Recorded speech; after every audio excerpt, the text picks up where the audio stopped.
like it's at a remote control where he can drive it or my son can drive it for him. Oh And wow. he was driving it and he kept driving straight towards me until he almost ran me over. Oh, Yeah. But he had a lot of fun. So we went to like this little bouncy house that's designated just for toddlers. And so I'm like sliding on the oh, that slide with would be. him Oh my God, I or would have fighting so with much him in the fun there. balls. Oh my God, I had so much fun. And then like, and he's not scared of anything. Like there's other, Okay, other yay. little babies there. My sister's grandson was there. Like he's the only toddler there that's like not scared of shit. And I'm Good, like, what? good. Right. I'm like, what? What? How did we raise this baby already? Like, he's not scared of shit. That is too cute, though. Oh But my yeah, we have fun. gosh. And my ex husband was there, and he had my grandson playing with him, and he was just like chilling at first. So when I got there, because my ex husband got there before me, when I got there, I walk up to him and I have the balloon in his hand, and I'm like, "Hey, Candy's baby." Boy, when I tell you, he lit up and he started like bouncing up and down, like jumping Oh, up and down. I swear, like it just made my heart feel so good because I'm like, he likes me that's more too than you, cute. dog. No, Oh, I'm they did the like, Candy, same thing. Candy wins. Yes. But yeah, Oh so my it was gosh. that was a lot of fun. That was a lot of fun. And then just to let y'all know, so I am shutting down at I'm a shut at 30. Today. She has to be at the hospital at 8 a.m. And then the C-section is scheduled for 10. So I do we're gonna leave out about 9 and head up to the Mhm. hospital so I can meet my granddaughter tomorrow morning. I'm really excited. And my son, he woke up this morning, like he's like cleaning the whole house, like washing all his clothes. And I was like, he said, Mama, he said, tomorrow's the day. I said, it feel like Christmas to you, don't it? He was like, yes, ma'am. It's like, that's so sweet. Mm. Like he's so excited. He gets to Oh, meet that's his daughter tomorrow. lovely. Yeah. Oh Yeah. my goodness. Yeah, he's been That's so excited all day. What sweet. the hell is going on with the numbers? This got to be a glitch. This better be a glitch. Yeah, it better be, because this is weird. This got to be a glitch.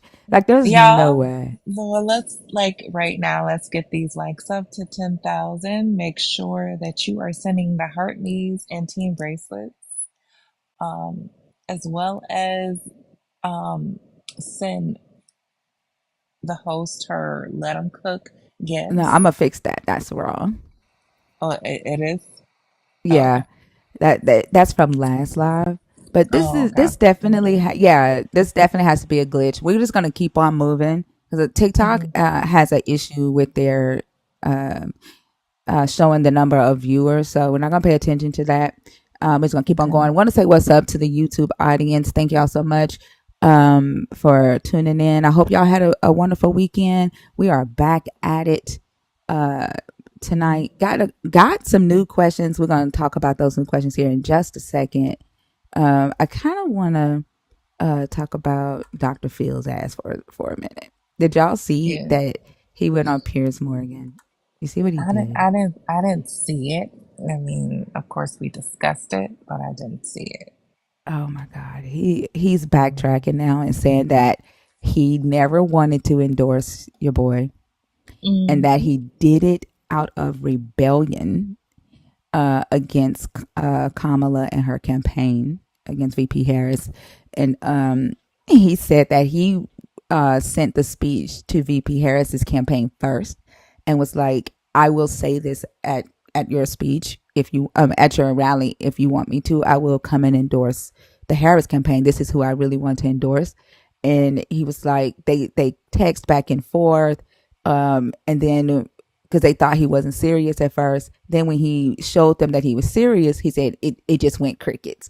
So he said, out of rebellion, out of my ego, because my feelings were Mm-mm. hurt, I went and endorsed Donald Trump. That's what Not he's right saying there. on Piers Like Morgan. and you know what? I'm glad she didn't, because that shows you who you were. Like you're Is not authentic. exactly. You like no. Mm-mm.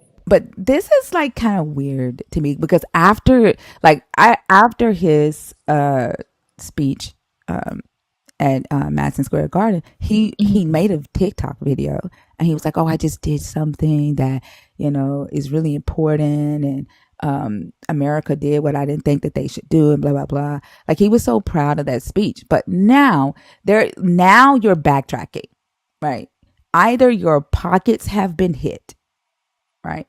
Either you've lost advertisers, you've lost Mhm. viewers, something has happened for you to be Yep. on Piers Morgan backtracking.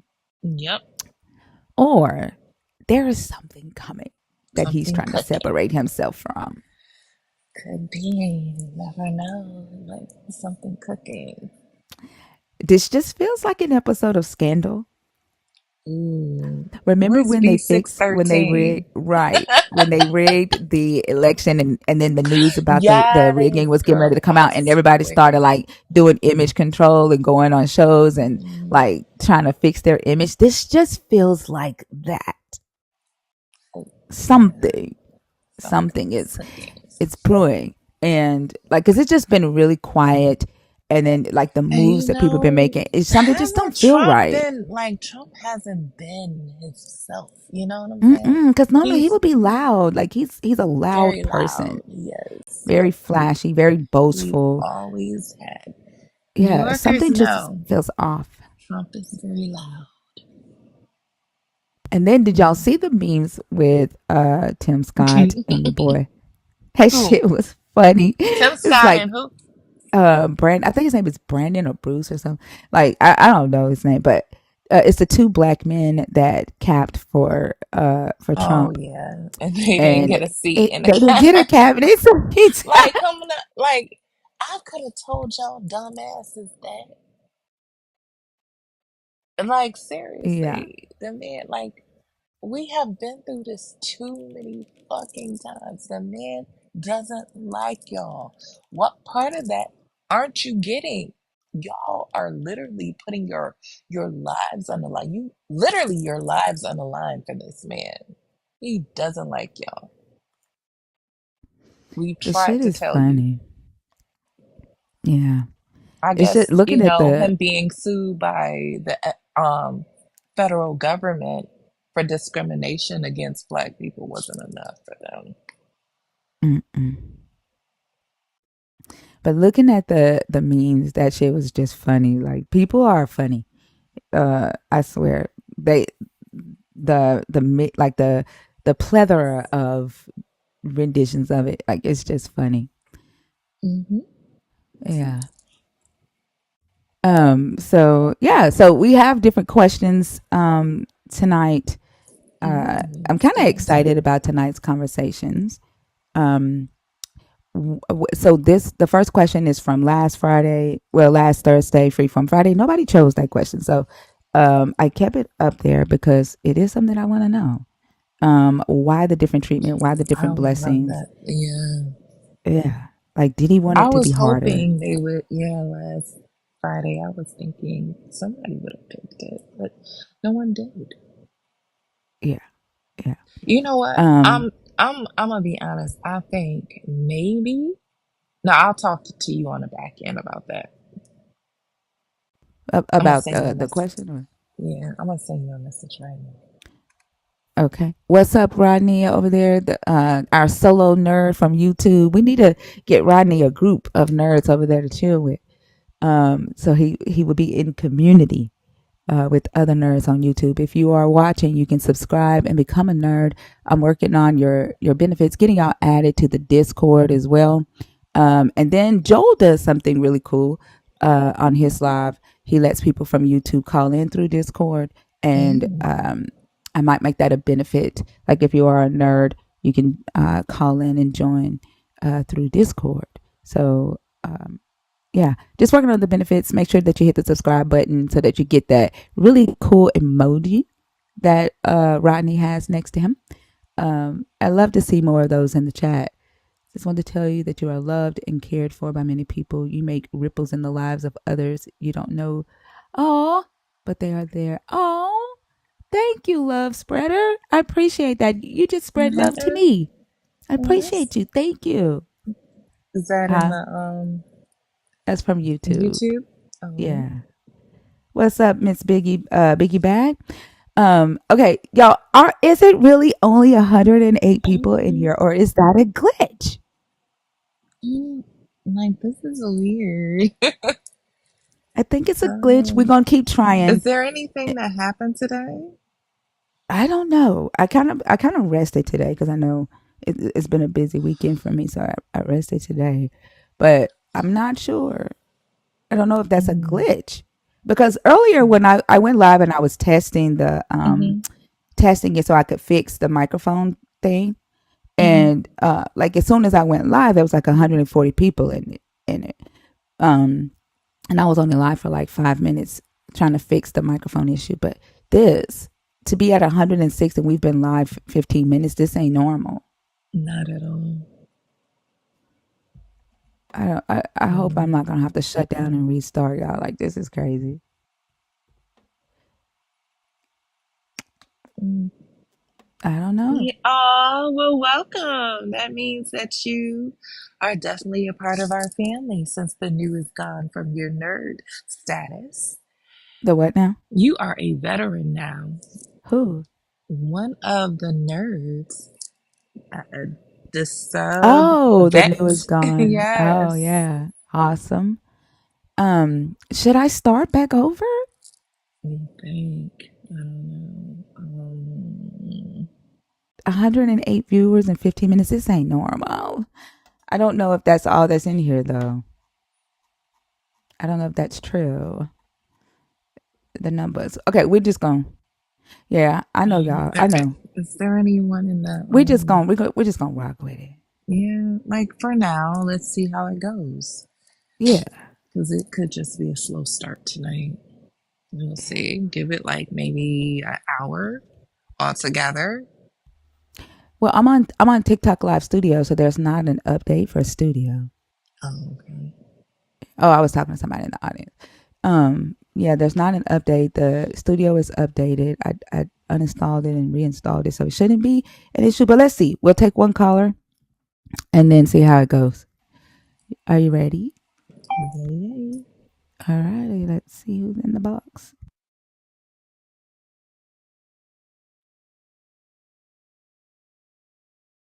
Well, all the callers that were there are gone. I think T Talk is. I don't think he's a. I don't know if he's in there on purpose. Oh, damn. Well, they didn't even show up when I clicked it. Yeah, everybody's gone. I saw people in there too. There were 3 people in here in the box. Well, I That's just kind clicked of for T weird. Talk and he's still there. You go. Hi, Ye- T Talk. How are you? Hi, Tinker. I did not mean to request. I'm sorry. I didn't I think so. apologize for that. No worries. We'll go ahead and I'm just take you here to down. listen. Yes, please. Okay. Thank you. You're welcome. Keep up the good work. Sorry about that. Thank you so much. I appreciate you. All Um, right. Peaceful living. Are you in the guest request box on purpose or on accident? The guest request is open to you if you are a Christian or a believer in the God of the Christian Bible. If you are deconstructing or thinking about deconstructing, if you are an atheist or a nerd, the guest box is open to you. While we wait on people to join the box, I am going to kind of go over the topics and share why. I don't like liars, you know? Like you come in here, like when you come in here and you just straight out lie like that, Susan, like you just straight out lie. Like that yeah, tells that's me, kind of first weird. off, it tells me that you're a dishonest motherfucker for Christ. You are dishonest for Jesus. Second, it tells me that you are bothered by what we are talking about in here. And the bottom, since you know how to read, right? The last the last thing on this board says, if you're bothered, don't bother. Okay, then you know what? If that's the case, then come with it. Exactly. Like You're not scaring us. Like that doesn't make any sense it is because you would petty. have proof. It'd be Bring petty your proof. lies. And it better be backdated to the point where, if that's the case, it should be months ago or however long ago, because she just, when did you put this up, last week? No, So it I should just be created back this today. this All one. of these. Yeah, this is new. I just did this today. So Okay, like, so it better be yeah, backdated. And you like know they what? You just can't make it lie. up. You could sit up here and try and make it up, but I guarantee you we'll be able to find Yay! out what you did. We got a new nerd on YouTube. Welcome to the nerd family, Alan.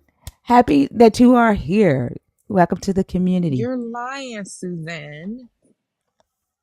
She, You're they lying. like y'all just like. First off, Jesus says that you're not supposed to lie, but you don't But they be care the biggest about liars. lying if it's for Jesus Christ. And I'm not an atheist. Like, what the hell? Like you just, the crazy thing is you just come up in the room lying. For no reason. I think like, and then it's a way of them to try to say that we're not intelligent Mhm. or smart enough. Like first off, you're telling me that I'm smart. Well, if Thank you. they're all from Like Reddit, prove it. Tag me in it right now before you make he's another not gonna be able to remark, do that. Susan. Tag me in it and make sure, because don't make me blast you. Go ahead, tag They're me in not it. gonna be able to. They're not gonna be able to do that because they're fucking lying. But You this have just like, it 30 just tells me. minutes. It just tells me that they're like what they really are saying. Like, oh, they're not intelligent enough to think about shit I never thought about. Mm-mm. It's bothering you that these questions you've never fucking thought about, that you got to come in here and lie. Right. Because that I haven't seen these questions. Like it's crazy. It's just the intentions of people that be tripping me out. Like like you have no conscience, and like the shit that you're willing to do, which is That why, part. yeah, which is why we're going to talk about this one right here. Did Jesus' sacrifice influence your perception of Yahweh? But really want to get into how it influences the perception of morality, right?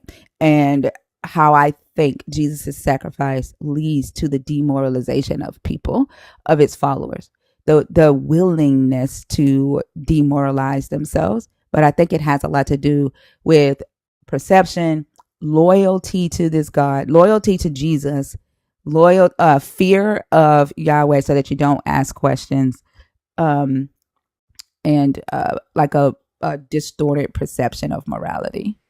That's what I think it has to do with. Okay. Hey I have a Joshua. question. Hold on, who Hold brought you on. up? Oh, I did. I Oh, thought we were bringing people up. I'm sorry. no, it's okay. It's okay. I don't know. Okay. Can you go on mute for a second? Oh, no problem. No problem. All right, thank you. um but that's why, because you see how they're willing to come in here and behave the way they behave, right? But Mm-hmm. mostly because of the Old Testament, like how they try to justify the actions that Yahweh does in the Old Testament. And the conversation that we had on Thursday during Freeform Friday, where the guy was like, Christians see Yahweh through through Jesus Christ. And I was asking him, like, are you saying y'all have Jesus goggles on when y'all read the Old Testament when you think about Yahweh? Somebody made a Mm-hmm. Jesus goggle meme in the Discord, and that shit is funny. Mm-hmm. That shit is funny. But that's what made me think about that. And then so like all weekend, I've been thinking about this topic, reading up on it and studying it, and it goes even deeper into the ingredients that actually helps make that happen, like helps get them to the point to where they're willing to defend genocide, right? They're willing to defend rape. They're willing to defend infanticide and call it love. And it's because of their debt that they feel through Jesus' sacrifice. Like they did a good job at making them feel so unworthy, so dirty, so bad, that a human, a God, had to come down here and die for them, and it's their fault that Jesus died, right? And so they feel loyalty to Jesus. And because Jesus is God or Jesus is the Son of God, there's no way that somebody could die for me and be bad. Therefore, I have to make sense of the things that would naturally go against my nature, my natural instinct as a human to see as an immoral act like slavery and call it good. Okay, so No, No, we don't do no. that here. No, you have to wait until you are brought into the conversation. Please, right now, the host is doing her thing, so please be patient. But If you can't do that, then you will be dropped and blocked. I don't have time today. yeah, but I'm excited to get into more conversations about that. And then remember the video that I sent you about the kid that was praying and speaking in tongues for God to bring his hamster back to life. Yeah, that was so cool. If you did that Yeah. video. Yeah. And I get it, the mom. I get it. Yeah, It's yeah. funny. I get it. I really do. It's a cute moment for mom. Like she sees her son mimicking what he see in church, right? Mom takes him to church. He's mimicking it. But that baby was speaking in tongues and crying out to God to bring his hamster back to life. For And hours, it seemed for like. yes. And I couldn't laugh at it because I'm like, what does that do for the child, right? Like he sees what you got. He's taking as fact what he's being taught in church. He's taking as fact what he sees his mom and his family and them do, and he implements that. He And the implements people that in in the his own comments life, in his weren't own even, faith. they were no better. They were saying like the hamster was Lazarus. I mean, They the were making fuck, jokes like about this, it in the yeah, comments. that baby was traumatized. He's hurting. I listen, when my little hamster Squeaky died, I was hurt. Mm-hmm. I'm not trying to be funny, but I was hurt. Little Squeaky, he was my gangster, like for real. Little dude So was I said, like, oh, "Oh, bring him back to life, yes. Lord!" Like, and And he I'm was just sitting crying there like out. He crying was out. crying out like it was no joke. He was not playing. He really thought his hamster. It seemed like if I keep doing what I'm doing, my hamster is going to come back because that's what it says in the Bible. And that's I what he keep, see at church. Like you could tell he's mimicking what he saw, what he yeah, sees yeah, at church. definitely. And one, like he's a child. He had childlike faith that Christians say that Jesus says, "Oh, you have to be like a child," right? Mm-mm. The childlike Mm-hmm. faith was already there, being delusional enough to believe that it can happen, right? A pure heart crying out to God, right? He believed he had the Spirit. He was speaking in his tongue that he understood, right? Or that he saw, right? Yet the hamster didn't come back to life. And Mm-mm. so, what do you tell the children when they believe and yet it does not happen? It doesn't come to pass. Like, is this like Santa Claus all over again? Like, do you lie to the child for the sake of the God? I don't What do you think we do? should lie anymore. Huh? I said, I personally don't think we should lie. No, we shouldn't. We won't. Like, but I think more so that question is for believers, like who are teaching their children and indoctrinating their children into this. Like, what do you do? Do you lie to the child? Do you just say, well, it wasn't God's will? And then when the child asks, well, why not? Like, does God not care about my hamster? Does God not That answer part. prayers about animals? Does God not answer children's prayer? Do I not matter enough because I'm not an adult? Right? Please don't come off mute until I introduce you. So that's why that topic is up there after seeing that video today. And I remember somebody joining the stage a couple of months ago, and they were telling us their deconstruction journey and how they prayed really hard for something, and they were up, on their bed praying and begging God, and it didn't happen. And nobody had an answer for them. And from that day forward, it was hard for them to believe in God. So like when things like this happen, do parents realize that they're really starting their child's deconstruction journey, That part. I at that believe, young of an like, I age? don't think they realize that shit. I really don't. They think it's cute, but that's the beginning. It's the beginning, y'all. Yeah. Yeah. And then let's see, what else did I add? Oh, robots versus slaves for God. Like, what's the fuck? What the fuck is the difference? Like that, we got to get into that because what I noticed over the last 2 weeks when we had the conversations about God wanted robots and you agreed, they were willing to give their will to the God. They were not willing to be called a robot. They were willing to be called servants and slaves, but not a robot. The fuck is the difference? I need to understand that. I need to understand that one. But I think that's a God's plan. Why isn't God's plan considered sadistic or immoral? Yeah, those are all the new questions this week. Yeah, Lala, do you have anything before we get started with this guest? Mm,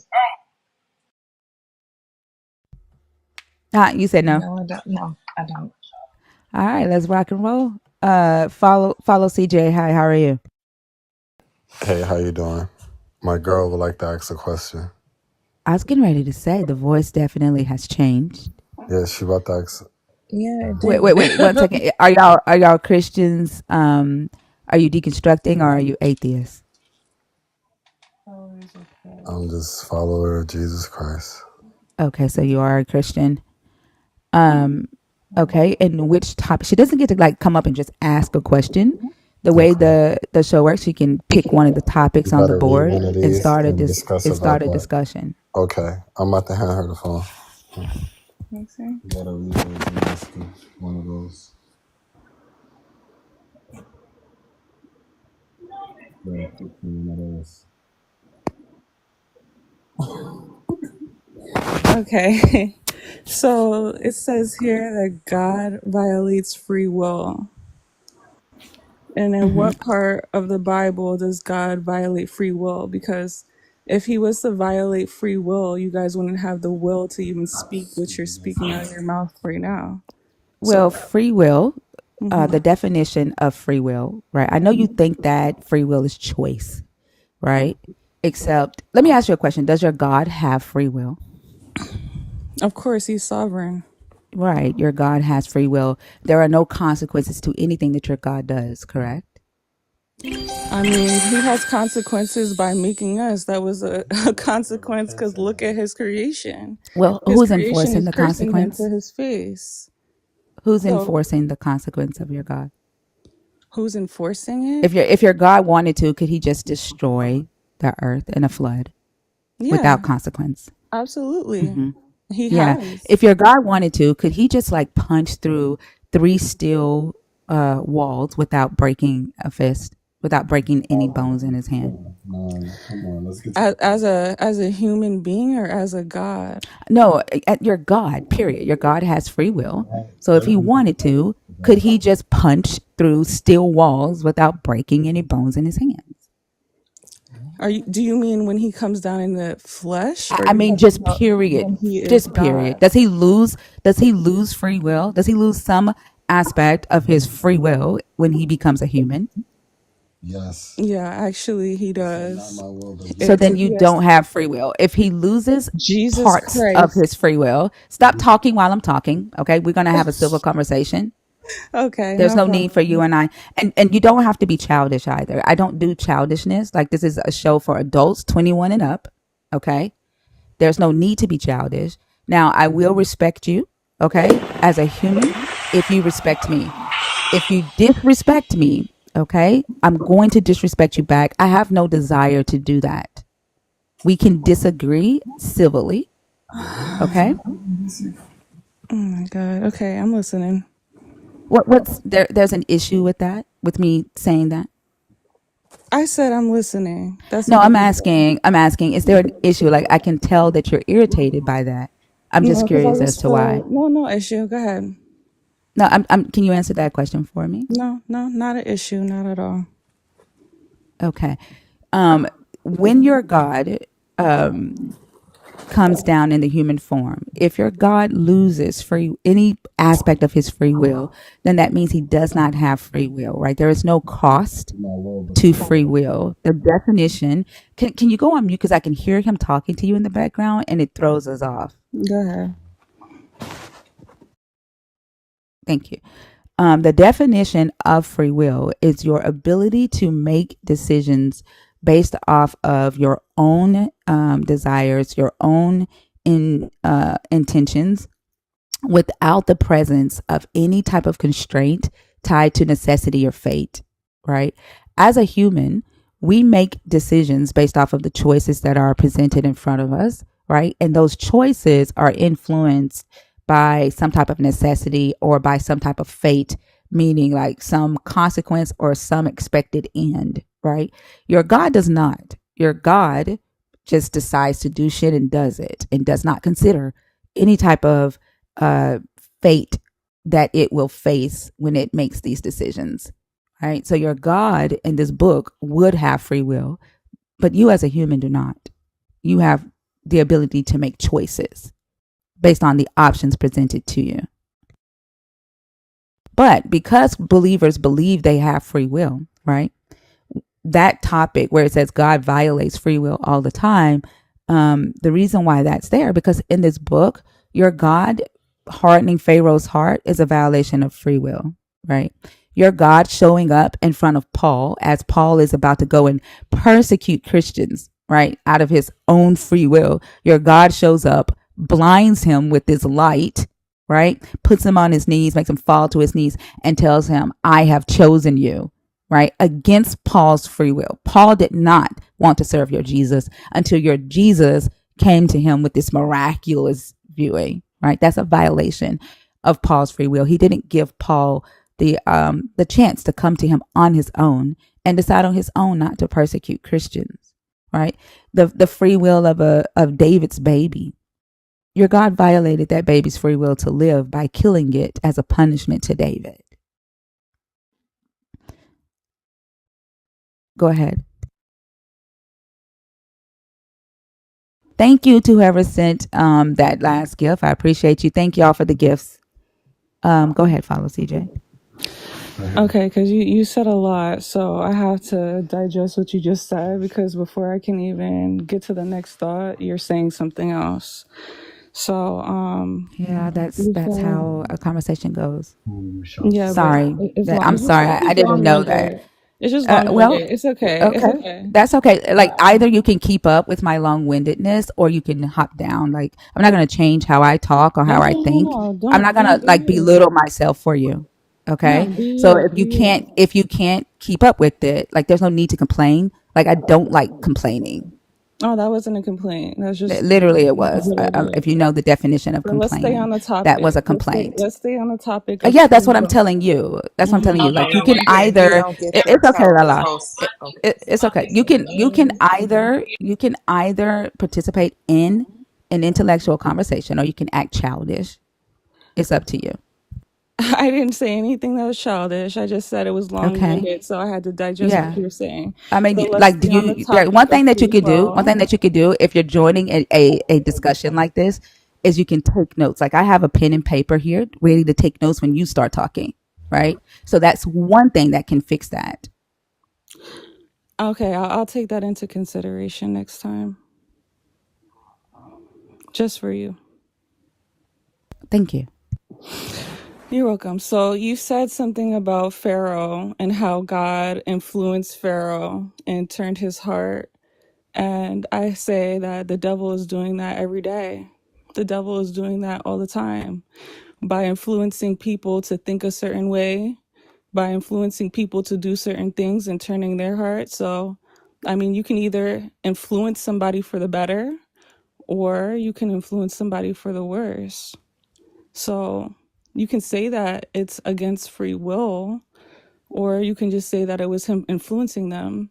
Now, if something shows up to me and it is a glorious sight, I'm most likely going to follow it just because it was so glorious that I know that I don't know. anything at all. And your eyes are just open. And I think that's what a lot of Christians go through in general. So their experience is why they're loyal to God, not just because they're scared, not just because they're fearful. It's their experience. So they even have the free will to backtrack. You have the free will to blaspheme. We all have free will, and it has not been tampered with at all. But if you ask God to show himself, he will show himself. You just have to ask. And he may not grant people's wishes all the time because it may not be in his will. But that's his will because he's sovereign. He created all of us. And yes, if he wanted to, he could delete or unalive this whole entire world. But he has mercy. Just like a father who has mercy with a child. You know that your child may be doing the wrong thing, but you might have mercy on them because they don't know any better. So, yeah. And I'm trying to remember what else you said, but you can go ahead. So you said your answer to the Pharaoh thing is that it was the devil that influenced all the time, right? Like I get it. You just said the devil does it too. That's all well and good, but the topic is your God violating free will, not the devil. Right. So there's no point. Can you go on mute because your boyfriend or your husband in the background speaking? Thank you. The topic is your God, not the devil. Right. So there's no need for me to go deeper into what the devil does. Because I'm not talking about the devil. The next thing you said is if something shows up to you, most likely you're going to follow it. Something glorious, like most likely you're going to follow it. Well, duh. Isn't that why Jesus did it? Like, that's what I said. Like, your Jesus violated the free will of Paul, right? By showing up as this bright light and blinding him and telling him that he has chosen him, right? So it was kind of manipulation or coercion, right? To do that. Like, your God knew the ingredients to get Paul to follow him and stop persecuting Christians. It's still a violation of Paul's free will. And you said it has not been tampered with at all, except like your first statement that came out of your mouth was like the devil does it too. So in fact, it has been tampered with, right?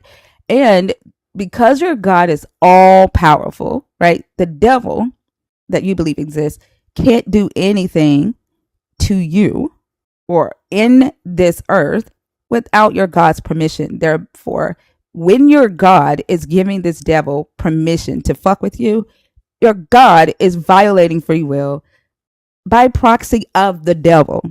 So it has been violated with a lot, all the time.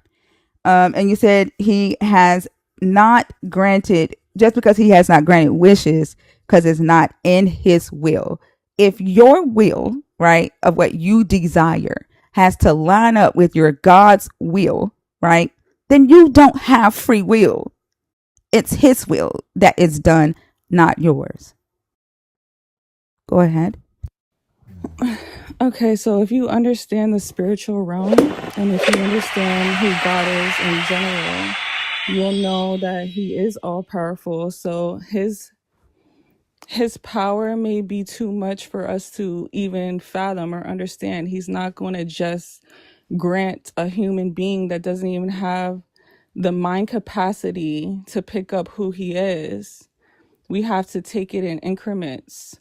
So clearly, I feel like you just don't understand who God is in general. So yeah. And I forgot what else you said because it just be a lot. I don't have no notes. What else did you say? Oh yeah.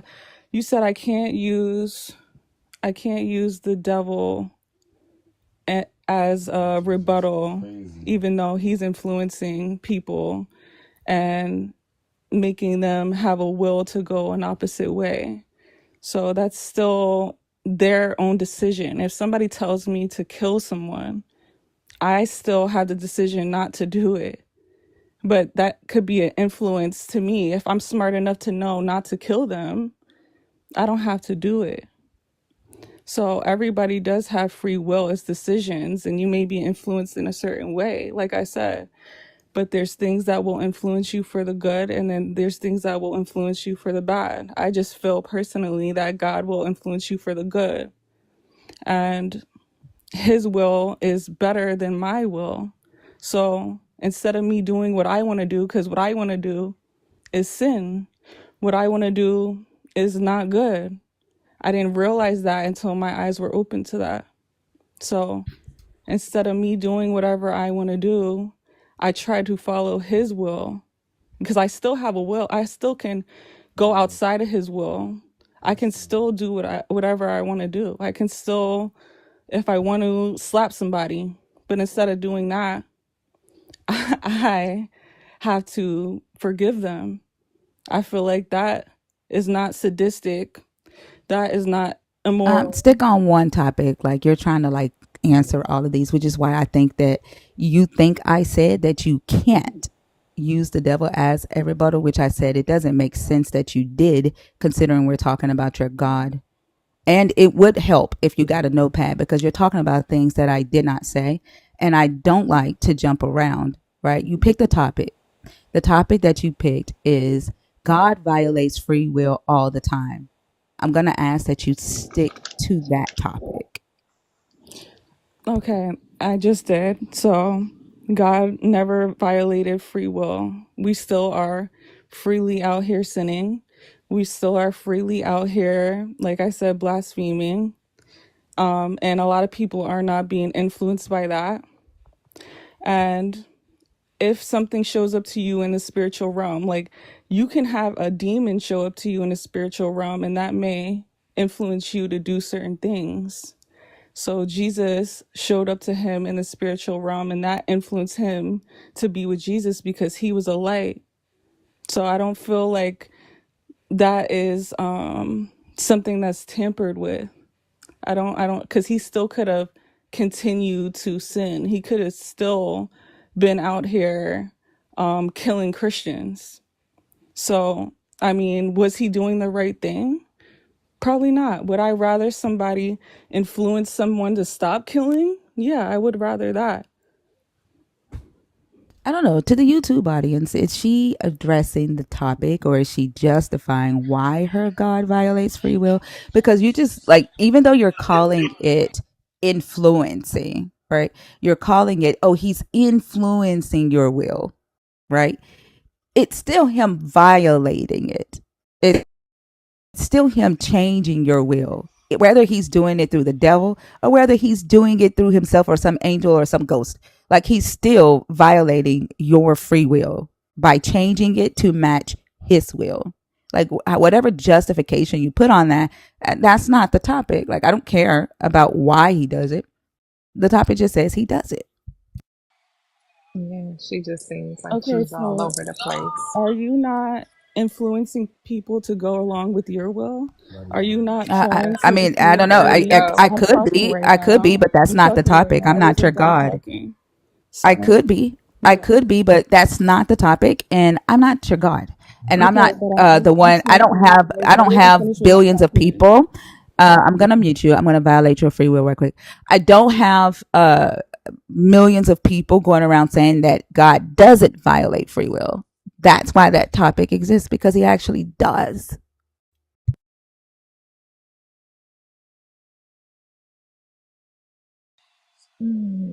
I'll just see.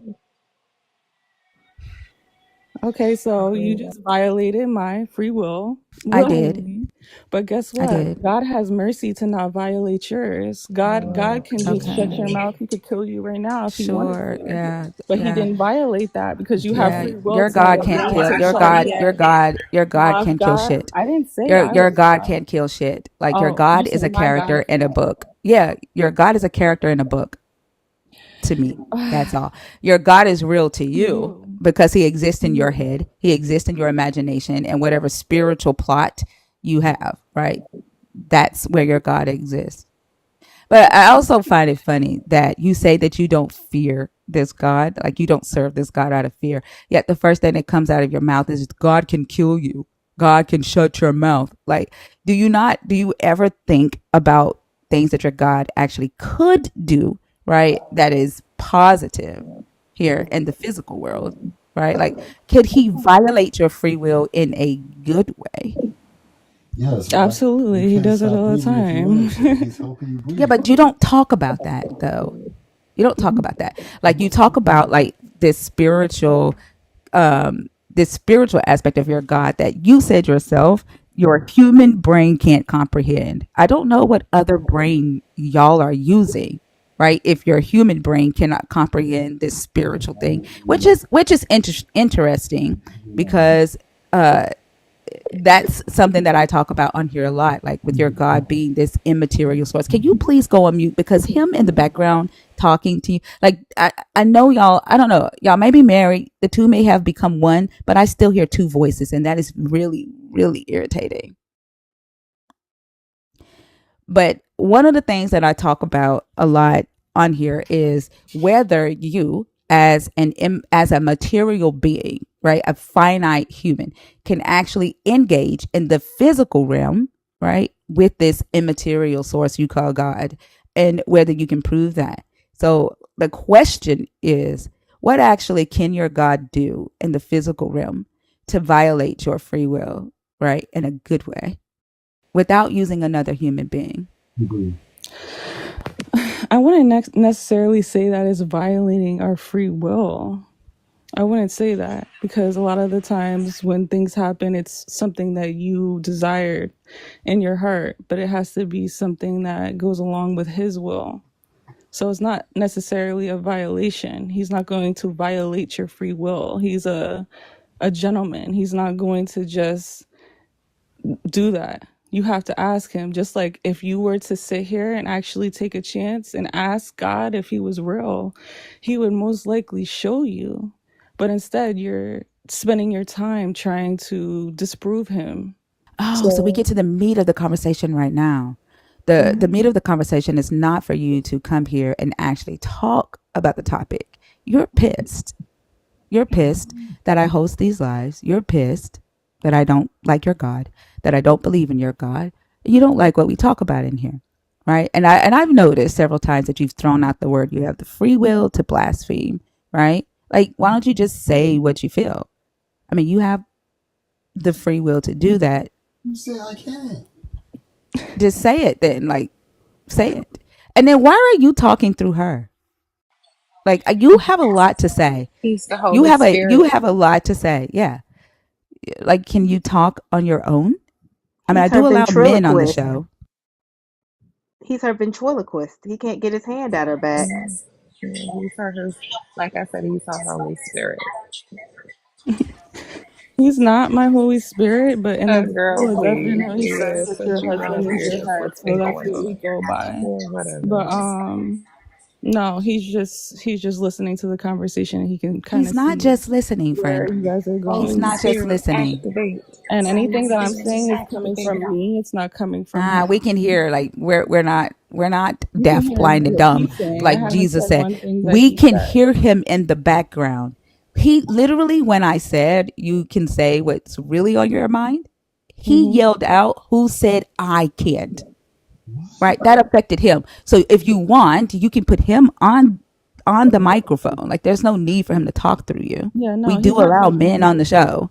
I'm definitely the one talking, but you said I have a problem with what you're saying. I just joined the live because my man has been showing me what people do on here. So I just had a Oh, question. I'm okay. not pissed off at what you're doing. I actually I would hope that you would take a chance on God and No, thank you. actually So that take means some you time do to have a ask him. problem for you to say that. Like y'all telling No, that doesn't yourself. mean I have a Because for problem. you to say that, that means you do have a problem with what she's saying. Like, Absolutely do you not. not?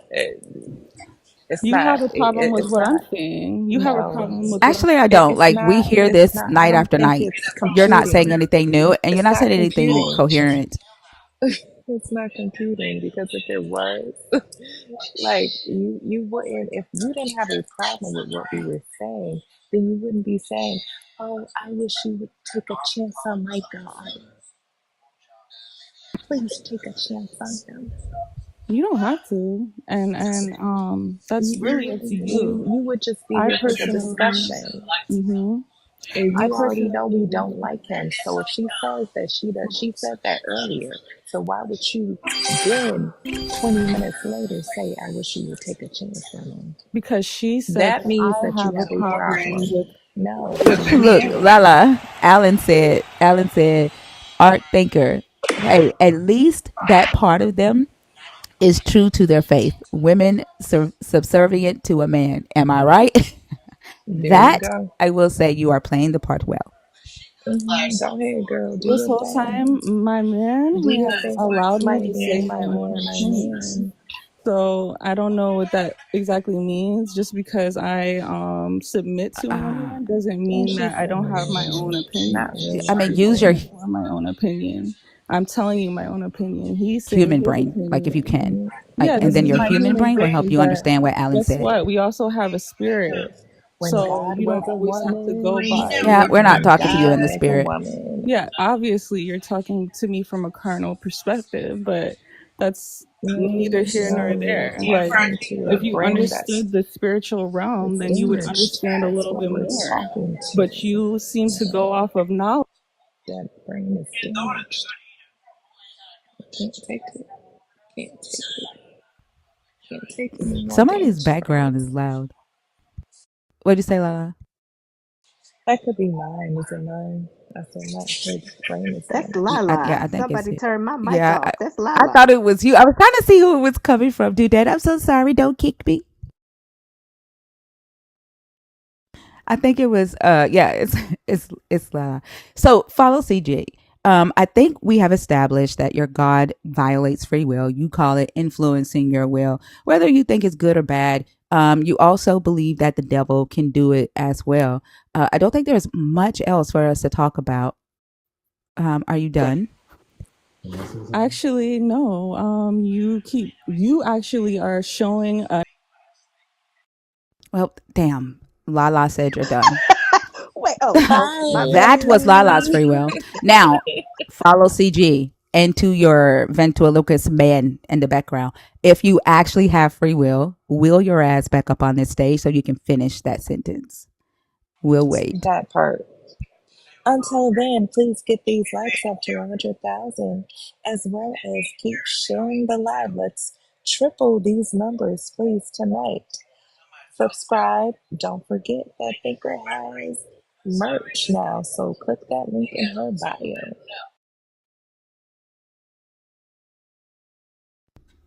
I'm waiting for the box to open. Thank y'all so much.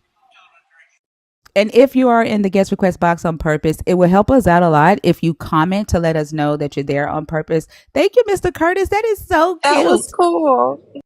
I think that's from the Live Fest, y'all. So I am a part of the TikTok Live Fest. I'm in the early stages of it before the launch. And so every time y'all either, if you join Live Fest, if you go live, join Live Fest, I get points. I get points every time y'all send one of those gifts. I don't know what else I get points, but like the prize is a trip to London, and I want to go to London. Ooh, that would be nice. Yeah, that would be so much fun.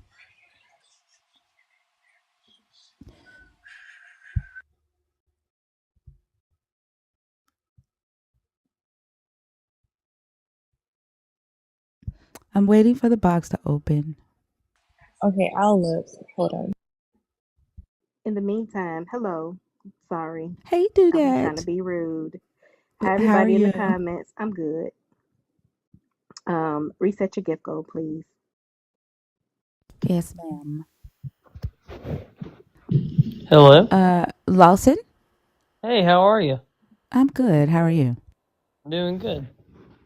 That's good. So, are you a Christian or a believer in the God of the Bible? Are you deconstructing or thinking about it, or are you an atheist? Uh, I'm a former atheist and now Christian. Okay. And which Yeah. topic do you want to do? I've really never heard about the God violates free will all the time. I just kind of wanted to. I really haven't heard anybody make that claim. I kind of wanted to hear more about that. Sure. So, were you listening to the previous conversation? Oh no, I just got here. Okay. So that's my stance that your God violates free will all the time. You can begin. But why do you believe that? Because he does. Do you have an example, maybe? There's plenty of examples in your Bible. He hardens Pharaoh's heart. He kills David's child for something that David did. He commands his chosen to go into the land of Canaan and kill them for something that he doesn't like that they're doing to their gods. Jezebel, for one. There's a lot. There's a lot. But would you agree that, especially with the hardening of Pharaoh's heart, I've heard a lot of things about that, but when you break the Hebrew down, it's actually Pharaoh hardening his own heart first. It's not. And then the thing with David, he did something to cause the action, and then he told, and then with the whole thing with he told the Israelites to go into the other land, he didn't go himself and do that. He told his people to do that, and then they went. Yeah, that was his will, right? That was his will, his judgment. Like what you're doing right now is justifying it. I don't care about why you think it was okay for the God to do it. The point is, it's just saying that he did. And if you don't think that's violating free will, then you can talk to me about that. But I don't care about why you think it was okay for him to do it. Yeah, I don't think it's violating free will in the fact of, like, if my dad tells me to clean my room, it's still my choice to clean my room. He didn't. I'm not talking about choice. Choice and will are two different things. Well, it's not my will to clean my room either. Okay. And if you don't clean your room, then what? Well, it doesn't necessarily say what happens if the Israelites didn't clean their room, or in this case. Oh, that's a lie. That's a lie. Like what thing I don't like is for people to get up here and cap for Christ, right?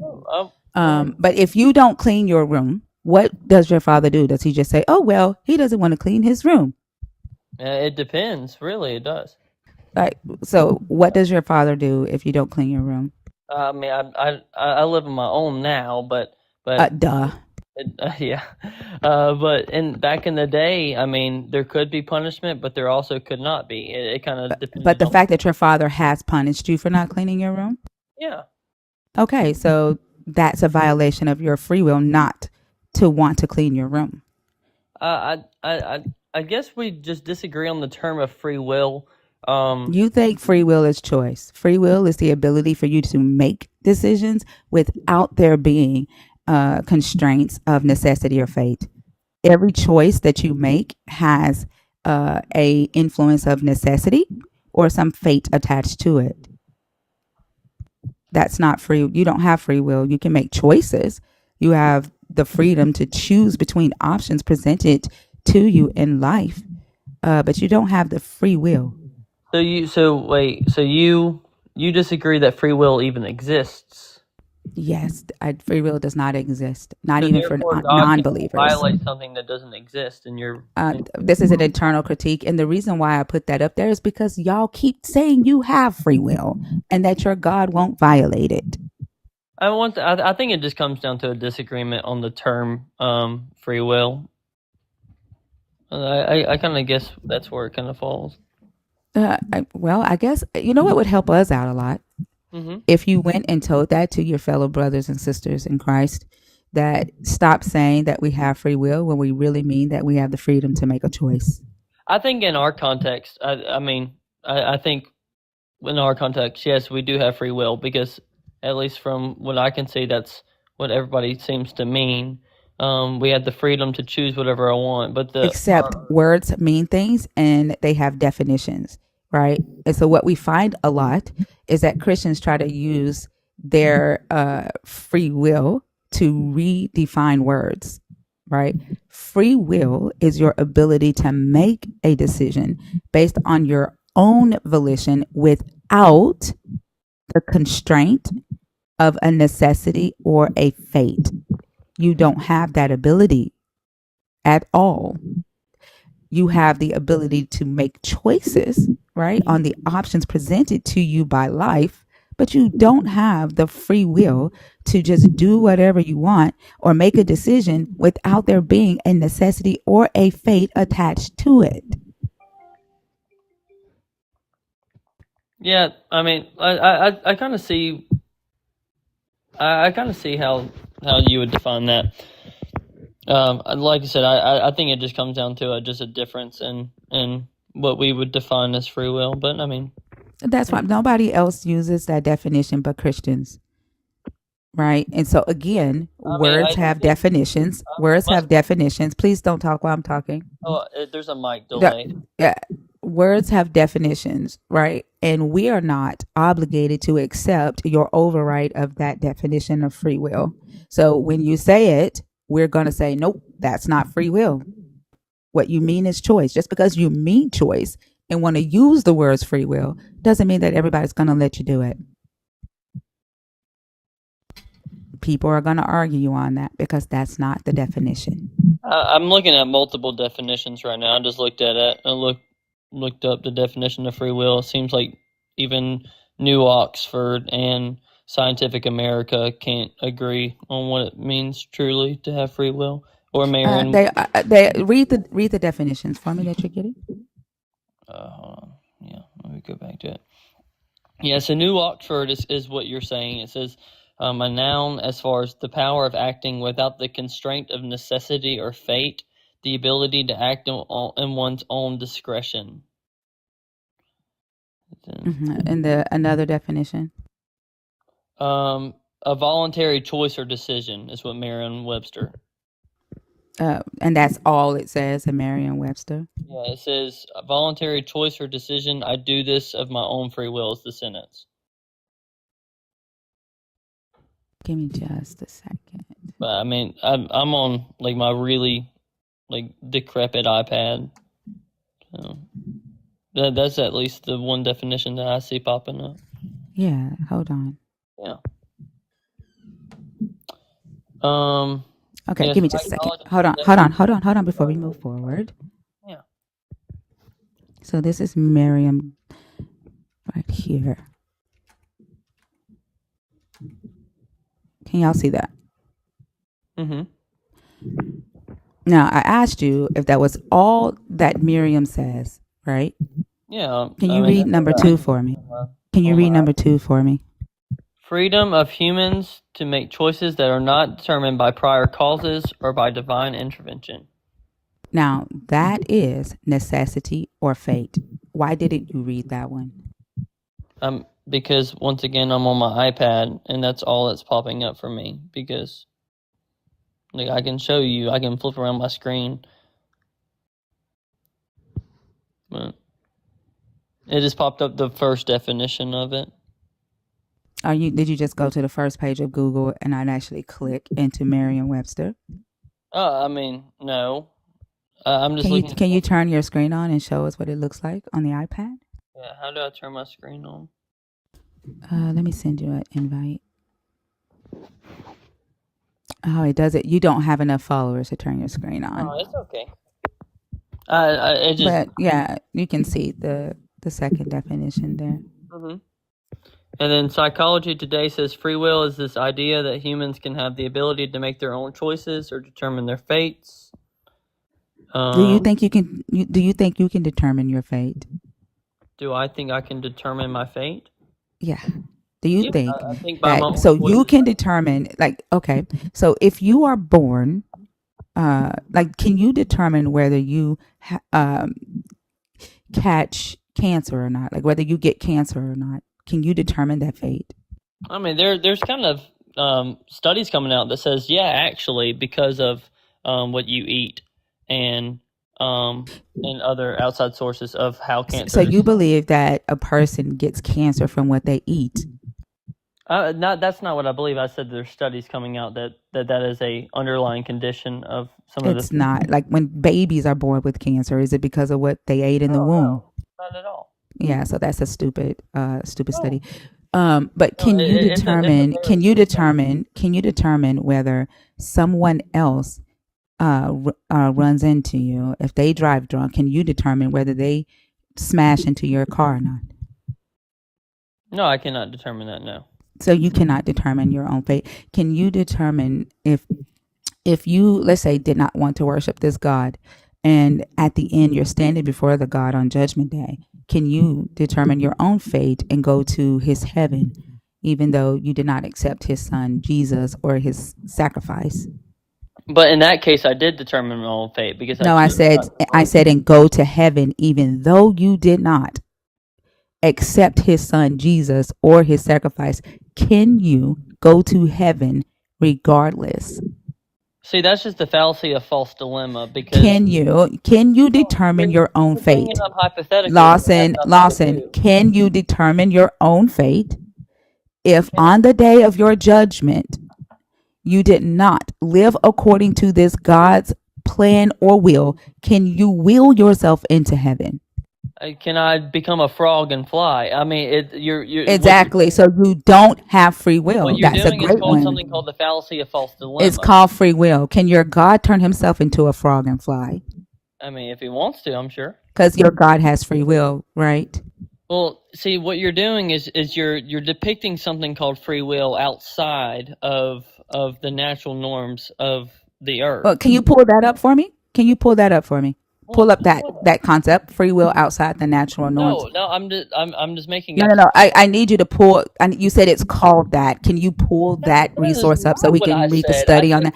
You said what you're doing. Hold on, because I don't like dishonest people. I don't know why Jesus' spirit makes y'all cap and lie. You literally said, see, what you're doing is called free will outside the natural norms. That's what you said. So I would like to see the studies on the thing that called it that. Jumping the gun. That's not what I said. I said, ma'am, what you're doing is you're bringing free will outside. You're just going to sit here and lie? No, I mean, you know that this is streamed to YouTube and like literally it's being recorded. That's like fine. Tomorrow I can clip it and catch you in a lie. That's perfectly fine. Do you have the free will to determine for me not to do that and blast out the lie that you just told? Can you determine that fate? If I said that was a complete mistake. But can you determine the fate for me not to do that? Ma'am, I can't determine your decisions. Right, so you don't have free will. I have free will in the context of my own life. I can choose what I can do within my own life. I can't choose what other people do. So you don't have free will. I have free will when it pertains to my own life. I do. You don't. You have the ability to make a choice based on the options presented to you by fate, by the universe, by your mommy and daddy, by your wife, your kids, your boss, your neighborhood, your society, your government. You don't have free will. Even by what you believe is your God, you have no free will. I think once again we're coming down to just what the word actually means. I think I would agree with you in free will of the context of no boundaries, but no constraints. No constraints. But within the context of the world, there are constraints. But within that constraint, I would say I do have the free will to make choices.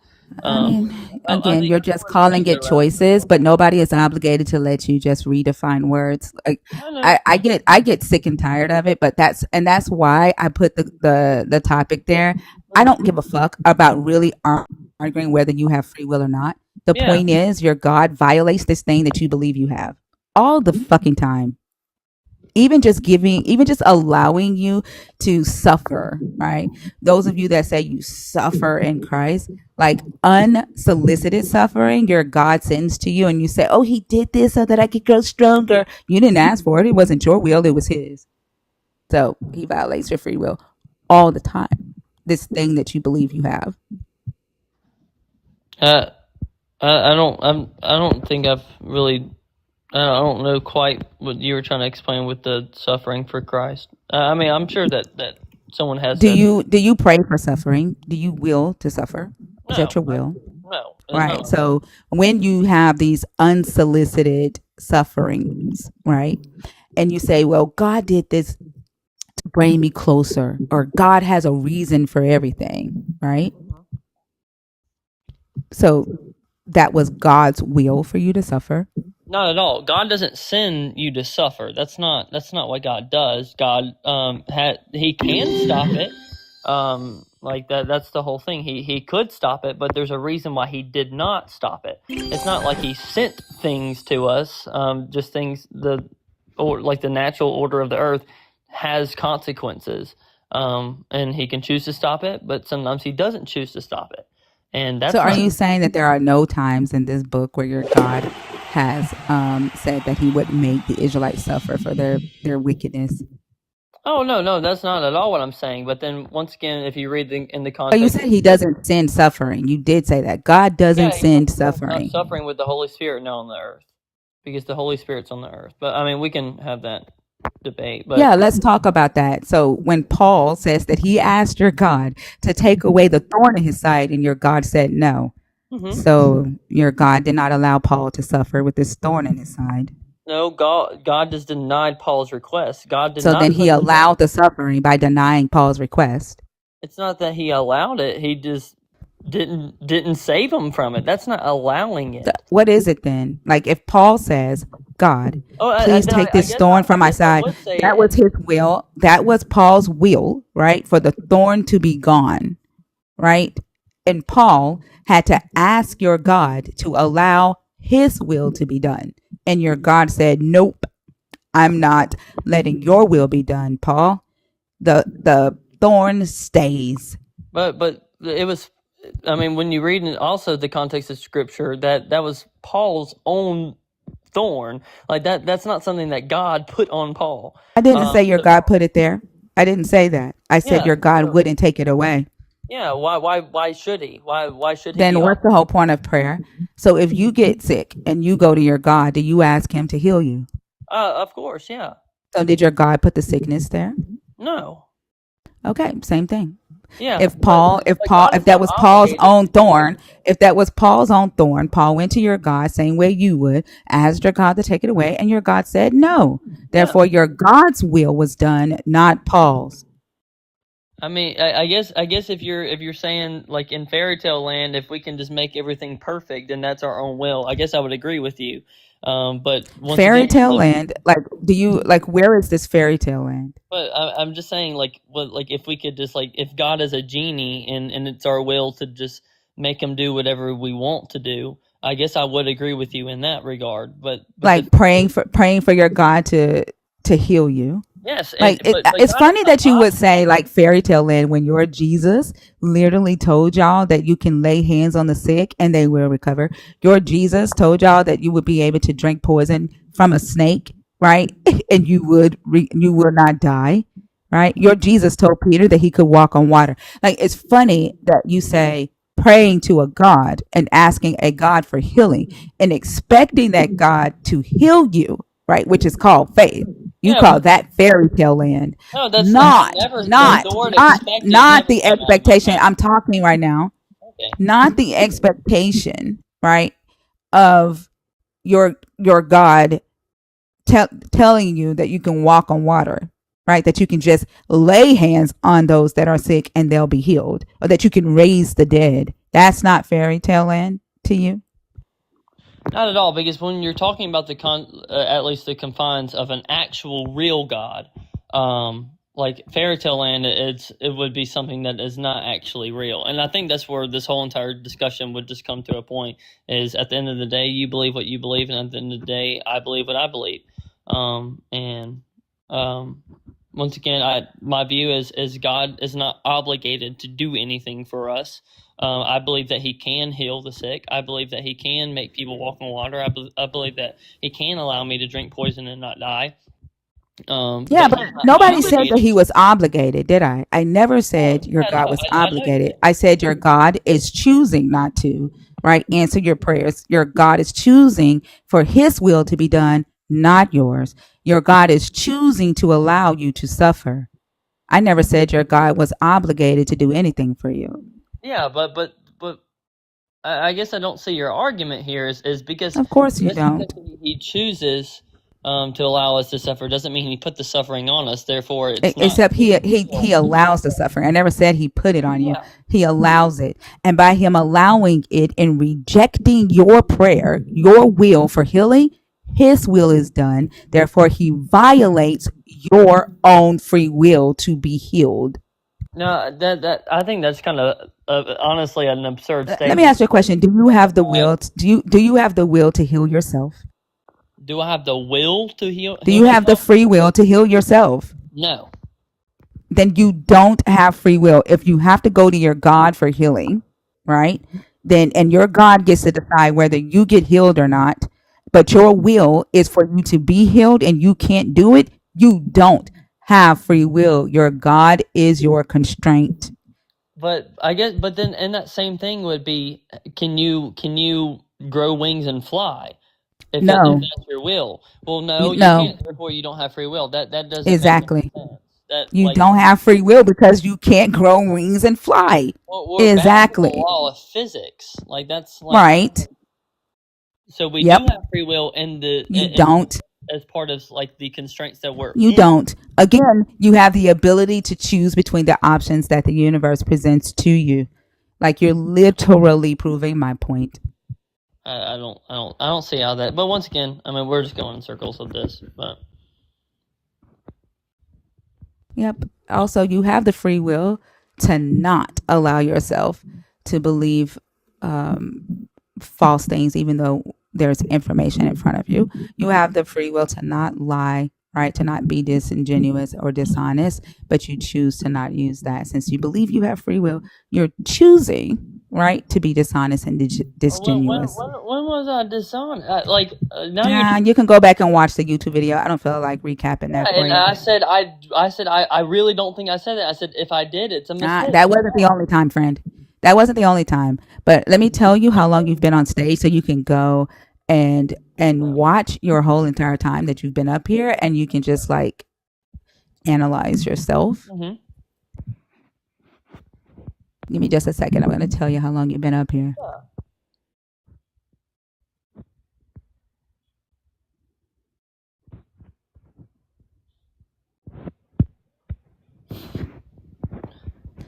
All right. You have been on stage for 22 minutes. So at exactly at midnight CST, right? Around where the timestamp will say 1 hour, right? We went live at 11 a.m. So it's going to say 1 hour and 15 minutes. At that timestamp is when you begin. I suggest that you go and analyze the time that you were on stage, and then you will see the amount of times that you were disingenuous. Okay? I truly don't believe that you can give me one example of me purposely being. I don't feel like it, but the YouTube will speak for me. Yeah, that's great. I think. Okay. I think you have the free will to think whatever you want, and I appreciate it. All right, Lawson. Have a good night.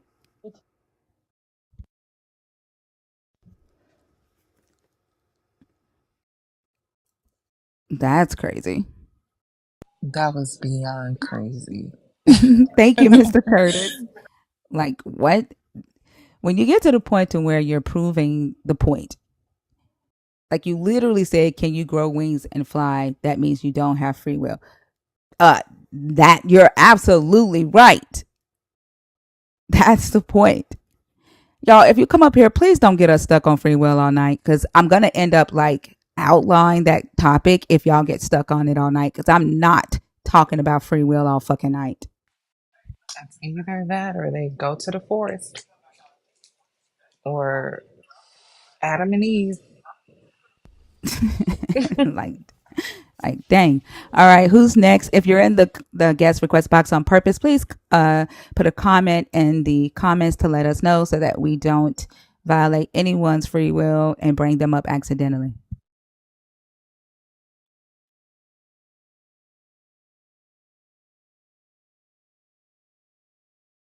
See, we got a nerd in the box. AK's in the box. You need help? Yeah. Anybody Reset your gift goal, please. Okay. Just let me see. A nerd. You said bring up a nerd. Yeah, AK. There's a nerd in the box. AK's in the box. Okay.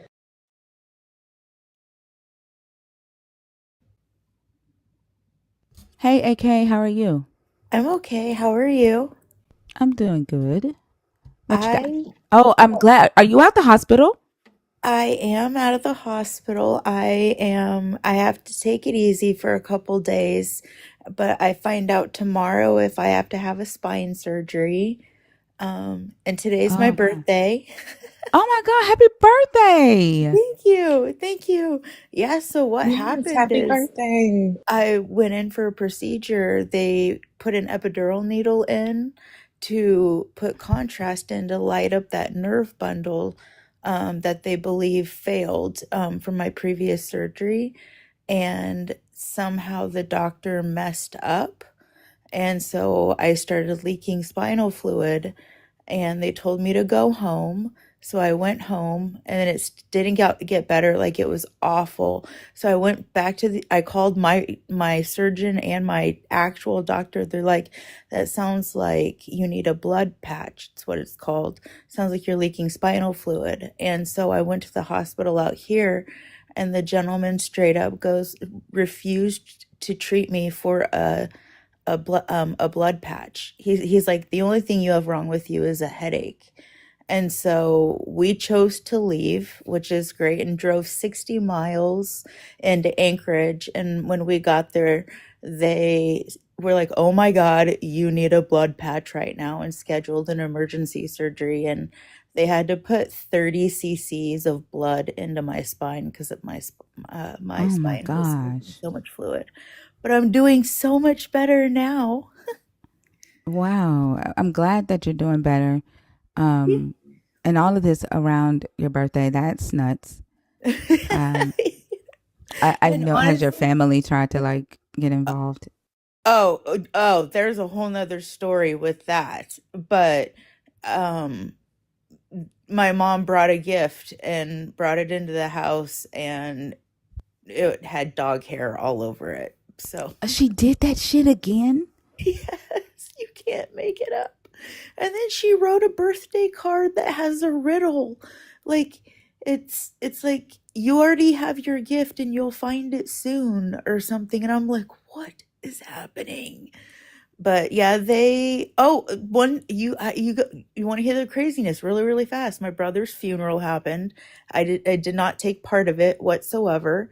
And so they started calling me because I basically went ghost since he's passed away. And they called and said that if I did not call them, they would be starting the steps to 5150 me, which is Baker Act me, because I wasn't answering their phone calls. And then they called my husband and he's like, leave her the fuck alone. Like, she's fine. Leave her alone. So, but man, yeah. It's been a doozy of a couple weeks. Yeah, I'm sorry that you're dealing with that. But I'm glad that you're out of the hospital. I hope you had a beautiful birthday despite all of that.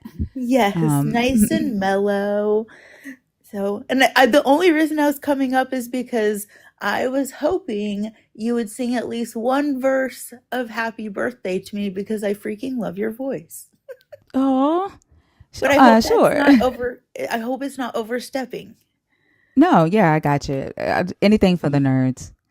Happy Yay! birthday to you. Happy birthday to you. Happy birthday, dear AK. Happy birthday to you. I That's hope you have a amazing. beautiful day and I hope your surgery goes well, AK. Keep us Thank you. updated, okay? Thank you. I will keep you updated. I appreciate you guys so much. I Enjoy. really You're do. so Yes, welcome. enjoy your day Thanks. Have a or good night. night. Have a good night. Good night.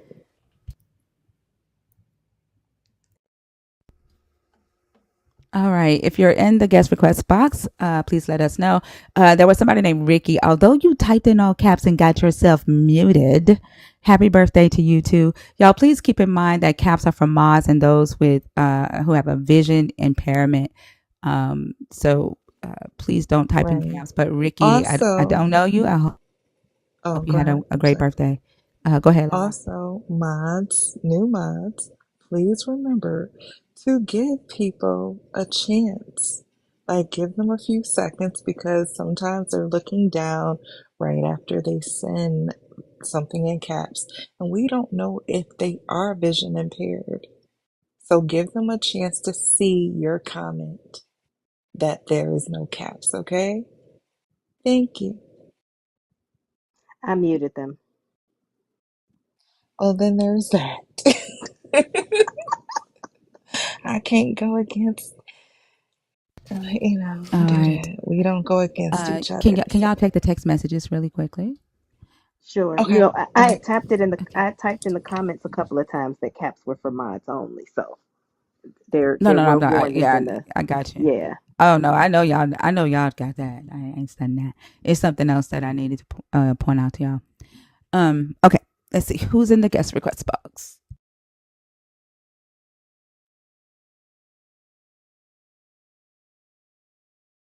Okay, let me look.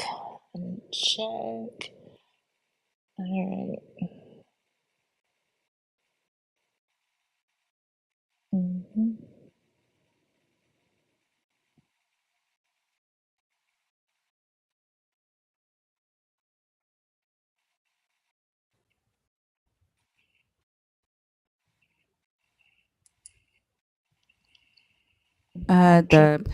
The Patraby, the Patraby. Okay, I don't think they're there.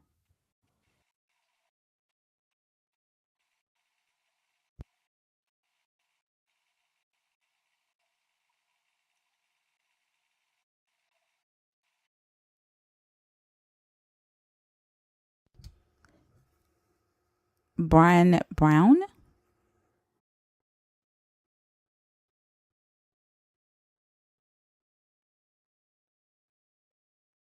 Okay, they're not there.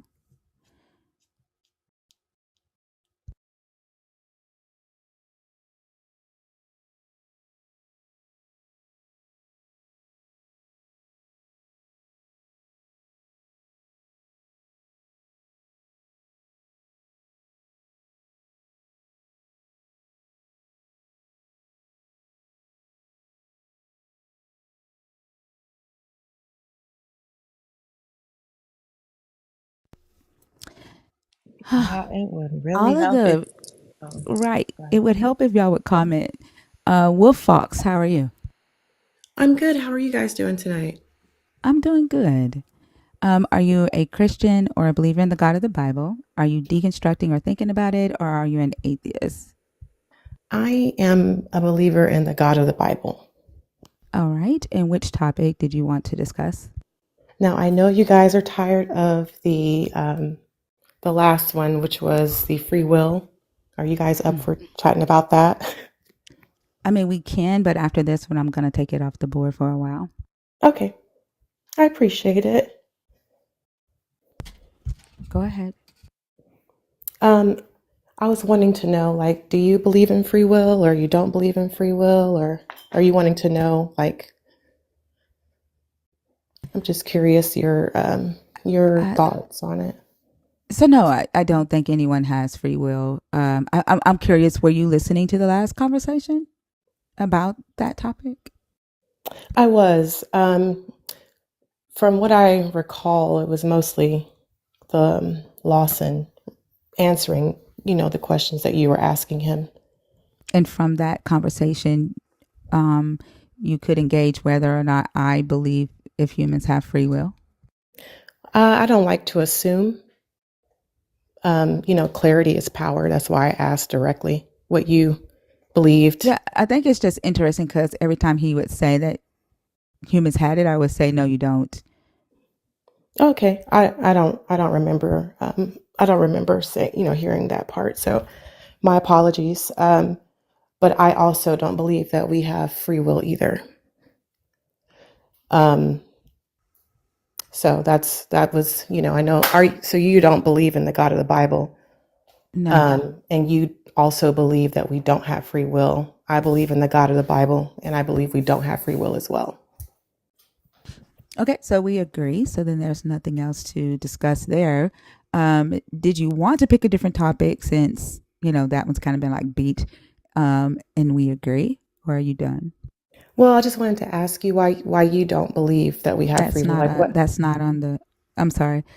Why I don't believe that you don't have free will? Like you want to talk about free will, even though we agree that you don't have it. Well, I'm just curious, and agreement is not, it doesn't mean that it's not a worthy discussion unless you just, you're not I interested mean, I in. think it's a waste of time.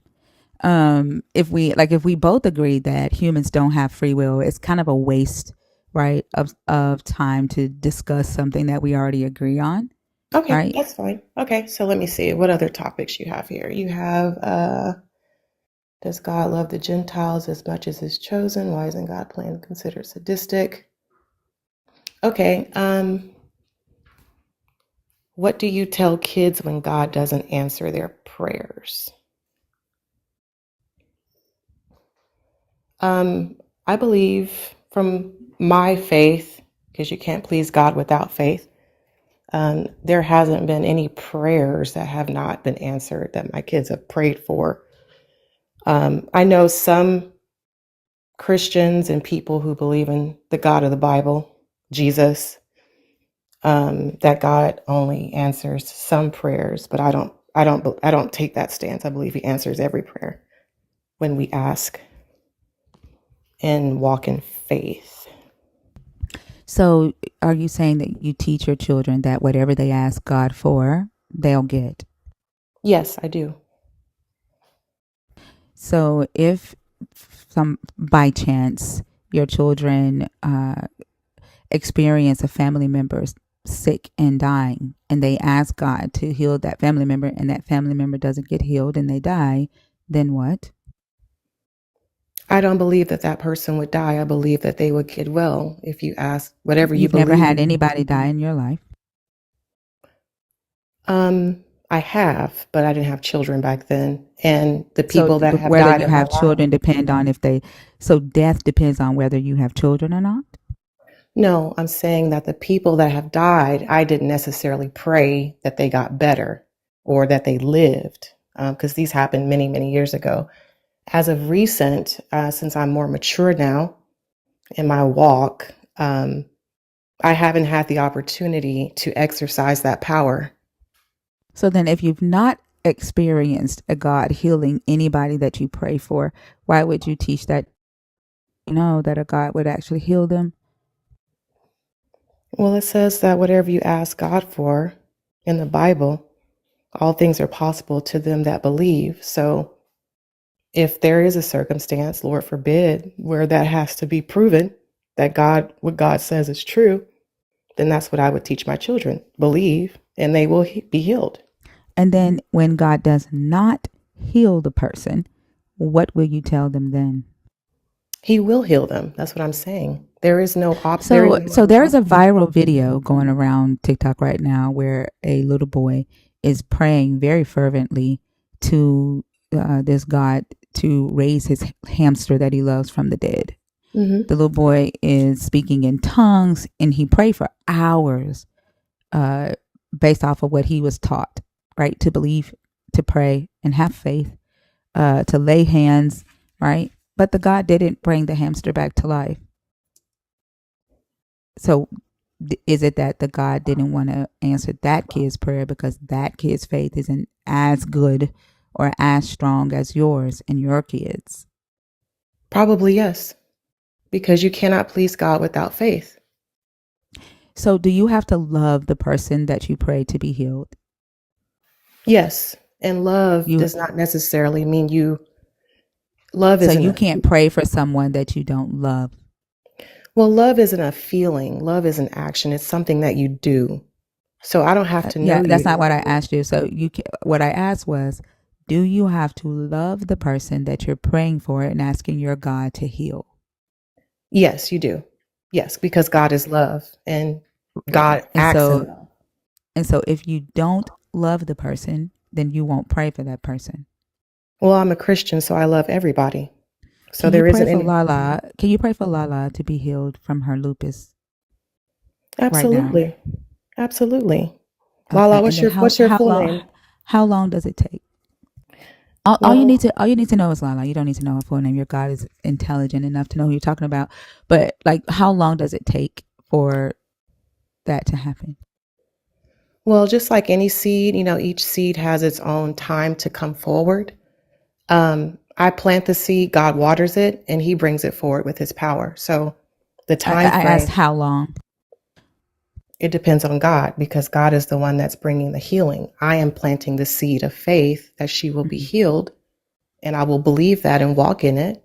And when He Mm-hmm. brings it forward in His own time, it'll be the time that He chooses to bring it forward, such as a tree, an acorn, an apple tree, a child, whatever that time frame is for her to be healed is the wisdom of God and God alone.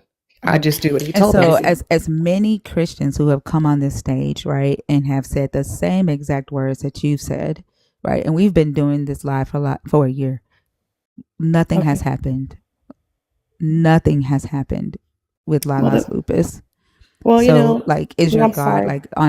is your God on like human time? Like, is your God waiting for some doctor to come up with a cure so that He can take credit for it? As far as the reason why things have been ineffective for Lala, I'm not God, so I don't know everything. But you are saying that you have the power I do. to go to your God on her behalf and I do. ask for her to be healed, I do. right? So the question is, like, why isn't your God doing the thing? Why hasn't He answered my prayer to heal her? Yeah, why hasn't He answered anybody's prayer to heal her? I can't speak for everyone who's prayed. They may not have the faith that they profess with their mouth. They may And not actually believe. and when you pray and nothing happens, right? And Lala is here a year from now with lupus as she has been, right? Mhm. Except for whatever the doctors do for her, right? Mhm. Then what? That's if you want to speak against what we have come into conclusion to believe, then that's your choice. But I say I mean, belief she's is healed. one thing, right? Belief is one thing, and that's okay to believe. But when it does not happen the way that you hope it to happen, then what is my question? There is no such thing because It when you literally believe, is. no, it's not. Not when you're a true knower of God. Hmm. Because Do people you who know how walk in many faith, people believe they are a true knower of this God? no, I don't know how many people. A freaking lie.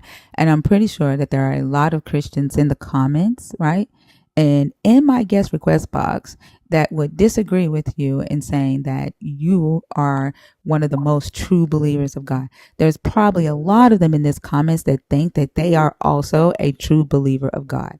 And then there's many that don't agree with you about them not having free will, and they've already said that you're not a true believer Well, that's because you that's don't them. believe they have free will. Right. Well, And so you that's them. determine so that, right. And so because of your belief that y'all don't have free will, right, you still believe that you're a true believer of God. They believe that they do have free will and they believe that they are the true believer of God. But what does that have to do You, with anything? exactly. What does that have to do with your faith and you asking your God to heal somebody?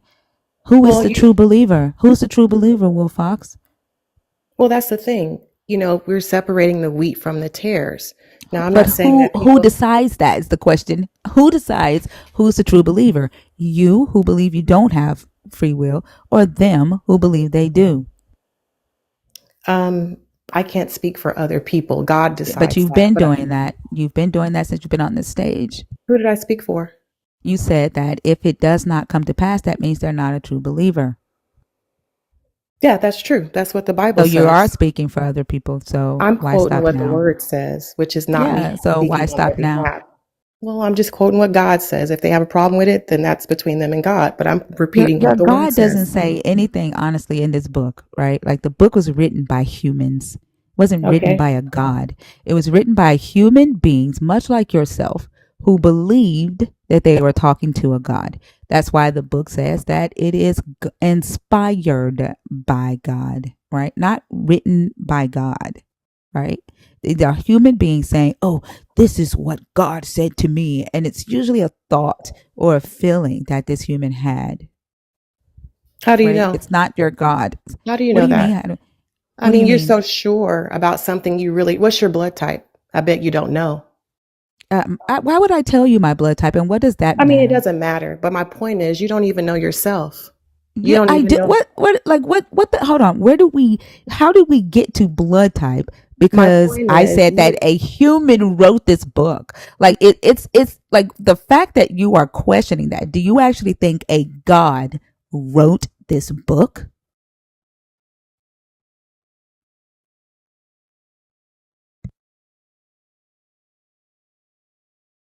Do you think a God wrote this book, Will Fox?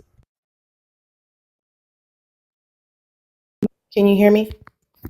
Yes. Okay. Um, yes, he wrote the Ten Commandments with his own finger, which is the rules I that we said the abide book. by. I said the book. That's inside the book. Did your God write the book? He used humans, which are his servants, Thank you. to write the Thank Bible. you. The same way Thank you. you read anything, if That's you read what, a hold on, manual. stop for a second. Will Fox, stop for a second. uh Now, you asked me, how do I know that humans wrote the book? That's what you asked me. How do I know that humans wrote the book? No, And that you just wasn't. said No, yourself, you that hold wasn't on, my Will Fox, question. and you just said it literally was. I said this book was written by humans, inspired by God, according to what they said. It is men who were writing saying, God said. That's what I said. So, what is your point if men wrote the The Bible? point is, your God didn't say anything. Men said God said. You have no proof that any human is interacting with an immaterial deity. You I do believe have proof. humans. I do have You proof. believe that. Show me the proof that your God can Well, engage with you outside of a human body. Now, before I continue, I'm gonna recite again what I am asking you. Okay, uh-huh. proof that you can engage with this God without this God using a human.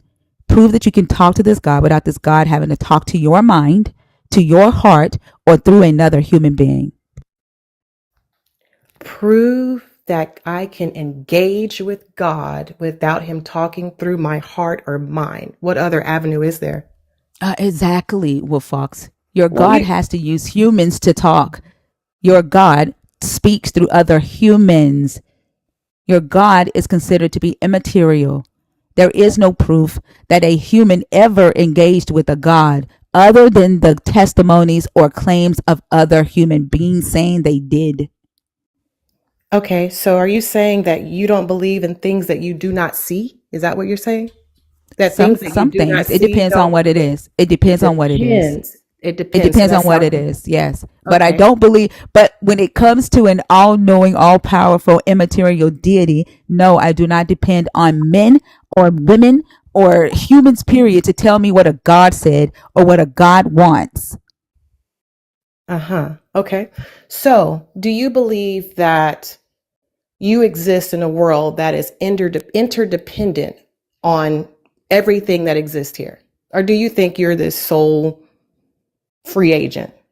You already said you don't believe in free What the will. fuck kind of question is that? Like, It's a what are simple you one. asking? I, No, it's I, not. I No, can repeat it. clarify. Yes, clarify. Don't repeat it that way. Clarify exactly what you are asking. Are you Do asking you me if believe do I you believe believe that I that am you can a exist? finite being? Do No, you I don't. believe that I am a finite being in a finite world, in a material world? Like, That's not what I am I a asked. material girl? Like, what are you asking? Be very concise. Do you depend on the things in this environment to exist? Some things. Some things. What are they? What are those things you depend I on? depend on air. I depend on the sun. I depend on food. I depend on shelter. I depend on electricity. I depend on my telephone. I depend on my bed, my fluffy ass covers. I depend on my heating pad. Okay, so good. So you do agree that your existence is dependent on the trees giving you oxygen, the sun giving the trees light, the earth providing you water to sustain you, to be able to live. Um, so my next question is, if you don't believe in a God, If you don't believe in someone who's intelligent, more intelligent than you, who just so happens to be immaterial or invisible, in quantum physics we call it subtle or too quick to see, but he's Hold there. on. Do you study quantum physics? Do you have I a degree? do, actually. I do. You have a degree in quantum physics? I don't have a degree in it, no, but I do study it. So why would you bring up quantum physics if you don't have a degree in physics? What does a degree have to do with reading a book? Because you're going to talk about things that you don't really know. Like, And you don't know if I don't know. listen to what you're saying right now. You should listen to what you're saying. Listen to what you're saying, because you're about to ask me, why don't I believe in a God that created all these things, right? Like, how can you not believe that an intelligent mind created all the things that you depend on in this physical world? Is that what you're about to ask me? No, it wasn't actually. And then I think you should work on your listening skills. Okay, go ahead. You're right. Okay. I'm sorry. So, your heart, you are not in control of that pump. Someone else is consciously pumping it for you, and you couldn't stop it if you wanted to, and you couldn't keep it from stopping if you wanted to. Who is doing that? It's not you. Are you saying that that physics taught you that there is this intelligent mind pumping blood to my heart every day? If you just answer the question instead of no. Can you answer that question? Are you saying that quantum physics taught you that? So why did you bring up quantum physics? I'm going to tell you. I'm asking whether or not. Go ahead and get to the quantum physics part. Well, who's pumping your heart right now? My veins are pumping blood to my heart. Can you get to the quantum physics part, please? What is your question about quantum physics? Why did you brought up quantum physics? What part quantum of your physics question? has proven that there is a field, the Bible talks about a field called the kingdom of heaven. Also talks about things that are invisible, and that there is a consciousness that is organizing matter, which includes your body, and it's in charge of matter. There is no Big Bang. In order for there to be any kind of order, there has to be an oscillation happening. And an oscillation has a source. It's not a mindless existence. The Bible says only fools believe there is no God. You can't exist on your own accord. You rely on the trees. You rely on God or the invisible realm to pump your heart right now. If God said die, you couldn't resist it. You don't even know your blood type. What the fuck is it with you in this fucking blood type Why shit? do you have to cuss? Because I can. Because I can. What in the world? I mean, but why can't you? What is it with you? What is it with you? Why are you offended? I'm not disrespecting you, because if you don't like curse words, then you have all the freedom to leave. You can leave anytime you want to. But why do you keep bringing up this blood type shit?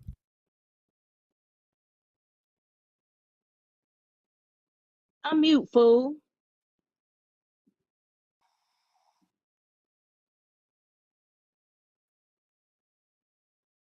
I sent How you an can you tell invitation. somebody that God doesn't exist?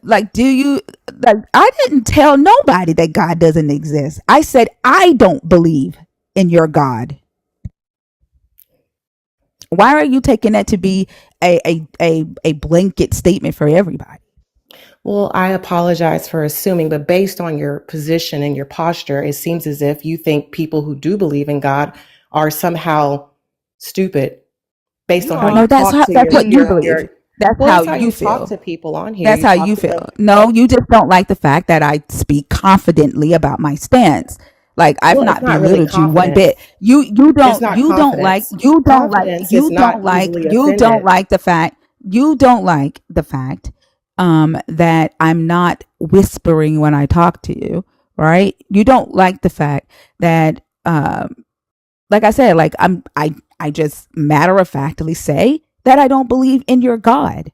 Also, your God is an immaterial being that you have to imagine you are engaging with. Your God speaks to you in your mind and in your heart. You believe that invisible being is pumping your heart every morning with blood. You believe that your God wakes you up every morning, even when your alarm clock wakes you up. But I guarantee you that if your alarm clock did not go off and you woke up late and you went to work late and you got written up, would you blame your God for that?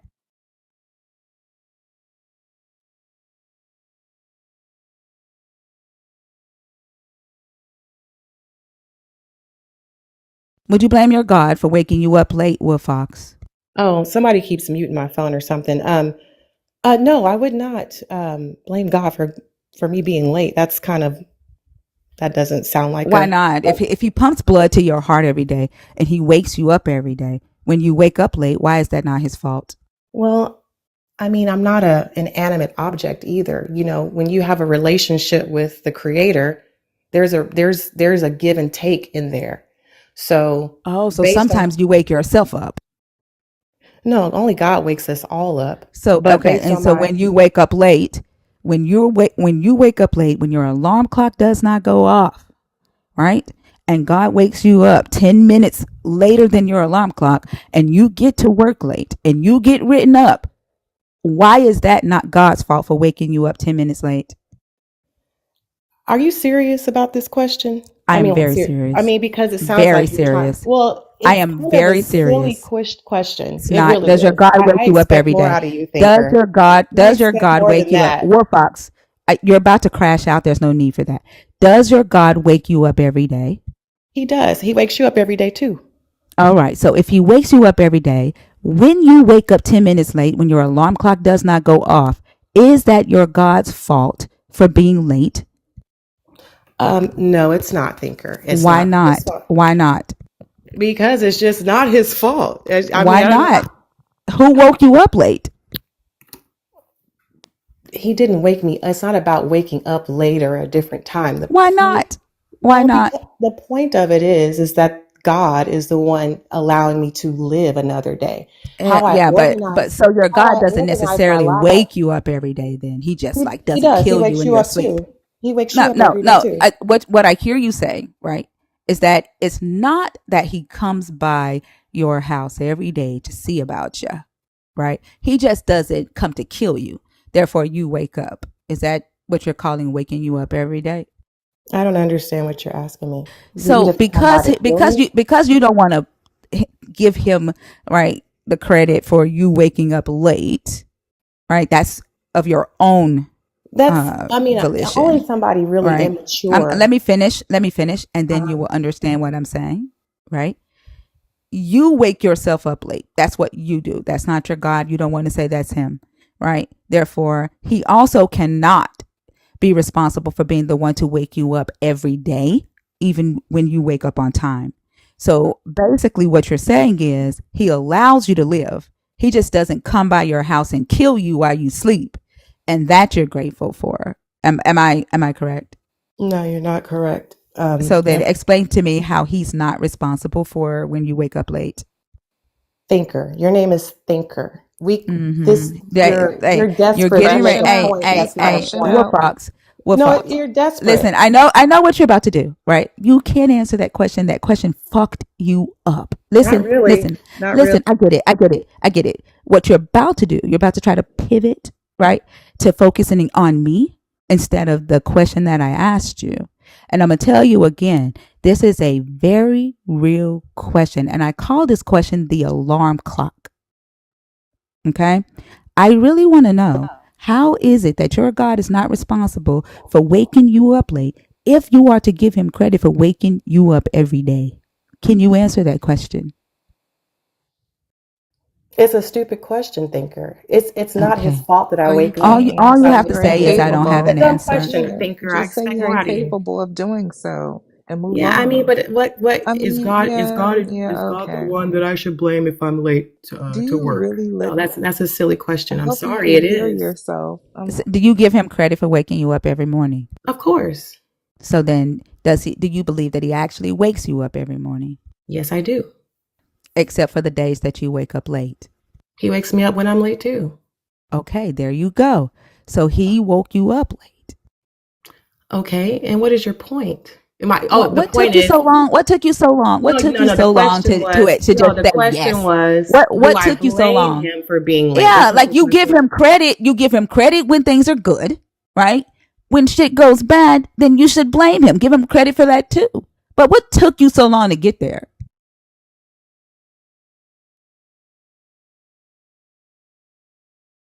It's a stupid question. Sorry, thinker. Yeah. So you got another question for me? It's okay. You can call it a stupid question. It's a It question that I was. have. It was. Yeah, It that's really was. fine. I mean, Do you blame that's God for being okay. late? Come on, let's think of something smarter to ask that has more depth than that. That's okay. Sure. So, can you show me, right, how you're able to engage with the God, talk to the God, like what the God can do here in the physical realm for humans without using other humans? I mean, there's trees outside and the sun is out there. Those don't have anything to do with humans. So does that prove that a God is doing that? It does, actually. It doesn't prove it because you still It can't does. see the God now, can you? I don't have to see God to know that he's Listen there. to the question, Wolf Fox. What's your question? Prove, right, that humans are able to engage with this God in the physical realm without using other humans. Yes, you can. You can go outside, breathe, look into That's the not proof. sky, That's still your belief. look at the That's birds. still your belief. Well, Look at you the asked me, so I'm trees. telling you. I'm telling you. That's Ask your me, I'm telling belief. you. That's a No, you belief. asked I me asked for without proof. humans, I I can asked for engage with proof. Wolf God Fox. by Wolf going Fox. into You nature. listen. You have a physics degree. You have a physics degree. Therefore, you understand what the definition of proof is, right? Prove, not stating other claims or new claims. Prove that you are able to engage with this God in the material realm without using a human mind, a human body, a human mouth, human hands, human feet. Prove it.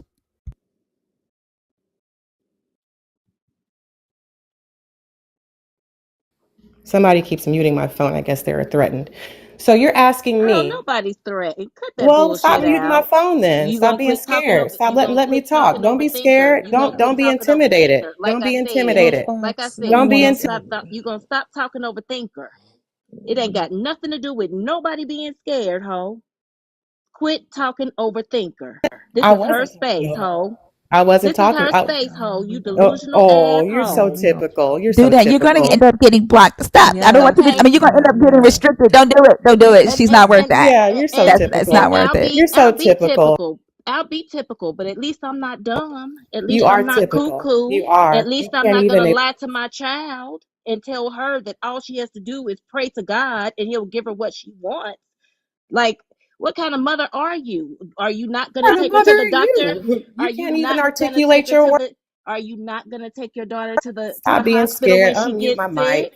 Unmute my mic. I didn't mute you. I'm not Yeah, scared. Are you not yeah. going to take your child to the hospital if she gets sick, or are you just What a going to tell her to stupid sit back and question. What a pray? stupid question. Well, Use your brain. you That's a said stupid question. That's a you stupid said question. every question that you can't answer is stupid. That's what No, I'm I getting from answered you. all y'all's questions and y'all are really You immature. can I wonder if you're like no. Well, teenagers. listen. Y'all I'm going sound to like act like a children. teenager and like a No, you are. You child can't if I even talk want to a to. grown woman without cussing. Cause That's you how a immature you hoe. are. Oh, Cause you a please. hoe. Well, you know what? That sounds like that's what you are. No, That sounds, ma'am. yeah, well, Been obviously that's how you celibate for talk. 6 years. Been celibate for 6 years and Okay. enjoying it. Yo. Talk like one. You talk Been like one. You celibate talk for like six somebody years from the and gutter. enjoying it. You sound like somebody from the And gutter. I'll be from the gutter, but That's I'll Yeah. be from the exactly gutter and smarter what than they you. say. No, I'll you be an alley cat and smarter than you. definitely not smart. I can tell. Yes, I am. No, you're not. I'm very smart. Anyways, anyways, I don't need you to validate me. So my question really you do. remains, are you going to not tell your child to go to the hospital and just pray about an ailment? If she gets cancer, I'll just pray about it and God will heal you? Is that what you're saying? The Lord loves you. I know you're angry. Girl, that The Lord hoe, loves you. What that is that that, that The that y'all Lord. nigga go a hoe to? too. Well, he What does. is He a Why hoe is that too. your go-to? He, There's a she, pain. Y'all are in you. pain, and y'all are angry about your Where's the But child pain being. nobody's at, girl? angry. Where's the Yes, pain? you are. Nobody's I can That's see angry. your something auric different. field from where I'm at. Let's You got Oh, an see. entity girl, on you you. must be one of the aliens they found in the ocean. Maybe. That Because you are part. so damn lost. Oh, okay. Anyways, so what was your question Look at again? the trees and look at the sun and look at, girl, bye. Yeah, I know you don't. I comprehend very well. You're just a typical Christian who comes up here aggravated, throwing insults. The only person aggravated. Just because you're calm, You're the one that it threw in doesn't mean, insults. yeah, because You're you you, started first. Well, So I'm gonna be a Fox, you've been child. throwing You out you're started insults first. since you've been up. you're aggravated. You started first. Why you keep mute? You're I'm not muting you. aggravated that we're discussing your God. You know, Chill out. iron sharpens iron. This is just practice. Girl, shut the fuck up. You should, oh yeah, you're more than welcome to delete me off. I know you can't handle it, I'm not so gonna drop you. oh, This you is fun can. to me. Yeah, This is well, let me fun to talk me. then. Let me talk This is then. Let me fun talk to then. me. Well, Let like me I talk then. said, you're gonna let the host speak and stop speaking over her. You talking And if you about want to thinker? ask her You a calling your friend the question, H word? You're if calling your you friend the H no, I'm word? calling you the hoe. Oh, Wolf okay. Fox, Typical. you the hoe. Typical. Typical. You said Typical. And host, I'll be that. HOST, Don't not don't Whoa, use host. she has such don't a use filthy caps in mouth. the I can't tell what comments. she's saying. She has such a filthy Do mouth. She not can't hold feel. on. Okay, so stop right now. Don't use caps in the comments, y'all. I've already asked y'all to do that. Nobody gives a fuck about all of that. Now you got to go. Like you got to go. Okay. Like y'all can come in here. You can talk about your Holy Spirit. Do that. They took you down. They flagged you for a violation. We just got a bullying and harassment. Y'all, please, y'all keep in mind that there's a lot of people that want to take our page down. Although we got to back up, like it ain't gonna stop nothing. But still, um, please, um, don't use caps in the comments unless you've been given prior permission to do so. Caps are for mods and for those with a vision impairment. You can come in here, talk your Holy Spirit, put your Yahweh threats in the comments, but do it in lower caps. If you do it in all caps, I'm gonna block you. I don't give a fuck what you say. Okay. All right. Moving on to the next guest. If you are if you're in the guest request box, can you please comment so that we can bring you up? Do that. We'll be back on her backup account. She has multiple backups. She ain't scared of that either.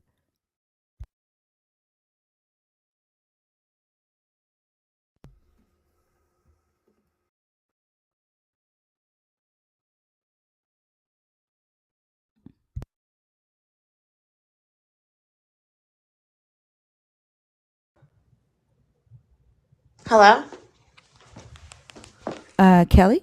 Hey, I don't remember when I clicked to go live, but I guess I'm live now. So, how are you? I'm good. How are you?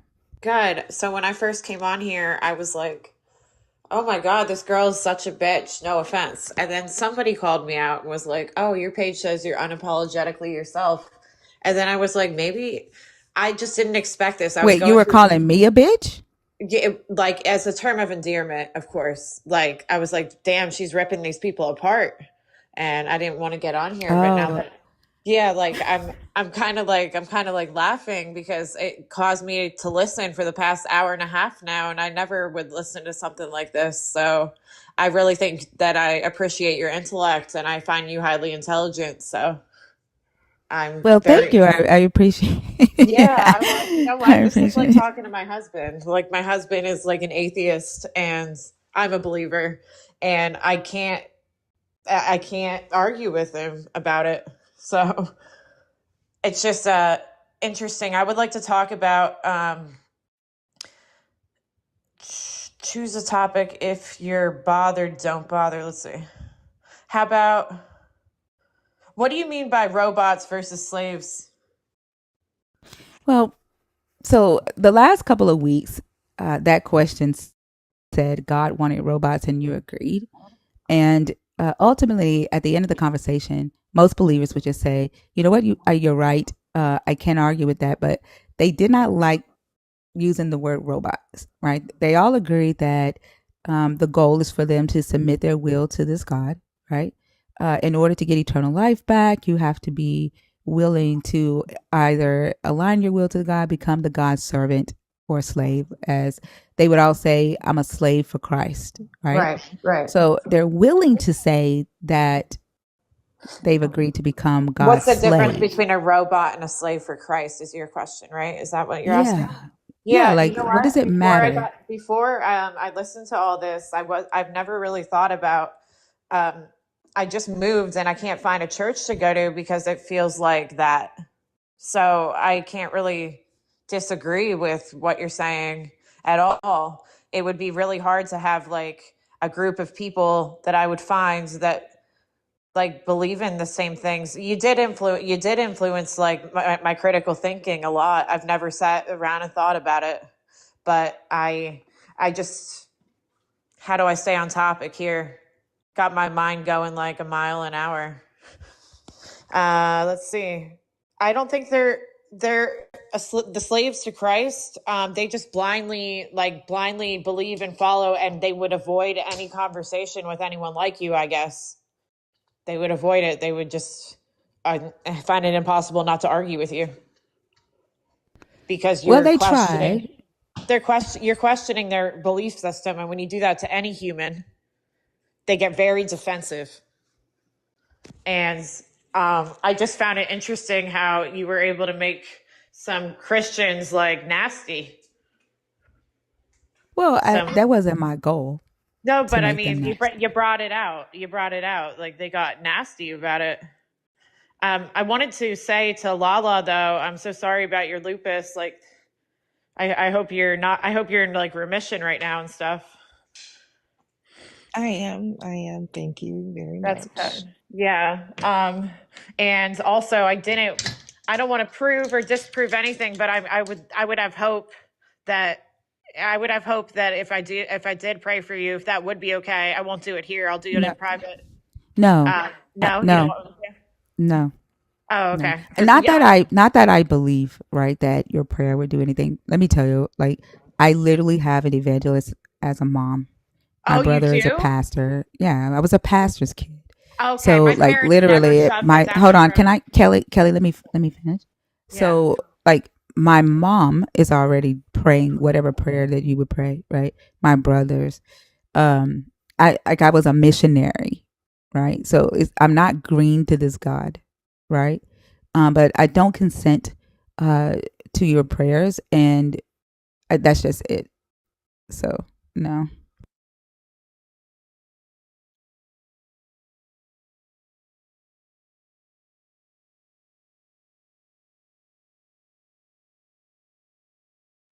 I sent you an invitation to unmute. Oh, okay. Sorry. That's really interesting that you grew up with such a background and people like so hardcore about it because I didn't at all. So maybe like I felt like more of a free thinker to come to that. Do you know what I mean? To come to Christ that made you a free thinker is what you're It made saying? me feel like a free thinker because it wasn't introduced to me in any capacity. How do you think that you heard about it? Actually, how I heard about it, like for real, was I went to go visit someone in prison, and they had this joy that I can't explain, and it made no sense to me. Mm-hmm. And they like prophesied over my life and things that were going to happen and all this and that, and I thought it was funny. I'm like, this guy's out of his mind. And these things they ended up coming to be, and they were like just things that I don't know where that came from, but he attributed it to Jesus. And so what part did you think about? Like you said it made you a free thinker. Yeah, it made me a free thinker in that, you know, like my family hasn't always just been like, oh, like I'm going to heaven, like no question in my mind, and blah blah blah, like I'm a good person and yada yada yada. And I thought that I read then when I started reading the Bible after I Hold on, visited give me him. just a second. Can you say that part again? Your family did what? They just we don't like see eye to eye on anything pretty much, and they're like they're the type of people that are like, oh yeah, we are like godly people, God, like now. So, so that means that you were introduced to this. No. They're like that now. So you brought them to Christ, Yeah. and they became more holier than you. I don't know. We don't talk anymore. I'm not Wait, saying you brought them to Christ, to this joy, right, that you got from this person that was in jail. right. It was And like, after you brought them to Christ, it separated y'all. yeah, that's weird, right? Very weird. Like, what happened to the joy? Like, why would something that brought you joy and brought this person joy destroy your family? Like, were you cool with your family before that? Yeah, I guess I was. I don't know. I've never thought about that before. I just know in the Bible it says I've come to divide, and he did. But why would he divide his own self, right? You believe Right. in Christ, your family believes in Christ, and he divided himself. That doesn't make sense. Like, the thing that Christ in this book has come to divide is the wheat from the tare, those that believe from those that don't believe. Why is he dividing his own believers? I don't know. That's a very interesting question. I'd have to get back to you on that. I've never thought about any of this before. So I'm kind of just like taken back, like in thought, not disagreeing with you. I've never thought about these things. And see, when you say, so you asked me a question, right? And normally, like, I wouldn't Share that. comment. No, normally I wouldn't comment on whether a person is a free thinker or not, right? Right. But you asked me, don't you think that this makes me a free thinker because I came to Christ even though I was not, indoctrinated into it? But to me, a free thinker would say, wait, this should not be happening if, right? If Christ is unity, right? The body of Christ is one, right? Right. Why would the joy of Christ or the love of Christ or the spirit of Christ divide its own self? There's a scripture in your book where Jesus is like arguing with the Pharisees, and they're calling him Beelzebub. Are you familiar with that? Yes. And he says that even Satan cannot fight against his own self Like a and devil his cannot kingdom cast out a stand. devil or something, right? Yeah, and he says that even Satan can't fight against his own self and in his kingdom stand. Right? So, like, what you are describing right now is the very thing that this Jesus told the disciples that the devil can't do. And you're saying that that's what Jesus did to you and your family. And the last thing Jesus ever says in the Bible, and this has been something that I've like asked a lot of people about, he says, it's the last thing written in red. I am the son of David and the morning star. And the morning star that's what Lucifer's name means. So is that why he died and went to hell? Like to get rid of Lucifer? Was that a part of himself, a duality? Like, I don't know. I mean, that's definitely a interesting topic. Yeah, I don't know. Like, I don't know. But yeah, he definitely divided. Give me just a second. Wolf Sure. Fox, I think you are absolutely fucking right.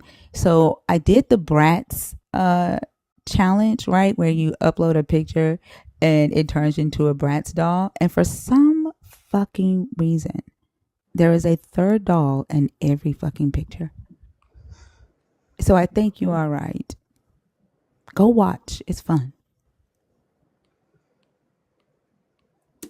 But Kelly, so that's a very good question. I would say definitely think on it some more. But I think the bigger question would have to be is why did Jesus divide your family when all of y'all believe in him? I think that's a much deeper question that you should probably be focused on right now. Hopefully to bring us all back together somehow. Because that should be the goal, right? Like, Yeah, it doesn't hopefully. make sense for you all to have the same belief in the same deity, and yet y'all are. And then not be close, right? Yeah, that doesn't make sense. So Yeah. I would say focus on that. Yeah, that's good food for thought. Thank you. You're welcome. I really Thank you enjoy so much your for I really coming up. enjoyed your like your show, your podcast, whatever this is called. I really enjoyed it. So thanks.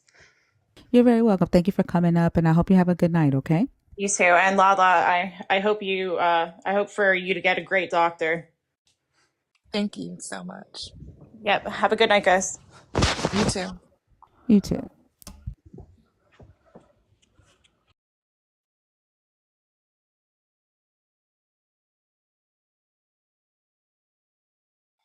You know what?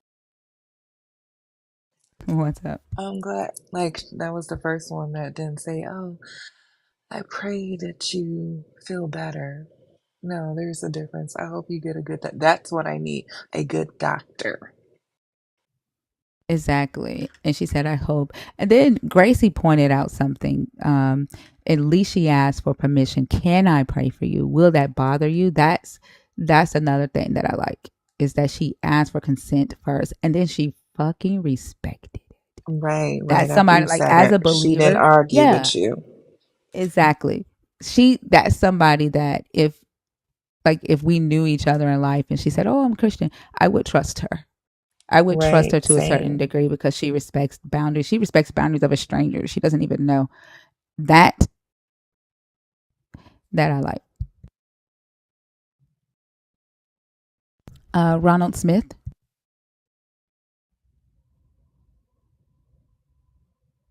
Ronald, are you there?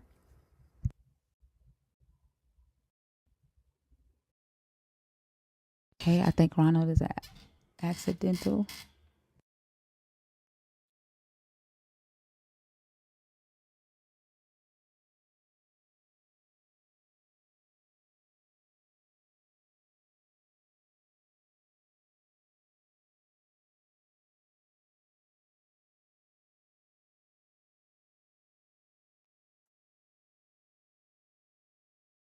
Can y'all hear the notifications from Discord? Do y'all hear that every time it does that? I don't hear Oh, it okay. anymore. Oh, everybody say yeah. It's on silent. I don't know why it's still doing that. I'm sorry, y'all. I silenced the notifications. I have no idea why it's doing that. They're not on. I don't know what to tell you. I'm sorry. I know that's irritating. I love you too, to Bender Wheezy.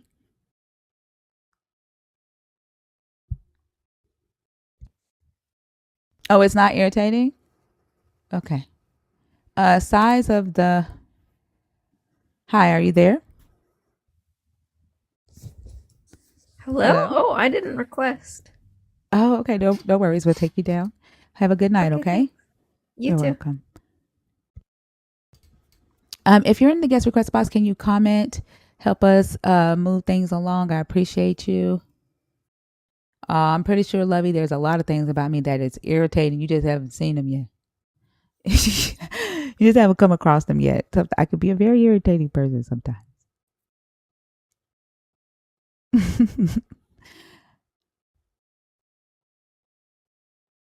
There's somebody named Sheena Love.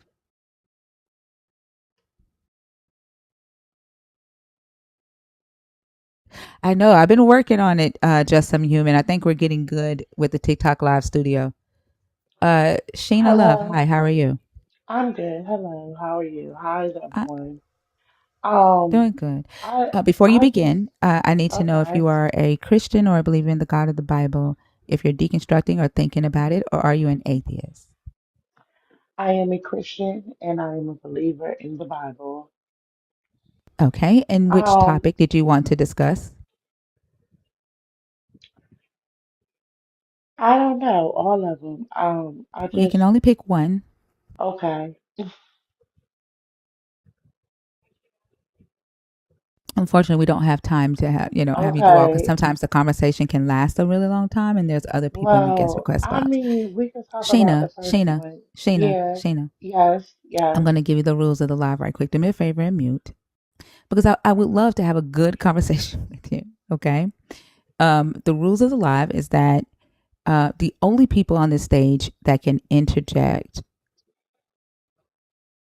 while someone's talking, it's myself and Lala. We will try not to do it, okay? Unless we need to like clarify or get you back on track, right? Other than that, I won't interrupt you. I ask that you don't interrupt me. We both can't talk at the same time. So I can understand what you're saying. You can understand me, and everybody in the comments can hear us. Okay. And also, I just think that's just a good way to have a great conversation, right? So that we get value out of the conversation and understanding where each other's coming from. Okay. Okay. Thank you. Which topic did you want to discuss? I'll do Jesus sacrifice. Your perception of Yahweh. I'll do that one. Yahweh. Mm-hmm. Okay. Go ahead.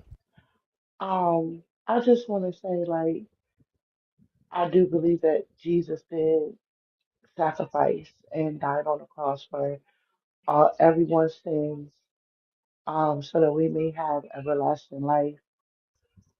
I do believe in that. I don't know, I know everybody is entitled to believe whatever, but I do believe that, um, he is the Savior and he's the only one that can save us all. I had my own things in my own life that God has helped me with and brought me out of. So let me get you back on topic, okay? So this is not a time to like testify. So what that Okay. question is saying is that um, is asking if Jesus's death on the cross actually washed Yahweh's sins, right? To the point to where believers cannot see or question the actions of Yahweh in the Old Testament, right? And they uh, through this perception, all right, they tend to justify his actions and go against what they would normally call immoral, like genocide or slavery or infanticide, right? Um, and so my question is, did Jesus sacrifice? Did Jesus die basically for the sacrifice of Yahweh? I mean, the sins of Yahweh. Like, do you see Well, the Old Testament Yahweh, through the eyes of Jesus Christ? okay, Yahweh to me is God.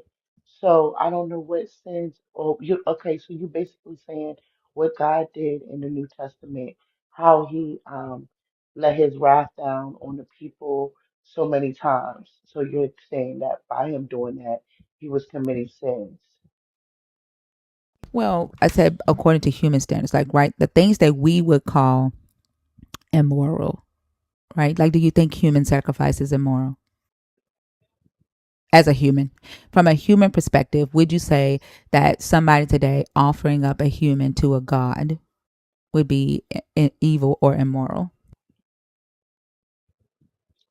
Um, I would say that, but at the same time, my thing is God wasn't using human as a sacrifice. Well, he was, but it was he just wanted to prove.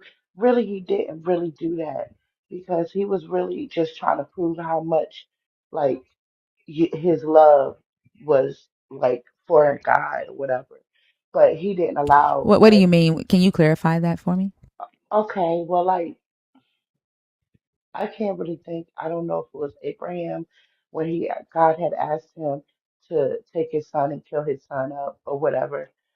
Um, he was going to do it to be faithful to God, but he didn't. God stopped him in the middle of doing that. He just wanted to see how much he loved him, like if he loved him more than his son, because at the end, well, we all should love God more because he's the provider. He's the one that created us and everything. Yeah. So you're saying that, okay. So I get you bringing up like this God tempting Abraham to like say, hey, if you love me, go kill your son, right? and Yes. that was this God's way of making sure or testing to see if he had Abraham's loyalty. I mean, to me, that sounds like something that a devil or a demon would do. But I understand that believers are like, well, he stopped him, so it's not really human sacrifice, right?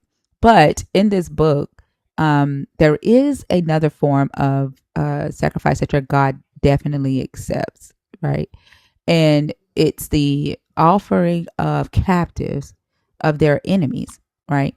If they offer or make a vow and offer any of the captives that they take when they go into enemy territory, right? And they take captives as slaves. If they offer any of them to God as a tribute or an offering, then they have to put those humans to death. They can't save their life. They can't pay a ransom. They have to put them to death, right? They're not allowed to use them in the temple. They're not allowed to use them as temple slaves, right? So when they offer them up to God and then they slaughter them, that's human sacrifice, right? Now, that was a part of the holiness code in Leviticus chapter 27, verses 28 to 29. Most of the time, when I talk to believers about that specific law, they justify it. Oh, they were savages. They were of enemy territory. It's called war.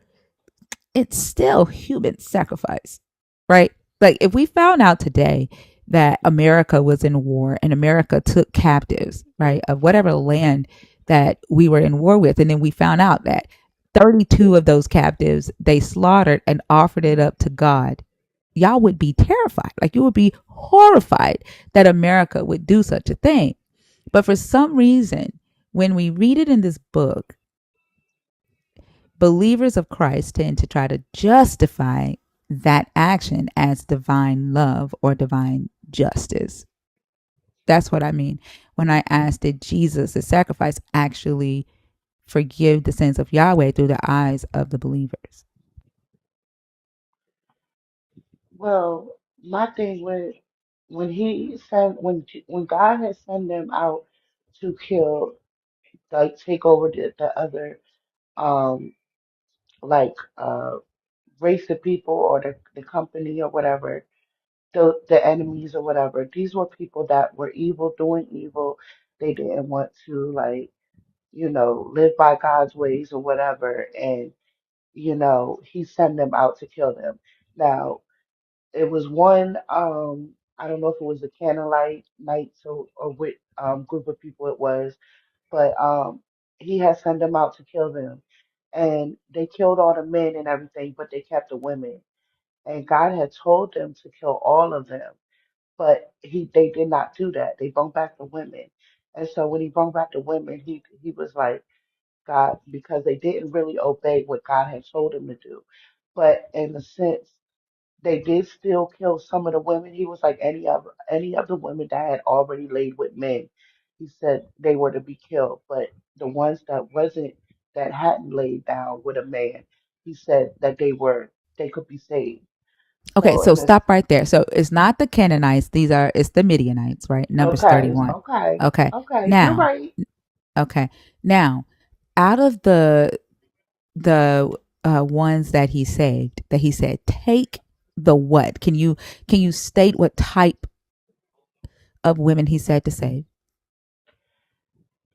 The ones that hadn't been with man, I believe. And they're called the ones that have not laid with a man, correct? Yes. Mhm. And they would be called what? If they haven't had sex yet, they're called They're what? virgins. Virgins. Virgins. Now, if you look in we're going to look at something right quick. Give me just a second.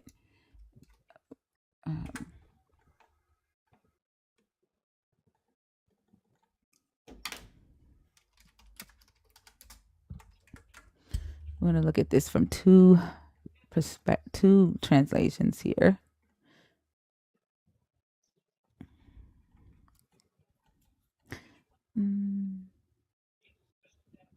Do you see this right here? What does this say? This word, these words right here.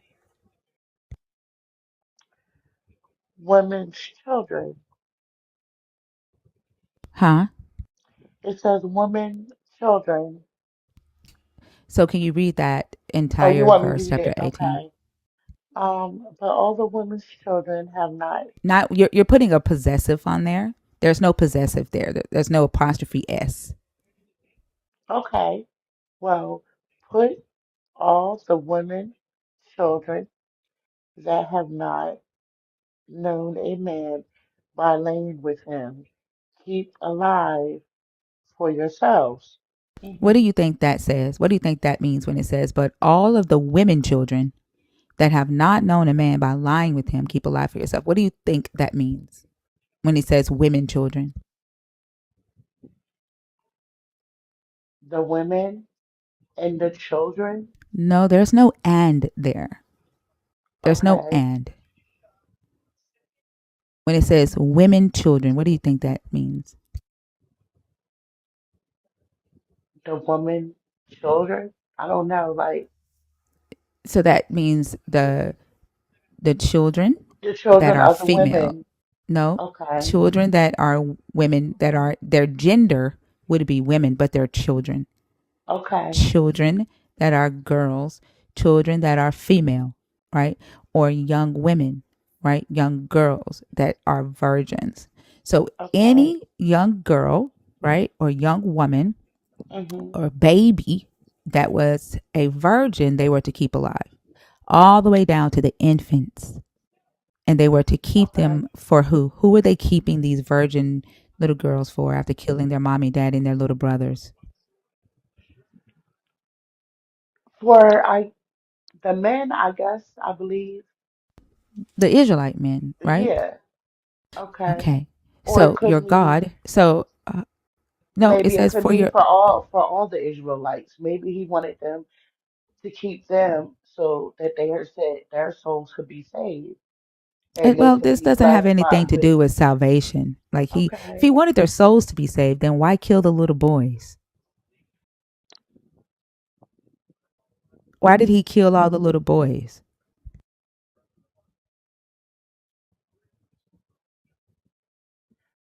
I can't answer what God and why God does what he does. So you Only just tried to, God. right? Like you just introduced a new thought and said maybe it's because he wanted their soul to be saved, right? You introduced that thought. And now when I ask, well, why didn't he keep the little boys alive if it had to do with salvation? Now you can't answer why God did a thing. Like I didn't ask for the salvation thing, but you offered that. But how do we know that he was taught he didn't save the little boys? He He didn't said because he the told them to kill woman. the little boys. He told them to He, kill the little boys, where did he right? say he told them to I'll kill read them? it to you. As a matter of fact, let's just read the whole thing, right? We're going to Okay. read it from the Lord spoke to Moses saying, avenge the Israelites on the Midianites. Afterward, you shall be gathered to your people. So Moses spoke to the people, saying, arm some of your number for the war, so that they may go against Midian to execute the Lord's vengeance on Midian. Whose vengeance is being executed? The Minion, Huh? the Midianites, No, whose vengeance is being executed? Whose the Lord's, vengeance? the The Lord's Lord. vengeance, right? So Hmm. the Israelites are carrying out the Lord's will. The Lord is mad. The Lord got beef, and he's gonna use the Israelites to carry out that beef, to act it out, right? Because he doesn't have a body, so he needs humans Hmm. to do this for him. You shall send 1,000 from each of the tribes of Israel to the war. So out of the thousands of Israel, 1,000 from each tribe were conscripted, 12,000 armed for battle. Moses sent them to the war, 1,000 from each tribe, along with Phinehas, son of Eleazar the priest, with the vessels of the sanctuary and the trumpets for sounding the alarm in his hand. They did battle against Midian as the Lord had commanded Moses and killed every male. They killed the kings of Midian, Evi, Rakem, Zur, and Reba, the 5 kings of Midian, in addition to others who were slain by them. And they also killed Balaam, son of Beor, with the sword. The Israelites took the women of Midian and their little ones captive. So they originally took the women and their little ones captive, Hmm. originally. And they plundered all their cattle, their flocks, and all their goods. All their towns where they had settled and all their encampments they burned. But they took all the spoil and all the plunder, both people and animals. Then they brought the captives and the plunder and the spoil to Moses, to Eleazar the priest, and to the congregation of the Israelites at the camp on the plains of Moab by the Jordan opposite Jericho. Moses, Eleazar the priest, and all of the leaders of the congregation went to meet them outside the camp. Moses became angry with the officers of the army, the commanders of thousands and the commanders of hundreds who had come from the service in the war. Moses said to them, "Have you allowed all the women to live?" These women here, on Balaam's advice, made the Israelites act treacherously against the Lord in the affair of Peor, so that the plague came among the congregation of the Lord. Now, therefore, kill every male among the little ones. Now, you see this? Moses made the command, kill every male among the little ones. That means every boy child kill. Yeah, I see it. Mm-hmm. And kill every woman who has known a man by sleeping with him. So if it's about salvation, why was this command made?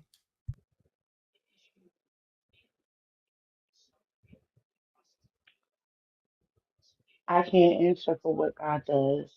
So why did you bring up maybe it was about salvation if you can't answer for what your God did? Why did you introduce that thought into this conversation?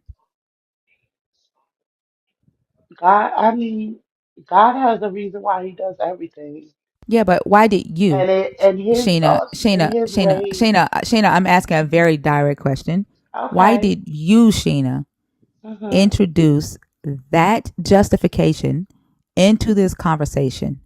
If you can't answer for God, right? Why did you attempt to with that justification? And now that I'm asking about the little boys that were killed, why are you switching now and saying, well, I can't answer for God? But you attempted to when you introduced salvation to the conversation as a justification. I believe some salvation was some kind of way given, and I'm not answering for God by all means, but we're looking at God like He's done the worst. But what what would in those times, it was a lot more worse that was going on. Like they were I killing, mean, do they were you making. randomly walk down the street today and just see people being offered up to this God as sacrifice? No, there is no sacrifice with humans. He doesn't do that. Not in He His ways. literally does here, Sheena. He literally does. When he tells them to keep But to that's. keep the Shayna, when he tells them to keep the virgins for themselves, right? Mhm. Okay, the young girls. You see that word there? The young girls who have not known a man by sleeping with them, right? Down here, when they separate the plunder, right? Mhm. They kept 32,000 of these little women, right? After they killed all the women, their daddies, and their little brothers, there were 32,000 young girls who were virgins left over, Mhm. right? So Right. then they had to divide that up and they had to give God his portion, right? And the persons were 16,000, of which the Lord's tribute was 32 persons. So they gave the Lord 32 virgins. What do you think they did with those 32 virgins that they offered to the Lord?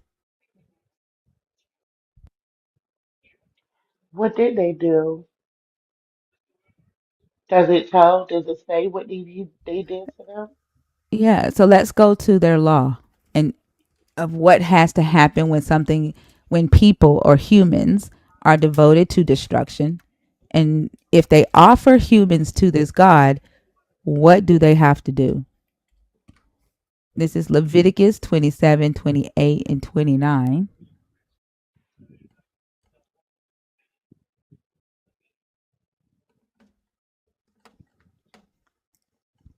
Nothing that a person owns that has been devoted to destruction for the Lord.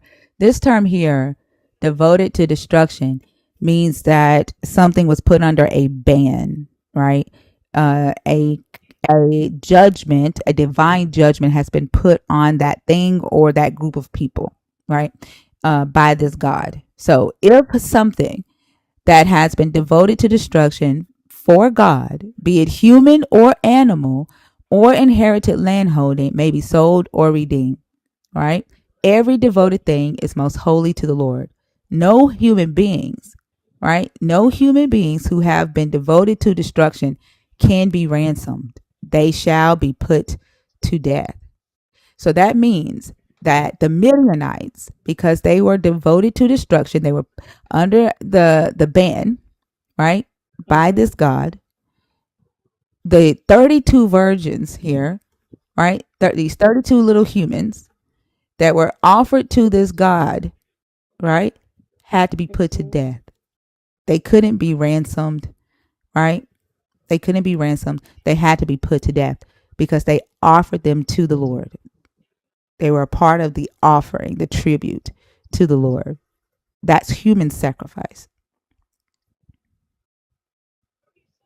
Okay, but does that, because if, okay, that's her law, so it didn't specifically said in the word when they, with those, when they said that in that book right there, it didn't say God slaughtered that they killed them women or them girls. No, it does. What do you mean?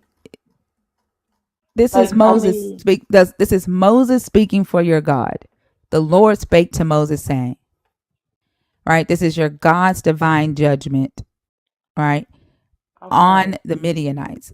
Right. Then it says, the Lord spoke to Moses, saying, you and Eleazar the priest and the heads of the ancestral houses of the congregation make an inventory of the plunder captured, both human and animal. So after Moses got angry and gave the command to go back, right, kill all the little boys, kill all the women, and bring all the little girl virgins here, right? Then God says to Moses, you and Eleazar the priest and the heads of the ancestral houses of the congregation make an inventory of all of the plunder that you captured, both human and animal.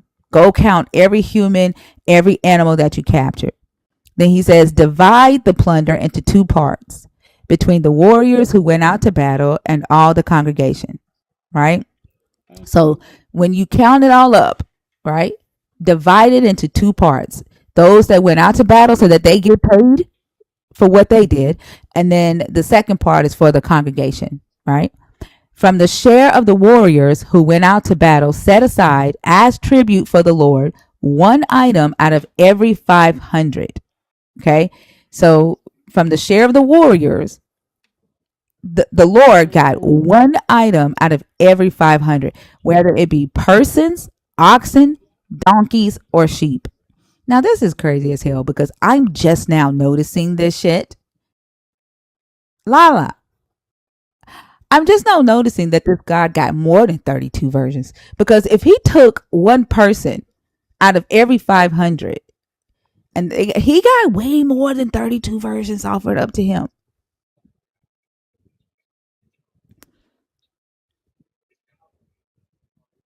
So he got 64 plus the 32. Holy shit.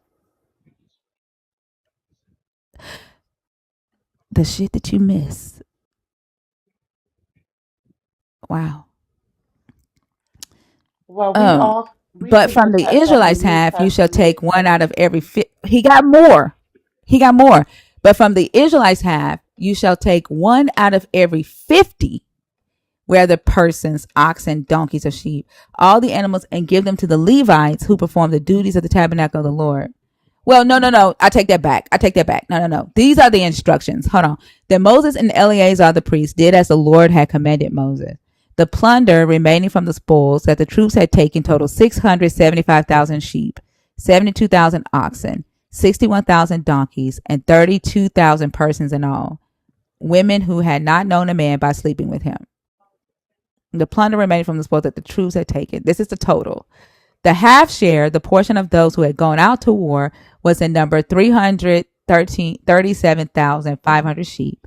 And the Lord's tribute of sheep was 675. The oxen were 36,000, of which the Lord's tribute was 72. The donkeys were 37,500, of which the Lord's tribute was 61. The persons was 16,000, of which the Lord's tribute was 32. So this is just for he got 32 virgins from the war, from the warriors have.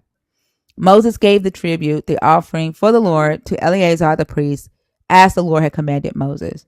As for the Israelites' half, which Moses separated from that of the troops, the congregation's half was 337,500 sheep, 36,000 oxen, 35,000 from the Israelites' half of Moses, and 16,000 persons.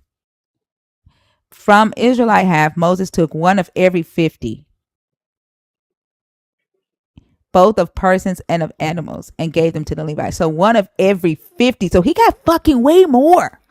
He got 32 from the warriors' half alone, but from the Israelites' half, he took one of every 50 of the 16,000. So he had way more offered up to him than just 32 virgins.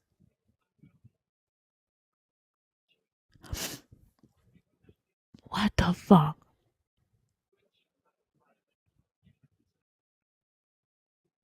And gave them to the Levites, who performed the duties of the tabernacle of the Lord, as the Lord had commanded Moses.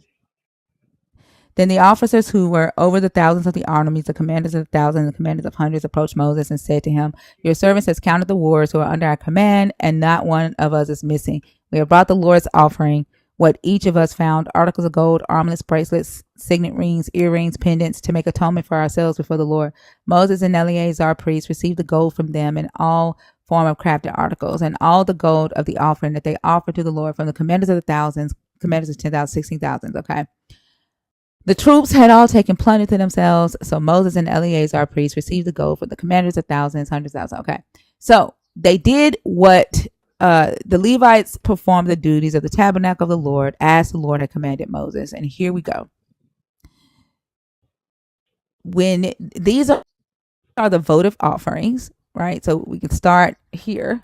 This is the holiness code, right? Leviticus 27. Well, some people add Leviticus 27 in the holiness code. Some people stop at Leviticus 26, but this is part of the law.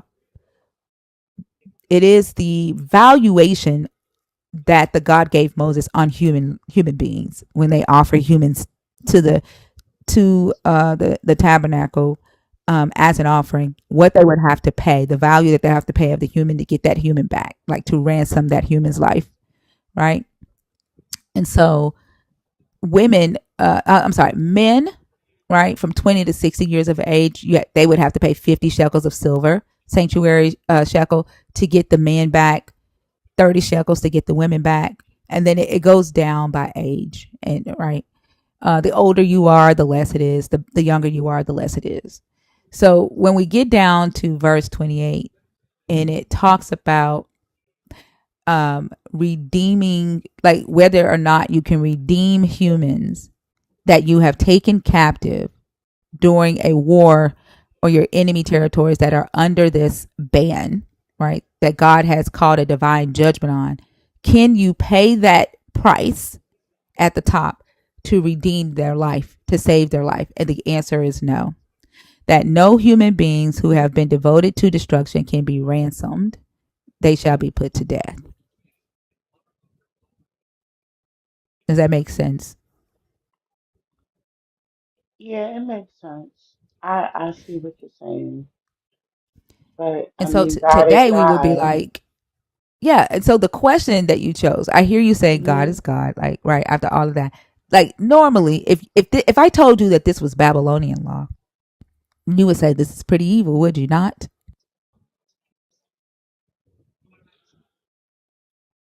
God has His wrath. But He that's not what I does. just asked you, Sheena. Sheena, if I told you that this is what the Babylonians did, also, would you Hmm. say that that's just the Babylonians' God's way?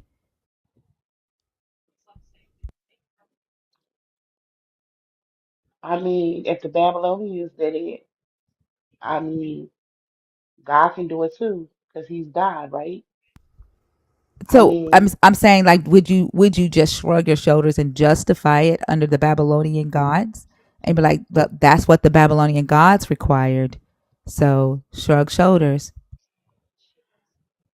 they, all I can say is they did a lot of different things back then, and they were cool, and death was always a penalty for anybody that did anything out of line. And that was before Jesus came and anything. So the world was already corrupt and they were already doing things. So So, but your whatever God God, joined them. Your God joined, like no, it's kind of hypocritical for like you brought up the I'm Canaanites, like not you hip. kind of you can't Yeah. not you, baby. I'm not Oh, calling you hypocritical. No, no, no. oh, okay. I'm not doing that. I'm I'm not saying hypocrite. like no, no, no. I'm not saying you are. I'm saying your God is right. Okay. So, like for your God to say, kill the Canaanites because they're sacrificing their children to other gods, right? And Hmm. then he gives a law that says sacrifice or offer up or devote to destruction humans of enemy territory that you take captive. It's human sacrifice in both situations. But to say that it's evil when the Canaanites did it or the Babylonians do it, but it's divine love and justice when Yahweh does it. That's hypocritical. I don't want to call it evil. I know that God has his wrath and he does what he does, and that's just what it is. But evil was already on the world, on the earth, and But it you was called it already evil for the evil. Babylonians though. It You was said what evil I because when right. God So created us, why there is it was not no, evil when your God does it? because it's not evil. It's his, well, okay. I'm not gonna call it evil. It's his wrath. But It's his wrath why is it just his wrath when your God does it, but it's evil when the Babylonian gods do it? because they were evil when they were doing it. It's God's wrath when Why? they I'm did asking it why. Why were they evil when they killed their enemies in sacrifice, but it's not evil when your God has the Israelites do it? Why is it not evil in both situations? because God is God. That's why, and because there is no answer for me. What he does is what he does. Okay, so That's now what it we're gonna go is. back to the question that you chose. Okay, the question that you chose was: does Jesus' sacrifice influence your perception of Yahweh? And are you unable to identify or classify both of these actions as evil, no matter what nation is doing it, no matter what God is commanding it, because of your loyalty and your um, indebtedness that you feel to Jesus because of the narrative that he died for your wretched soul? Um, okay, say that again. I'm sorry. Are you unable to classify both of these actions as evil, right? From Yahweh commanding the Israelites to do it, from the Babylonian gods commanding the Babylonians to do it. Are you unable to say both of these actions are evil, although they are the exact same thing, because of your loyalty to Jesus Christ and your the debt that you feel because he died for your wretched soul? I'm not going to say they're both evil. I'm going to say one is evil and the other isn't evil because God is God and he could do what he wants. And anytime when God lashes out, I'm it's sorry, we already because, know that. Did you hear my okay, question? Like you already answered that part. Like you're just okay, repeating yourself well, at this point. Can you answer I'm the not, next question that I asked? Like the okay. topic that you picked, okay? Hmm. You picked, does Jesus' sacrifice influence your perception of Yahweh? Right. So we're back to the topic. And Okay. my question is, are you unable to say that both of these actions are evil because of your loyalty to Jesus Christ?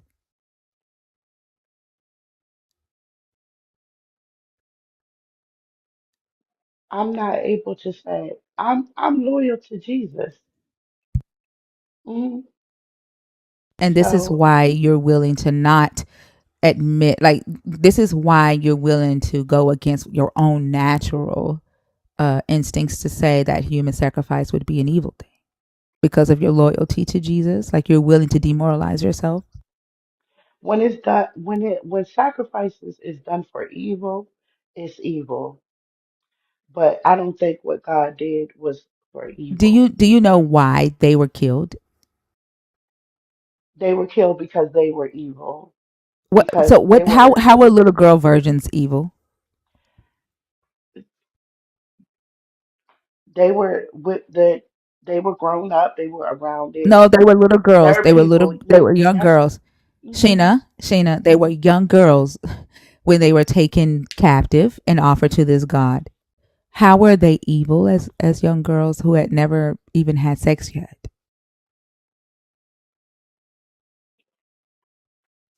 I'm assuming because I can't. I don't even really want to assume. I can't question anything that God does. Yeah, this inability to question the morality of this god or the actions of Hmm. this god, it's because of your loyalty to Christ. So you're willing to demoralize I'm not yourself. demoralizing. I No, just you don't are. understand. You are demoralizing yourself in front of like 900 people right now by you saying Okay, that the but little we all girls know were that the evil. Old Testament was, God was more how he was in the Old Testament.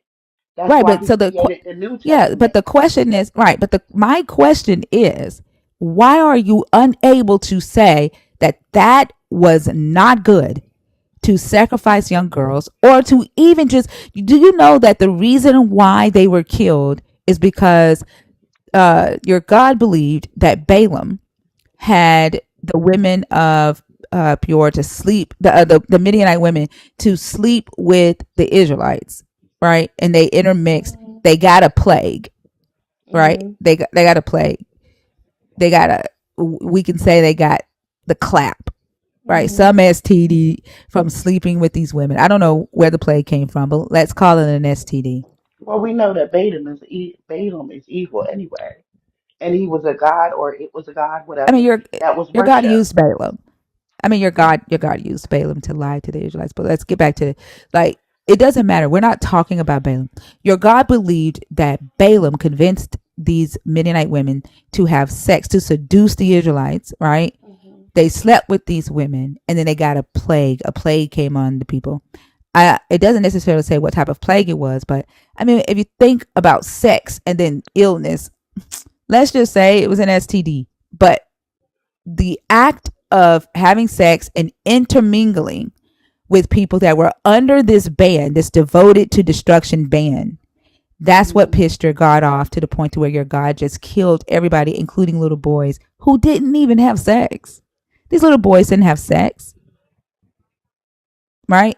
The men didn't have sex, right? Well, And then maybe. these little girls being Hmm. taken as like plunder to be future wives of Israelites against their will. Their whole family is dead, right? And then I don't know how many. Did anybody do the math on the new number? It's not 32 anymore. What was the new number? Did anybody do the math? One per 50. Please tell me somebody did the math on how many were offered to God. 320? Are y'all serious? 320? Are y'all serious? 320 little girl virgins, young women, were offered to this God. What the fuck did they do to deserve that?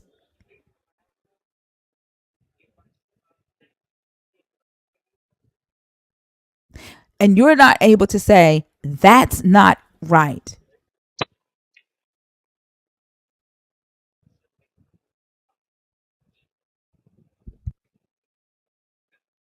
I mean, if that was done now into the world we live in, it's not right. But I can't say what God does. And maybe he was trying to cut the evil, cut it off from whatever. He was trying to cut it. Whatever was being The done evil of was having being sex, the done. evil of intermarrying, the The evil of evil of, intermixing. yeah, if it was with something evil, because see, God loved the So Israelites. let me ask you a That question. was his precious. Okay. So, I So mean, when the Europeans said that they were the new chosen, right? And they had a law that white people could not intermarry, intermix with black people. And they believed that they were God's new chosen because the new covenant moved from the Israelites to the Christians. And the early Christians were white. They were not black, they weren't any other race, any other ethnicity or nationality. They were Europeans. Okay? So when they had this law, that black people, like Africans, could not intermarry or have sex with Europeans, and they killed black people for that. Do you justify that under this new covenant, the Protestant new covenant thing?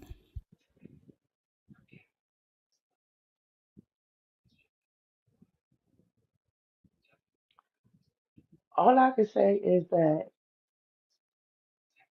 these things have always been done. This is nothing new under the sun in this world.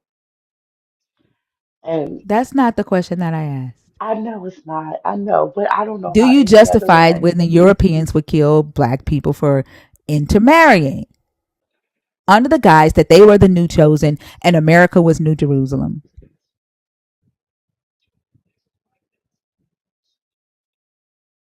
I don't know how I could justify The that. fucking silence is wild. Because I don't know how I can justify that. I mean, it happens all the time. This happens to this day. Some people still get prosecuted for uh dating out of race and stuff. Like, I mean, it's what I mean, everything that happened, like I don't understand why God has to be said that what he did was evil when it was already happening in the land, when it was already so much evil and things happening in the land. But when God does it, oh, he's considered evil. Because he claims to be the one and only true God. He claims that everybody else were heathens and evil and wicked. And then for him to come along and instruct his people to do the exact same thing that the heathen, evil, wicked people were doing To take out the evil. so that he could be the only evil. He's not That evil. part. He's He's not not. evil. No, he's He not. created evil. He did. So there, come on So now. he's evil because he created us. He created I, us, but he didn't I tell us didn't to say be created evil. us. I said he created Oh, evil. yeah, he okay. How he created evil? Explain that. Where's the verse? You're like I don't know. I think that you so again, I think we have kind of like just I guess gotten to, the basis of the topic that you Okay. picked, right? Okay. Hmm. Yeah. And I think again it's your loyalty to Jesus Christ. You see Yahweh through Jesus's eyes, through Jesus's I sacrifice. love Jesus and I love him, and he Yeah. loves you too, and I love Okay. you. Okay. But because of your loyalty, it seems that Jesus' sacrifice washes Yahweh's sins away for you. And Yahweh is now considered holy and just and moral and good through the eyes of Jesus, through the blood of Jesus. Anything that Yahweh does, anything that the people that preach Yahweh's laws, the hatred, the bigot, the racism, the supremacy, the exceptionalism, the homophobia, I just don't those you all understand. see, those you all I see. Hold on, Sheena. I'm listening. The genocide, all of that, right? You see all of those things, but you are willingly choosing to ignore them and call them love because of your love for Jesus and your belief that Jesus loves you back for doing that thing. No, I see it for what it is. I do, You but don't. You were I not even willing do. to call a thing I evil. do You were not. because it's not because That because Sheena, was the it's not slavery that your it's God not condoned in this book evil? what the slavery we're talking about with them kidnapping or the women, or are we talking about slavery in Egypt? We're talking about slavery that the Israelites did. Oh, Like your okay. God took them out of slavery in Egypt, Mhm. from Egypt, right, He according to did. this book, He and then he did. made them slave masters. He allowed them to become slave masters. And they owned indentured servants, like which were themselves, right, debt slaves, Mhm. and then they also owned chattel slaves, property, slaves for life. So, do you think that slavery, right, in Mhm. this book that your God condoned, allowed the Israelites to participate in? Although, slavery was already happening in the ancient Near East, right? There are Yes. slave laws Mhm. that go all the way back to 2100 BCE, right? Mhm. And the Israelites' slave laws, are first seen in society around 500 BCE, maybe a little before that, maybe 800 BCE. But this book says that it was around 1300 BCE, 1400 BCE. Um, so they were taken out of Egypt and then given permission to become the slave masters themselves. Right? Your God, even before that, your God had blessed Abraham with a shitload of slaves. Mhm. Right? So the slavery in this book, do you see that as evil? That was how it was in those times. So it wasn't evil? So then the slavery in Cause North that would, I America mean, wasn't evil either? Since your God never condemns slavery, right? Your God never condemns slavery in this book, even through Jesus Christ, it's not condemned, right? Even through the early church, it's not condemned. So because it's never condemned by your God, like there's never a law that says thou shalt not own your another human being. Although like he says, thou shalt not eat shellfish, or thou shalt not drink eat food that has blood still in it. Like he's very adamant about the things that he doesn't want them to do. So mhm. even though he never says don't own another human being in this book anywhere, would you say that the slavery in North America was just how it was? No, I'm not gonna say that. Why? Um, What's the difference? it's not a difference. It's just that that was the times that it was. That's how they lived. That's what went down back in those days. Now, So was slavery like in North America at that time? Like slavery was still a thing. slavery was always still there, and it obviously Yeah. still is So to so this day. why is it different? If that's just how it was, right? Yes, Why is it different? because that's when the New Testament was built, and The now we don't live by the same things but that happened in Sheena, the Old Testament. Sheena, did you hear anything that I said? There, not one time in the New Testament does your Jesus condemn slavery. Not one time does your Jesus say slavery is wrong. In fact, he uses the institution of slavery in his parables a lot. There's one parable where he's comparing his disciples to worthless slaves in their labor and not expecting a thank you, and saying to them, just like these worthless slaves that come in out of the field, who are expected to get to work and cooking their master's food and serving their master first, and not expecting to get an invitation to the table, a seat at the table, or a thank you, so should you be. When you are done doing all that God commands you to do, don't expect some type of reward. Just say to yourself, I am a worthless slave. And that's literally what he says to them. So he knew how slaves were being treated. He knew that slaves were considered property. Yet he didn't say, this is not how you should be. He said, this is how you should be.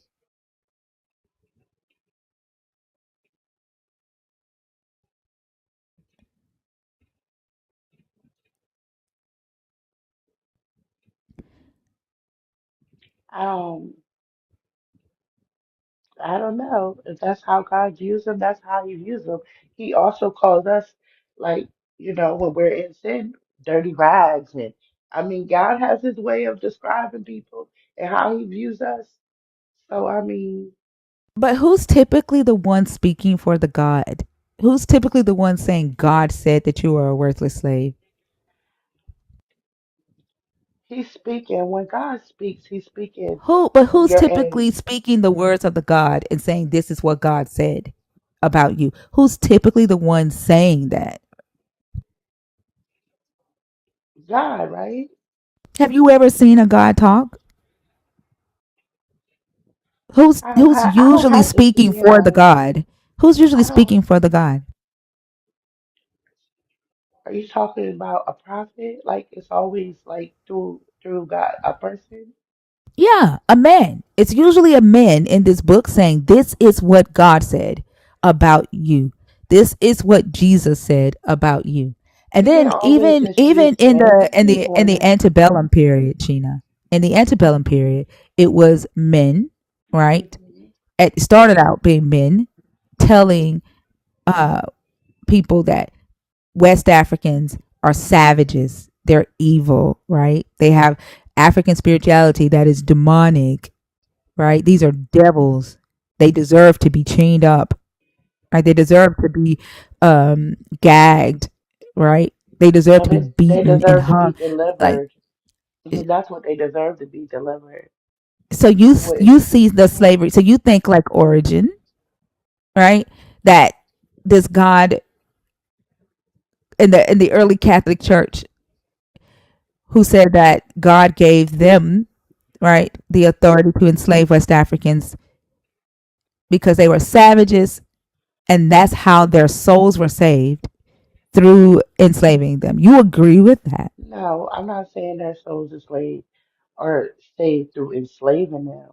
I'm talking about like the voodoo, the witchcraft, things like that that did How do you know? Have you studied it? what witchcraft. I've not studied it. I no African No. spirituality. I've not studied African spirituality, right? So I don't speak on things that I have not studied. Well, So anything. I'm I asking, don't have to how do study you know? it. I don't have So to why study would you it speak on something that you have not studied? because I don't have to study it. It's Why not? we don't you don't do stuff from the ancestors. You don't Who conjure told? up Do you stuff. realize that every day you go to church, every time you go to church, Yes, whose stories are you reading about? we're reading from the Whose Bible, stories are you reading about in church every Sunday?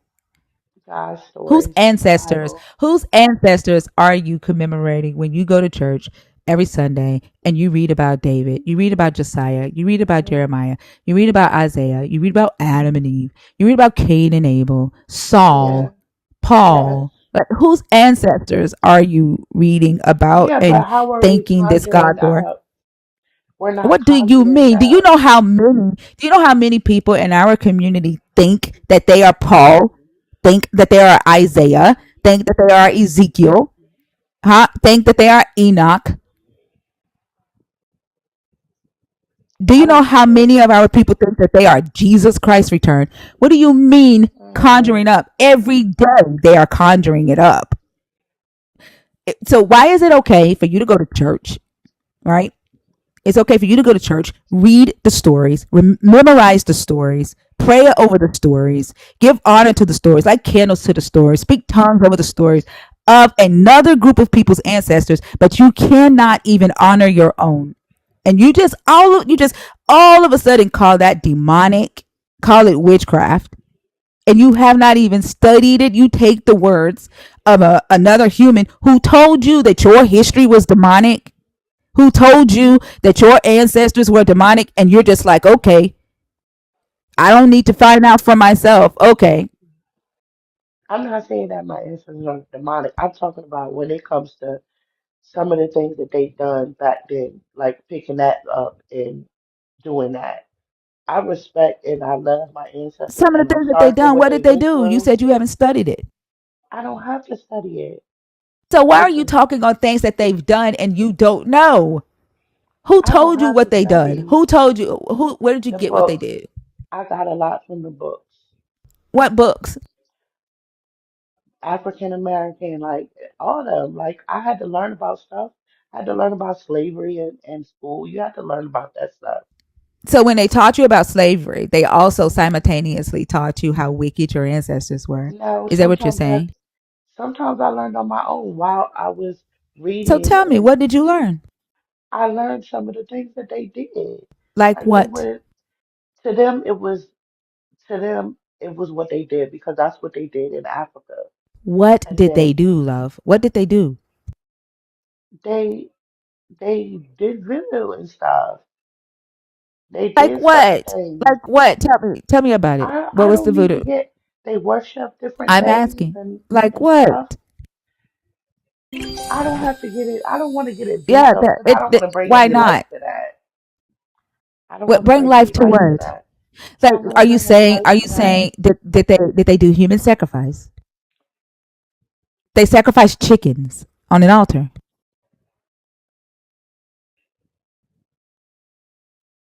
That they like They, drink blood every they first did. Sunday They and do a did. ritual of eating a body. They did. That's evil. That's evil. Mm. That like literally, do you realize that in your book, this is what the Mhm. Israelites did? They sacrificed goats and animals. Like when your God Mhm. came to Abraham and gave him this promise of his descendants going into Egypt, do you know that it was a dark cloud that came over Abraham while he was sleeping? And that dark presence told him to kill two bulls and slice them down the middle evenly, right? And place them on an altar. And then your God, to signify that covenant, a fire pot walked through the pieces of the dead bulls, right? Now imagine this blood everywhere. Two bulls sliced down the middle from head all the way to the tutor. And then a walking fire pot walks between the two halves of this bull that has been sliced to the precision. They would There was a lot of kill animal they would kill sacrifices. birds, they would kill turtle doves, right? Goats, right? Lambs on the altar, right? During what they would call the pilgrimage, right? Mhm. I'm talking about like there was no room in the inn. Like when they would do this, people would come from all over. The inns would be sold out. We talking uh Snoop Dogg in Vegas sold out,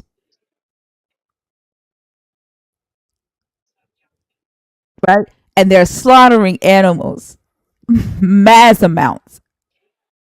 Yep. Mhm. And you're okay with them doing it. But your ancestors slaughtering a chicken to whoever they believe is their God for their protection, for their war when people come into their land, that's demonic. Mhm. They can do it, but your ancestors can't. I mean, they did do it. That's what they did. It's a lot, and it still goes on to this day. People still doing it. People still doing it. Nobody's doing it for God though. And yet you don't see That was in those anybody today. times. You don't see anybody today sacrificing their life for this God in the Because we name of don't this have God. to. We don't have You do it to. every day, Sheena. You're doing it right now. I'm not sacrificing. I give my all to you. You know what? You want to put it that way? Yes, yes, Hmm. and I will. Hmm. They no longer need to spill the blood, Sheena, because you No, have, like Jesus said, you've lopped it all up. You've lopped it up. You drink it up. You gobble up the blood. And you've just turned your mind over to those that are willing this God. You don't question. I turn my to God and God alone. Yeah, but there are humans willing this God. There are humans speaking for the God. There are humans willing the God. And they tell you what to do. And they do it in such a way that you don't even No, realize it. but God They can do, speak to you Sheena. Himself. God can speak to you Himself. Yeah, He you doesn't believe the have to God is use speaking to a you, Sheena, but human. through the words of other humans. No, You believe that the no. God, yeah, your God speaks to you within the He can confines speak and to you. the boundaries that were set by other humans. This is what I'm telling you, though. He can speak to you alone, not through another human. He can speak Do you to understand what I like just said? he I said, he can yeah, speak to yeah, me. through the boundaries, right, that were set by other humans. Somebody in this book told you what God is willing to do and what he's not willing to do. What you have to do in order to get blessed by this God, right? what to believe, what not to believe, what you have to believe in order to be blessed by this God. Somebody set those boundaries for you, Sheena, and the God speaks to you through Nobody, those nobody. boundaries. We see the boundary. We see the boundaries. We read the boundaries. But what I'm saying is that I don't need a human to speak to me from God. God Right. I didn't say you Himself did, human. can I did speak not say to you did. me. I didn't say you Okay. did. Your God can, yeah, you definitely. He can So speak how to do you you in your explain? mind. He can speak to you in your mind, right? Yes, But and two only through the other ways. confines of what you've been taught this God wants to do and what he does not want to do. Somebody set the rules for your conversation with God. That's what I'm saying. Those rules are set. That's why you struggle with what God will do. Like if you pray, right, and you're asking the God to do something, right, and it's like, oh, you can't doubt. And it's so hard not to doubt because guess what? You don't know if this God is going to answer your prayer or not because somebody set the boundaries on this God's prayer. You have to live a certain way, you have to Um, have a certain amount of faith, hmm right? You have to believe a certain yeah. thing. Yeah. hmm And you question yourself, am I this good? Do I believe this thing? Am I worthy enough for this God to actually answer my prayer? Will he answer hmm it? And He And has. those boundaries have been set by other humans. The conversation that you are having with this God is through the eyes of another human. No, no, never I through think it's another crazy human. that y'all are typing stand firm. I've never, Sheena, have I told you not to believe in your God? No, you haven't.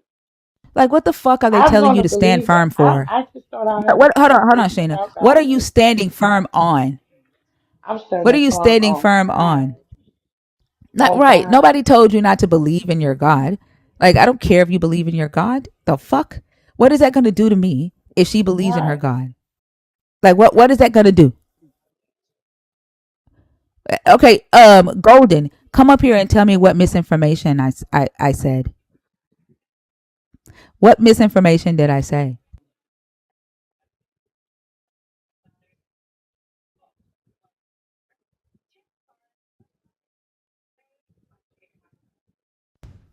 I'm really interested in hearing it.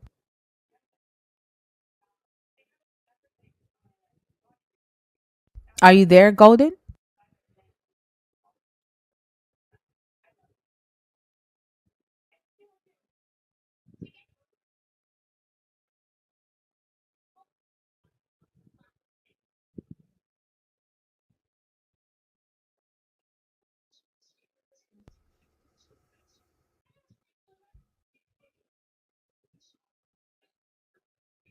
She said he God only speaks to her in her mind because I never said that shit. Don't fucking lie on me.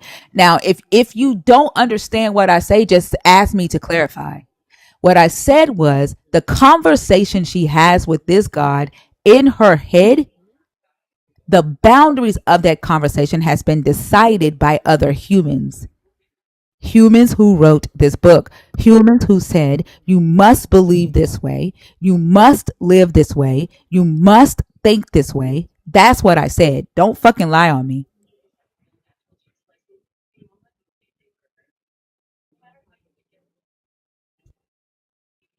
The very fact that she cannot say that human sacrifice when your God orders it is just as evil as when the Babylonian gods orders it. That boundary is set by another human who told you not to question your God.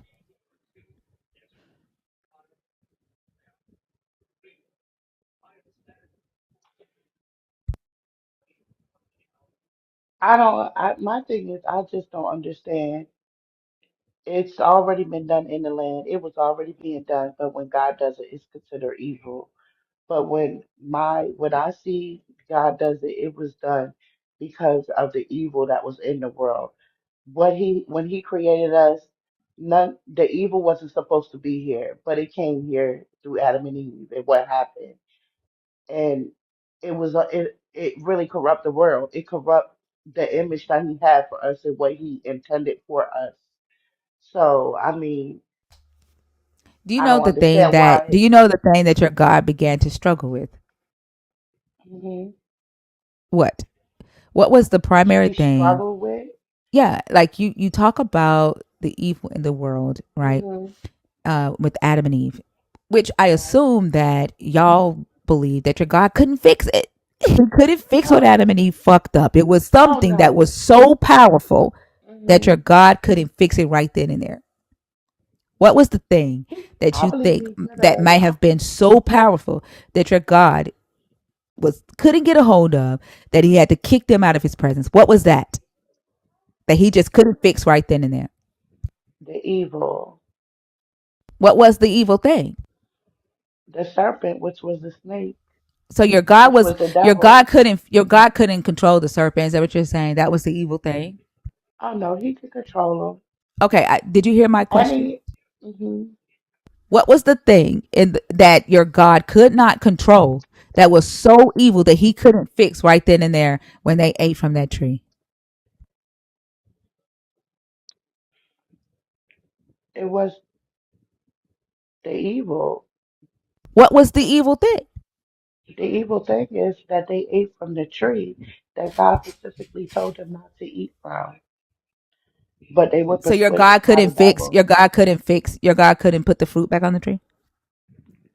He He couldn't could, just but whatever they took off the tree, he couldn't just put back and then just be like, don't do that again. he could, but no, that once evil comes in, God cannot stand evil. So Except was the serpent evil? he was evil. And the serpent was in the garden. Hmm. And did your God know the serpent was in the garden? Yes, he knew. So then your God could stand the serpent being in the garden around his precious humans.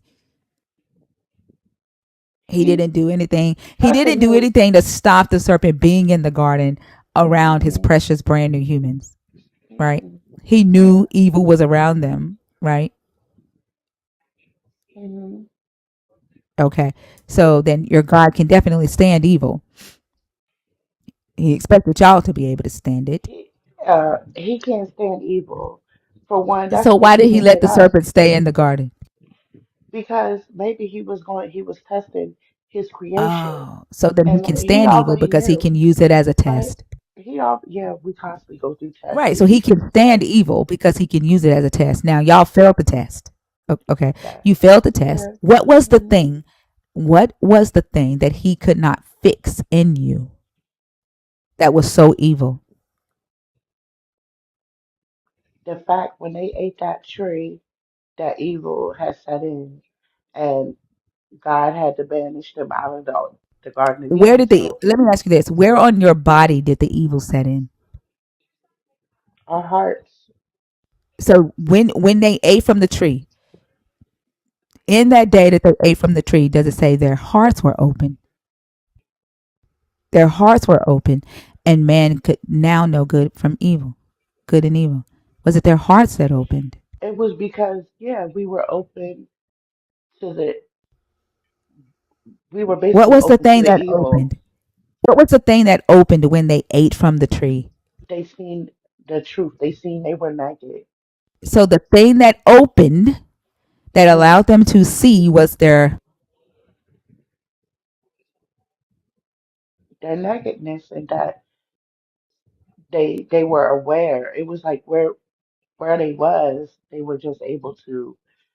They didn't know, like God had them to where they couldn't, like they were just in a good place. But once the evil sat in, they like see reality and what it was, and then they noticed that each other was naked, and they felt ashamed. That's when they felt ashamed, and they hid from God, and God came looking for them, like, where are you? And they were ashamed, so that's why they didn't come out. They knew Yeah. they done wrong. So I'm gonna say this, and I don't know that. I think we may have reached the end of the conversation. Okay, but Okay, that's fine. um, the thing that I was,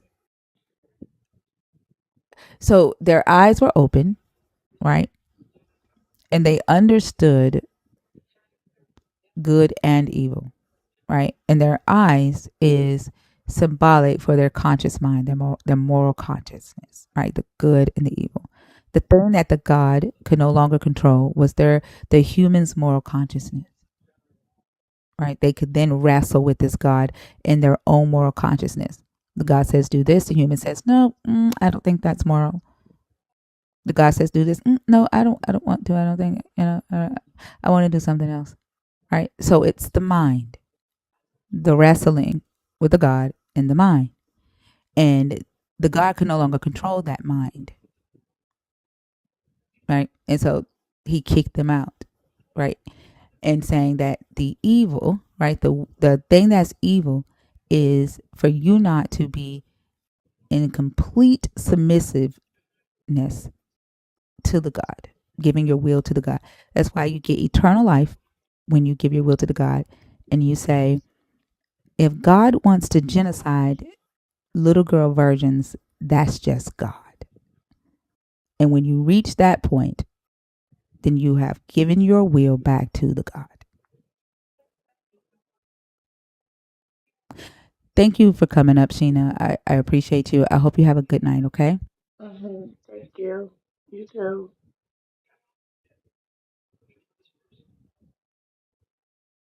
I don't know how to bring myself down, so It's you okay. I'll help take you me. down. Okay. I'll take you down.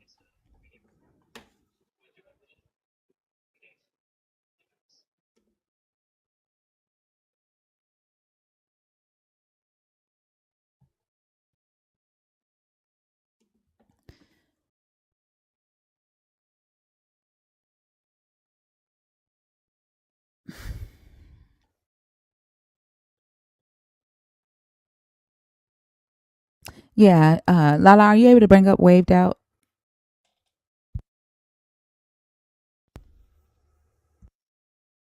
Betsy, I don't want your prayers. You can keep them.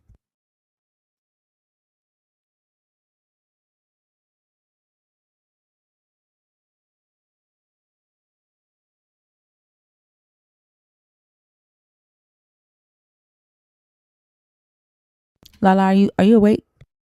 Or are you near the phone? I don't care if you think I'm rude. I'm not here to be your friend. I don't want your prayer. Keep them.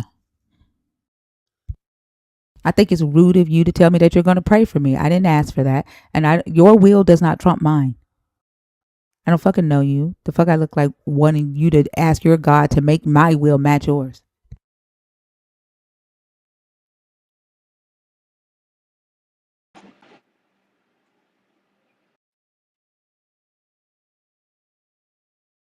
Hey, Waves Out, how are you?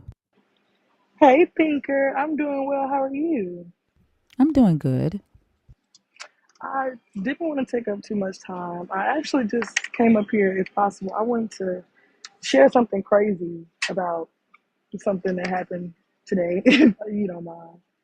No, yeah, go ahead. And it's actually just, I just wanted to talk about, just, I feel like there's just a certain delusion around this deity. I have an aunt who is type 1 diabetic, and she eats, just eats anything she eats. So I went by some snacks and she was like, "Don't eat that in front of me." And I'm like, "Why? What's wrong?" "Oh, I'm fasting."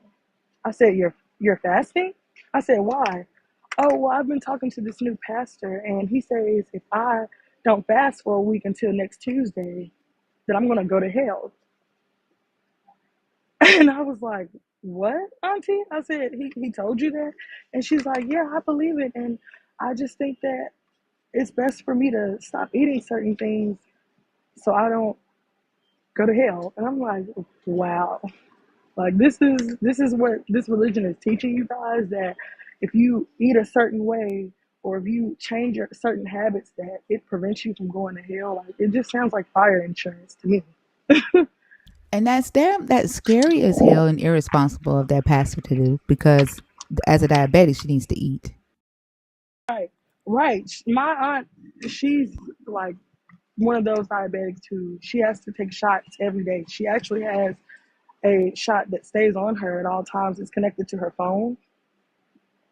And she believes it. And I didn't know how to respond. I didn't know what to say because it was just shocking that people go to this magnitude to praise him. It's very scary. It's very scary. I really have no words. But I didn't want to And take then up too they'll much have time. Betsy's reaching out to them, telling them to stand firm, all while they're doing Yes. things to harm them. And this is why I say, like, being able to, question and say, nah, I'm not doing that. My doctor Right. says I need to do this. And if you believe in a God, right, have your own relationship with that God, and like your God should know how your body works and what you need. No other human should be able to come to you and say, God says starve yourself. And then I agree. if you get sick, then that they're gonna say that was just God's will. I guess that's why God told her to fast. No, you just killed her. It's crazy. Like you have to eat every 2 to 6 hours, or somewhere in that range, and you're fasting because another man told you that you're gonna go to hell if you don't. Like it's just like have your own brain, have your own mindset. It's that simple if you ask me. But I want you guys to have a great day and just thank you for all that you're doing. Thank you. I love listening to you. You're welcome. Thank you for coming up. I appreciate you. All right, you guys I have a hope good I one. hope I hope your aunt doesn't get sick. I hope she makes it through that and she's okay. I hope so too. Have Goodness. a good one. Have a good one.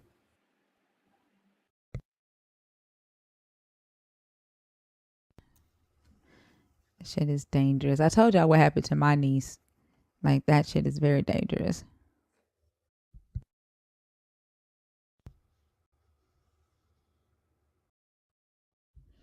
Ricky, Ricky, do you have a vision impairment? Can you let us know right quick? Can you comment and let me know? This is like the fourth time you've typed in all caps. Are you typing in caps because you have a hard time seeing? Can you comment right quick and let me know so that we don't keep muting you?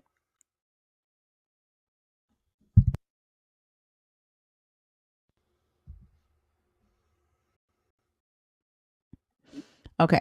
All right. So thank you. But please keep in mind that the caps are for people with a vision impairment and the mods. Okay. I appreciate you for respecting that rule. Um. Okay. Who's in the box on purpose?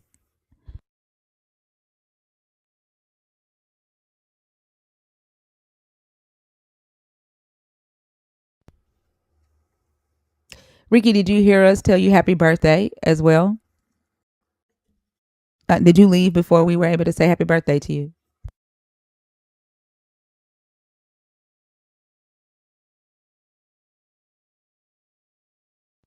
If you're in the guest request box on purpose, can you please comment so that we can bring you up? You're welcome. I hope you had a good day.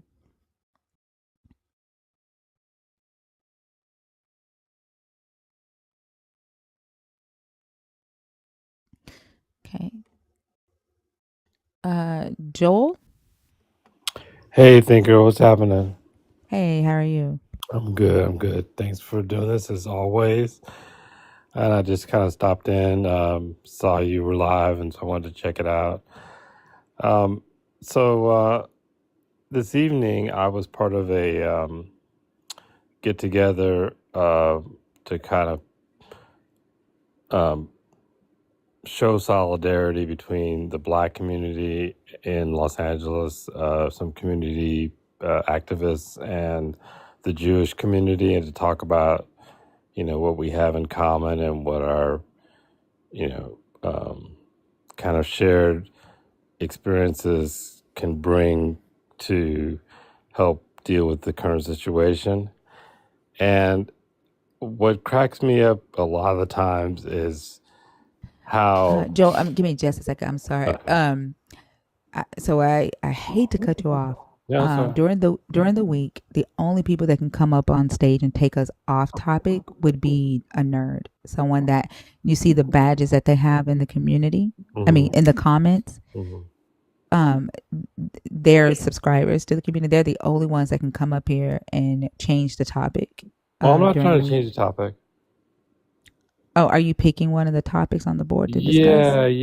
Oh, Yeah. okay. That's Which I one are you just discussing? I'm just setting it up because believers don't like the Old Testament. Okay. All right. Thank you. Okay, Yeah, go ahead. no, I appreciate that, but yeah, no, I'm not trying to change the subject. What I'm trying to get at is that the so-called Jewish community, and I say that because just because they call themselves Jews, they are not the only ones, and they're definitely not all that. But And so I don't they believe. I don't Oh, allow that type of okay. yeah, that's anti Disparagement. Semitic to me. Yeah. Okay. Well, I don't know how else to put it, but okay, I'll just say so-called Jews. No, that's anti-Semitic. Like Is it? Is it? so-called. Yes, it's very anti-Semitic. Okay. Well, okay. These Jews, these folks that are calling. Are you a Black Hebrew Israelite, Joel? Yeah, no, I'm a black man, but I don't know if I'm, you know, my lineage is connected to the Israelites. I imagine somewhere in there probably are. So Yeah. so have you listened? I don't know how many times you've listened to the show, but I don't allow that rhetoric on my stage at all. Okay. That's fair. I appreciate that. So, anyways, the Old Testament. I hope this isn't anti-Semitic. Is predominantly about people that are of the Israelite or Hebrew or Jewish extraction. Is that fair? I mean, the Israelites are in the story, right? Hmm. Um, Right. so I guess it depends on where you're coming from with this. Hmm. Again, like typically, I don't, once a person tells me that they believe that they are the true Israelites, I typically take them down because Oh yeah, no, I'm not saying usually that. that rhetoric gets very harmful, Yeah, bigoted, and I yeah, don't entertain that. No, I'm not saying that because I don't really know myself Okay. about my family from that perspective. But I guess what I'm trying to get at is we talked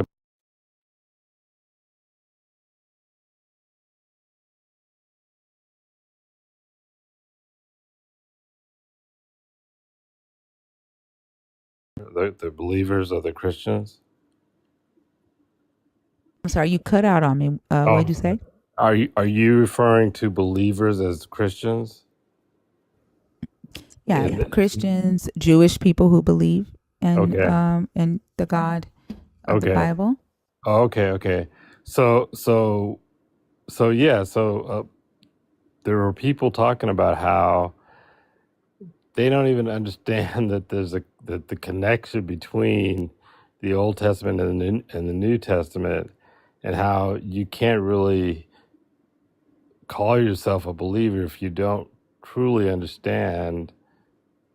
I mean, you can call yourself whatever you want, I guess, but I just don't see how people walk around not understanding the Old Testament and the connection to themselves or believers, Christianity and Judaism.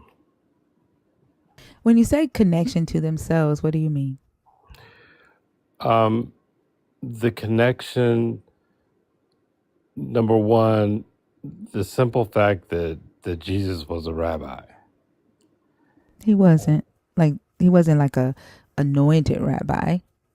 Like they Well, called him rabbi. they called him rabbi, right? And I Hmm. don't know if he went through the rituals to be technically a rabbi, but they saw him as a teacher and as a as a teacher, right? And he literally preached, if you will, or gave you know um, sermons, and was considered a a a, a, a teacher, a valued teacher, or a known teacher. And this new covenant that is espoused um, was not was a continuation of the old covenant. Let's put it that way. And so when you say believers don't like the Old Testament because it seems to me they think that somehow the new covenant or the New Testament makes the Old Testament irrelevant. And I just don't agree with that. So when you say it, that's so they do believe that because they're not bound by the law, right? Yes. Yeah. But they say that Jesus fulfilled the prophecies in the Old Testament, but still doesn't, read the Old Testament to be able to explain how they see Jesus in, the Hebrew scriptures, which is odd because that's supposed to Right. be what the Holy Spirit allows them to do, is to be able to explain these prophecies and explain how Jesus fulfills them, but they don't see the need to actually read the Old Testament to be able to do that. But And yeah, I conversely, agree. There's a, and conversely, Jewish people don't want to acknowledge that he fulfilled the prophecy. well, So he didn't. Like that, he didn't. Like you literally have to, according to Christian tradition, right? You have to have faith and you have to have the Holy Spirit in order to see Jesus in it, because you damn near got to lie to yourself, uh-huh. right? Like he didn't fulfill the prophecy. I thought he did. So let's talk about that, because maybe that's a contention for why quote unquote believers are at odds with Jews. No, believers are at odds with Jewish people because they believe that they are the new chosen. They believe that the covenant, this blood covenant that this God made with Abraham and the Israelites, has switched from them to the Christians. And because Paul says, oh, they misunderstood the promise. The promise was not seeds with an S, right? It doesn't mean Uh-huh. descendants. The promise was actually descendant, singular. And that descendant was Jesus Christ, right? And so everybody through Jesus Christ becomes a descendant of Abraham's promise. That's what Paul taught. Don't fucking type and comments in my comments in all caps demanding me to let you in, because that's the thing that won't get you on my stage. You'll never get on my stage doing that.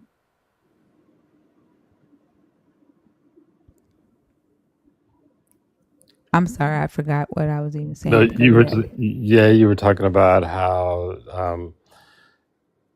the teaching of was, Paul said that there was a descendant, which was Jesus, and that was the gateway, Yeah. I guess, to the believers of Christianity, not the descendants of what was talked about in the Old Testament. Yeah. And so believers, like, they're at odds with the Jewish people because they believe that they are the new chosen, and that that the Jewish people have to one day accept Jesus, right? Or Hmm. else they believe God's gonna like kill every Jewish person that doesn't accept Jesus, and that it would be the Christians living in New Jerusalem. That's the traditional Christian belief. That's why they're at odds with each other. Ah, okay. Thank you for that.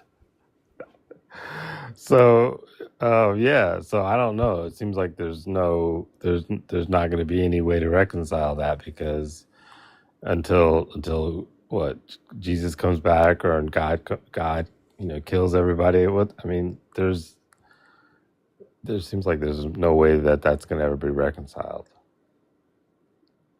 I guess I don't know what you mean by reconciled unless people wake up and realize that they're being pitted against each other. Like, Yeah. and it just takes like reading and studying the book and studying the history of the book, right? Yeah. There's a lot of information out there to help you better understand what this story is telling. Like it's literally, the Old Testament is a story of two nations. Like the two brothers are the two nations, right? You have Mhm. the North and you Mhm. have the South. The North was a wealthy kingdom where most of the people that lived in the North were intellectual, right? They were agriculturalists. They were blacksmiths, right? They could build large buildings. They had government systems set up. And right before the Assyrians came and conquered them, they were about to acquire full statehood. The South, Judah was a very uh, sparse land. Like their population was really dense. They had about 20 villages established throughout, like Israel Finkelstein says, like a minimum of about 1,000 acres of land. But at this time, right, in the Bible, Judah is writing as if they're this competing kingdom with Israel. Like the Davidic monarchy and the Solomonic monarchy is big and wealthy and flourishing, right? But in reality, in history, it just wasn't like that. Judah did not become a notable nation until like the 7th century BCE, right? Okay. And so when you think about, we talked about this on our podcast today, Bash and I. When you think about Cain and Abel, right? Cain was the son that brought gifts to this God that he created of himself, right? He did a little bit more. He didn't bring like the natural things to the God. So the God did not love that offering as much as he loved Abel's offering, right? And Abel brought the fruit of the ground and like the natural, of the earth to the God. It that represents Judah as pastoralists, like they were sheep herders, right? Humble, meek. And then Cain, and representing the north, right? This big kingdom with who were wealthy in agriculture and building big buildings and palaces and in intervention, right? And so it was the pastoralists, which represents Judah, that the God loved most, but then Cain killed them, right? Then you go on to like the brothers of Noah. Noah's sons, right? You have that. You have two of them are going to serve one of them, and the one that they're going to serve is end up being Judah, right? Then you get to Jacob and Esau, and they're wrestling. They're wrestling in Rebecca's womb. And Jacob is, when he comes out, Esau comes out first, and Jacob is grabbing his heel, right? That's representative of how the north came and became its big kingdom first, and right behind them came Judah, getting the inheritance, right? Like it's just a story of the north and the south competing with each other for this God's attention, fighting with each other and fighting with other nations. It's if you allow yourself to study, right, then you'll kind of see what the story is telling, and then you won't have to hate people. You won't have to hate other humans because you think that you're these Israelites in this book, or because you think that God is calling you to be a Christian. I don't know. Like I think a lot of it just creates division that's unnecessary. Like I'm not saying don't believe in a God. That's your business, right?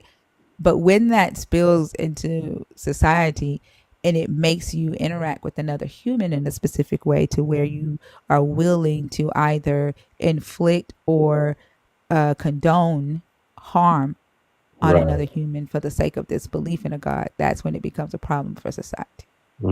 Absolutely. I totally agree. So what's the best way to talk to you about things in general, right? To be off topic.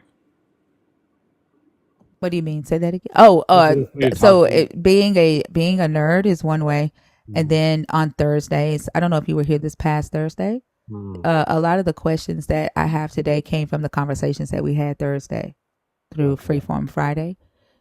We had a lot of off-topic questions and that people brought up, conversations that people brought up, and it just raised more questions for me. So a lot of these are questions that I had after having off-topic questions with people on Thursdays.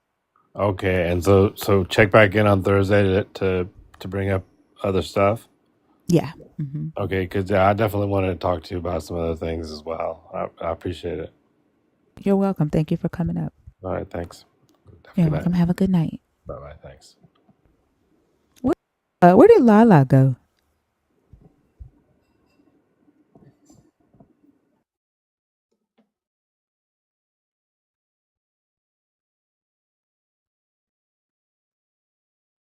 Yep. Literally said that it's the north and the south.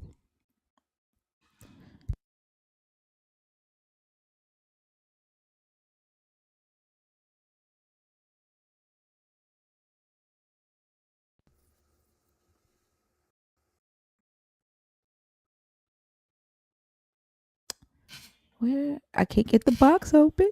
Is there another mod in here? I think her internet may have gone down. I know she's traveling right now. I can't get the box open. There we go. It's open. Dwell. Dwell. Oh, there you go. Is there another super mod in here that can come on stage until Lala gets back? Hello?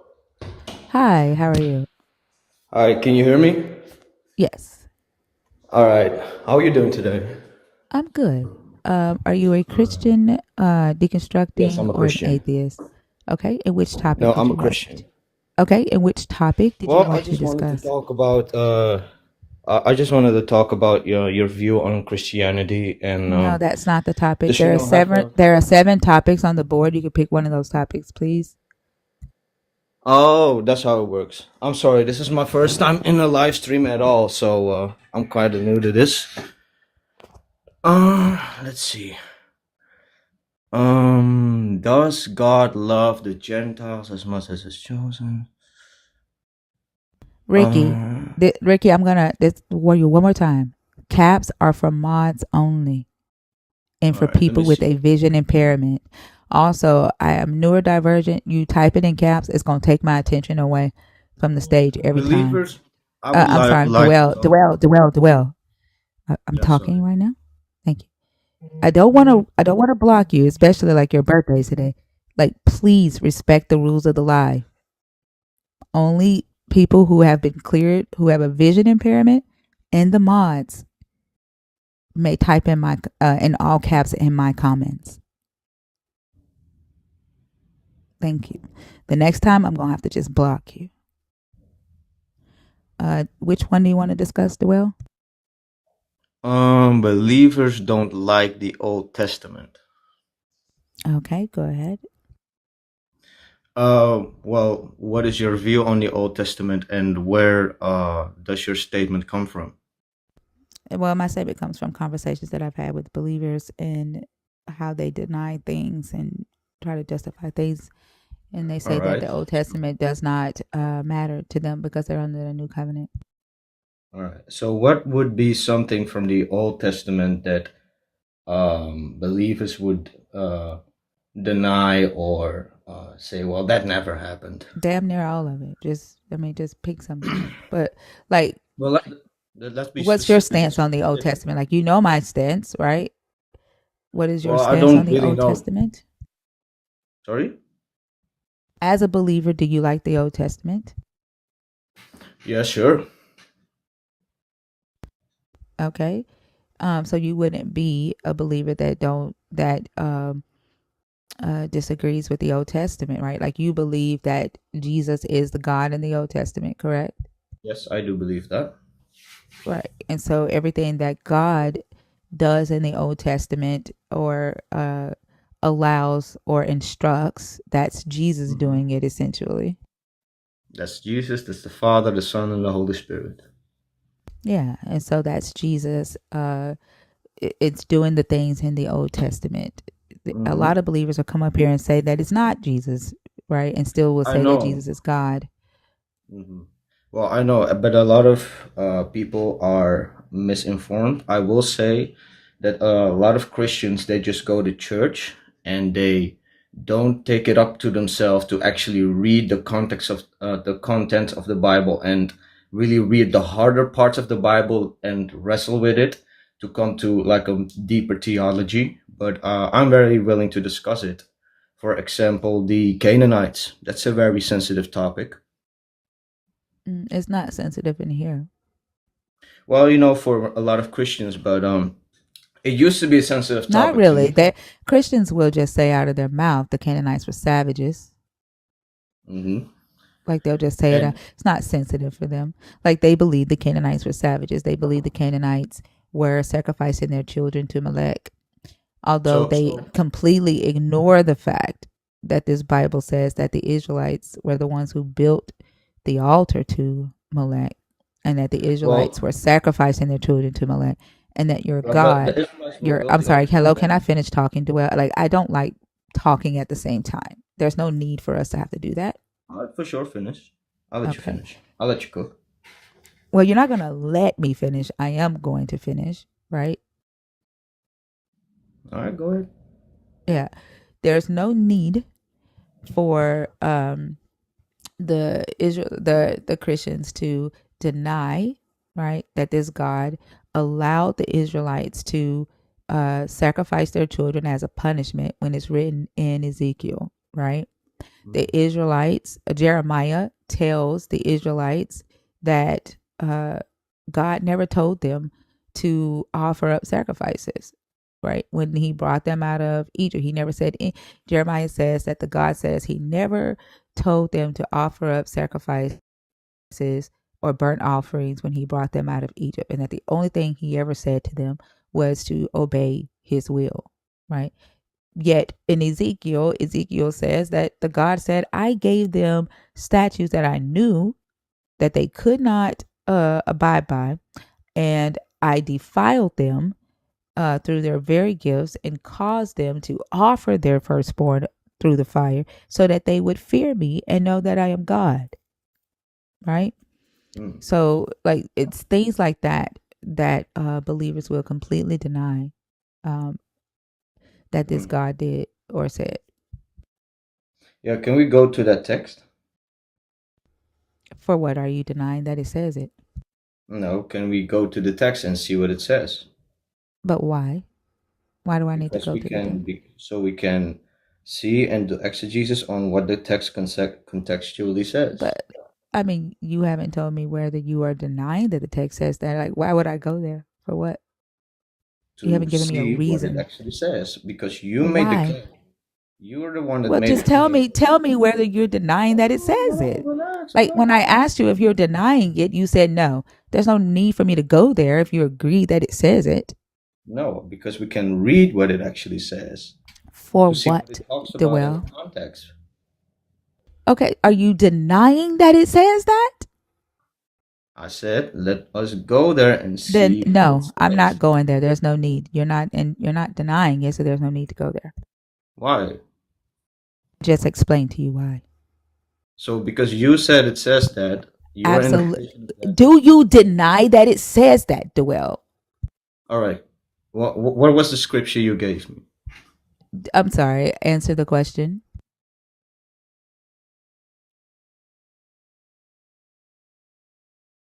Like, it's weird to come on somebody else's stage and think that you're going to control them. That's some weird shit. Yeah, well. All right. So, what does Psalm? Okay, listen. So, I am saying I do not agree with your interpretation, and I Then would like why did it take me 4 times to ask if you deny it? Like, I asked you 4 to times. deny something. To deny something means that it actually says that, but we can What dispute the fuck? on To prophetic. deny it means that it doesn't say it. You saying that Yeah, it doesn't. what does it What mean? do words not mean words to y'all? Okay, can God allow certain things to happen in order for you to repent? What the fuck? I don't care about that. Why are you asking me that? I mean, this just sounds like a one-way discourse. Like I'm not No, allowed to. you no, like who the fuck is talking about whether your God can allow something in order for you to repent? Like who's You're talking talking about about the that? Bible, so if you're talking about But the I Bible, didn't say shit about your God. I didn't say shit about repenting. you did. The topic that you picked You was that said you believers don't talk like the about, Old Testament. The topic that you picked is that believers don't like the Old Testament. Like either stick to Mhm. that topic or get off my stage. Yeah, but this is the topic, And that ain't got and I shit want to to go do to a with the text from topic. the Old That has Testament. nothing to do with the topic. I understand that you want to preach, right? But that has No. nothing to do with the topic. Okay, so you don't want to go to the text. That's okay. That's fine. For fucking what? You didn't even respond to what I said. You just asked me to pull up the text. I asked you why, and you kept denying whether you disagree with it or not. Well, I said I don't agree with your interpretation. Then tell me what the interpretation is. What is your interpretation of it? I would like to go to the text and explain I it to don't you. have to pull up shit. You got a Bible there, Duell. All Do right, you have a I'll pull Bible it up there? myself. Okay, then go to your Bible and read it your damn self. The fuck?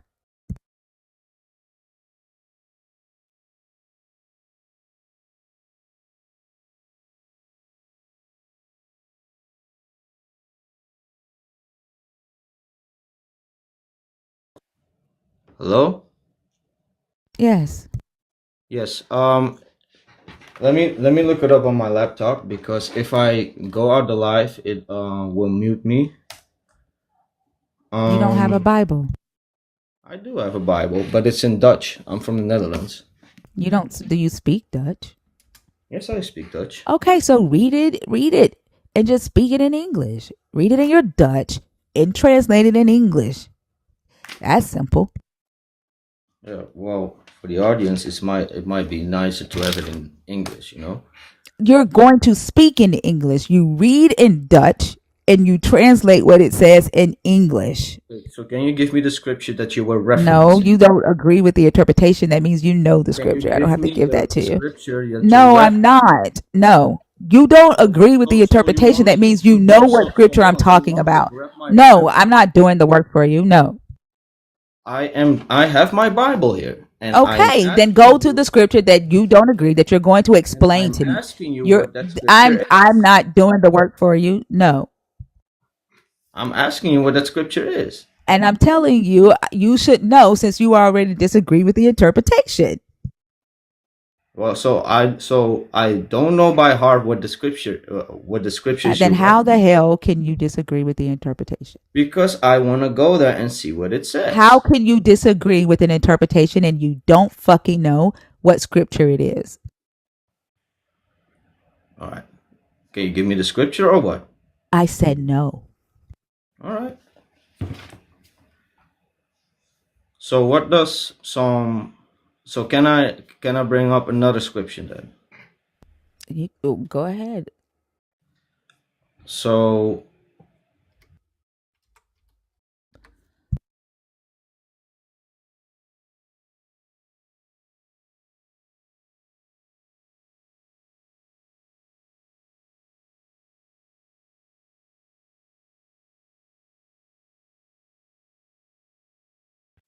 and it says, No one heard a word you said.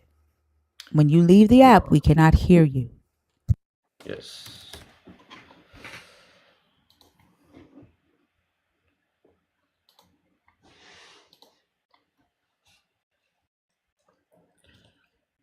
I'll just pull it up on my laptop.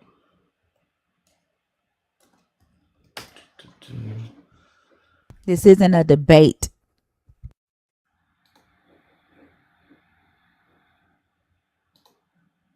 Mm-hmm. I also think that those of you that want to debate your so-called word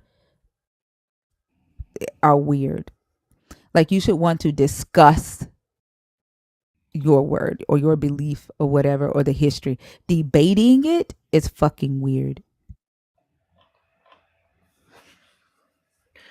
All right. So here's Psalm 106, verse 37 to 38. They sacrificed their sons and daughters to the demons. It's talking about Israel. They poured out innocent blood, the blood of their sons and daughters, whom they sacrificed to Canaan, and the land was polluted with blood. Thus they became unclean in their acts, and played the whore in their deeds. So here we can clearly see that the God of the Bible condemns child sacrifice from the Canaanites, as well as the Israelites that were taking it over, taking over the practices from the Canaanites, and they had to repent. And the point that you're making right now. Well, the point that I'm making is the God of the Bible does not support sacrificing children to idols. And which God? Which God of the Bible? Yahweh. Moses' God or Jeremiah's God? One God of the Bible, Yahweh. Oh, really? Because again, as I stated, if you had listened to the entire thing that I said, I just came in Exodus, your God says to offer up sacrifices and burnt offerings. But Jeremiah says your God said that he never said a such thing. And the only thing he told them when he brought them out of Egypt was to obey his word. And then Ezekiel says that your God says that he gave them statutes that he knew that they could not keep, and he defiled them through their very gifts and caused them to offer up their firstborns through the fire so that they may fear him and know that he is the Lord. So which God is telling the truth? Moses' God, Jeremiah's God, or Ezekiel's God? Mm-hmm. Yeah. So I found the scripture that of Ezekiel that you are referencing, and I'm gonna now read it for myself. But this time I'm gonna read it in context and see what the context says. See, words are defined by context. That's how we read scripture. You don't just pick one verse and say, "Well, that's what it says." Okay. Ezekiel 20 verse 24. Because they had not executed my justice, but had despised my statutes and polluted my Sabbaths, and their eyes were after their fathers' idols. Therefore I gave them also statutes that were not good, and judgments whereby they should not live. So it was a punishment for idolatry. It's the same God that punishes idolatry. It's the context of that God doesn't like idolatry. Okay.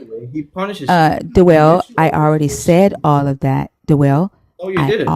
I literally said he caused them to do it. I literally said he caused them to do it so that they would fear him and know that he is God. You left out why he did it. I don't give a fuck about the why. We're talking about, I don't give a fuck about the why. He caused them to do it.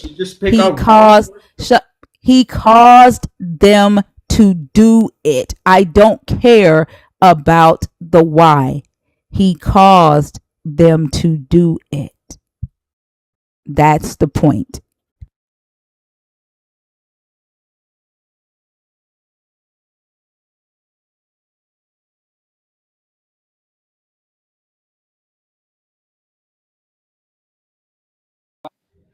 Yeah. So since you don't want to discuss the context of why he did it, does why change the fact that he did it? No, it does doesn't. The why? Okay, Dwell, were we discussing the fact that your God caused them to pass their children through the fire, or were we discussing why he did it? What were we discussing, Dwell? Is one subject not related to the other? Dwell, what were we discussing? We were discussing that God was allowing them to offer up their children. I didn't say And allow. I said he caused it. yeah, I didn't he say caused allow it. it. Yeah. But does it change? Does the why change the fact that he did? And I polluted them in their own gift, in that they caused to pass through the fire, and all who opened the womb, that I might desolate to the end, that they might know that I am the Lord. Does it change the fact that he did? It doesn't change the fact that he did Okay, it. so that I don't give a fuck about the why. You can talk about the why and justify it and all of that in Sunday school. All right, so you already made up your mind. I'm not allowed to give exegesis on biblical context. You just pick up your Who gives a damn? interpretation. I don't do theology. The theology, that's for you. I It's don't give a okay, fuck. but you want to discuss Dwell, a topic Dwell, that you Dwell, already made up your mind Dwell, about. Dwell. I give less than two fucks about your theology. We were not talking about the why. Okay? Your God caused the Israelites to give up their firstborn. You know, there is an entire book called Child Sacrifice in Ancient Israel that actually talks about all the times that your God required them to give up their firstborn as a human sacrifice. Mm. Mm. In this book, your God requires that any humans that are under a ban or devoted to destruction be put to death if they are offered to this God as an offering. Mm-hmm. That's human sacrifice. Jericho was a tribute and offering to your God and devoted to destruction. Every human, every man, every boy, every woman, every girl that was slaughtered in Jericho was an offering to your God. Your God does not have a problem with humans being slaughtered as a gift to him. He has a problem with them doing it to other gods.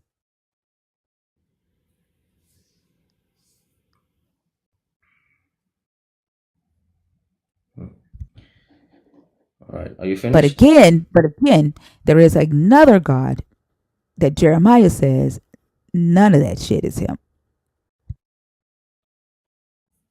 Are you finished? Can I talk?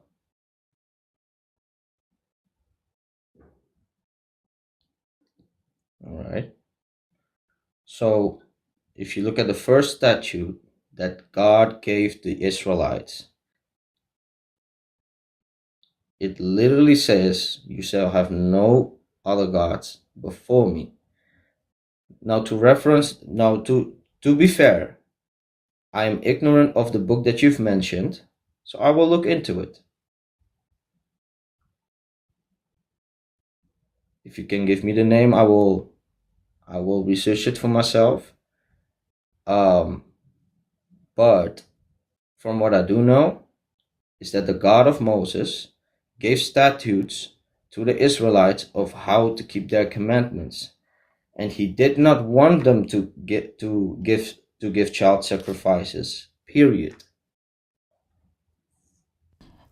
I'm gonna do you a favor and I'm gonna repeat this again because you don't seem to be staying on topic. So give me just a second.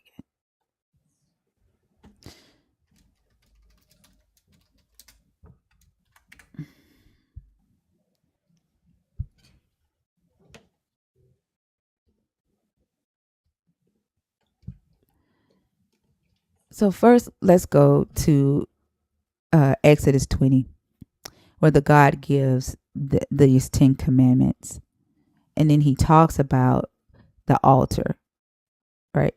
So give me just a second because I need to bring Selena on stage. I have to use the bathroom.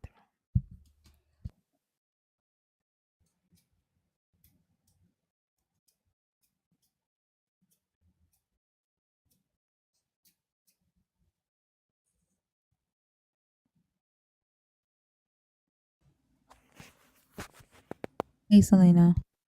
Hey, good morning. Good morning. After him, I need to go to the bathroom. I'm gonna bring somebody up, and then. Okay. Okay, thank you. All right. So Exodus 20. This is the statute concerning burnt offerings and sacrifices. This is Moses speaking on behalf of the God after he brings them out of Egypt. You finna go? Okay. Are you getting off work early? No, you're not. You're not gonna get up. Okay. The Lord said to Moses, "Thus you shall say to the Israelites, you have seen for yourselves how I spoke with you from heaven. You shall not make gods of silver alongside me, nor shall you make yourselves gods of gold. You need make for me only an altar of earth and sacrifice on it your burnt offerings and your offerings of well-being, your sheep and your oxen in every place where I cause my name to be remembered. I will come to bless you. But if you make for me an altar of stone, do not build it of hewn stones, for if you use a chisel upon it, you profane it. You shall not go up by steps to my altar, so that your nakedness may not be exposed on it." Now, are we in agreement that this is a statute that Moses, on behalf of your God, is giving to the Israelites concerning sacrifices and burnt offerings? No, we're not. What is Moses saying right here? You need to make only for me an altar of earth and sacrifice in it your burnt offerings and your offerings well being your sheep and your oxen. An altar is different than a statue. I'm sorry, when I say statue, I'm not talking about, the clay material that's a man. A statute, right, is What is a a law. statue? It's a law, right? It's a order, a divine order, right? A rule, right?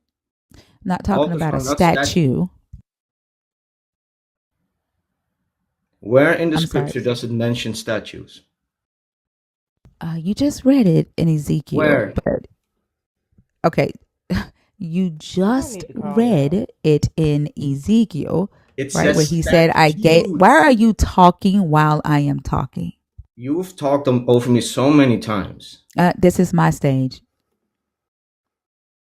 This is my stage. You don't get to do whatever you want to do here. And you can calm down. Or you You literally just read where he said he gave them statutes, right? That they could not live by. You literally just read that. This is a statute pertaining to the altar. It literally says the law concerning the altar, the statute concerning the altar. A statute, right, is a written law passed by a legislative body, or it's a law. Yes. Now, what is God saying through Moses pertaining to his altar here? That they shall give sacrifices, animal sacrifices to it. I don't care about what sacrifices. Is he talking to them about sacrifices and burnt offerings? Yes. Animal sacrifices. Is he I don't care if it's animal or not. Is he telling them? Nope, because he's going to say he never mentioned burnt offerings or sacrifices, period, in a minute. Is he saying to them that they should be offering up burnt offerings and sacrifices on this altar? Yes, he is. Oxen and sheep. It's right there. It doesn't matter. It doesn't matter what. It does matter. Does it? Okay. It's right there. Sure. All right. Thus says the Lord of hosts, the God of Israel, add your burnt offerings to your sacrifices and eat the flesh. For in the day that I brought your ancestors out of the land of Egypt, I did not speak to them or command them concerning burnt offerings and sacrifices. Now, did he speak to them and command them concerning burnt offerings and sacrifices when he brought them out of the land of Egypt? here. And the second scripture you were referencing was Jeremiah 7, verse 20.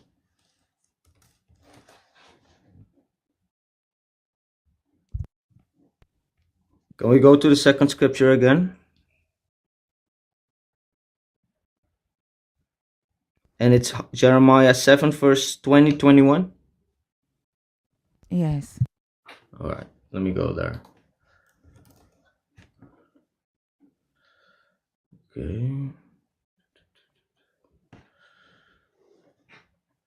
Mhm.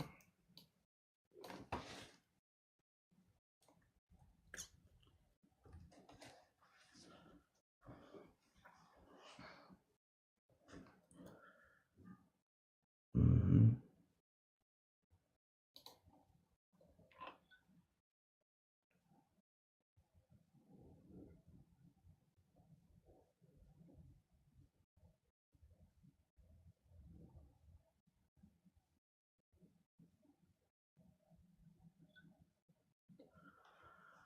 While you read that, I'm going to the bathroom. I can't hold it. I'll be right back.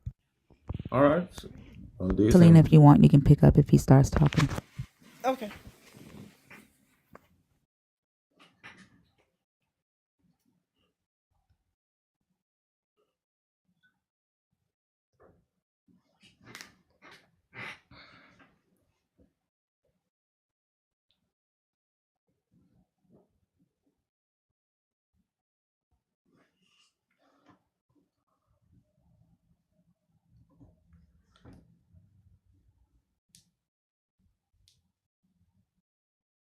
While Thinker's gone, y'all go ahead and well, even while she's here, but in the meantime, while we're waiting, go ahead and get these likes up. We are less than 16,000 away from 200,000. We should be over that by now, but that's neither here nor there.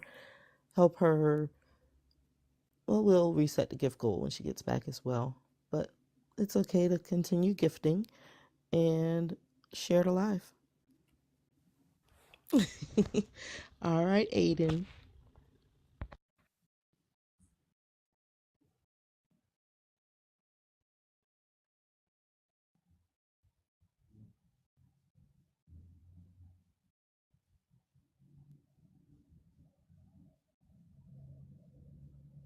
Oh, and don't forget that she now has merch. It's in the link in her bio. The proceeds for the merch goes towards helping bring a therapist into the Discord to help with those that are deconstructing or help with those that are a part of the nerd community. And to become a nerd, please click on the subscription button in the bottom left hand corner. It only costs, I think it's like $2.99 a month, either $5.99 or $2.99. So become a nerd and you get a lot more perks. You get to come up on stage and ask a question about deconstruction. You also become a part of the Discord. Oh, it's $5.39 now. Thank y'all so much. You are a part of the Discord community where you have access to all of Thinker's notes, which are coming handy when it comes to doing these types of lives or even talking to Christians who don't believe some of the things that we tell them are in the Bible. Just and come in there and laugh and have fun with us because we are a great group of people. All right. I'm back. What did he come back with? All right. Not yet. I was doing the housekeeping. Okay. All right. I have read the text, and I am I do have to look for myself how to reconcile this. I'll be honest about that. And you've brought up a very good point, and a lot of more research for me to do. It So I will appreciate that.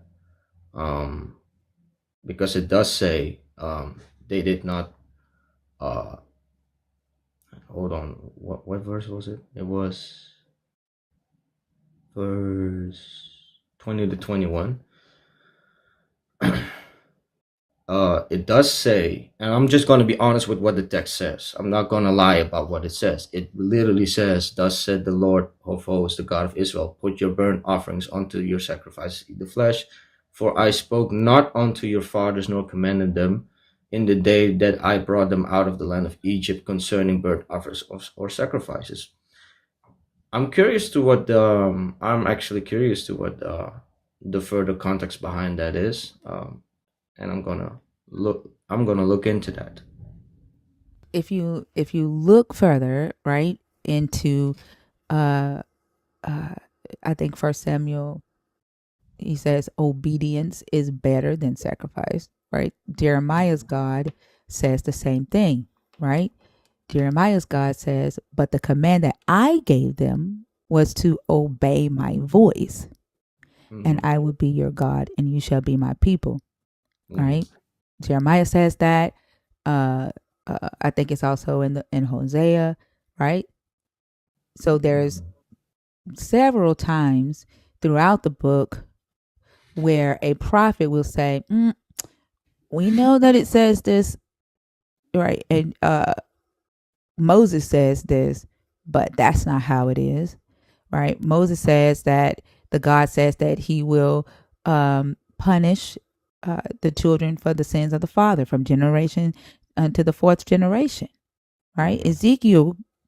Ezekiel's God says, why are they saying that I'm going to punish their children for their father's sins? I never said that.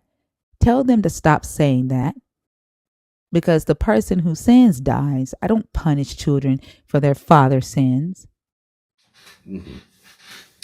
Yeah. I will look into these. I've heard these arguments before, though I've not fully equipped myself enough to respond to your arguments fully substantiated.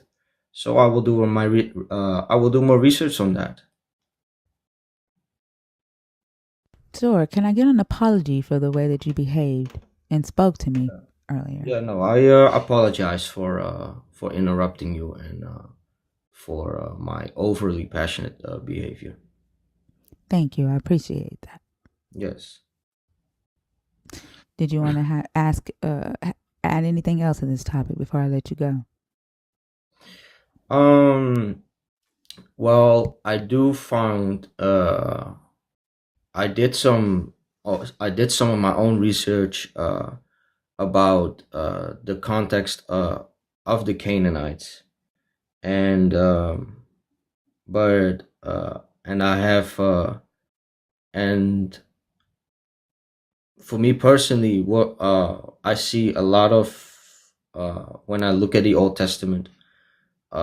Of course, as you can see, I'm not fully versed yet on everything that the Old Testament says, but I have followed a Bible study about the Canaanites and what the context of it was, and I think that if I look into it more deeply, I found it rather a more yeah, and it's gonna sound weird, but I found it a rather more beautiful story, and than that it is like how do I say it?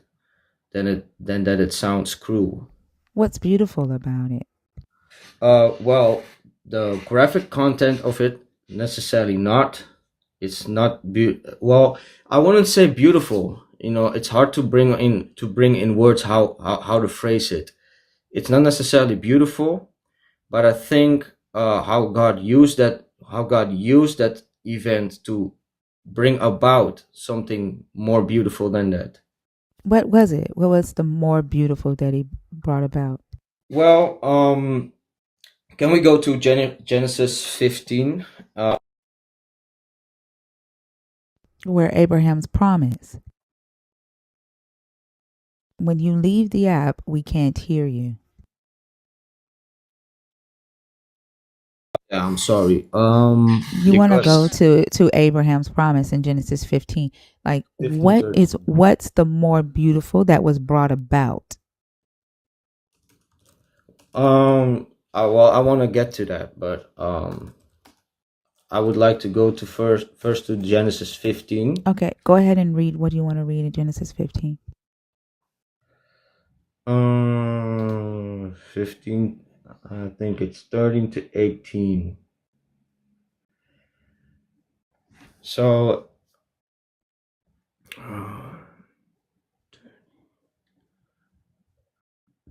and he said unto Abraham, know of a surety that thy seed shall be stranger in a land that is not theirs. They shall serve them. They shall afflict them for 400 years. And also that nation whom they shall serve I will judge, and afterwards they shall come out with great substance. And thou shalt go to thy fathers in peace, thou shalt be buried at a good old age. But in the fourth generation they shall come hither again, for the iniquity of the Amorites is not yet full. And it's more about the iniquity of the Amorites, because during that time the Amorites were, if you go to Leviticus 18, you will see what the Amorites were doing.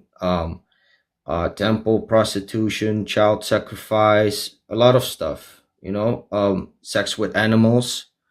And God was already putting up with it and God was actually giving them 400 years to repent from their works and from the way they acted. And their forefather Canaan was also knew God, because he was a descendant of Noah. So he knew who the God of the Bible was, and so did his descendants. So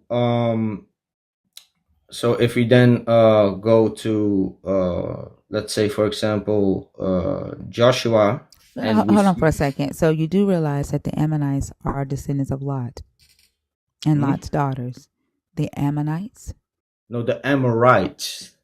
Oh, I thought you said Ammonites. No, Amorites. The Amorites are a clan of Canaan, of Canaanites. Okay, go ahead. Yeah. So they were already practicing all those rituals and in the land of Canaan, and because God had to put up with it for 400 years. Eventually, he said to them, I'm going to judge them for what they did, and I'm going to send the Israelites to get them out of the land. And when the Israelites, after those 400 years, eventually came to the land, that's when we're at Joshua, we see that there is a woman named Rahab, and the Canaanite prostitute. And what I found interesting is that from the people that were sacrificed, that were already doing these heinous things, she had a position among those people that were of the lowest, and she actually came to Joshua, and she came to the spies of Joshua, and she said, I know we have heard of the God of Israel, and we know what he's capable of, because we know what he did to the Egyptians. We know what he did at the Red Sea. We know all about it. So they knew who God was, and yet they continued with their practices, not repenting from them. And yet here she was, and she acknowledged who the God of the Bible was. But not only that, she wanted to repent from it and follow it. And we see the same with the Gibeonites, who also made a covenant with who disguised themselves as a different people to make a covenant with Joshua to then so that the God of the Israelites would spare them. What we see here is that God was giving them 400 years to repent of their works, of the things that they were doing, and there were also instances where people did not want to repent from it, but rather wanted to keep on going and going and going in their sin. And that's where God, there is, that's where God in the Old Testament had a limit to the amount of patience and grace that He would give to a people. And I know that might sound weird, because we Christians say like God's grace is you know uh abundant, but God is also righteous. And Can you get to the beautiful part the already? beautiful part, what I would say is that Rahab became Rahab, the woman that repented became an ancestor of Jesus. Okay. Now, here's the the crazy part, right? And you got to this beautiful part from studying and reading the Bible. Now, how I study and how I read is that, like, I ask myself questions, right? And I not only take what the Bible says, but I go outside of the Bible, right? And I see what else is there in history that can corroborate these claims, right? One of the things that you mentioned is the promise that this God gave Abraham that his descendants would be enslaved in a foreign land for 400 years, right? Now, when I validate that claim, there are several things. One, just looking at the Bible and calculating the amount of time that Israel would have been, or the Israelites would have been in Egypt, it does not match 400 years. At best, they were in Egypt 259 years. I saw something the other day where Dan McClellan is saying that the scholarly consensus is that it's only 210 years, right? So the timing, right, throws everything off. The chronology in the book, it throws everything off, even down to the conquest of Canaan, right? That's one. Two, when Rahab was talking to the Israelites and saying, we have heard the stories, not we already know your God, we worshiped your God. It's we've heard the stories of how your God has delivered you, right? How your God has parted the Red Sea. So we know you to be a mighty nation and we are afraid, right? Not that we know your God's laws, we know your God's statutes, because keep in mind, right, that at this point, the Israelites had just got their statutes from Moses right before Moses died. There's no way that the people in Canaan would have known the laws of God if your God had to give those laws to Moses on Mount Sinai and Moses had to communicate them to the Israelites. There's no way that the Canaanites would have already known your God's law. But what she says is, we've heard the stories. And that is what makes us scared. Keep in mind, they're just stories, because we already know that they were not really in Egypt 430 years. Could not have been. Third thing is, in history during that time, Egypt controlled Canaan. Egypt occupied Canaan. So if the Israelites were in fact enslaved in Egypt, and this God delivered them from Egypt and sent them through the wilderness for 40 years and then sent them to war in Canaan to take over Canaan as their promised land, they would have been fighting Egyptian armies, not Canaanite armies. Because Egypt occupied Canaan. Egypt had vassals set up in Canaan. Egypt had military forces of 50 or more marching throughout Canaan at that point in time in history. Egypt had garrisons set up along the routes and the borders. So they would have been fighting Egypt, not Canaan. That's historical fact. Okay. The fourth thing is that Rahab lied. Your God saw Rahab's willingness to be dishonest for him and for his precious Israelites as holiness, as righteousness. Israel lied and said that she did not know where the spies were. Rahab lied and said that she did not know where the spies were while she was hiding them in the city so that they could scope out how Canaan locked their city up at night, how they run the city, the best way for them to attack. And she lied to her own people. That's And true. that was seen as righteousness to your God. So honesty is not necessarily a moral trait of your God that he's too concerned about.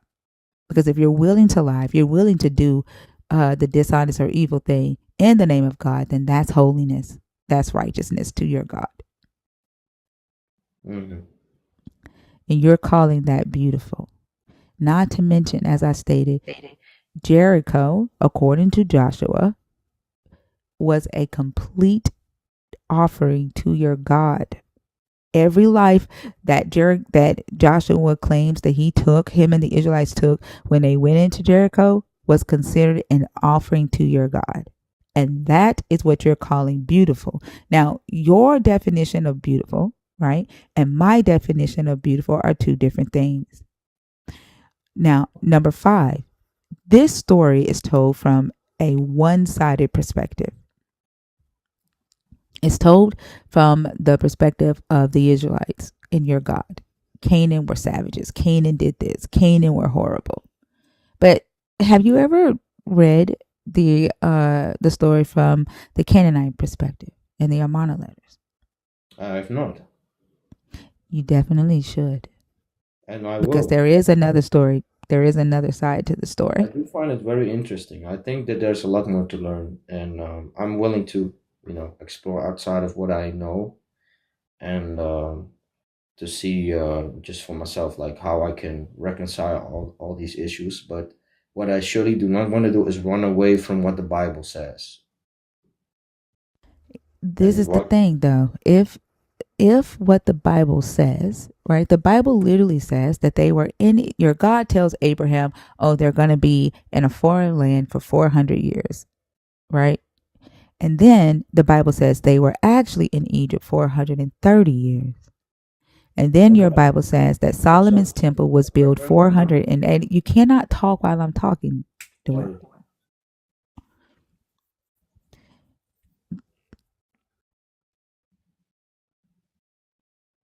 What were you getting ready to say? Because I just wanted to know where in the Bible it says that so I can look it up for myself. that they were in Egypt 430 years.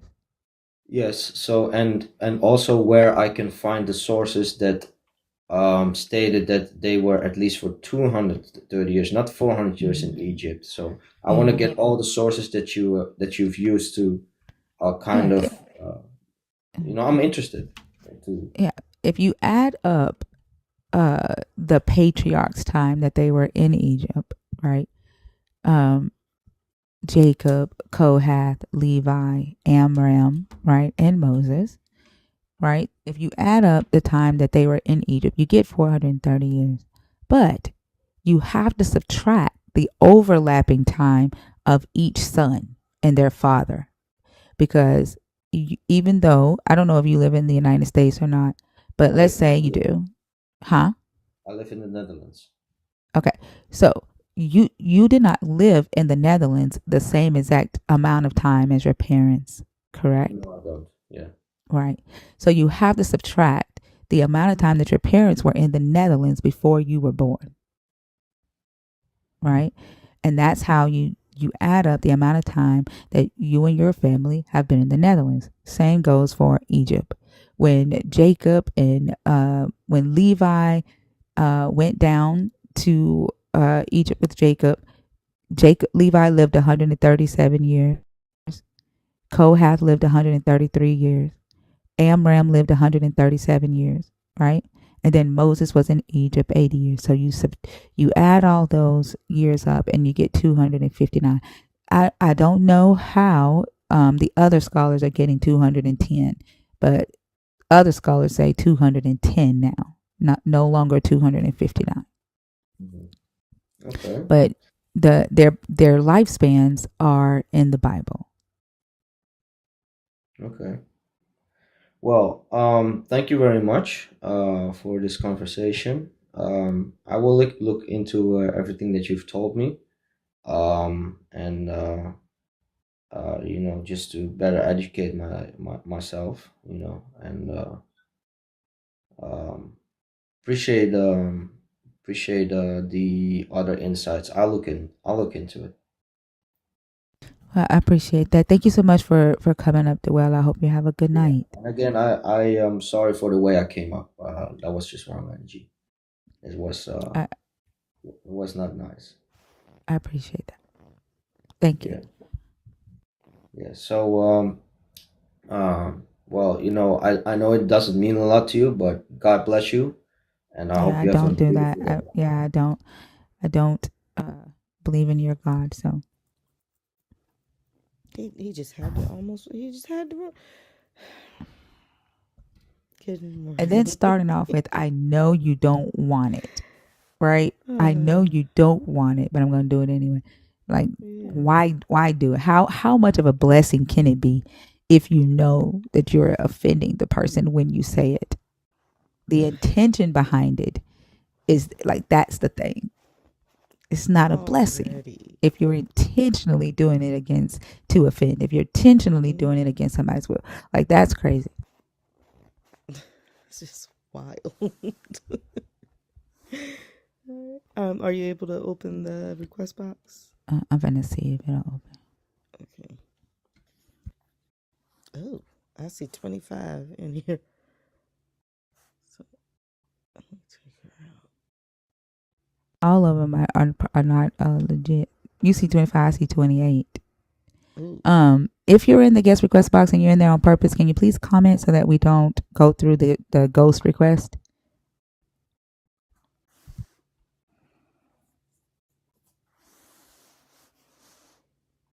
He literally started off saying, I know it doesn't mean anything to you or much to you.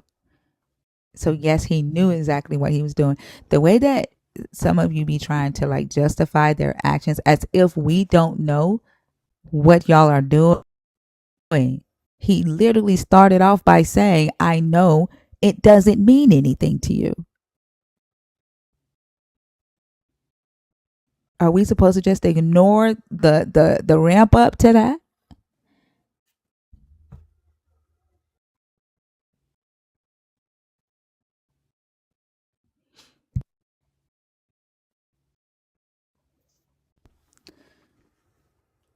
If you're in the guest request box, please comment to let us know. Thank you.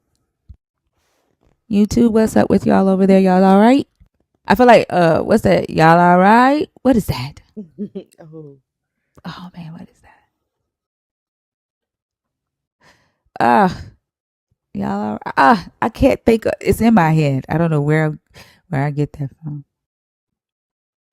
The Tyrone. Oh, Erica Badu. Thank you, La. Yeah, that's Erica Badu. Oh, La. Yeah. Let's see. It's all 28 people in the guest request box, and they're on accident.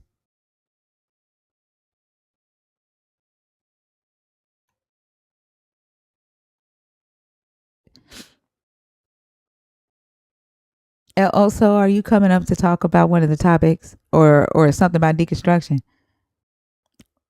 What you coming up here to talk about? Where you at? Lord have mercy. Erica Badu. Oh, Lord. That's what you came up here to talk about? Absolutely not. How y'all doing tonight? Doing good. How you doing? I am living La Vida Loca. I gotta fix the price on your sweatshirt. I did not know that shit was like $74. That is like the website chose the prices on its own, and Oh, I went wow. back. Yeah, and I was like, damn, like it literally valued it at $74. I'm like, that's an expensive ass sweatshirt. It sound like they know what they're talking about. Whatever. I'm lowering the price. I fuck around and get that shit away for like $1. I don't know. Quit playing with me. They ain't gonna help nobody. You say what? He said, I ain't gonna help nobody now. Ooh, you trying to sound like Denzel Washington right now. Right. Oh my God. I'm trying to sound like 5 a.m. me. Oh my goodness, I gotta go to my grandma's house today. I did want to ask about doggone it, which one was it? Nah, I feel like a Christian. Hold on. Can you read them all off Don't be to me? talking about them like that. They gonna Can you get you in the chat. They gonna be like, they gonna think it's me. can you read them all to me? I ain't even think this far. Uh, I'm it was the already done. kids one. Which one? Where is it? Oh, what do you Oh tell kids when yeah. God don't answer their prayers? Man, I remember having like those kind of conversations when I was a kid. And you know how when you're a kid, you be like, man, I want a dirt bike. And they be like, well, ask God and see. And, now that I think about it, that was a cruel ass joke because my parents ain't had no intentions of buying me a dirt bike. So why the hell am I sitting here praying to God to do that shit for me? Yeah, that's not cool. Like, that's fucked up. And it's almost like the Santa Claus. It's almost like Santa Claus when you think about it. Well, yeah, Even for the little boy that was praying for the hamster, and I'm not talking about his mom. Like, there's nothing wrong with his mom seeing that it's cute. I would have like, if I was still a Christian, I probably would have thought that was cute too. Um, so this is no shade to the mother at all. But even like to have him praying for the hamster to come back alive, to me that still feels like Santa Claus. It yeah, gives Santa Claus vibes because what do you say to a child who believes that God can bring their hamster back to life and he doesn't do it? yeah, yeah. And I mean, it's I don't know. Like it was doubly entrenched that God could do it and no other person could because like my parents were very much like, Santa Claus isn't real and we don't tell y'all that because we don't want you to think that we're lying. So that like I don't want you to get to an age where you're just like, oh well, Santa Claus isn't real, maybe God isn't real. So like they were like quadrupling down on if you need to ask God. And I mean, thinking back on it now, it's just like, bro, if y'all ain't have it, we wasn't gonna get it. You know what I mean? Like God wasn't gonna make a truck full of dirt bikes fall off on the side of the road and then y'all stripe it to the hood of the or the the roof of the Crown Victoria, and then all of a sudden I just get a dirt bike because God got me. Like that's not how that shit gonna work. So you know what I mean? Like, but I mean they would always be very adamant about, well, maybe it's just not in His plan for right now. Like you just keep talking to Him and maybe one day, and you know what I mean. But shoot, the first time I got my first paycheck, I think that's when I started deconstructing because I was like, oh shit. Well, I don't necessarily need a God if I can just get the money to do what I want and have what I want. So, Did your parents try to convince you that God finally answered your prayer when you bought your own dirt bike? I ain't even buy a dirt bike. But at that point, I was Oh, more into other stuff. So that was a so you've fairly never calm. got a dirt bike ever? Never once. Never once. Oh wow. Never once. But you know And what? I still so, got all my bones intact, so that's probably a good thing. and so you were a Christian, in growing up though, right? Oh, most definitely. Most definitely. Okay. And so, how did you like reconcile for yourself God never answering your prayer for the dirt bike and your belief? Like, how did you do that? So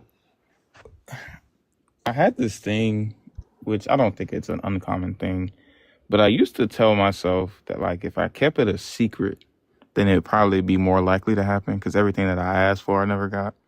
So I would like ask God for stuff that I didn't necessarily care whether or not I got it. But like if I really wanted it, I'd just like silently plot on it and just be thinking about it and trying to make moves. So that's how I got the stuff that I really wanted. But yeah, I asked God for stuff like like new clothes and stuff. Like, but if I get something cool, if not, then whatever. I mean, all I ever wore was cargo shorts. So I mean, what's another pair? I think why Joel? Why are you saying? Why are you telling him that his prayers are an abomination? As a kid, he's praying for a dirt bike and some new clothes. Like, why are they considered an abomination? Like, what do you think kids would be praying for? I think that's weird. Yeah, I guess I wasn't mature enough. I wasn't asking for the socio-political state of the world to be better. I don't know.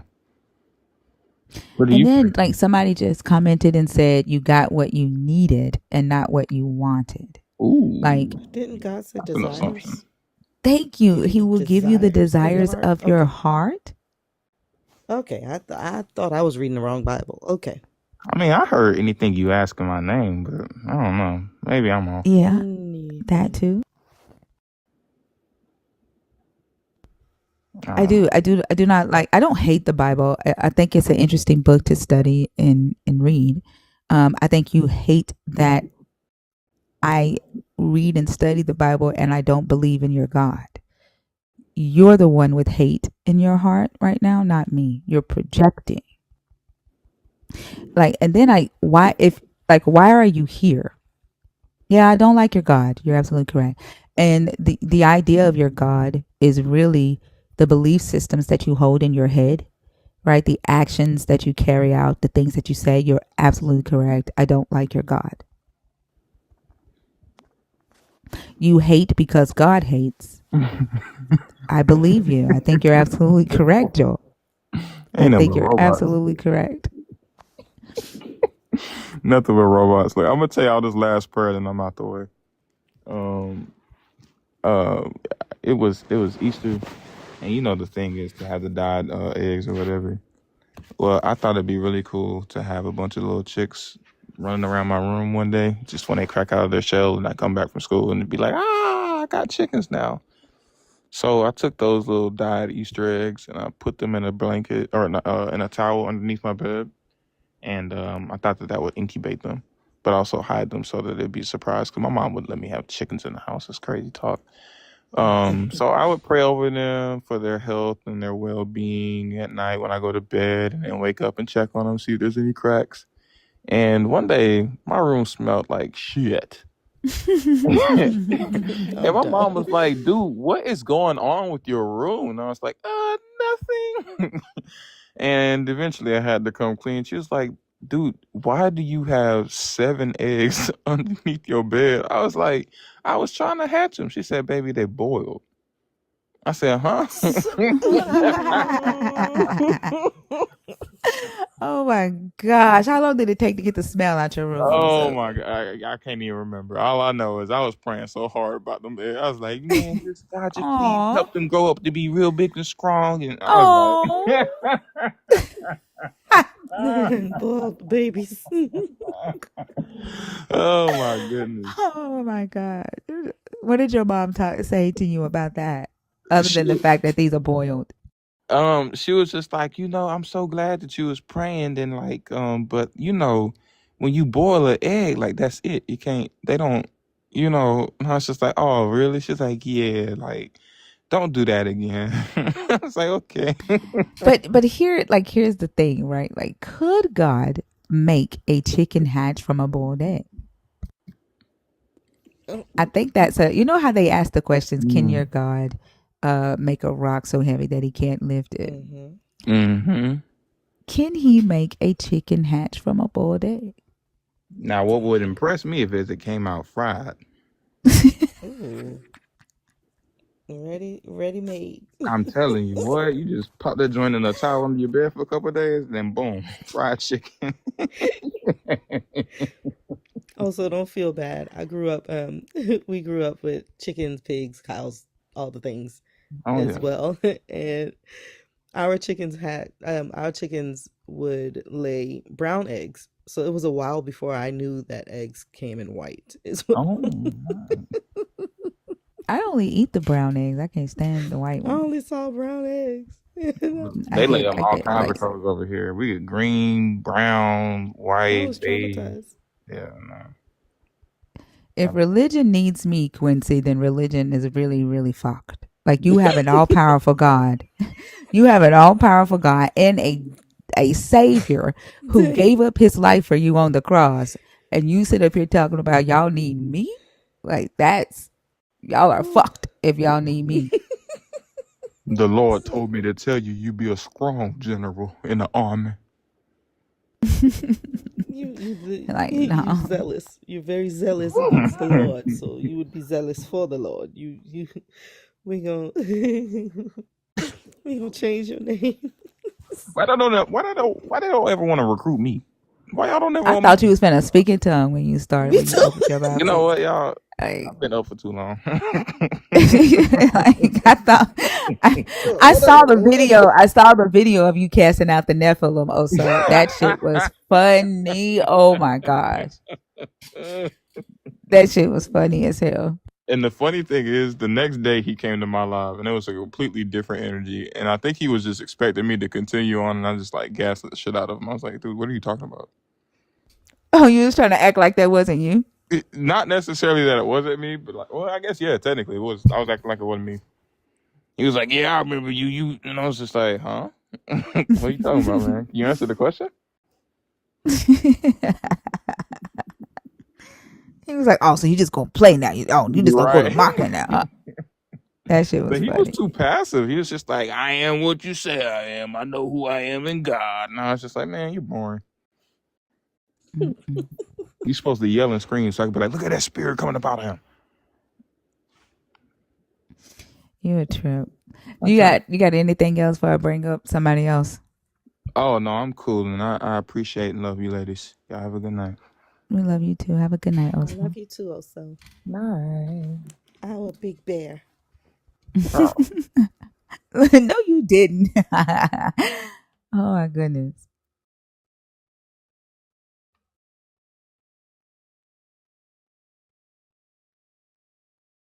Oh my God. There's another one. So 4 of them got banned. I got a message from TikTok on Friday that 4 of the fake thinker accounts were finally banned. But Open Book said there is a new one, simply _velka. I'm going to report it. Thank you. If you get any _velka, if you get any follows from a different thinker account, other than this main account here, and then this account here at the bottom where it says TikTok Thinker, those are my only 2 accounts. So please don't follow, don't give any information out. I don't do readings. I'm not spiritual, none of that stuff. So please do not get scammed by a fake thinker account. Use your discernment that you claim to have. Okay. If you're in the guest request box, please comment so that we can bring you up next. Thank you.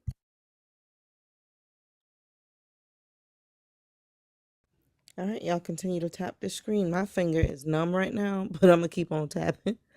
Y'all, oh God, take a break. Get these taps up. Take a break. You said then what is this? It's called a TikTok live stream with conversations about Christianity and the history of Christianity and the history of the people in this book. Questions about Christianity, deconstructing. That's what this is. I never claimed to be spiritual or religious. I'll tell you in a minute that I'm not.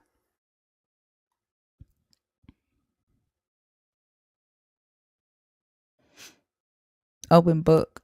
You see what Open Book said? Let's see. If you're in the guest request box, please comment. Oh. Open Book says the history of a Oh my God. Riri? Riri, are you there?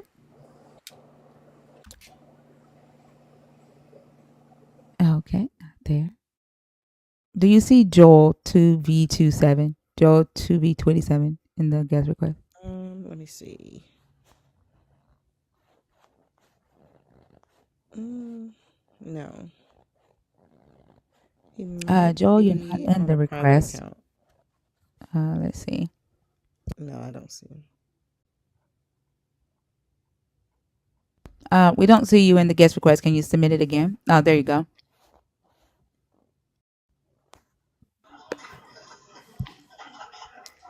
Joel. Girl's lying to me, I guess. Whatever that is. Say that again. Guy JR1, I guess he lied. He said I was lying or something. I don't know. So what? Yeah, you said I was lying too. So what did I lie about? You said I was lying, or you're talking to him? No, you said that I was lying and you could prove me wrong.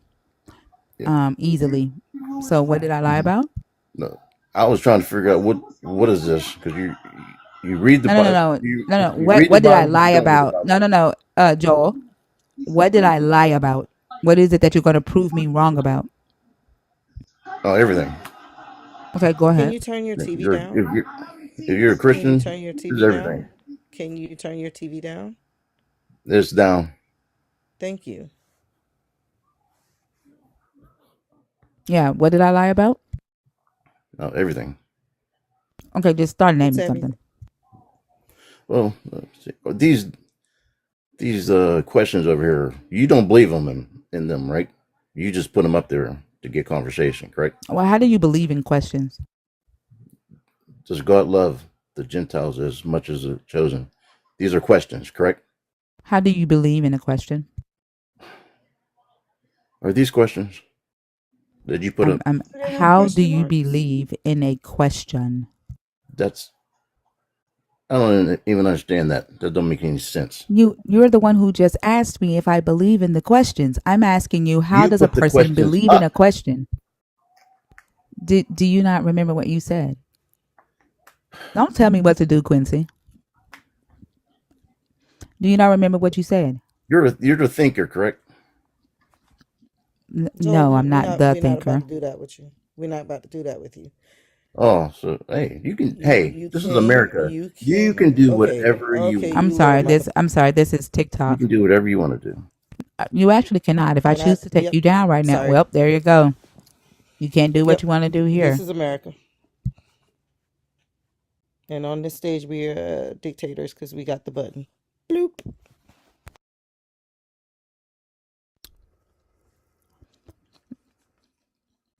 I can't. He Sorry, literally said Edgar. that I he's gonna couldn't come up and prove me wrong. It's about okay. everything.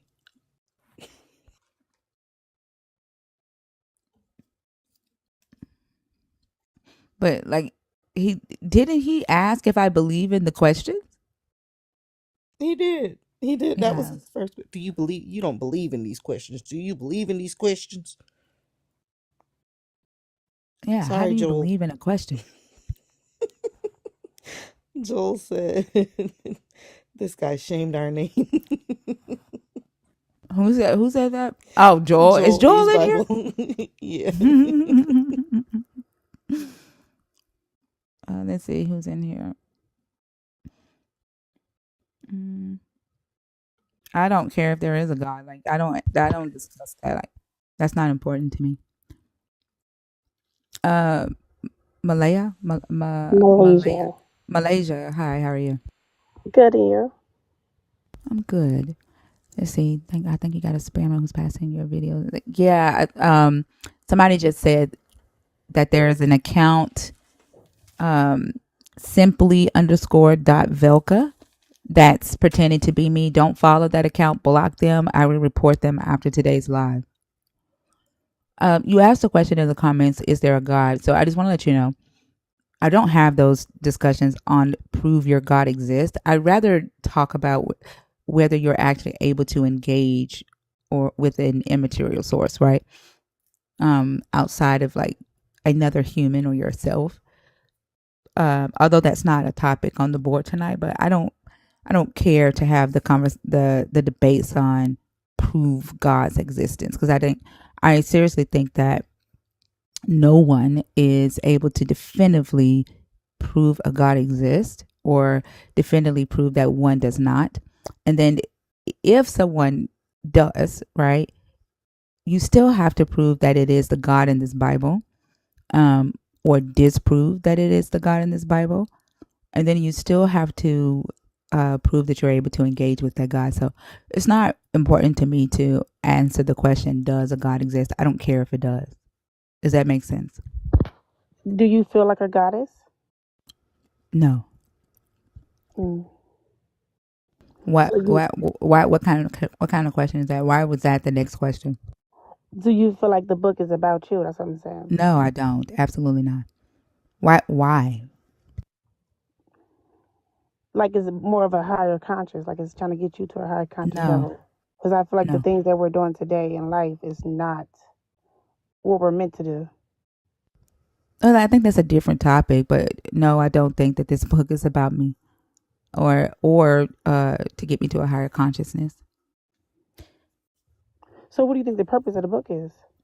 Oh, there's a lot of things like colonization, indoctrination, conquering other lands, imperialism, religion, controlling the society, right? Morality. I think it served in the early parts of history, right? In the Mm-hmm. early history of mankind, I think it served its purpose of helping to regulate society, right? But it also gave certain people in the world power over other humans, right? Allowed them to dominate other humans uh, and control their will in society. Right. So, what do you think our purpose is? I don't know. Everybody So has a different. I think you make your purpose, but I think everybody's, however they define their purpose, they do it differently depending on what their experiences are, right, in life. So not together. So no, I don't think that there is one purpose. Mm-hmm. But again, that's just me. Like, That's I mean, interesting. you may think that there is, but who am I to say that what you see is wrong as far as why you believe you're here? That's interesting. I'm just saying, like, I don't think that the purpose is we need to do things, I feel like, together because we're all one and everything's connected. And Hey, yeah, Malaysia. Hey, Malaysia. hey, Go ahead and pick a topic on the side. Hold on. We're good. Like, I'm trying to figure out Okay. what do you mean? What do you mean? Like, as far as we have to do everything as one? Like, what is everything that we would have to do as one? reach your heart. I feel like have more compassion for each other. The way we think about things and see life and reality for what it is, I don't think is not that. And when it goes to the Bible, I feel like it's like coded scripture. It's like something that they put in the book, but they twisted it because they got the story from us. So what I'm saying about the book is But they they just didn't. This is put not their our stuff, story. huh? This is not about West Africans. This is not about Black Americans. The people in this book are Aramean. They're from Iraq, Iran. They're from Turkey. They're not from West Africa. There are mentions of Egypt in this book, but how many Egyptians are talking in this book? They didn't But if even you, add Egypt hmm in the conquest of Canaan, and Egypt occupied Canaan at the time. This book is not about Black people. I beg to differ because it's like every religion was started in Africa. Life started in Africa, so it's Yeah, like but that doesn't mean that this book is about Black people. no, not just this book. I'm just saying religion in general. Every religion is like the same story. No, they're not. Not every religion. And then let me ask you this. So, like, you believe that every religion started from Africa. Do you practice African spirituality? I practice spirituality, but Do you practice African spirituality? no. Why not? I mean, I'm so far removed from where Not I if you came think that from. all Or even though I religions practice start from this God, right? Like you said, all religions start from Africa. You believe that this book is a story about the our sun, people, the sun. right? But yet you don't practice African spirituality. The thing that actually did come from Africa, right? You don't practice that, but you believe all religions started with Africa. Our life started from Africa, and yeah, if life started there, religion has not religion, but a spiritual belief, one with nature. I believe that's the true spirituality. Because, like I Right, said, but everything's connected. It's all even one if you say conscious. that, though, right? But Yeah, even if you say that, like I hear you backtracking and saying, okay, well, not all religion, but yet the thing that did originate in Africa, right? African belief systems, African orishas, right? right? The African gods, that you don't believe in, that you don't practice. Yet that is the origination of Africa.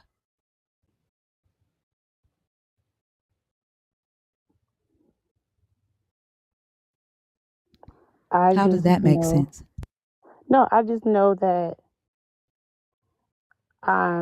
I believe that our purpose on this planet is not to criticize, judge.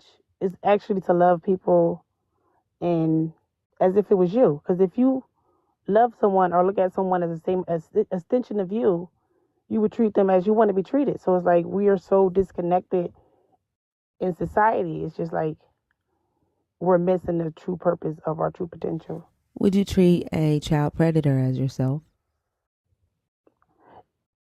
One bad apple don't spoil the bunch. Would you Do you think treat a that's a child predator as yourself is my question. Um, I believe we all have good and evil in us, so yeah. So you would show mercy to a child predator and not judge that child predator and not turn that child predator in? Who am I to judge? Yeah, you gotta go. Cause it's like No, you gotta go.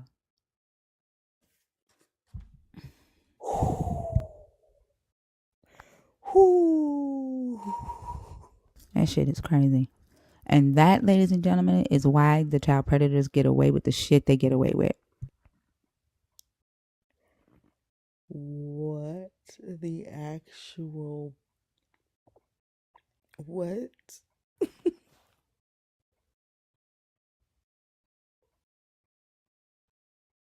I would rather have seen her crash out than to hear her. What? That shit is crazy. When, like the other day, I saw a video of a young black girl on here crying about how she was essayed growing up, and she was saying a father should not touch a child in that way. And like she was finally allowing herself to talk about it, right? Because in her family is you keep it a secret. My God. Like you are the thing, Malaysia. You are the thing. The problem. There was another mother who showed signs that she missed with her children, her daughters being essayed. And she went into their rooms while they were sleeping, and the poor babies were protecting their little private areas because whoever would come in their room at night would mess with them. And when she pulled the covers back in their sleep, they would take their hands and cover their private areas. Jesus Christ.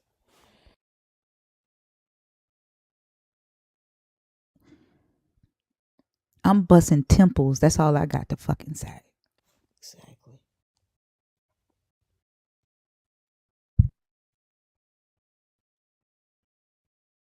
Who am I to judge?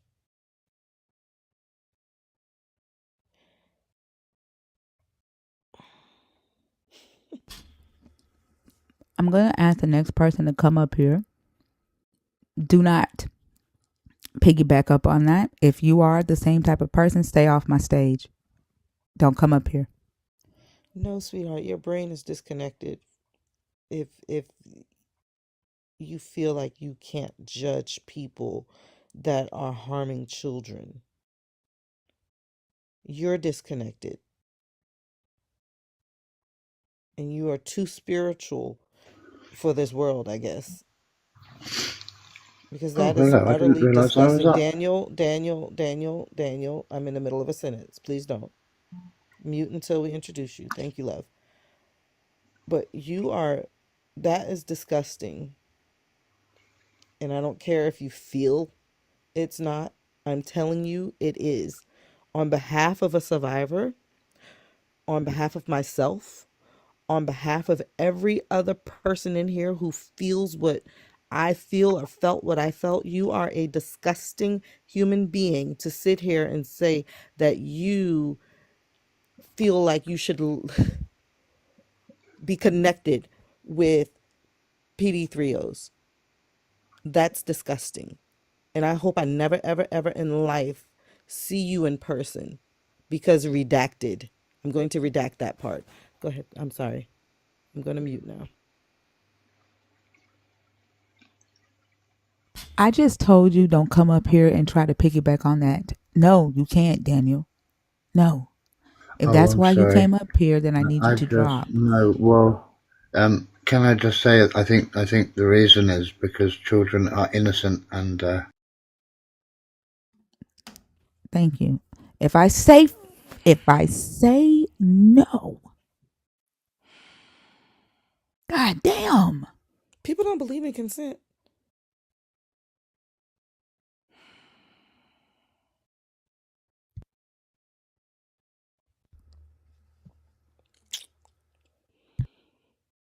Mm.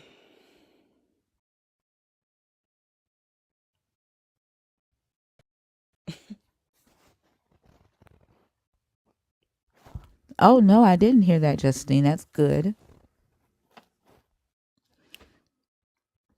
Oh, that's I amazing. agree, Chris. Consent doesn't exist in church. There was a one of my mutuals had stitched one of my videos a couple of months ago, and he was like in shock because he said that he realized that they don't teach consent in church. They don't teach consent. He's like, like Christian would just walk up to people and just lay hands on them, or just walk up to them and just pray over them without even asking, hey, is this okay? Is it okay if I touch you like this? Right? Is it okay if I tell you this? They just feel like they have the right to just do whatever the hell they want to do. They don't understand body autonomy. They don't understand boundaries. They think that their belief, their spirituality, their God trumps everybody else's existence on earth.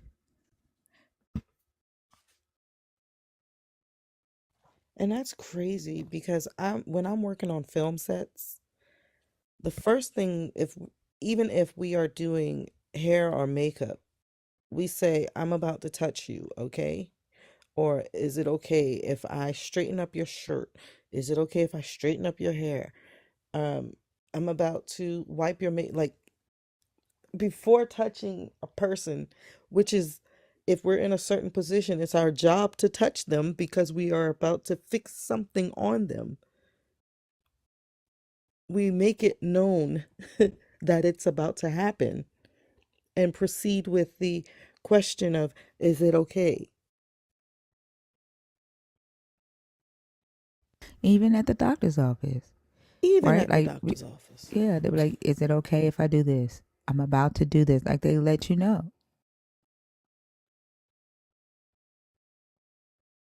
I don't know why. Well, yes, I do know why, but it's hard for them to even accept that they should seek consent and that they should respect boundaries. There are the amount of times they have fought us about respecting our boundaries. Yeah. If you're in the guest request box on purpose, please comment so that we can bring you up, please. Oh, there's a super chat. I'm sorry. How long has it been there? $2. Thank you for the $2 super chat, Alan. He said, "Burn it to the damn ground." I agree. Alan. Thank you for the super chat. Y'all, W Allen in the chat. Alan is a new nerd on YouTube. So for all the nerds, let's welcome Alan to the nerd family. W Allen in the chat. Did we get somebody that said that they're in the guest box on purpose? I have not seen. Hold on.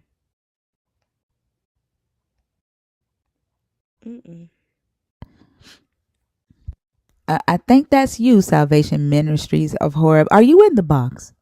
Are you in the box, Salvation Ministries? Come up here and show me how you respect other people's ideas. Can you hop in the box?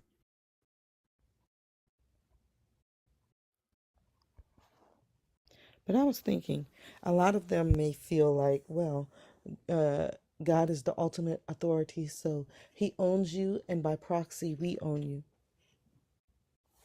Yeah, that's how they act. That's exactly how they act. Sorry, I don't see you in All the. hail Dragon Sage, huh? I was telling Salvation Ministries, I don't see them in the request. Is he saying he's in the request box? Oh no, I was just, Oh, since he's down there talking, I don't see him in the request. are you gonna come up, Salvation Ministries?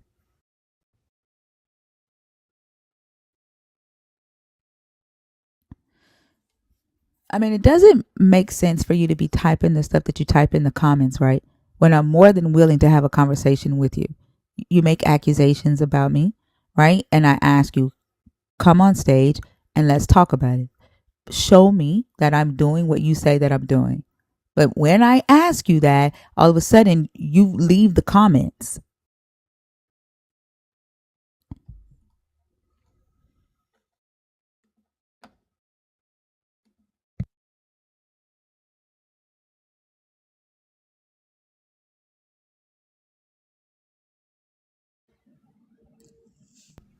Salvation Ministries. Salvation Ministries. Yeah, just give me a minute.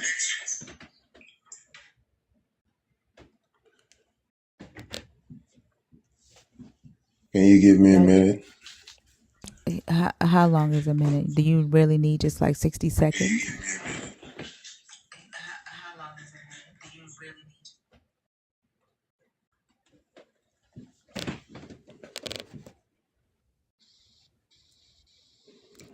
Can you hear me? Mm-hmm. Yeah, I just didn't like the way you were cutting people off and checking them out of the. I mean, like your space is for us to share knowledge, and there are certain people that No, would it's not. I never told you actually that my space was about argue sharing with knowledge. you. I I never mean, told okay, your you. You space don't is get to to dictate what kind my of space like is about. You don't get to deconstruct. dictate what. You don't get to dictate what my space is about. I'm deconstructing my own fucking self. I'm not responsible for you. I'm not responsible for anybody else. But what I want you to talk about is what you commented. What you commented was shame, right? You don't agree with anybody else's ideologies because you know you wrong. That's what I asked you to come up here and talk about. Exactly. Look at the first subject there. Does God love the Gentiles as much as the chosen? The chosen, you don't even know what the chosen means. You read the Bible literally like the other guy said, you're reading it like a textbook. And you're confusing history and spirituality. Let me I tell don't give you, a fuck about no damn in spirituality. years from Answer the now, fucking question. Does your I'm God love the Gentile? Answer the fucking question. Does your God love the Gentiles as much as his chosen? Answer it.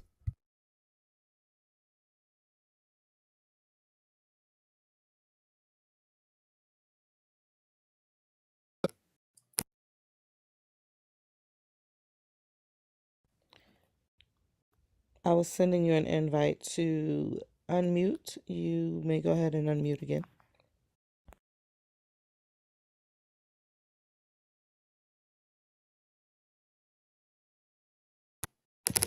look, I'm one of those Christians Answer the that question. I don't care what I'm type of Christian you about are. to answer. Answer the Sometimes question. we I have don't to care. give It shouldn't start instance. off with no, I don't care what type of Christian you are. Does your God love the Gentiles as much as his chosen? Exactly. So the Gentiles and the Jews, you know, those are names given to certain people that exist in I don't certain care. I don't care areas. what you call him. Does he So love the one more chosen, than the other? yes, my God Okay, loves so the chosen that's all you had to 100% say was yes. because the I don't care chosen why. I don't are care why. everybody that are Okay, called there by you go. God, There's the and those answer. who answers to the calling. I don't care. So you answered the question. Yes, he loves the chosen more than the Gentiles. Right? So no, he does not love the Gentiles as much as the chosen. There you go. I agree with you. There's no Man, debate you're there. cutting me off. There's no disagreements there. I agree with you. You're cutting me off. Yeah, What because I'm you're talking saying about is shit that that I don't care. I didn't bring Jews you up and here to preach. Gentiles. I don't care about your preaching. You've already answered the question. You've Yes, already answered the question. What else more is there to say about it? I agree with you. because the Gentiles are the chosen. You I make a mistake. You misconstrued the Bible.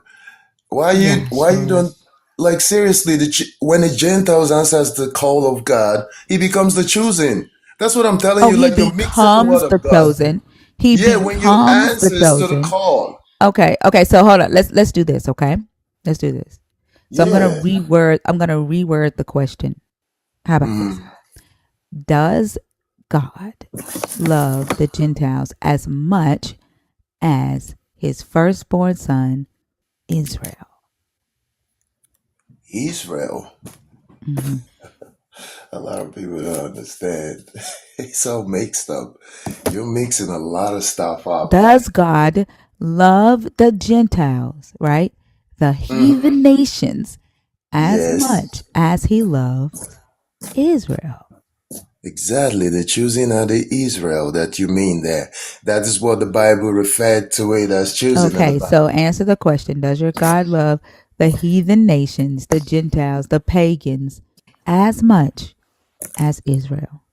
Yes, while he gave them the Okay. opportunity So now to here's my next become the question. chosen. He Here's my created them. next question. Here's my next question. Okay.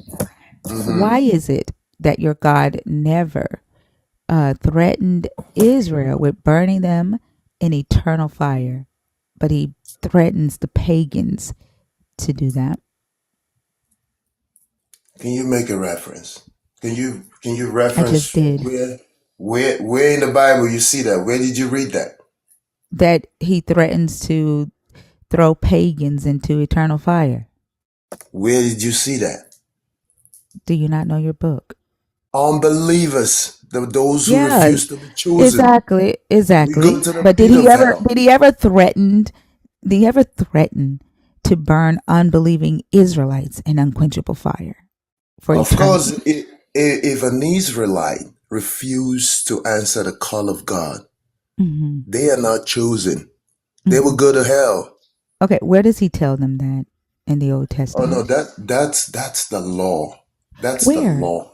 Where is the Exactly. scripture? That's why I want you to make reference of what you're talking about. No, Then no, I no, can no, no, no. explain Hey, that hey, to hey, you. hey. No, show me in the law in the Old Testament, where does God tells an unbelieving Israelite that they will burn in hell?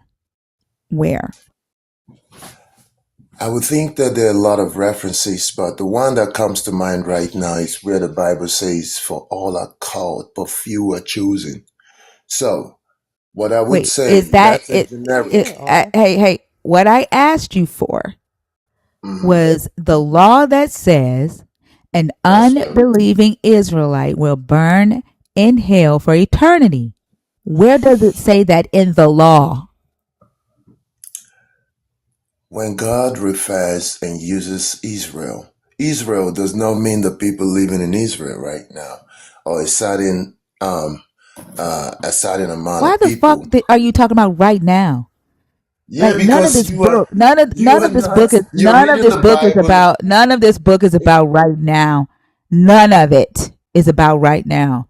What I asked you for was where in this book, in antiquity, in history, does your God tell an unbelieving Israelite that they will burn in hell for eternity?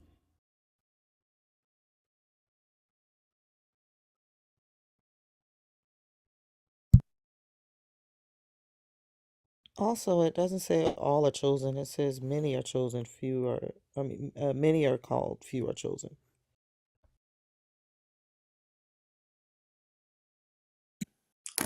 Thank you. Few are chosen. All is That was generic. It's correction. to all humans created by God. It is not some Can certain can you people. stay on Israeli. topic? Can you stay on topic or I'm gonna take you down? I'm Like on topic. I hate when people no you're not. Where does it say that in the law?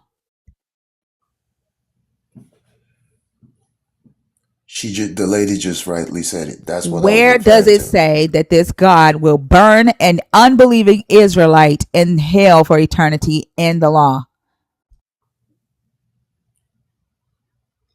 She just said it. No, I was correcting you. Oh, I was thank you not for correcting me. correcting That's anybody. what I'm referring to. I can't call the verse of the Bible Rhonda, if you're right now. talking to me, let me know. Hold on, Rhonda. If you're asking me why I'm so rude, can you comment so I can answer you? Go ahead, Salvation. For many are called, but few are chosen. So I'm trying to. you're You just need gonna to keep on understand what I reciting that? mean. Like I don't I'm have trying to time for this. explain No, what you like asked me a question. you're full of shit. So okay, I'm gonna help those of you that think I'm rude because obviously you don't know how to scroll on or block me for yourself. So I'm just gonna go ahead and block you. So just comment and I can take care of you since your Holy Ghost can't help you out.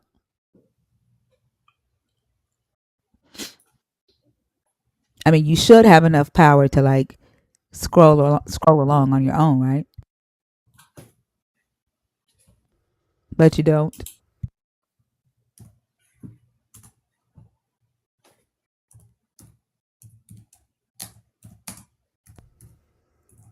Do you have the law that states it, or do I need to go and take you down? Because I don't feel like talking to dishonest ass people. I'm not dishonest. Trust me. You're I don't very have to tell you dishonest. that. You're very I'm dishonest. very. I'm a very Where truthful in the law person. you stated that the law says that an unbelieving Israelite would burn in hell? What law? Which code is it in? Okay. I think maybe we should go to Matthew 22, verse 14. I This will asked help for us. the law. The law. That's the law. The law is the That's not Bible. the law. Oh my God. I can't talk to ignorant. I can't do it. And the That wasn't fact going to that go he anywhere. wasn't answering. Yeah, that wasn't going to go nowhere. No, sir, I was correcting you because you said all are called and few are chosen. There is nowhere it says that all are called. And then that was before you asked him. He said that before the question. I was just correcting that because there are people in here that might think that's for real. Oh, Thank that's you, so Mr. cute. Curtis. Yeah, I like that thing. I like that That about is that. so cute. I'm sorry. Dude is delusional to if I drop you and then you get your ass right back in my box, like you've got to be fucking delusional to think that I'm gonna hit accept again. That's some delusional ass shit. Like what the fuck makes you think that I'm going to hit accept on your ass when I just hit disconnect? Yeah, you can go and tell Not his everybody you name. won. Don't nobody cares. Nobody cares. Go and scream it from the rooftop, from the Oh mountain my of God. Horeb, from Mount Are you Sinai. Nobody cares. sick? I won. Rhonda's in the box.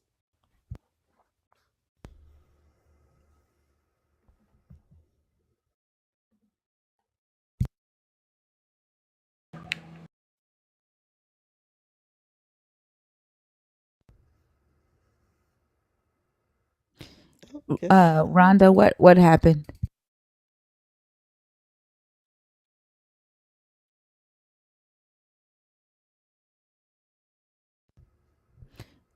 Rhonda?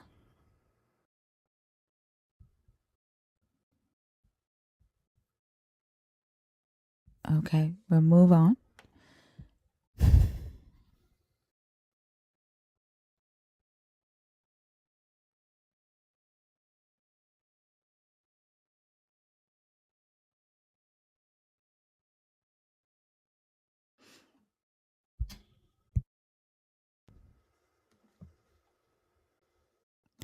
It's like 38 people in the box on my end. And this one is sleep.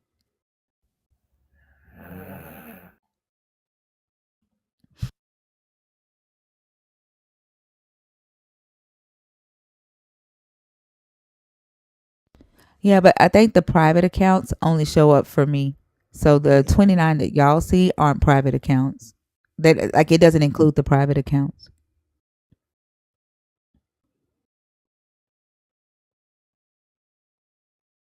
I don't know if this mandate, like if you're in the guest request box, please comment so that we don't go through the people that's sleeping or snoring and having to like embarrass people. comment and let me know, please. Thank you.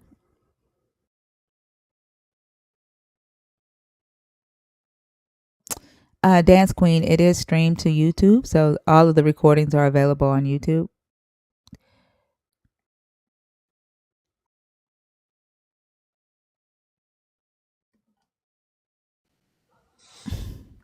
Hey, good night. How you guys doing? I'm doing good. How are you? I'm doing great. I'm just really interested on certain I need to opinions that ask your you have. age, please. I'm 20.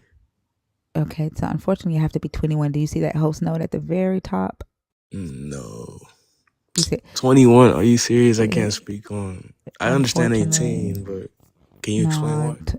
No, I don't talk to people's kids, and I don't think that even at 21, I don't think your mind is fully developed for these type of conversations that we have in here. I mean, But I wouldn't want my 20-year-old on TikTok talking to 40-year-old people about faith, so I don't do it to other people's kids.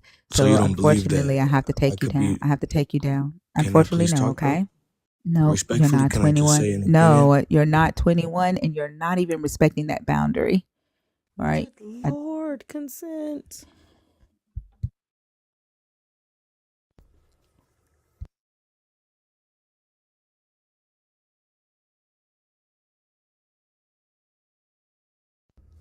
Mm.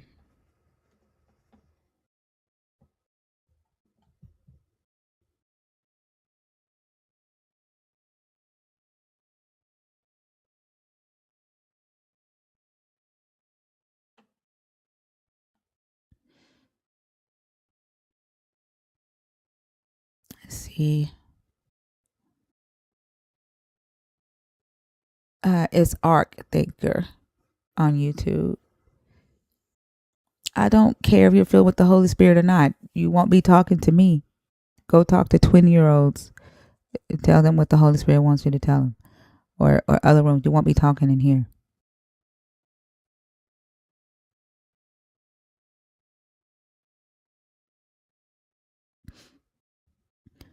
If you're in the guest request box, please comment. This is not a kids app. This is a whole motherfucking app where businesses make millions of dollars daily. The fuck? This ain't been a kids app since 2020. It's literally people in here shaking ass on a daily.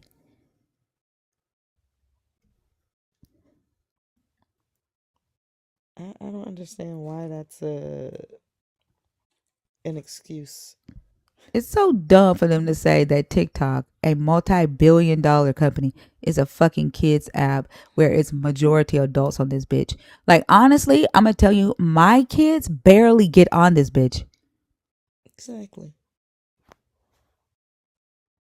And you can't even get an account if you're not what? I think you have to be 13? 13, and you can't go live unless you're 18. Exactly. But like, if I go to my kids and I be like, "Hey, do you have TikTok? Download it." They be like, "Nope, I deleted it." They delete it like 6 months out of the year.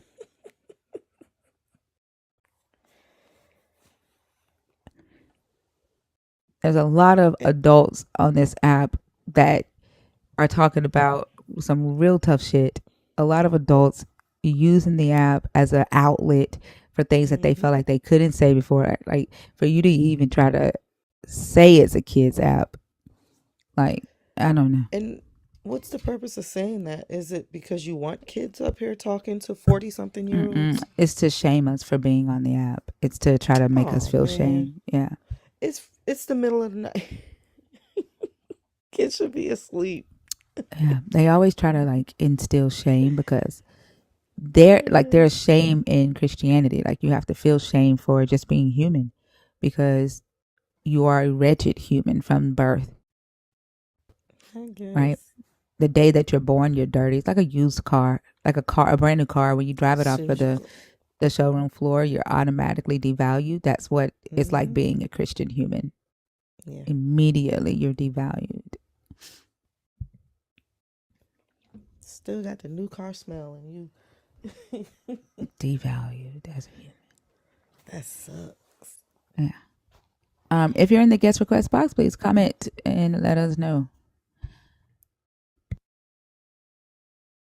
I try to pay attention to see who all commented last time, but If something happens to my memory when somebody come up on stage, I just forget it. Afflex.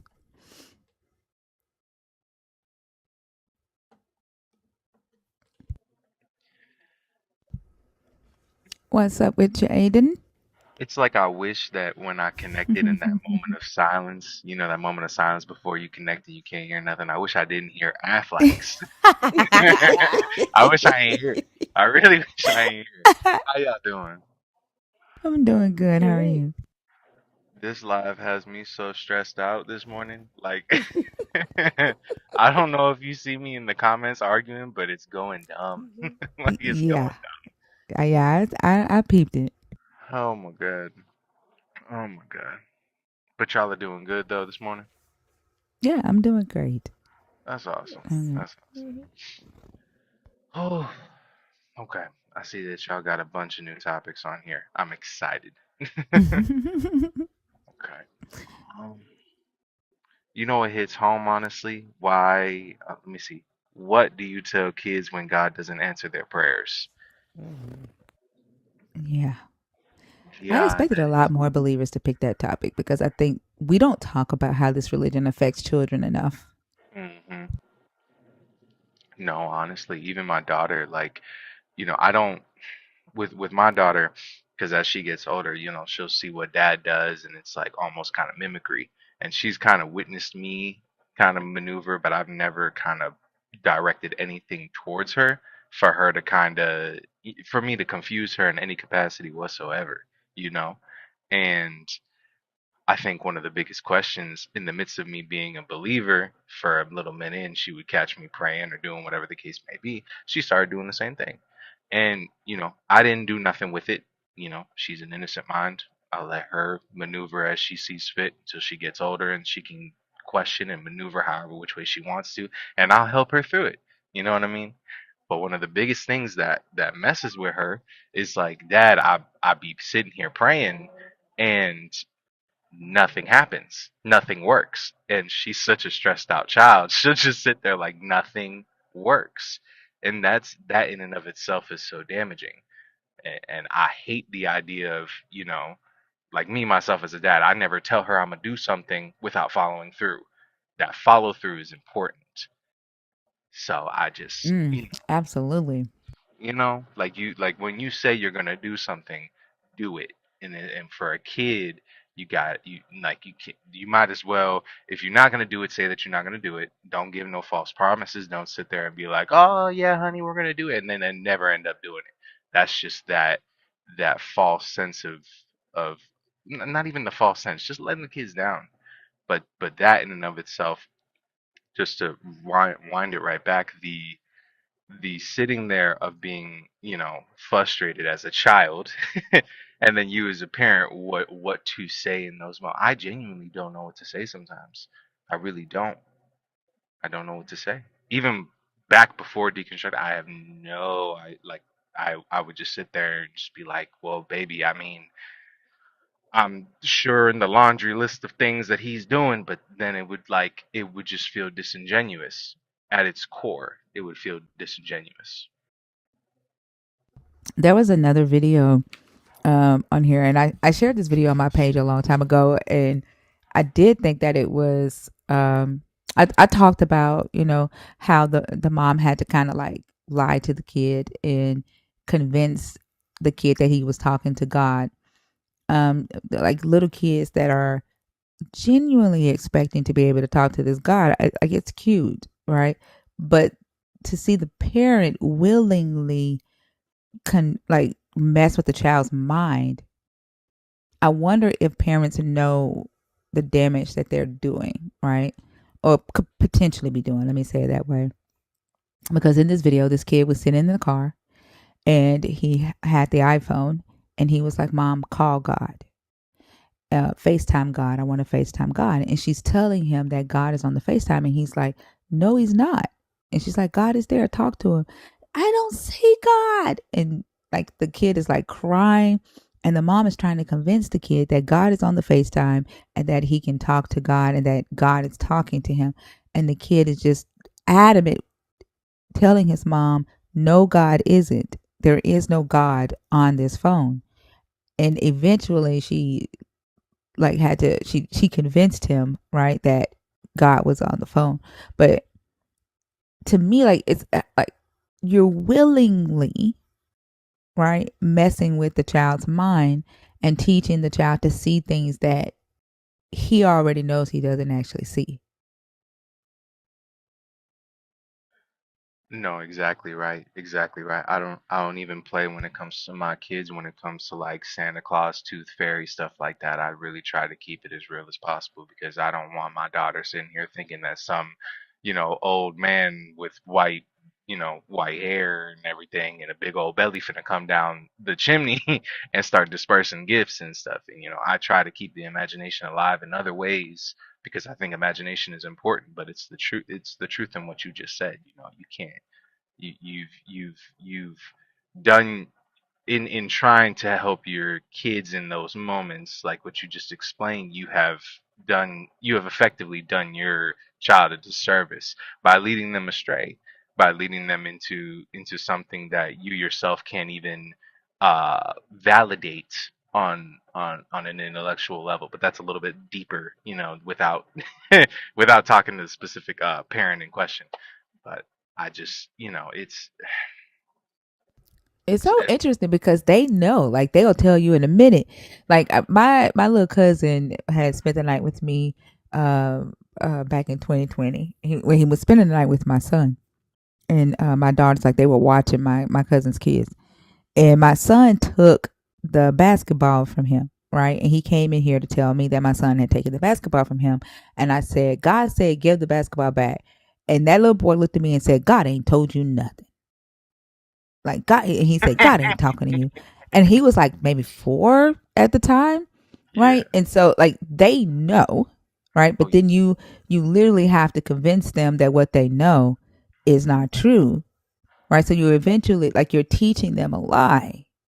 yeah. You know what I'm saying? Yeah, yeah, yeah, yeah, And yeah, how can and I believe the Bible says like a truth can't come from a lie.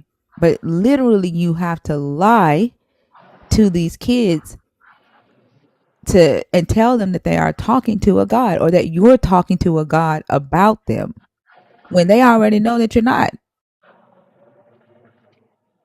yeah. That kids do be real smart like that. I remember my daughter when she was around that same age, about 3 or 4, and her uncle is a little bit closer to her age, and she's 7 now, and I think at the time it was between 3 or 4. So the uncle was like maybe 5 or 6 or something like that.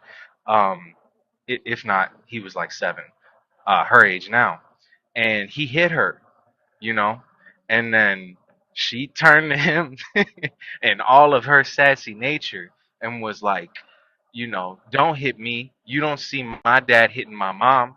So what makes you think you can hit me? And I've never been more proud of my in my life. Never been more proud of my life. And it just goes to show it's like kids really be paying attention and kids really will, the biggest role model that the kids have in their life is their parents. And once that role model becomes the source of either misinformation or whatever whatever you know uh, whatever awful thing that may or may not come, it becomes you've devalued yourself in a way. Yeah. And it almost feels like you have to devalue yourself. A devaluation, demoralization, Yeah, destabilization of your own thoughts, right? yeah. Your own capabilities. You have to and it just feels like to be unstable almost. Hmm. uh and I wonder often is if that's what they call spirituality, and I haven't been able to find the right words to that describe spirituality because it feels like spirituality means to deny reality. I think I just found the right words. Mm. Spirituality is the opposite of reality. That's what I feel like from all of these conversations. Yeah, yeah, yeah, yeah. What? That's deep. That's really deep. I had a long conversation with pain yesterday, and I even told him, I was like, there was a pivotal point in me being a Christian for as long as I was, which wasn't too long. It probably lasted maybe like 6 months before everything just went downhill. And it was like I kind of sat there and I would do that. I would sit there and be like, I'm a filthy XYZ, sinner, like over and over and over again. And that would just be the consistency of my prayer and Oh man. the demeaning nature of that in and of itself. It was like that's how I thought by the understanding of which way, because there was something I couldn't understand, which was the way that you needed to pray, because there was like two backhands that I had noticed. There was like a backhand of how you needed to pray so God can hear you, and then there was a way that you needed to understand that praying regardless of whichever way, God will hear you. And the two contradicted itself so badly to the point where I was like, okay, so what I'm going to do is I'm going to give adoration towards God in any, facet or capacity. I'm just gonna, just wholly worship this man or this figure, this entity, whatever the case may be, and I will lower myself down to the ground in the dirt below that, wherever it needs to be, so that I'm below him, so that he knows that I'm below him, and that I go ahead and when I speak or when I pray, that he may look upon me in the dirt and be like, my child from the dirt, I will, grant you said whatever the whatever. And that was of in a nature that was, again, de dehumanizing in and of itself, and just demeaning in general. Not even dehumanizing, just in the bare bones of just demeaning. It's awful. It's terrible. Like, It's why would a God that is all powerful need humans or mortals to debase themselves, right? Like, why would an all powerful God be wrestling for power with a mortal? Right? Like, the God is yeah. all powerful. The God could crush a mortal whenever it wanted to. Why why would he give a fuck if a mortal saw themselves as a god or saw themselves capable of thinking? What does it matter to the God Right. that a mortal think of himself that way if it cannot actually affect an all powerful God? What is the If need we of this God to constantly debase or demoralize the human? I don't get it. It almost feels. I mean, I think it's just this the simpleness of it. In any case or situation where you look at people that are trying to demean other people or trying to, put other people down, but in a capacity of trying to get them to understand that your way is terrible, your way of living is awful, but my way is better. Follow my way. And that in and of itself is a level of, in my opinion, it's a level of ego that goes into that. It's like my way is the only way, regardless of whichever way, your petty life may or may not be. My way is the way you should be going to me, not anything else that you think or may not think. Oh, Angel wants to defy me. Okay, I'm gonna send him that way, all the way down, and I'm gonna paint him in the worst light that I possibly can. And anything that you do against me, is him. And it's the ego. The ego is just astronomical. It's ridiculous. Yeah, because like even if there was a, let's say there is a God that had the right way, that is saying this is the way that you should follow, right? In this book, the God's idea of eliminating wickedness is to commit genocide, right? Is to use other humans to take the lives of other humans who they believe are wicked, right? That's the God's way. So he says, if you love me, you'll keep my commandments. If you love me, you'll do my will. If you love me, you'll follow my way. You'll do things my way, right? Now, his way of executing judgment on people that were wicked was genocide, right? Right. Right. Right. So if you choose and say, I don't want to kill a land full of people, God, then you become wicked, right? Because you don't want to do things this God's way, Yeah. right? You become the wicked one. Yeah. Jesus says, unless you hate mother, father, sister, brother, or even your own life, then you cannot be my disciple. And granted, believers say, well, he doesn't necessarily mean hate them. He means love them less than God. Granted, okay?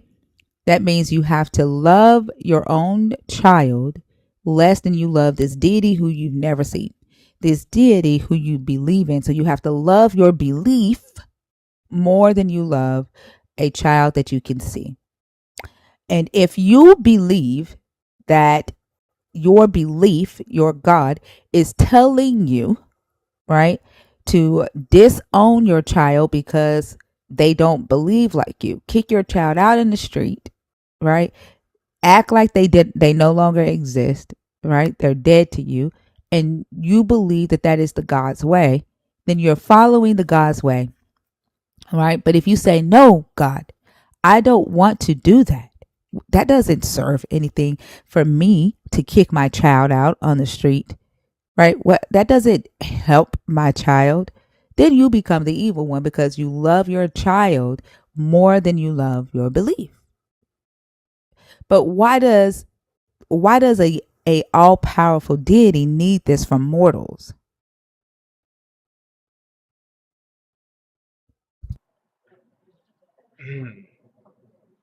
Part of me keeps throwing myself back into the idea that for some odd reason it's to goad this entity's ego, but even then that doesn't. hmm, I have to Like, sit why with does he that. need ego? Like, that's the thing. Like, ego for who? Who can see his ego? Right? Who Right. can see the ego of this God? Who is he flaunting this ego in front of? So, like we see in Job, right? He flaunted his ego in front of the Satan, right? Yeah. In the book of Job. The only reason why we know about that is because somebody wrote that down, right? Mm. But today, we don't see the ego of the God. Like, does he have some God, some goddess that he like is trying to show off for in like the spiritual realm or something? And he's like, look, I got these mortals like on my pinky finger. I can tell them to do whatever and they're going to do it. I can make these mortals think that they're worthless and they're going to agree. Look at this Like, guy, what's the Abraham. point? Look at this guy, Abraham. Watch what I'm gonna make him do. Watch this. Yeah. That's crazy. Like, That is what's the point? And Chris Dawkins says you have to obey or burn. That's the answer. But why does your God need to create humans to force them to obey him and threaten them with eternal fire? Like, why? Chris, what's the point? What does your God get from that? I think to be truthfully honest, I think that just kind of further disproves the legitimacy of, because if we're even, because like you said, ego, for who type of deal, what is it for? That's human. That's Sorry, very Chris. human. That's very moral. Exactly. That's something that a human would do because humans battle with ego, right? That's Yeah. something that a human would do. And like I was talking about this today on the podcast on Verses and Vibes with Thinker and Bash, and we were again talking about how um the the Old Testament, like a lot of it is about the the rivalry between the North and the South, right? And how the South wanted to be like the North, right? But they just weren't until like the 7th century. So it essentially that like they wrote stories as if they were a kingdom that was as big as the North and they had the same things that the North had, right? In reality, they were not. But as they're writing these things, they're hoping and wishing these things. They're coveting what the North had, and their belief was that they were the true heirs of the land that the North lost when Assyria came in, right, and conquered them. And so they wrote stories that they wanted to like uh, be dispersed, be told throughout the Levant area, so that they would attract Israelites into Jerusalem. Which some of them did end up like escaping the Assyrians and then migrating down into Jerusalem. But if you think about it, it was that was while they're writing that their God said, "Thou shalt not covet thy neighbor's land, thy neighbor's animals, thy neighbor's wife, thy neighbor's slaves." They essentially were really coveting what the North had, right? While they were writing these stories, pretending that they already had it, they were coveting it. Yeah, Like it's all man. It's I think men. that's yeah. Go ahead. Go ahead. No, I was just I was gonna say a side note. Please continue. No, I was just gonna agree. Like when you said like it's men and the ego, like it is right. Like Yeah, it's all men.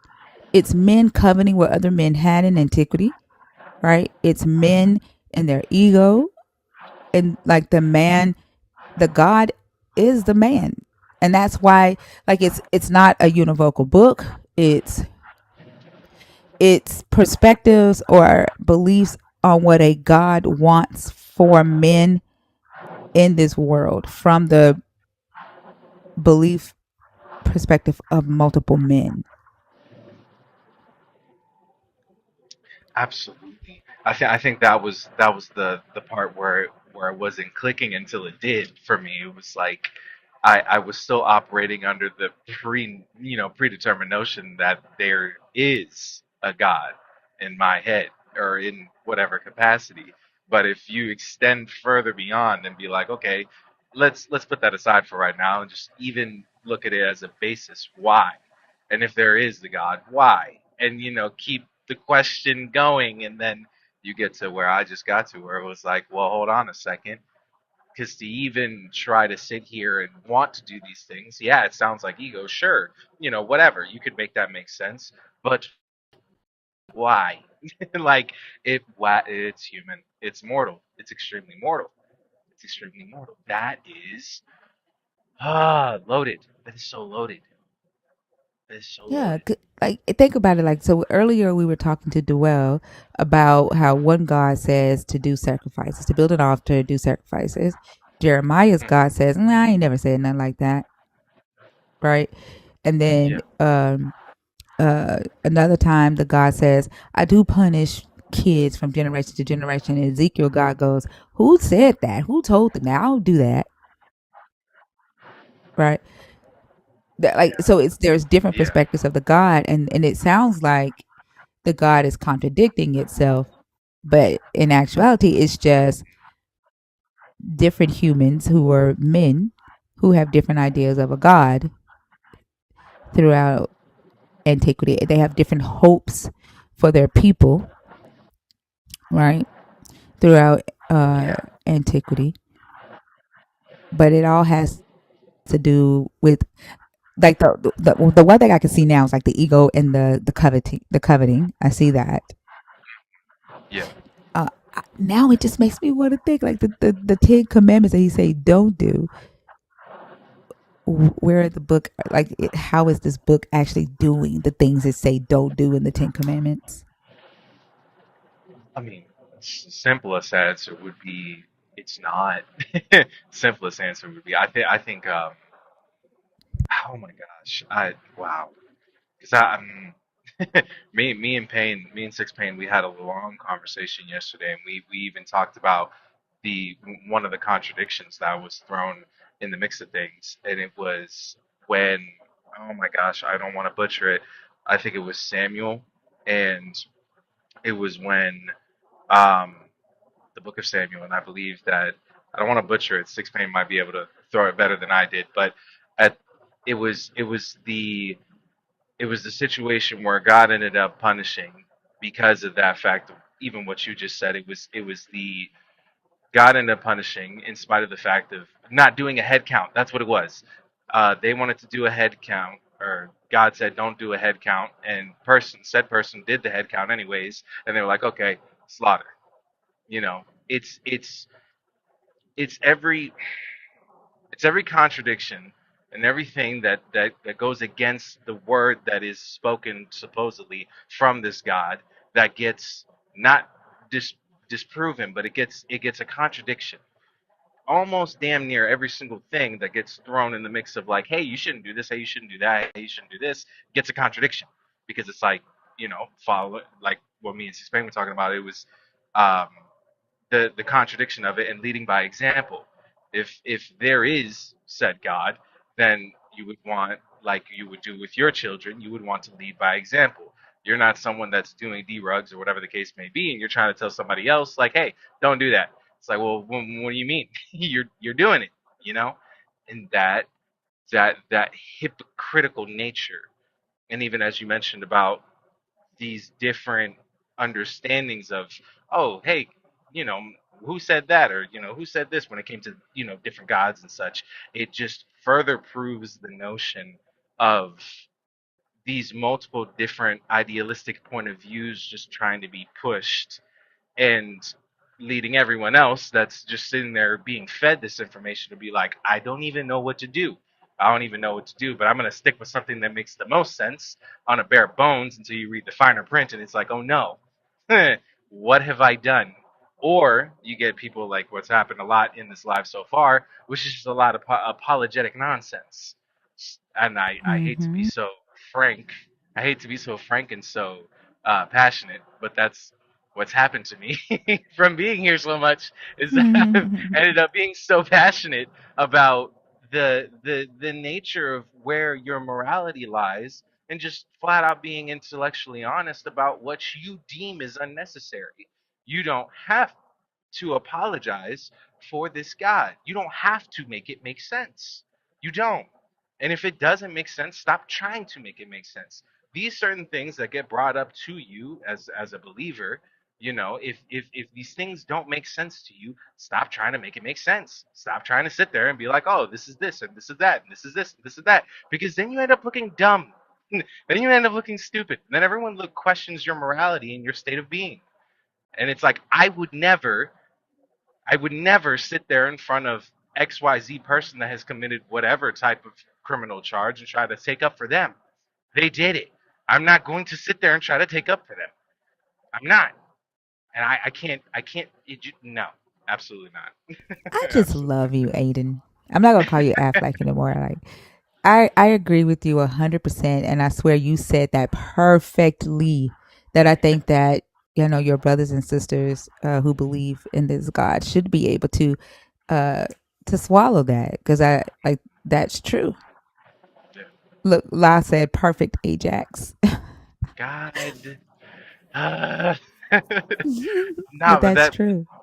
that's where it's coming down to for me, and it's I as much as, because the last live that I participated in, and we had the very deep conversation about my grandmother. um, Fee actually explained it or unearthed something for me that really made it make sense for me. And the only reason, with my, being intellectually honest and being able to sit there and be like, okay, this is wrong, this is wrong, this is wrong. Why am I still here in this? Is because of, you know, my grandmother. And I didn't realize it until she unearthed it for me. And I was like, wait a minute.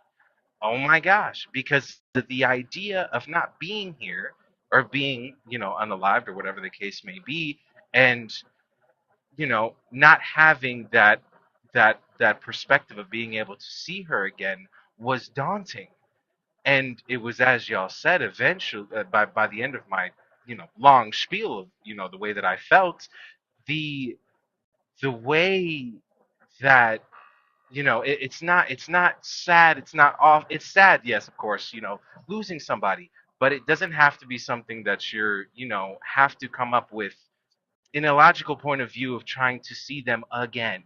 That's in a way not moving on properly, because you have to move on properly. You have to sit there and understand that you may not see them again, but the memory lives on within you. And that's just the perfect stance to be able to heal properly. Because while you sit there and you try to make sense of this God and try to make sense of this I would dare say evil entity, to try to make sense of it and to try to apologize for the things that it does and try to convince other people, hey, this thing's good. I promise you it's good. Don't mind the schmurder. Don't mind it. Don't even look at it. Stop it. Stop it. Don't do that. No, you're a Satanist. Get out of my face. You're a Satanist. It's like, no. Don't do that. Don't do that. And and and there is no need to have to apologize. There's nothing wrong with having, or not, I'm sorry. There's no need to have to apologize for this, and there's nothing wrong with looking at the text and being like, "Hey, something's wrong here." And dare even say that in Christianity it says that, hey, you should question. But when you start questioning it deeper and deeper and deeper, and it's like, oh, wait a minute, hold on, wait, pause, wait, this is getting a little bit rough. They try to reel you back in, like, no, don't look at that. Look at this. Look at this. Look at this over here. Ain't this shiny? Ain't this pretty? Look what Jesus did. He died. He unalived on this thing, on this wooden thing. Isn't that such a powerful message? And it's like, wait, yeah, but the thing over here, like, this is one person that's gone, but like, what about the like 40,000 people that was over here, and they're gone because of said person that he also, you know what I'm trying to say? Like, there's layers. And and I think one of the biggest things I've learned from being here, I've learned that through conversating with you guys, that it was okay to say I don't know, even though I knew in my head already that I didn't know certain things. And through conversating with you guys, I've deduced in my own way, like, hey, hold on, like I really think that through everything, it's nothing wrong with me wanting to, or being scared of not being here one day, but it's not okay to try to make sense of this thing that genuinely doesn't make sense for the promise of some afterlife that will be so fantastic and so wonderful, supposedly, until you look deeper and it turns out, hey, we're gonna be slaves.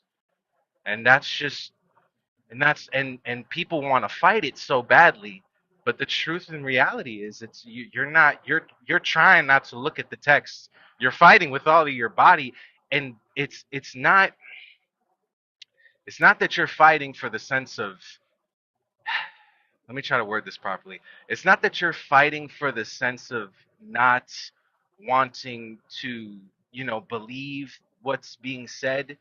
It's the sense of you're fighting the morality in your head to say this is wrong, but you want to apologize and you want to make it sense so badly, and that in and of itself is just unacceptable.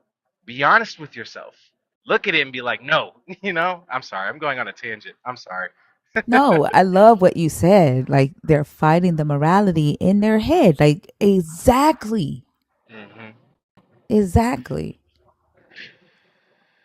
I'm too I passionate. was just gonna let you talk. I was just gonna let you keep going. Like No, it it because I could not, for I value so much information, and as I'll just get it out the way now. As an ex-Christian, I wait, believe. what? Yeah, no, I'm gonna denounce it right now. I'm just gonna let it go, and I'm gonna keep Oh, reading.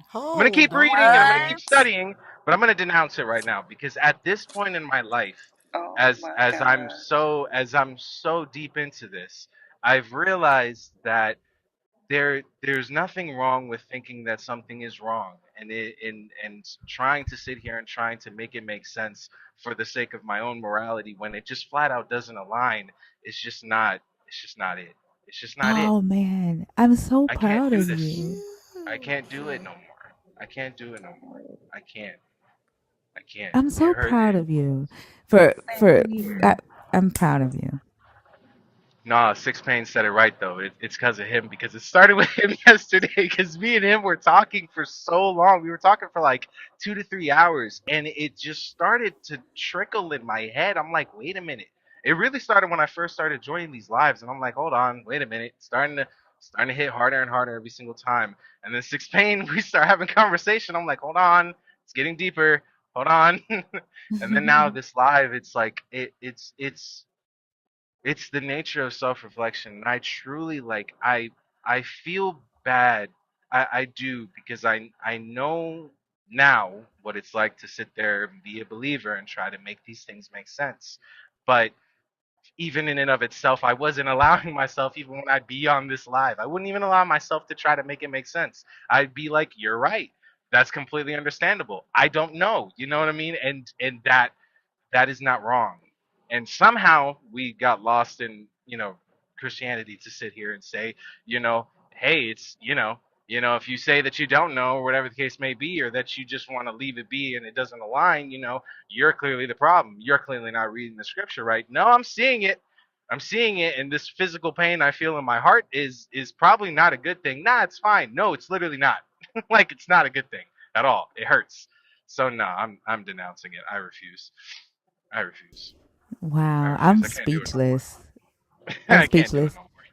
Yeah. And then I think like who kudos to Six Pain for being there for you. As I'm gonna say this, for being there for you and being a support for you, for being a resource. But this is because of you, right? Like, um, it's the decision. Ultimately, you arrived at this conclusion because of, like you said, you've been coming and listening to the lives. You've been doing your own research after the lives, right? You come up, you ask questions, right? And then like you've connected with people in the community when we're not even on live. And for that to happen, there was a curiosity or a desire there that was stemming from you already in Six Pain. And I love the fact that y'all are both the same age, and that you're able to connect with somebody who is around your same age and you're able to have these conversations. I just fucking love it. But I'm very proud of you, Aiden. I told you you was growing on us. You know, Yes. it was like at first when when you said that, I was like, yeah, I was so happy about it, because I never want to cause issues, and I never want to be like adversarial by no means. I hate confrontation unless it bodes, for time. If I need a buck, I need a buck. But it was like I really didn't like the notion prior to me even being on there, because you can almost feel the tension. You can almost feel it when a believer gets thrown up there, and it's like, is this person gonna be, you know, what kind of person is this gonna be? Is this person gonna crash out and just start cussing their mind off, or what are they gonna do? Are they gonna call me a Satanist? Are they gonna do this? Are they gonna do that?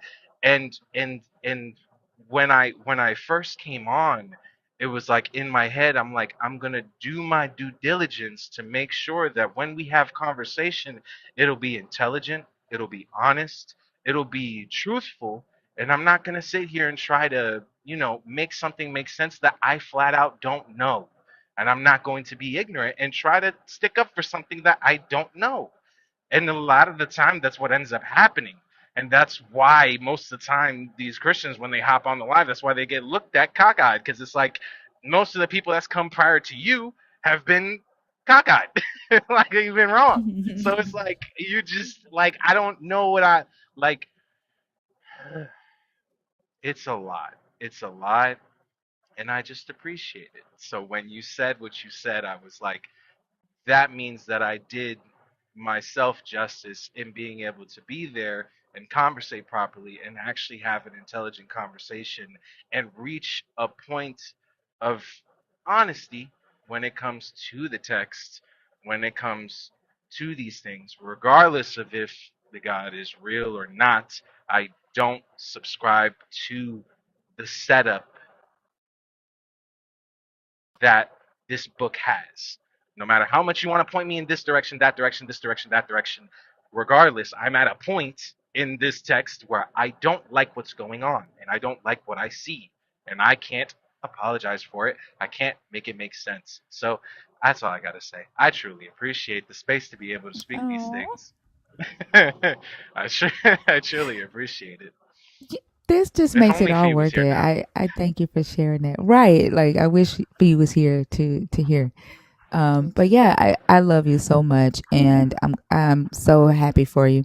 Of course, we are here for you, right? It is not an easy journey, right? Yeah, Um, yeah, I remember when I was deconstructing, and again, I don't know if you've ever heard my deconstruction journey, but I didn't set out to deconstruct from this God. I set out to get to know the God more. And I wanted to learn yeah. as much as I could about the God. And it just sort of happened that way. And it was a very scary thing, right? As I detached from what I had known, what I had believed. Um, but the more that you continue in it, and you uh, educate yourself, the easier it becomes. And then all of a sudden, you're just like, whew, like, man, there's freedom on the other side of this, right? That's how I feel right Um, now. Honestly, that's that's how I good. feel right That's good. That's good. now. Stick Oh man. around the community. We're here for you, to be a Yeah. support. And I'm proud of you. Thank you. I'm That's proud true. of you Lighten your too. gift box up. No, I'm looking at it like, wait a minute. Like, That's hold crazy. on. That's a big number. That's Whoa. huge. I'm Nah, proud of you, I What's his want to name say now? thank you. I want to say thank you, but I also want to curb stomp you. Like I can't. You can't do this to me no more. You can't mess with my Alvin. That emotions. is, listen. I love you guys though. Please, Love you too. throw me out of here, Lala, and put somebody else up here. I'll be in the comments. I love you guys truly. Love You you. owe Amen. us as you're going down. Say, oh man. Right. Here you go. It's about to happen. Oh my. Have a good one. That's hilarious. Oh, that was so That was sweet. a shocker. Yeah, I was That like, was a hold shocker. on. All right. He just popped that one on us. Yeah. I was like, whoa. Good That's job, nice. Six Pain, for being a support for him. I knew it wasn't gonna Yeah, be that's what long. it's all about, though. No matter Exactly. what, whether you're not deconstructing or you are, just having that support system, no matter what. Look, Fee said, "What did I miss?" Like she's in Really, here Fee? now. Yeah. Get up here. Ajax just denounced Christianity. He still he said whether there's a God or not. Like he's not denouncing God, and like nobody's trying to get him to do that. But he doesn't. He's denouncing what the belief system is trying to teach him, right? Like the hatred and all of that. So he's denouncing all of that. So yeah. All right. If you're in the guest request box, please comment so that we can bring you up on stage. I I'll know that start there's probably looking. some Christians in the box that want to call us all kind of demons, Jezebels, Satanists, devils, because of I'm what a just happened. Devorian. I'm just gonna let you know we don't give a Right. Not one fuck. fuck is Not given. a single solitary Keep it to one. yourself. You can come up and you can talk about the stuff on the screen, but all that other stuff, like you can keep it to yourself.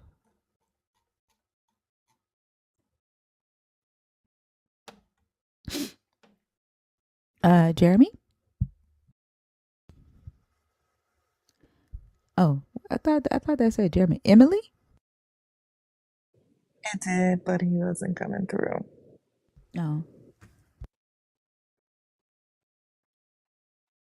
I feel like going my neck, hold on, my back, my neck and my back. Like it hurts so bad right now. Oh, Right. What? really? Yes. What is You his gotta. name? Oh my God, from Friday. Ezel.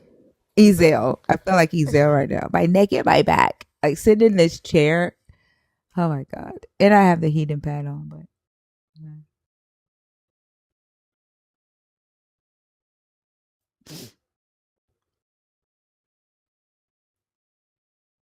Yeah, from Smokey when we was younger. I want to watch Smokey. Are we bringing somebody else up?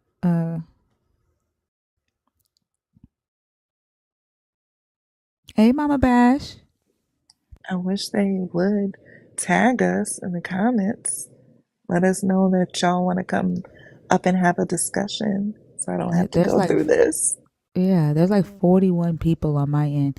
I think Mandy's been in there all night.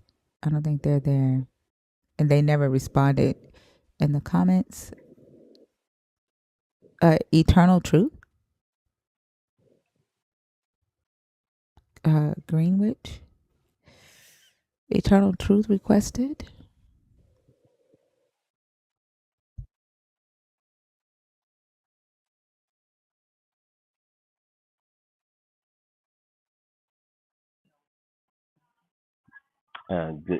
Good, good morning. Good morning. How are you? Doing well. That's good. Are you a Christian or a believer in the God of the Bible? Are you Yeah, I'm a believer. deconstructing? Are you I'm a believer. okay? I'm a believer in the God of the Bible. All right. And which topic did you want to discuss? Does God love the Gentiles as much as His chosen? Okay. Go ahead. So I mean, in Leviticus 19:33, it says, "If the stranger sojourn with thee in our land, you should not vex him. But the stranger that dwelleth with thee, with you should be as one among you, and thou should love him as thyself. And if you, it says, for you were a stranger in the land of Egypt, I am the Lord your God." And so, God commands Israel to treat the stranger as one of their own and to love them as they love themselves, remind them of their own past as strangers in Egypt. So, Yeah. So, did the God give the strangers and the land inheritance? oh, they did. If the strangers came in, I don't know if you know that Ruth, she was a Moabitess, but she actually became the mother of Jesse, and thereby grafted into Israel. And He's always made a way, a pathway for the stranger to be grafted in. I mean, it's actually our Creator, but He had chosen Yeah, I didn't Israel. ask if they could be grafted in. Like, I didn't ask if they could be Oh, converted. I asked did they get land inheritance. land inheritance was specifically given to His chosen people. I mean, the Goyim had Uh, land everywhere else, but the promised land that was given to Abraham, Isaac, and Jacob right. Was not. was Yeah. specifically So that hold little. on, hold on. Oh, Right. So there's no need to go into all of that. I okay. know the history. So when we talk about love, right? Hmm. The scripture that you just gave us was the God giving instructions to the Israelites regarding free foreigners that live in the land of Israel, right? He's like, don't oppress the foreigners that live in your land, right? Because you were a stranger in Egypt. Don't do it to foreigners that rent land from you, right? That are free and they become tenant farmers, right? In your land. But because of the love that this God had for his chosen, for his children, right? They got an inheritance, kind of like a father, right? A father is going to leave inheritance to his children, but not to his neighbor's children, right? Well, I mean, the when you talk about the Gentiles, they had they owned their own nations, the nations that were surrounding. I mean, Israel was They just didn't one. own it, they stole it. They went into the land of Canaan, they No, killed no, people, and then they no. I took said that no, land. no. I wasn't talking about Israel. I'm talking about the Goyim or the Not strangers. all Golems own land. Like, come on now. I That's like mean, if you saying talk about everybody that like the lived in Moabites. Babylon owned the land of No, no, no, no. What? Not all Gentiles owned land. Well, I'm just talking about particularly the people. I mean, not all No, I'm talking Israelites about own. Gentiles, period. Gentiles, period. Right? Not all Gentiles own land. I mean, you had poor people that Real were. quick, you guys, let's get these likes to 300,000 and then I will turn the comments back on. There's over 1,000 people in here. Like being Uh, honest, right? The question says, does God love the Gentiles as much as his chosen? Right. And so when we're on inheritance, right, land inheritance, there were Gentiles that lived amongst the Israelites, right? well, it's not the fact of love, but it's the fact of God's That's the unconditional question. promise. No, He made an no, unconditional you promise can't to Abraham. change. No, eternal truth. You cannot change the nature of my question. The question is about love. That's the question. Yeah, but love is based upon the foundation of God. God defines He's the epitome Right. of love. Okay, and Does he love the chosen more than the Gentiles? no, He no, He showed he doesn't. showed he did. He showed his love. Let's take Abraham for example, right? Hmm. Abraham had Hagar with Ishmael, had Ishmael with Hagar, Hmm. right? Had Hmm. Isaac with Sarah, right? And then had a bunch of kids with Keturah, right? Hmm. Couture. Hmm. When Abraham died, what did Hagar's child and Keturah's children get from Abraham? Well, the fact of the matter is that God had declared who was going to be the That's not what I inheritance. asked. That's not what I asked. I Can mean you that. answer the question that I asked? Well, they didn't get the inheritance. They weren't of the inheritance. They weren't of the seed, the chosen seed. So, Thank you. So they were considered Gentile children, yeah, right? yeah. Okay. And so they got nothing. They got gifts while Abraham was Well, alive, right? actually, Ishmael was going to be God blessed him and told him he was going to be a prince for 12 I didn't nations. ask what your God gave him. I said, what did they get out of Abraham, right? What did Abraham give them when he died? Oh, no, What did Abraham give them when he died? nothing. Nothing. Everything went to Isaac, right? Hmm. Because Isaac was of the promise, right? Where this seed was going to come from, right? Which was whom? Who do you think I'm going to say?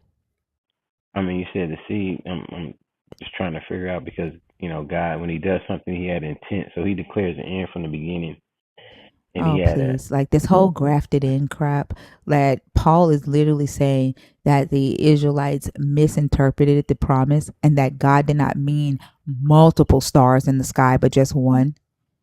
Like, come on now. who said that? When Paul did, Paul when said that where? um one thing at a time. When uh God gave the promise to Isaac, right? Who was coming through Isaac? Who came through Isaac? You had Esau and Jacob. Okay, and then that turned into who? Jacob, Turned into who? Israel, All right. the 12 patriarchs, which is the 12 tribes of Israel. Okay. Mm-hmm. Out of Israel And came that was Yeshua, considered to be his chosen? and out of the 12 tribes came Yeshua. Okay, no. Promise. That's what you believe. That No. became his chosen. In the Old Testament, that became his chosen when he divvied up the land. What land did Jesus own? Can you tell me that? If Jesus was of the chosen, what land inheritance did Jesus own? Well, yes, And I'm Jesus. talking I'm talking about when he was a human on earth. I don't care. I'm not talking about this whole Jesus is God. What land inheritance did Jesus have as With a part of tech, the 12 tribes? with technically Jesus was considered. He actually would have literally been king had they not been He in what what occupation. key what throne did he sit on? I'm saying he would have been. He would have sat on the I'm not throne of asking David. about woulda, shoulda, couldas. On I'm the not throne, and I'm asking saying on about the woulda, throne of shoulda, David. couldas. On the throne of Eternal David. truth. Eternal truth. Mm-hmm. He did not sit on the throne of Daniel because the Davidic monarchy had been destroyed. There was no I throne of Daniel I for him to sit said on. that I he mean, would have throne been of a. David for him to sit on. I said he would have been a rightful king, but they were under a Roman That occupation. woulda, coulda, shouldas. What land did he have? Oh well, he that land technically all belongs to him. It's Yahweh's land. So Technically, yeah, technically technically, I'm when he not returns. asking about technicalities. I'm not asking about technicalities. Well, when he returns, he's gonna It rule and reign as I. eternal. When he was here on earth, okay, what land inheritance did this Jesus own? Not technically. Okay, when you say when he came. what land inheritance that he owned. Well, again, he Mm-hmm. was the rightful king, but they were under Roman occupation. Therefore, they weren't a Oh sovereign, independent gosh. nation. So why you can't say he actually didn't sit on a throne? His Oh, his he his did. He throne did. was his throne was spiritual. His land inheritance was spiritual, right? He did not Well, have one. So there's no. I am not talking about this Jesus right now. I'm asking about the Gentiles. What land inheritance did Abraham give to his seed? oh, he. I don't know why you keep wanting to bring in Jesus when Jesus didn't own not one piece of land. He didn't sit on one throne. He ruled no kingdom while he was here. All of it was spiritual. Everything you believe about Jesus being a king, it's all spiritual. All right. Well, again, I try to answer to the best of No, you're not being my. honest. Well, I'm When I being. ask you about the inheritance, right? You want to go to Yeshua. So then when I ask you, well, what land did Yeshua own as a human when he was here?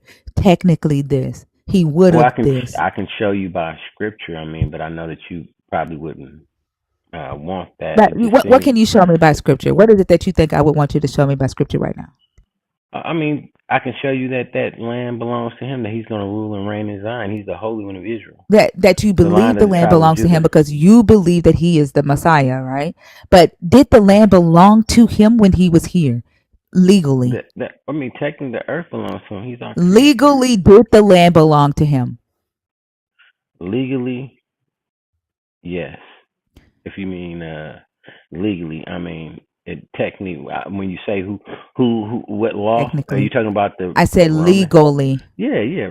Legally, yeah. It was his land. So they came and they took the land from Jesus, the Romans did. No, they were under. Again, they Okay, weren't. who did they take the land from? Who ruled the land? Who owned the land? It was under a vassal state, so the Herodians were in charge, but they were a Hmm. vassal state But to not Jesus. Rome. Not No, Jesus. No. no, because When was Jesus the ruler of that land? Not spiritually, not technically, well, I mean, but physically and legally, when was Jesus ever the ruler of that land? well, he wasn't at that time because they were under occupation, but When was he? I didn't say at that time. When was he? well, again, when you ask me what did he own, I'm just saying I legally said, and okay, law. I'm going to ask my question again. Okay, Mhm. I'm not talking about future, right? I'm not talking about technically, okay? Physically and legally, when did Jesus own that land? At what point in history did he actually own the land Oh, physically? okay. Well, again, being that he is Elohim, which I I am believe. not talking about this spiritual crap. I am asking in the physical realm, right? When did he own the land? When did everybody in the land say Jesus owns this land? Well, again, if you want to say from a carnal perspective, from the a legal standpoint of Rome, he didn't. Okay, and before Rome, You said before Rome, hmm you had Greece, and you had no, the did Jesus Medo-Persian own it Empire. before? Before that, did Jesus own it? Did I Jesus mean, like sit on again, a throne? well, again, I believe that he was the creator. He's Uh, Elohim. no, So I, as a human on earth, before anybody ever thought, for anybody ever said, "Oh, this is God," did he sit on a throne? oh no, I didn't say no. I Did didn't he sit have on the throne. land inheritance? Hey, Dr. Bowen, Did is he Dr. have Bowen in the box? Yeah. Did he have land inheritance? um, at that particular time on a physical Can we get Lala on stage? perspective? No. She's in the box. Go ahead. I'm sorry. Yeah. No. At that particular time, no. He didn't rule. At no point did he rule. His rulership was spiritual. Never did he sit on a throne on this earth ever.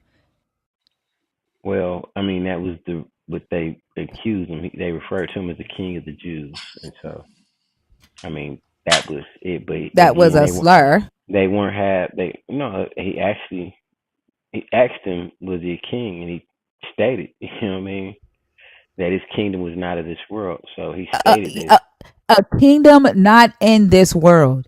So meaning he was talking about. Jesus never ever sat on a throne. He never ruled any land. The Jewish Messiah was supposed to sit on a physical throne in a physical kingdom, not some imaginary kingdom in a different world. Well, the first time he came as a suffering servant. The second time he would come No, he as didn't. That has nothing to do with your Jesus. Mashiach ben Joseph is what Nothing to do with they your refer to Jesus. him. Now, when he comes back, he'll be Mashiach ben David. Again, I came on here. No, he won't. I lost my only dear son, and it is what brought me to TikTok. He was alive by a 19-year-old drunk driver. Never smoked, never drank, and still was a virgin. And I wanted to share with you personally his life I lost my legacy. father to a drunk driver to eternal truth. I'm sorry that you lost your son. I lost my father to a drunk driver in 2006. He was a pastor who believed that God was going to give him a church with 3,000 members, and he died before that even happened. Well, you know, like death happens, unfortunately. Yeah. Well, I can tell you, it's something he was. My son, it never. He was a lover of our human family. Can I just say that? And I'm sorry, I hate that. Yeah. And it's not fair. And drunk. I hope that guy is in jail. The guy that killed my father only did 6 months. The guy did half. He did half. See, and we need better laws when it comes to right, and we need better laws when it comes to people driving drunk and taking our family members. Mm-hmm. It's not fair, and I'm looking forward to justice, and I don't think I'll get it in this under this current system which we're under. It looks like it's not at its wit's end. So it's not gonna I don't the difference between you and I, right? And I hate that we share this thing. I hate it. Mm-hmm. It's tough, and my condolences for your father. I'm not looking. Thank you. My father has been dead now 17 years. November the 9th, 2006. A couple of days ago. What? You said 9 days ago? What? November 9th. November 9th. My son was on November 6th. He made 1 year on November 6th. This just happened last year for you? Yeah. So it's pretty very fresh. My son was an international longshoreman. He could have had the world. He was. I mean, they sent him to Canada. I'm so sorry. He was man. He was so eloquent. And his best friend was an atheist, and I put him as an honorary pallbearer on this thing because we loved everyone. I mean, you grew up around people with all different persuasions and lifestyles, and we never condemned anyone, pushed anyone, because he never been inside a religious institution. We just, followed the word of God, and we lived our lives according to a standard that we seen the word of God, and we try to reflect Messiah, which is to love everyone, not to condemn. Jesus didn't come to condemn, but he came that the world might have life and have it more abundantly. Eternal truth. Stop for just a second, okay?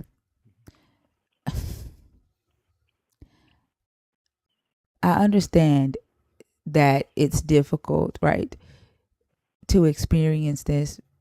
We don't have answers why stuff like this happens, right? When my father died, again, my father was a pastor. We give the shirt off of his back. Man of God. I mean, eternal truth.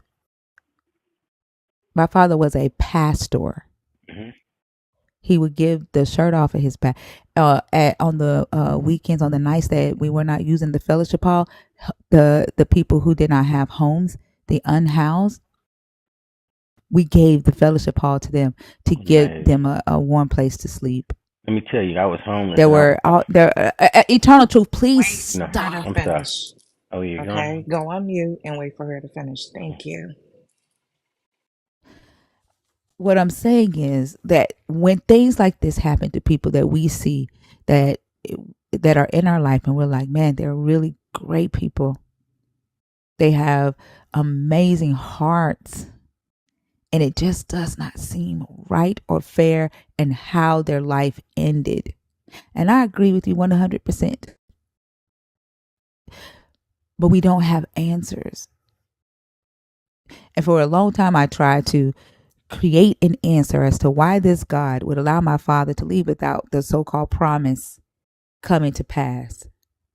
But the reality is that a man got in a car, drove and ran a red light, and killed my father. That's the reality. A man did an evil thing. He got out of the car, looked at my dad, got back in his car, and went home and cleaned my dad's blood off of his car.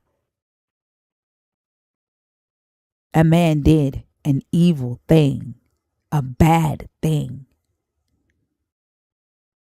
And then the reality is that the memories, that the time that I had with my father, I still have those. He didn't take those from me. I remember the life that my dad lived. I remember the people who my dad touched in life. I can still walk down the street today and somebody will tell me just how much my father changed their life. The day he died, he went to the jail to talk to a young man. And that young man ended up becoming a mechanic who he ended up fixing my car, and he ended up telling me that my dad came to see him the day he died. And I didn't learn that until probably 14 years after my father died. I didn't know Wow. what my dad had done on his day. He went to see a married couple that had been having problems to counsel them. He was on his way to take his mother $20 when he You got me died. almost in tears right now. Oh, man, I would have loved to meet your father. But you know what, Eternal? You are meeting my father through me. My father taught me. My father taught me well. And there was something that he whispered to me in my ear before he died. My father was a pastor. His last pastoral anniversary, I don't even want to recite what happened to him on that day at the hands of other pastors, other Christians. But it was something that he whispered to me that day. I am my father's daughter. I am a version of my father. Where my father believed in this God, like right before he died, he told me he was done. He was getting ready to stop preaching. He was done. Yeah. I mean, an institution, I would have been done too, because I don't deal with institutions. My number one problem I have with, I can get along with atheists and people in the streets. You know, I'm talking about, I've been around killers and drug dealers and whatnot, and I get along with them better than religious people. You know, so that's how my son was he was such a lover. He loved everyone. We went on that fake religious stuff. So I thank you for sharing your father with me. That I feel, that was intimate, and I just want to tell you, I thank you, and I don't regret it. And you still gonna be in my prayers. I love y'all all, and I'm gonna drop down. I hope you have a good day, okay? All right, yeah, take Same care. here. My condolences. All right. Sending hugs to you.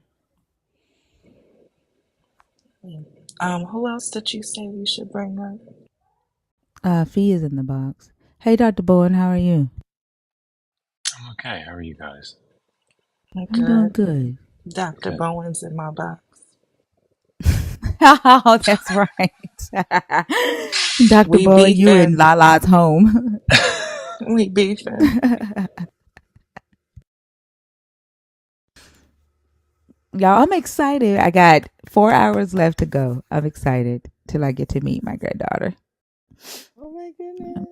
Yeah, I'm so excited. She got to be at the hospital in 2 hours, and then I'm gonna shut down by 8:30, and then head up there. But I'm so excited. Hey, Fee. Good morning, y'all. How's everybody? Good. I woke up and I heard Adrian. I Said, know, right? is it Aiden? Lala got me calling that It's man everything. Adrian. That's Alvin. It's It's Aiden. Aiden. Call him Dwight. Oh. Yeah, that's when I woke up and then I heard the eternal come up, and you're just such an amazing person, thinker, for sharing yourself with so many of us. And I just felt compelled to say that because it's so hard. I could almost hear the struggle, because it's almost like wanting to show compassion and empathy, of course, is always number one.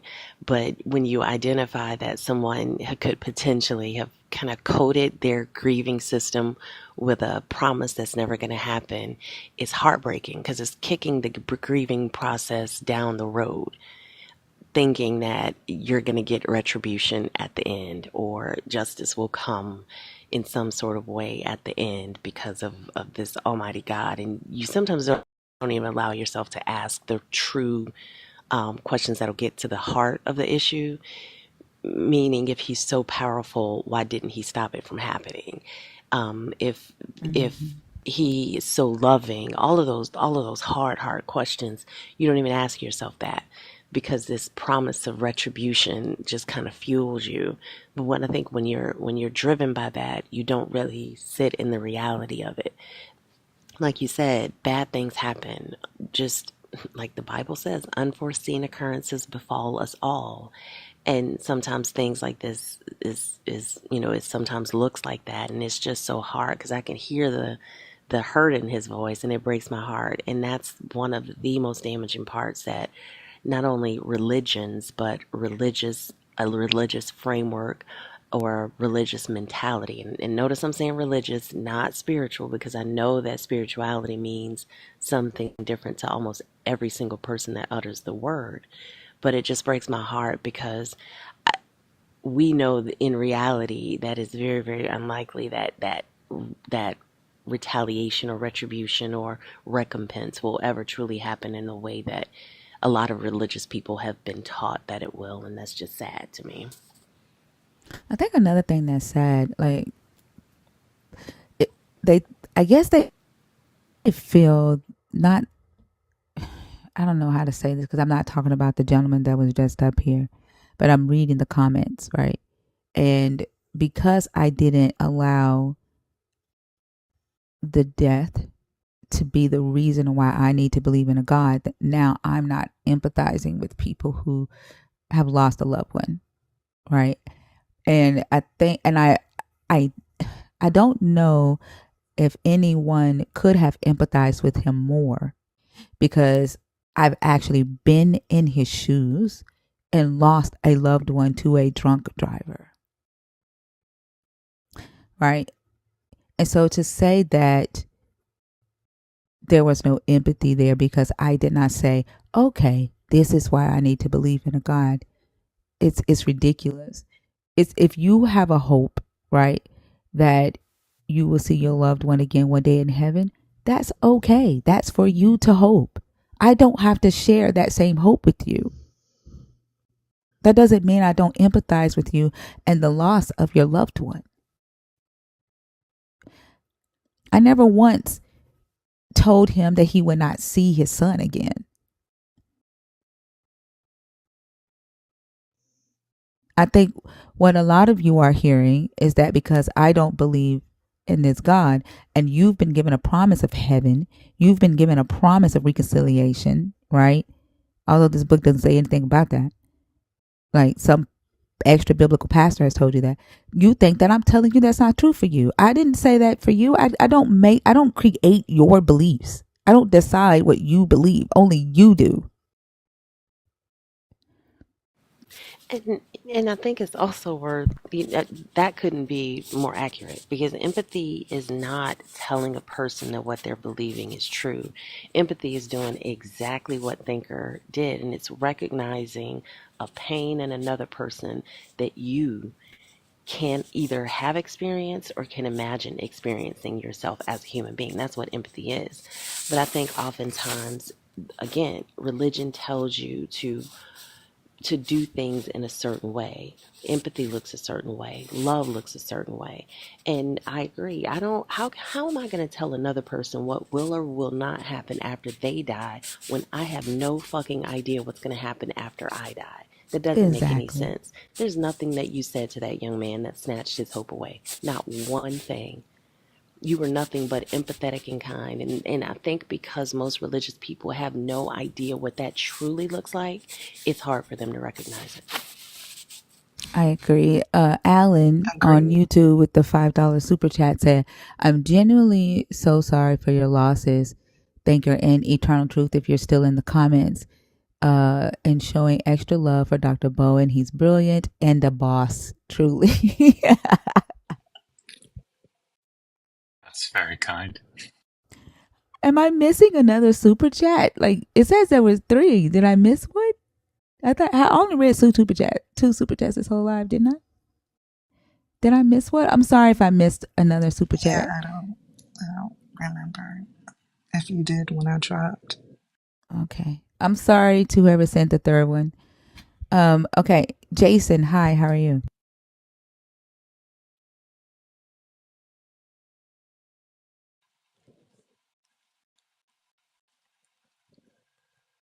Jason, I sent you an invitation to unmute if you're there.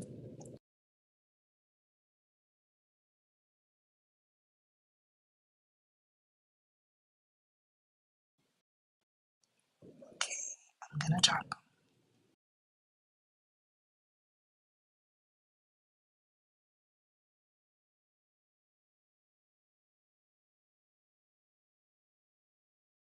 Hey, Ray. If you're in the request, please tag us. Let us know you want to come up. Help us out here. Uh, if I don't think you need to ask that question, Aflax.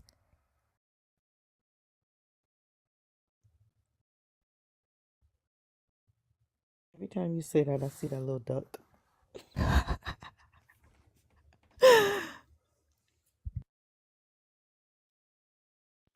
Greenwich is in the box. Oh, Louise? Louise. Oh no.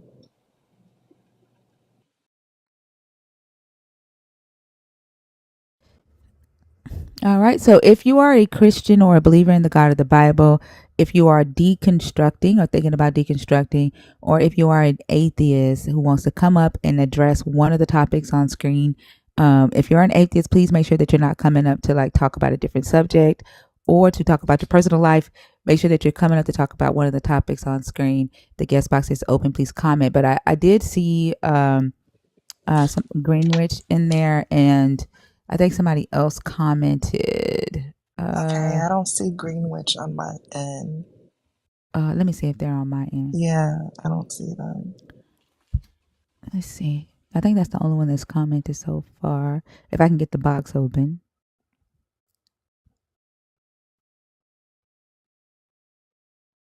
Hey, Sister Jen.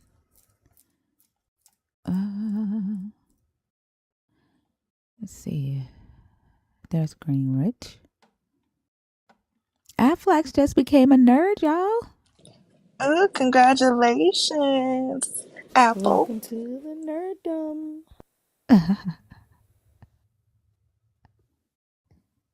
Greenwich, hi, how are you? I'm good. How are you? Hey, Chef Dog. I'm doing good. Which topic did you want to discuss? I'm wanting to touch on the topic of, let's see, God violating free will. Um, do, I'm assuming you mean that in a negative sense, or do you mean that just like in general? Just in general. It doesn't matter if it's negative or considered positive.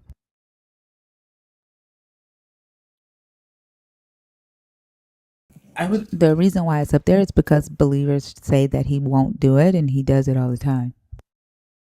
If they believe they have it, considering what they're calling for, he violates it all the time. I think we've talked about this before, about the illusion of free will and how it's like not really a thing per se. Yeah. Because of the way Christian theology has like set up the idea of, if you're not for God, then you are siding with Satan, whether you are doing it voluntarily or involuntarily. And so even the idea of someone. Yeah, I think you picked this topic on Being a Thursday, Christian. didn't you? Or Wednesday? Like when we had this topic up?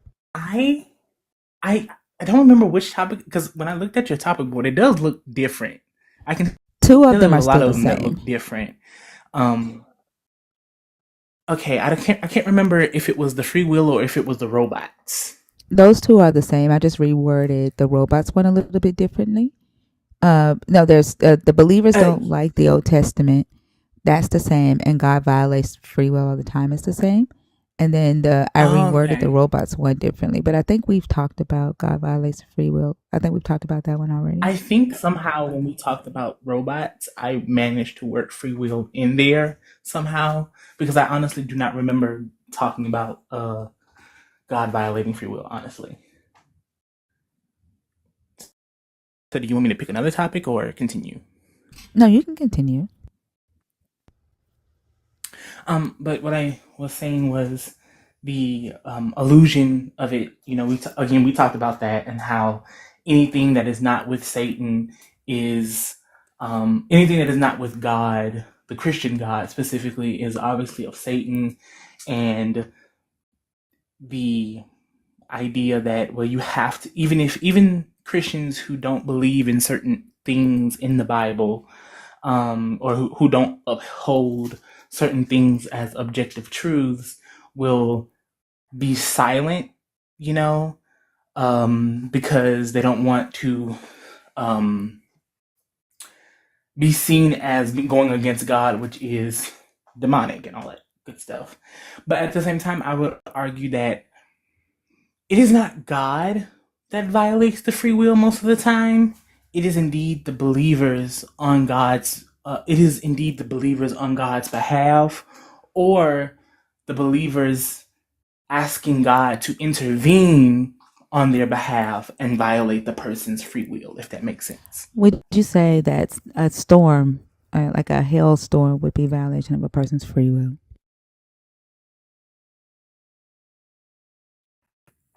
I mean, I don't know. Because that's like, I don't see that as something that that is. Can a person will their car not to be damaged by a hailstorm? I mean, obviously not. If it's outside and the hailstorm, right? So if God sends a hailstorm and it damages a person's car, then that's a violation of their free will, because they cannot will the hailstorm to not affect their car. I could see that. I guess just mainly because I don't view certain weather phenomena, unless we are talking about how should I phrase it, spirituality and all of that good shit. But unless it's in that realm, I don't usually view weather keep in mind, phenomena I'm not as talking like about spirituality, right? I don't do spirituality. Yeah. Mm-hmm. Yeah, so I'm just talking about what the definition of free will is. Right? Like the definition of free will is your ability to make decisions, right, without the constraint of necessity or fate. And we just don't have that ability here in this world. I was also going to ask a quick clarifying question as well, because you mentioned all good things. If it's not from God, then it's apparently from Satan. And I wanted to see if you could give me an example of both, just to ensure that I'm understanding what your point is. I meant that as being the illusion of free will to Christians, as the idea that God gave me free will to choose to be Christian, but because of the way the Christian theology is set up, the things that are not of, things that they perceive or have been told that are not of God, honestly pushes them away from doing any form of free will, if that makes sense. Can you give me an example of what you're referring to? Because I think I'm still a little bit foggy. Like, what would be an example of something that a Christian would think would be something that they should push away as part of their free will? Well, I use this example all the time. It's not technically a part of the idea of free will, but I use it as an example of the idea of witchcraft.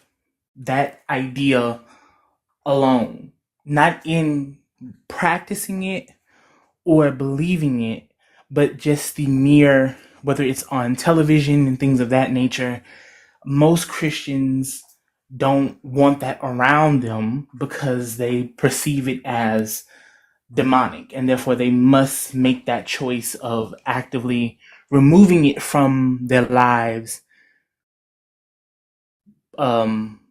simply because it's not of God. And therefore, the Christians who would agree with it, or not agree with it, but just like don't have a problem with it, would be seen as, well, obviously, if you don't have a problem with that, Sorry, then. don't use caps in my comments, please. Go ahead.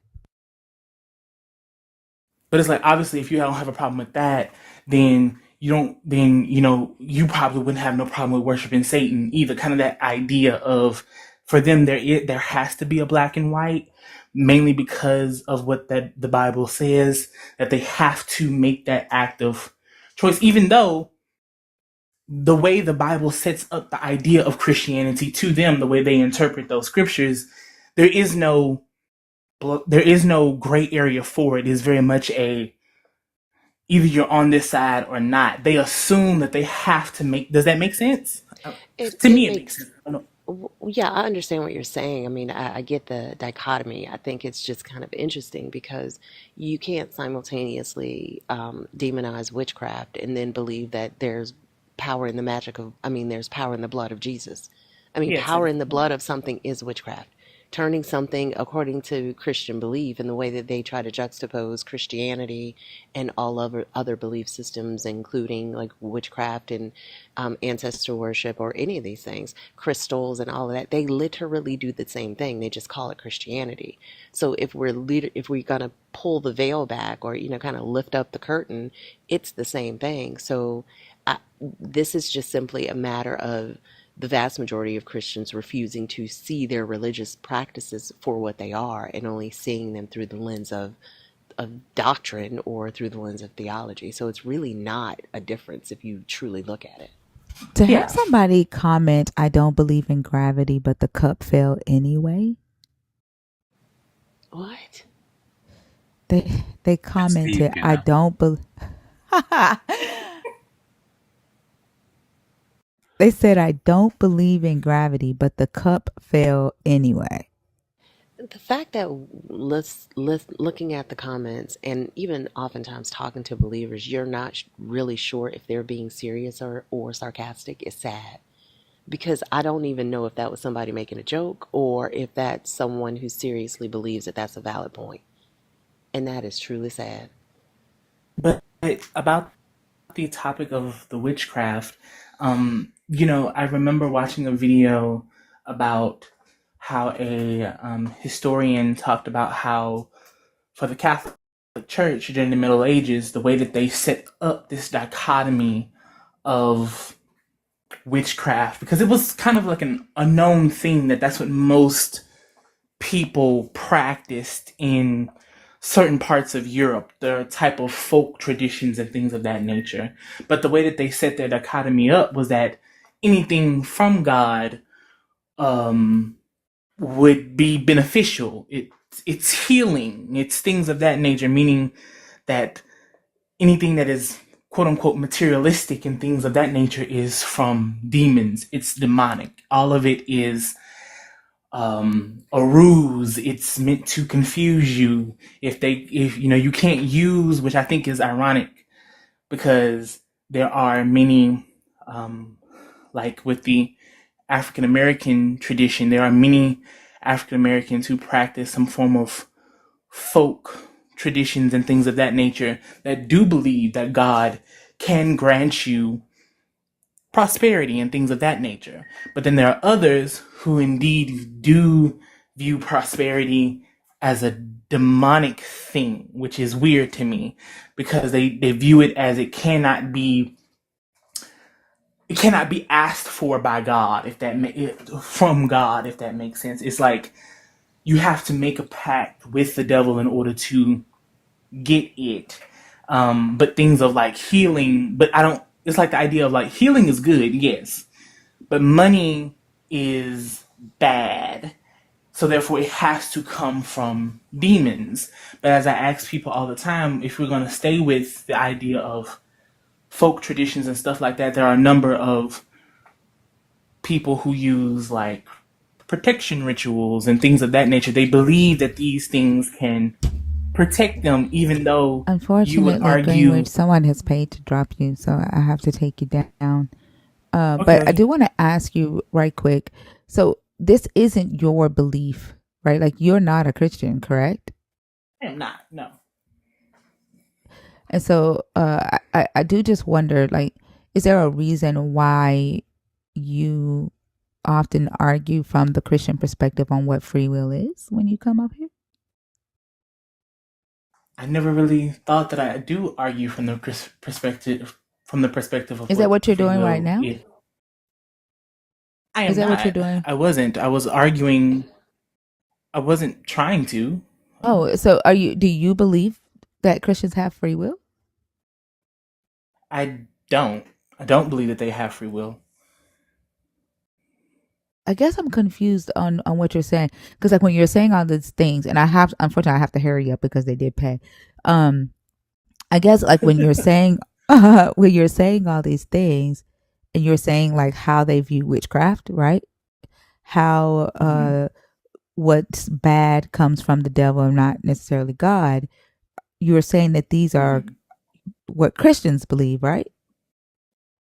Yes, and I'm arguing that it is indeed an illusion to them.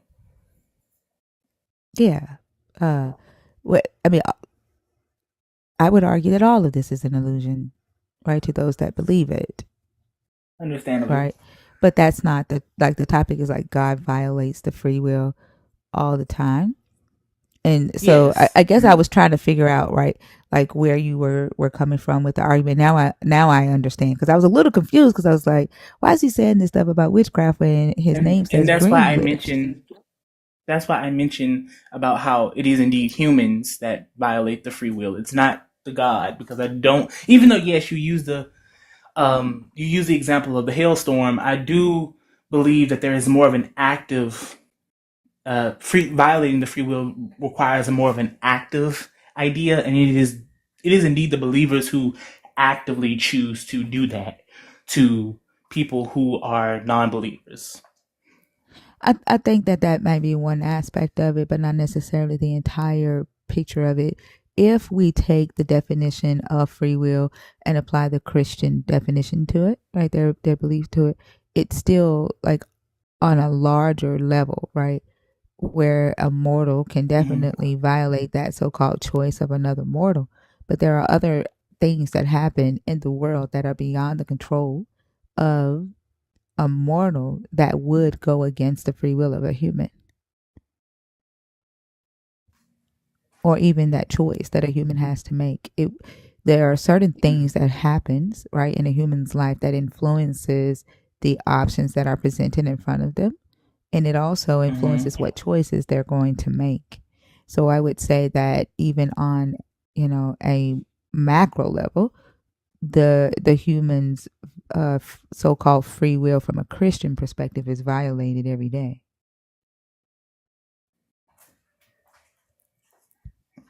I could see that. Yeah. Okay, but I do have to take you down. I'm sorry about that. They do control the chat Sunday through Wednesday.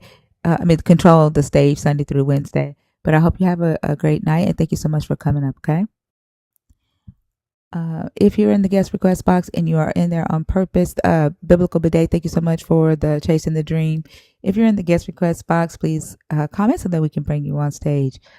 Fee or Dr. Bowen, do y'all want to do the next one? Sure, Dr. Bone, are you pressed for time? I'm on vacation this week, so I can let Ooh. Dr. Oh Bone no, go first. for it. Go for it. Go for it. Okay, cool. Last vacation. Yeah.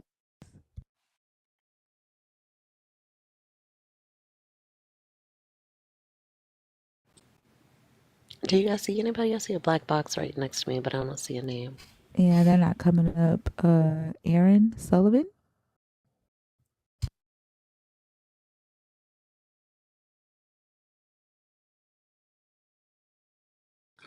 Okay, we have a new nerd that just said that they wanted to come in. Oh, what's her Fluff name? Skittle. Okay. So the nerds, if they're new, like to be able to skip the line, that doesn't kick in into their second month.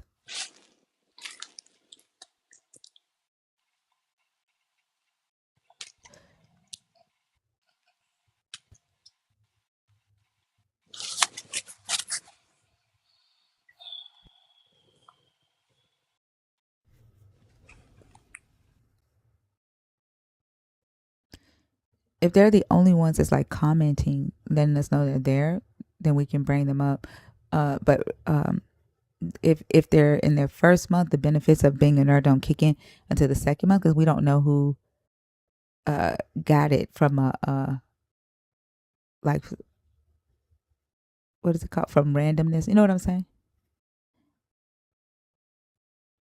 So if you have a Yes, I question from me, yeah, so that doesn't kick in until your second month. That the ability to be able to ask an off-topic question, it kicks in on your second month as a nerd, and that's just, we had to set that up because there were people getting subscriptions to be a nerd when they actually don't want it, and they are, we don't know who is a upset Christian and who really wants to be a part of the community, if that makes sense. So that's just a rule that we had to set. Thank you, Lady D. After this live, I'll get that one reported. 4 of the fake thinker accounts have been banned, and I'm still reporting them as y'all let me know. If you're in the guest request box and you are in there on purpose, please comment and let us know.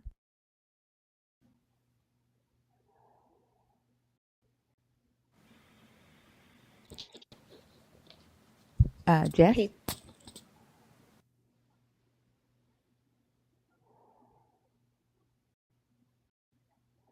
Thank you, Joel. Jess, are you there? They're not there. Joel, was it the one that you reported? Was it?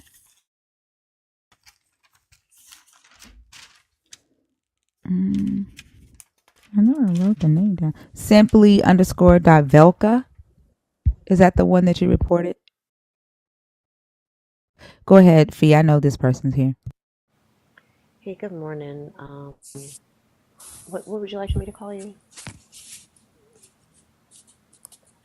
Looks like I can't see the whole name. All I see is black girl. Black girl can't Black golf. girls can golf. Oh, black girl. Morning. Good Does morning. that say can golf or can't golf? Okay. Can't. Can't. Hand was taken. Good morning. So I was the one that said the cup thing. And you thought I was being sarcastic. I am a believer. I'm a Christian for sure, raised up in the church. But I do have, thoughts about the Bible, second guesses about it, but it's not a relationship thing, it's a religion thing. So I just don't, I can't denounce the power that I've seen, the experiences that I've had. So Okay, I just hang wanted hang on, just to, hang on 2 seconds for me. Thinker, sure. did you want me to get her to pick a question or respond to the Yeah. cup comment? Okay. Whatever you want to do. If you want to do both, that's cool. Okay. I just wanted to respond to the cup comment. Can you just explain what you meant by the gravity comment? Because I don't want to Well, it went respond to by something you didn't something intend. that he said. Basically, I just think there's consequences for everything. There is laws, there's principalities, there is, just principle. The the law of gravity. Just because I don't believe in it doesn't mean that it's not real. So So believing in something is not the same as belief that something is true. For example, there are mathematical formulas that help us to understand gravity. Gravity is the name that we gave to a phenomenon that we observed in nature, and we wanted to figure out how does that work. So there's math and there's data to understand and explain why something falls the way that it does. Like I can't remember the two scientists, but there was two scientists back in the day that thought that heavier things would fall at a faster rate than lighter things, and we proved that that's not true, right? So it's simply the way we understand this reality of the world that we live in, and the things around us. And the reason that I feel like that's not analogous with anything spiritual or religious is because you guys don't have a formula for it, and it does not always work. People oftentimes refer to or make a comparison of prayer has power, just like, we don't know, or like you did with the gravity thing. We know that every cup that you drop from your hand will fall to the ground. We can calculate the rate of speed at which it will fall to the ground, and we know why, right? But as a believer, you can answer a prayer. There's no formula that you can give me that will tell me whether or not your prayer will be answered. And the only thing that you can do as a believer is hope that whatever happens is what you want to happen, and then assume that if it's not, then it's God's will that it didn't happen. So I think those two things are nowhere near in the same ballpark. That's the reason that I responded like I did about the cup and the gravity comment. So if you could respond to that if you'd like, and then just pick a topic so we can get back to the format of Think or Show. Sure. Topic: what do you tell your kids when God doesn't answer their prayers? My daughter, I would tell my kids two different things actually, because I have a daughter and a son. I would tell my daughter, all things work together for the good of them that love the Lord and are called according to his purpose. I kind of base everything with scripture. I would tell them both that, but I would, as my son being a leader, I would show him, more in the scripture about what he is to do in the situation. So, along with prayer, like prayer and fasting, it's a Christian based thing. So you would equip your son with leadership skills that you wouldn't equip your daughter with? Well, I do believe that, and like I said, it's a Christian thing that God blesses. Well, he gave different curses, right, to the men and to the women in the Garden of Eden, and he said the man should work. So I'm telling my son, to do certain things, yes. And I tell my daughter, hey, look to the Lord, pray. But I'm telling my son to pray and work, pray and fast, pray and go the extra mile. My daughter is more graceful. I can't help it. That's how I was raised. So I know some things need to be, adjusted, but that's how I was raised. And he's the creator. Without him, I don't even get up and leave my house without praying. So he guides me. This is not my world. So that's just how I see it. And every single parent has a right to raise their children the way that they want to raise them. And that's certainly your right. I don't think, however, that we're beholden to raise our children in the way that we were raised. I grew up getting whoopings. I mean, my mom had me go across the street to pick the switches. I grew up in a way that did not allow me to ask why. It did not allow me to question anything. I just had to do what I was told. And those are two very, very how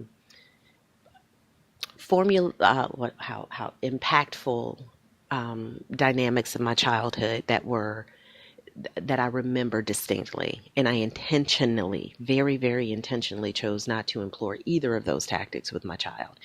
How you raise your children is up to you.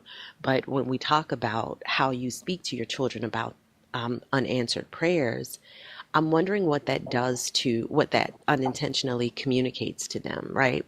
Like if I were to tell my son, come to me for anything that you need, when I know full well there's only certain things that I can provide for him, I'm setting him up for a disappointment. So I can't remember verbatim the scripture that you quoted about telling your daughter to pray, you're also, I'm wondering, how are you connecting the communication to her to have a desire for something, go to this all powerful being who is capable of absolutely anything. There's nothing it can or cannot do. And then when they experience something like the loss of a parent or the loss of a grandparent or the loss of a friend or something catastrophic, you told them that this God has the power to do any and everything, but it didn't do the very thing that they wanted the most.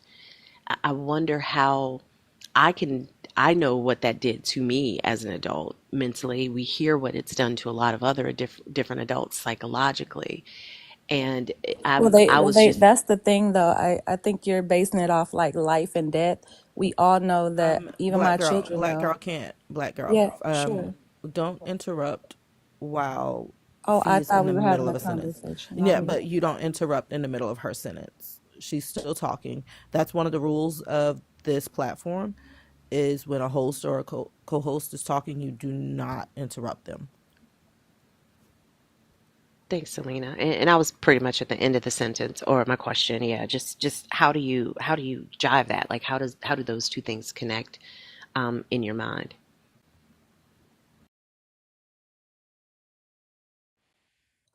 I'm sorry, I didn't know that was the question. Can you repeat the question? I was asking, you mentioned telling your daughter that giving her instructions to ask and pray, um, and that God is capable of doing any and everything. I'm assuming that's your Christian belief, correct? That God is Yes, omnipotent. He can do anything that he wants. yes. And can I answer something in the comments? Because yes, the education system did No, fail me. no, no, Mm-mm. no, Don't no. address the comment. Okay. Well, a lot of things failed me as a human being. The government failed me. I was born in under conditions that they said that I wouldn't even live to see the age that I am. So yes, it did fail me. So my thing is, God never failed me. So the things that I've seen, the miracles that I've seen, the healings that I've seen, through the just certain anointings, and it's not about a pastor. It's not about, it's just the word. The word is all that I have. The word that is all that I can go off of. Our words are powerful. And if we're positive speakers, positivity typically happens. But yes, life and death lies in the power of tongue. If my daughter sees something like death, she already knows what that is and what that looks like. Nobody lives forever. When she sees a baby being born, she's seen life. I let her experience those things. So it's not like, oh, there's a great disappointment. Even the word of God says, death, where's your sting? There is no sting. There should be no sting in seeing death. He says you should you How do should you know cry when there's no great someone is. disappointment? I'm Has sorry. your daughter experienced death? Seeing someone, yes, No, has she greatly. experienced death? Has somebody close to your daughter that she loves Oh died? yeah, definitely. And there was Her no one of her disappointment. She little didn't cousins. cry. Her heart wasn't broken. Well, it's so amazing how she was able to lead the family at only 15 through prayer and I didn't ask you if she consoling. prayed. I asked, did she hurt? Did she hurt? Of course, but Okay, you she was said there was strong no enough. She disappointment. was strong enough. She was That's strong not enough. that's not the same thing. I'm not asking that. You said that there was no disappointment when death happens. Like death, where is your sting? Like death hurts when someone leaves, right? Someone that you Yes. love, and then like you're saying it like, what's the point of praying to this God after somebody's died? Like, did y'all not pray for the cousin before she died and ask the God to like heal her? Since you've seen all these healings, do not ask for her to be healed. The cousin. The cousin. Oh, so the cousin. It was an accident. It was an accident. But yes, we do pray for our family. Okay, and That, so did when she was in the accident, did they die instantly? yes, And so do y'all pray for them every day yes, before the accident? And then therefore the God did not answer that prayer for safetyness for that cousin. The cousin died that day.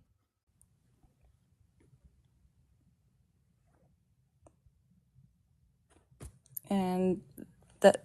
That's what I'm saying. Like there, like the word shows that like it's nothing. It's nothing that we should like be alarmed by. Sometimes he takes people instantly to keep No, them so what I'm saying is like from suffering.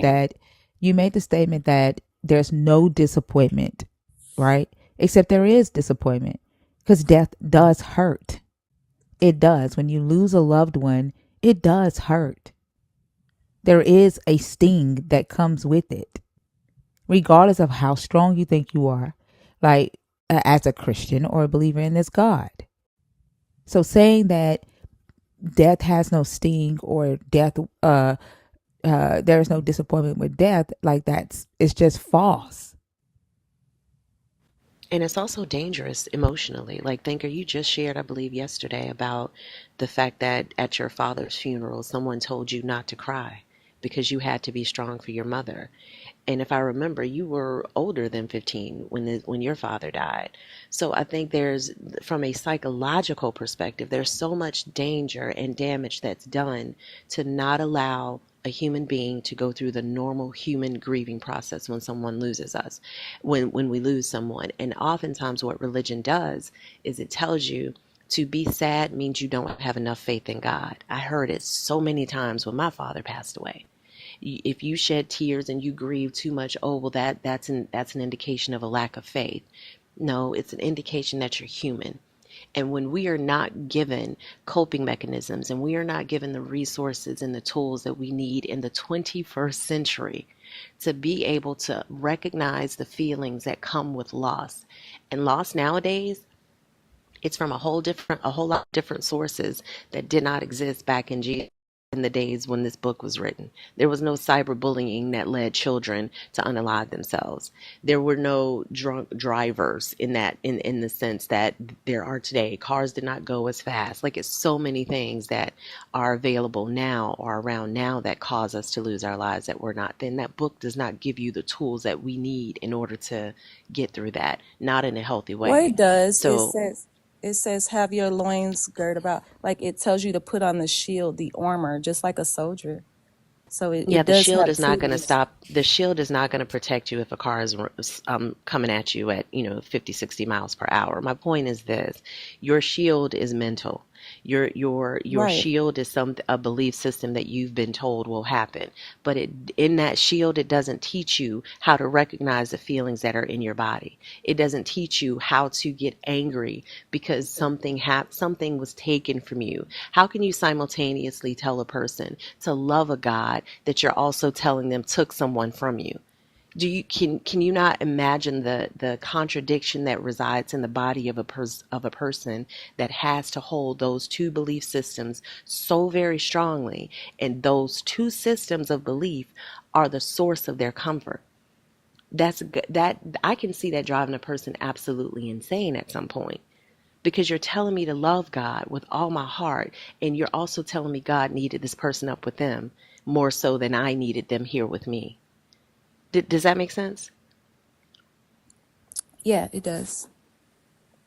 Yeah, so So I mean, again, parent how you choose to parent is completely up to you. I'm in no position to tell someone how to do that, but I do think that it's our all of our responsibilities to look at the entailments of the decisions that we make, and to not look at a belief system or an understanding so very myopically that we lose sight of the other ancillary things that accompany it. And then like the whole purpose of your prayers, right, is like when you before your children go to school in the morning, you pray God bless, keep them safe, bring them home safely, right? Yesterday, I got a phone call from my kid's school that there was a thread on social media that a kid was going to shoot the school up today, right? So hmm I decide, well, today my son wasn't going to school today anyway because we're going to the hospital. I have a grandbaby that's being delivered today. But I call my son and I say, hey, are you going to the hospital with us tomorrow? Have you made your decision? He's like, yeah, I'm going with y'all. I'm not going to school. I was like, did you get the phone call from the school? He sent me the post. He said, you talking about this? A kid had submitted a complaint form to the school that says tomorrow, November 18th at 10:20 a.m. I will be shooting up, and then named my son's school and then said, I am tired of everybody at acting like my feelings don't matter. Mm. Like I have the screenshot of this complaint form that this kid submitted, right? Mm-hmm. Now, even if we weren't going to the hospital this morning, I would have made the decision my son would be staying home. Right? My son would be staying home from school just simply because the threat is there. And I have seen in history where kids who make these threats on social media have every bit of intention, right, of carrying them out. Not every threat has been actualized, but enough of them has that I choose not to gamble with my child's life and just say, oh, I'm going to pray, right, that this armor is going to protect my child. I'm not going to send them into um, uh, harm's way if there is an imminent threat that has been communicated. Mm-hmm. I'm going to use my common sense as a mother and protect my son and keep him home until I get the phone call from the school, from the police department that they have neutralized that threat. Mm-hmm. That makes And what sense. That's you are, something I would do too. yeah. And so to say that, oh, death happens, right? There are people who pray, God bless my kids, keep them safe. And then unfortunately, sometimes these kids don't make it back home. Yeah. And to say, well, death happens. There's no disappointment in it. There's no sting in it. Right? Or the armor is for protection. That's not true. That's not reality. Whether Right. a person can get through it, right? A strength, whether people can lean on their faith, lean on their belief system, lean on people who are around them who share the same belief to help them get through it. That's a different thing. And that's why I say the word is a tool. Like you can use a hammer, you can use it to break down, you can use it to build something. So the word for me, the faith, the belief is just, it's a tool. It's nothing that I'm going to be like, oh, because there's good and evil in this world. You know, we've seen it. I've seen it with my own eyes. So, and there's spiritual principalities. I've seen that too. So it's just like, I'm going to use this book for different parts of my life, just to maneuver. I don't think it's nothing wrong with that, but Well, you guys. that's a question that I have, if I may. So it sounds like you have. I'm curious about your methodology. So utilizing any ancient text, right, requires a particular methodology, whether we think about it or not.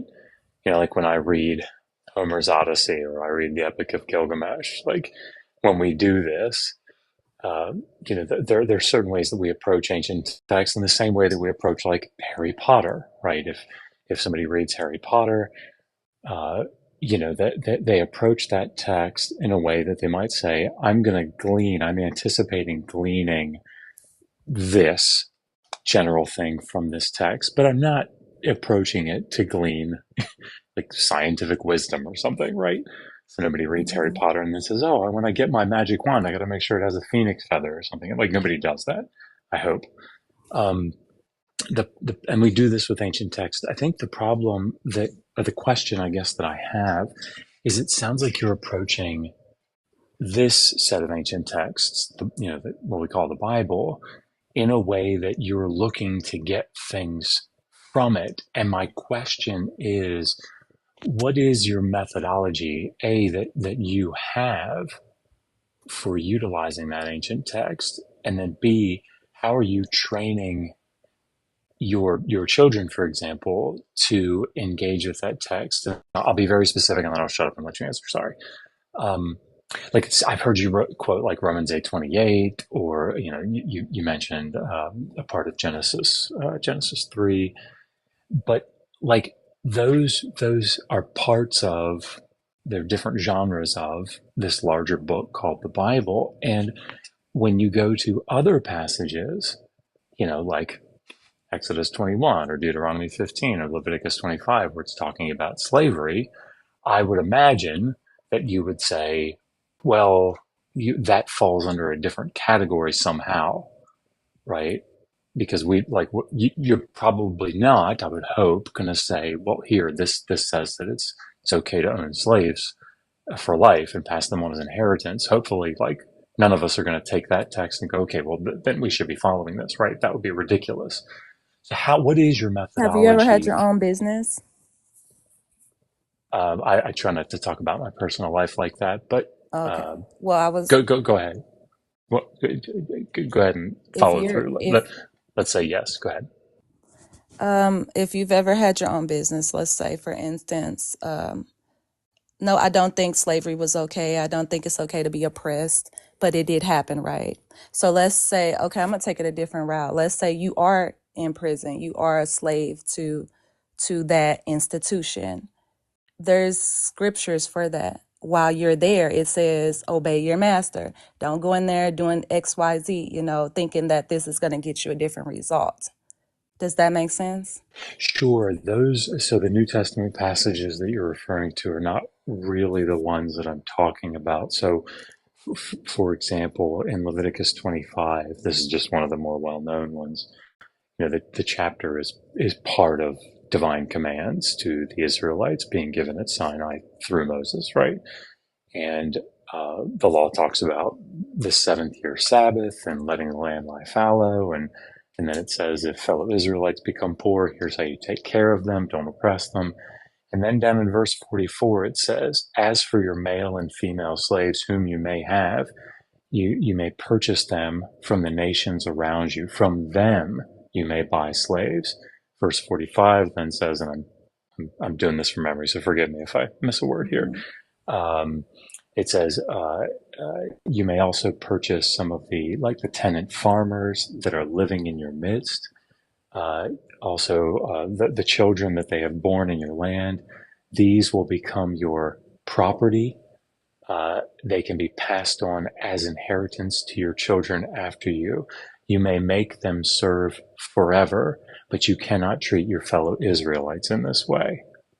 So the problem is that this is part of the divine commands to the people. I think that's why it's problematic. Okay. But I mean, hearing that, I'm sure that there's something going on in your mind that you would, you're thinking from a methodological standpoint. Well, I mean, obviously, given the atrocities that our nation has seen, for example, obviously, either that can't be what that means, or there's some reason why we shouldn't be following that. And I wholeheartedly agree, right? But I'm curious about your methodology, because if someone comes to you and says, hey, look what I found in the Bible, how do you say, okay, yeah, we need to follow this thing back in Genesis 3 where it says that women should be subservient to their husbands, but this thing about slavery, we don't have to follow that one. How do you do that? Usually I connect the word with another word, and I research diligently, and then there comes the praying, there comes the fasting, and God will reveal. That is my method. I don't know, I don't try to push this in anyone else's logic. It's just, as for me and my house, we serve the Lord. Okay, that makes sense. Okay, sorry, Pete, go ahead. Oh, no, you're good, But I Dr. guess, Bowen. with the question, sorry, P, go ahead. You go and take it. I wrote my question down so I won't forget. I just wanted to ask, when she said that she connects to one word into another word, and then she studies and fasts and prayer. So, does it matter if what you feel that God reveals is the truth or not? For that season, yes. So when does the truth go out of season? It changes. You could be dealing with something financially at one point, and you could be dealing with, it changes with life daily. But I'm sometimes asking, when things he was take talking about the slavery, right? the slavery. Okay. Yeah. So when would that truth change? When God reveals to you what he meant by slavery there, right? is that a seasonal truth? It's like it's for you. It's for whatever situation you're in. If I'm ever, like I said, in prison, if God forbid anything happens, even if I'm not rightfully there, if somebody, oppresses me, or I feel like I'm being oppressed, I'm gonna go back to that. And it says, hey, how do I get out of this situation? So you're Like not necessarily reading the text for objective facts. You read the text and look for hidden meanings, inspirational meanings that apply to your direction. life. Is that what you're saying? Direction. And And so it if, doesn't matter. sorry, I just wanted sorry, thinker, but like, because again, I think this is an important point. You went back to a New Testament idea, right, of a passage that, is supposed to have been written by Paul. But what I'm saying is, if we're carrying this analogy forward, you would have to say, well, during that season in my life, it wouldn't be, all right, I find myself as a subservient person or a slave, and how do I get out of this? It would be, okay, I find myself in a position that I can own a slave. Like, how do I own a slave properly? Right? That would be more analogous. Does that make sense, that distinction? I can't look at it like that. I would never. My mind doesn't go there because I would never think about owning something other than a dog, a pet. Oh, Like I sure. would never. And thank God for that, right? Like Yeah. that, So my that's mind doesn't go wonderful. to. That's what I'm saying. Like it's a So can you tool. Like you show can us use how it it to would destroy work? people, Can, or you can can you use it show to us? build people up. Can you show us? So like if we pull up Leviticus 25:44-46, right? And it says, as for the male and female slaves whom you may have, it is from the nations around you that you may acquire male and female slaves. You may also acquire them from among the aliens residing with you, and from their families who are with you who have been born in your land. They may be your property.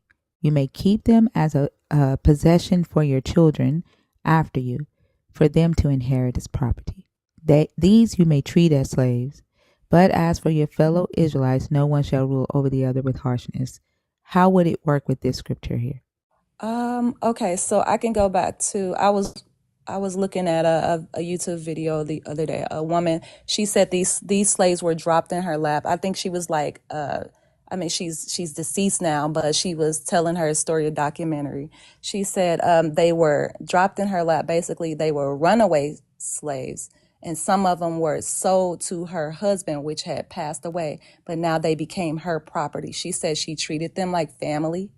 She said that she helped them get their freedom, their IDs, and things like that. Like it happens to people. But if this had happened to me, yes, I would be just like her. You know what I mean? Like I'm I asking don't know what else today. to. I'm asking how does this, like for you today, right? Not because then like you would have to be looking at it from an objective fact, right? Like, okay, the God said that slavery is okay here, right? What that lady did, she would have been doing the opposite of what the God wanted, right? Because here the God says to keep the humans as property and pass them down to your children, right? So she did something different than what this says the Israelite told the Israelites to do, right? So, Right. but so But you're guess you're what? giving an example. Hold on, you're giving an example from an objective fact. What I'm asking you to do is to show me, right, today, 2024, if you read this passage, how are you approaching this passage for you? That passage does not apply to me. I only So take you what would just applies to completely me. ignore it? It doesn't apply to me. I don't own any slave. It's not my season for that. Like Right, if I'm but not. how did you determine that that doesn't apply to you, but Genesis 3 does?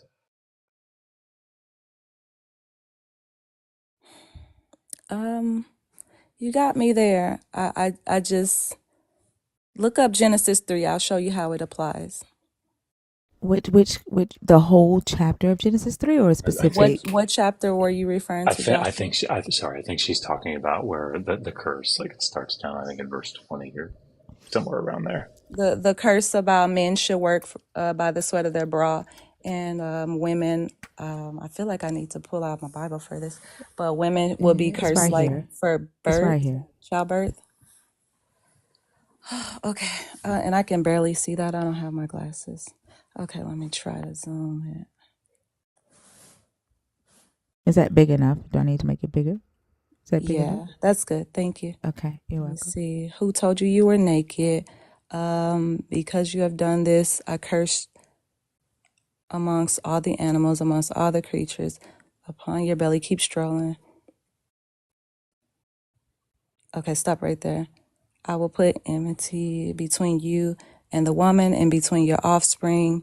And yeah, this is where the curses began. Like, they're on the land now, so they're here. Now, and what part of it, like, don't you like? What do you mean they're on the land now If he and put they're curses on here? the land, that means the evil is here. Everything was good at first, but now he's stricken with consequences. Right, but it sounds like what you're saying is, or it sounds like what you said was, I train my daughter to essentially like look for a man to be her head, but I'm training my son to be that head. And you seem to be basing that on No, your no, I never understanding. said that. I never said that. I didn't say that you said those words. I'm sort of paraphrasing the idea that came across, right? Because you said, I'm training my son to be a leader, but I'm not training my daughter to be a leader. Well, no, And what that means is I'm training my son to go the extra mile, like a man, like a hunter. Women, from how I was raised, were not hunters. so how Who's does it, but you hunters predicate, now? I'm sorry? I'm sorry, Dr. Bowen, but who's hunting now? I go to Walmart. What are we talking about? Women were hunter gatherers back then. I'm not sure why you're saying they weren't. but in either case, it seemed like whatever it is that you were doing, you were predicating, or you were basing it on this passage. You were saying because, the women, the curse on the woman was that her desire um, would be to her husband and he would rule over her, right? Literally trod her down. So, like, I guess my question is, it seems like you're utilizing this text to have a very practical application in your life and in your children's lives today, yet the passage that Thinker just showed you from Leviticus 25, he said, well, that one doesn't apply to me. And my question is, why? What's your methodology? If I'm training my daughter to be graceful and I'm teaching my son to fish, what's wrong with that? If that goes back to the scriptures, like, what's wrong with that? Because how many times have you met women who were caught without their own net because the man controlled the net and walked off with all the fish? And if your daughter does not know how to fish on her own, especially if she has little mouths to feed, how is your daughter going to survive without those skills? And I also think the Bible is Wisdom the and knowledge. I also think the To Bible do is what? the Wow, so she's got to figure it out on her own with wisdom and No, knowledge. But she knows that God supplies, you're though. gonna equip She your knows that God son. touches the heart of man. I'm talking. I mean, You're gonna equip your son with that so-called wisdom and knowledge, right? But just send your daughter out there to fend for herself. That makes absolutely no sense. Thank y'all for the gifts. Now you can speak. I kind of knew you were going to find a way to turn this around, but there's nothing wrong with finding direction when there is nobody out here that is giving direction or even knows the way. So I I know Okay, my but father is a pastor and he taught me to have $6,000 in a savings account if I teach anything my happened. daughter the And lo and same. behold, I had to do that. Right. But I had to work. Right. I didn't get the $6,000 from my ex-husband. And as a matter of fact, like the money that I had when my ex-husband left, it still wasn't enough. But when it was time for him to sign the divorce papers, he refused to do it. And then he refused to allow me to sell the house because both our names was on the house. He had to sign and agree to it. And he called me and said, "You're going to get a foreclosure on your credit, bitch." Right? Because I was trying to be this wife, allow him to lead. And what I ended up doing was putting so much in his power, right? That he could, when he could no longer abuse me physically, he could abuse me financially. How many years were you married? Does that matter? It does, It doesn't. It because doesn't matter. you were covered. You were covered under your husband for a time such as this. To What? And that changed to what? be able to go out on your own and see how men actually The are. toxicity What of do you mean see how men Scripture. actually are? I haven't been with anybody. So what do you mean? With your husband, that's the nature of the Bible. Shows you these curses, like that Okay, is the nature I'm of the man. I'm so sorry because I feel like They are vicious. there is Some of a them are, look. they're basically like Sorry, wolves in sheep's clothing. look. I agree with you, right, about men, but this is where I think the rubber is meeting the road, and I feel like it's the question we're dancing around, and I really think this is the one you should be thinking about. And that is, how are you determining which passages to take as guidance for your life and which ones are you not? If it is the case that you're saying, I think that women should behave in this way and men should behave in that way, and now I'm going to go back to an ancient text to find one that agrees with me about how I already think, that's one thing, right? If you're saying, I think that this text is holy, and therefore I'm going to read it, and what it says I'm going to do, that's very different. Which one would you say that you align with? You have your ideas and you're looking for an ancient text that agrees with them, or you think this text is holy and God inspired, and so you're going to do what it tells you to do? Which one?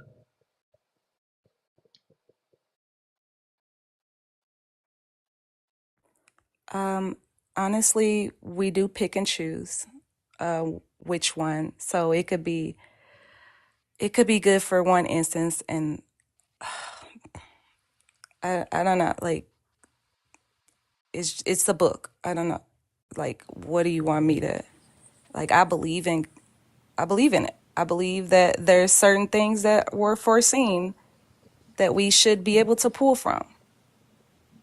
So, can God give you an immoral command to do? Um, if it's yeah, yeah, he can. So you can read something in the Bible and walk away saying, yep, that is a command that I am supposed to carry out, and it is immoral. Yeah, just like what the Israel, like some people they use it for bad, like they will take out another, back in those days, an empire, because of what they believe from their God. My God is not evil. Right, Who is Have you? your God? right. So, sorry, now I feel like you've given me two different answers. So, okay, if you read Leviticus 25, that passage that Thinker put up, and you walked away thinking, this text was from the God that I serve, right? It is part of the divinely inspired Word of God, and therefore this is a command that somehow applies to me. At this present time, yes. If Even, he's even saying that there's curses on the land, that means your children are not exempt from the cursings of maybe their father's ancestors or what their great grandparents may have done. sorry, They are not exempt. The best thing you can do is take the word, and as it says, pray and fast. Some Okay. things cease through praying and fasting. That's Okay. what I would do. So sorry. Just so that we're on the same page. I'm really not trying to be pedantic here. I feel like we're close. I'm talking about the passage about slavery, right? So if you read that and you said this is part of the law, right? This is part of the Mosaic law, and this is something that I should, or somebody that was part of God's chosen nation, these laws were given to them. Could that law be immoral? Yeah, it could be moral. Could it be? Could God have given something that was wrong to do? At that time, it may have not been wrong. Like if he told David to take down Saul at that time, it wasn't wrong. They needed a better king. They needed someone who was for his people, someone who believed in good instead of going their own way. At that time and season, it probably was not wrong. So if that's the case, would you say that there was a situation, or yeah, let's just say that for now. There was a situation in the past where chattel slavery was moral?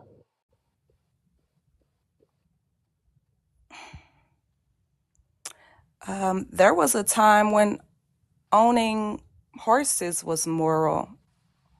There was a time when What?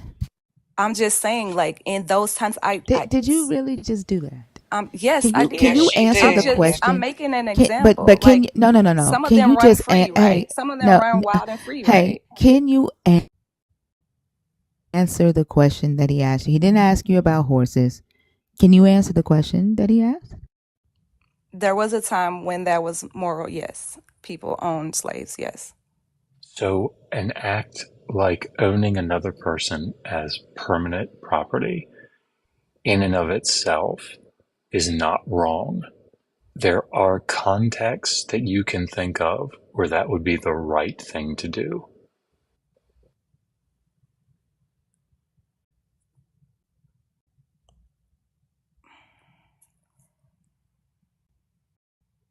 I'm reading these comments. Oh my gosh, you guys are mean. Stop reading the comments. You No. can Oh, there's understand lots why down there. people might be scared, or Well, just like pay to drop me if you feel that no, way. My God is no. black, I want you, like, but you don't have the money to. So shut up. I Will you please be adult and just not look at the comments like we asked you to and just converse with the good doctrine of Can men? you turn the comments off for just a second? Are I'll you do able to? that. Yeah. Thank you. I'm sorry, y'all. I love y'all. I know y'all. Don't be mad at me. Just for a Oh, she second, left. okay? She left. you know, Oh, she I dropped. Oh Wow. wow, She I dropped. wow. I will go on mute now, but look, I'm a white guy in America, War? right? And, and that, No. like What? that, No. no, Don't I'm tell me saying, that. no, I'm sorry. And that, like, that makes me ill to hear. I cannot imagine what that is like for people whose ancestors suffered those atrocities. Like, I just,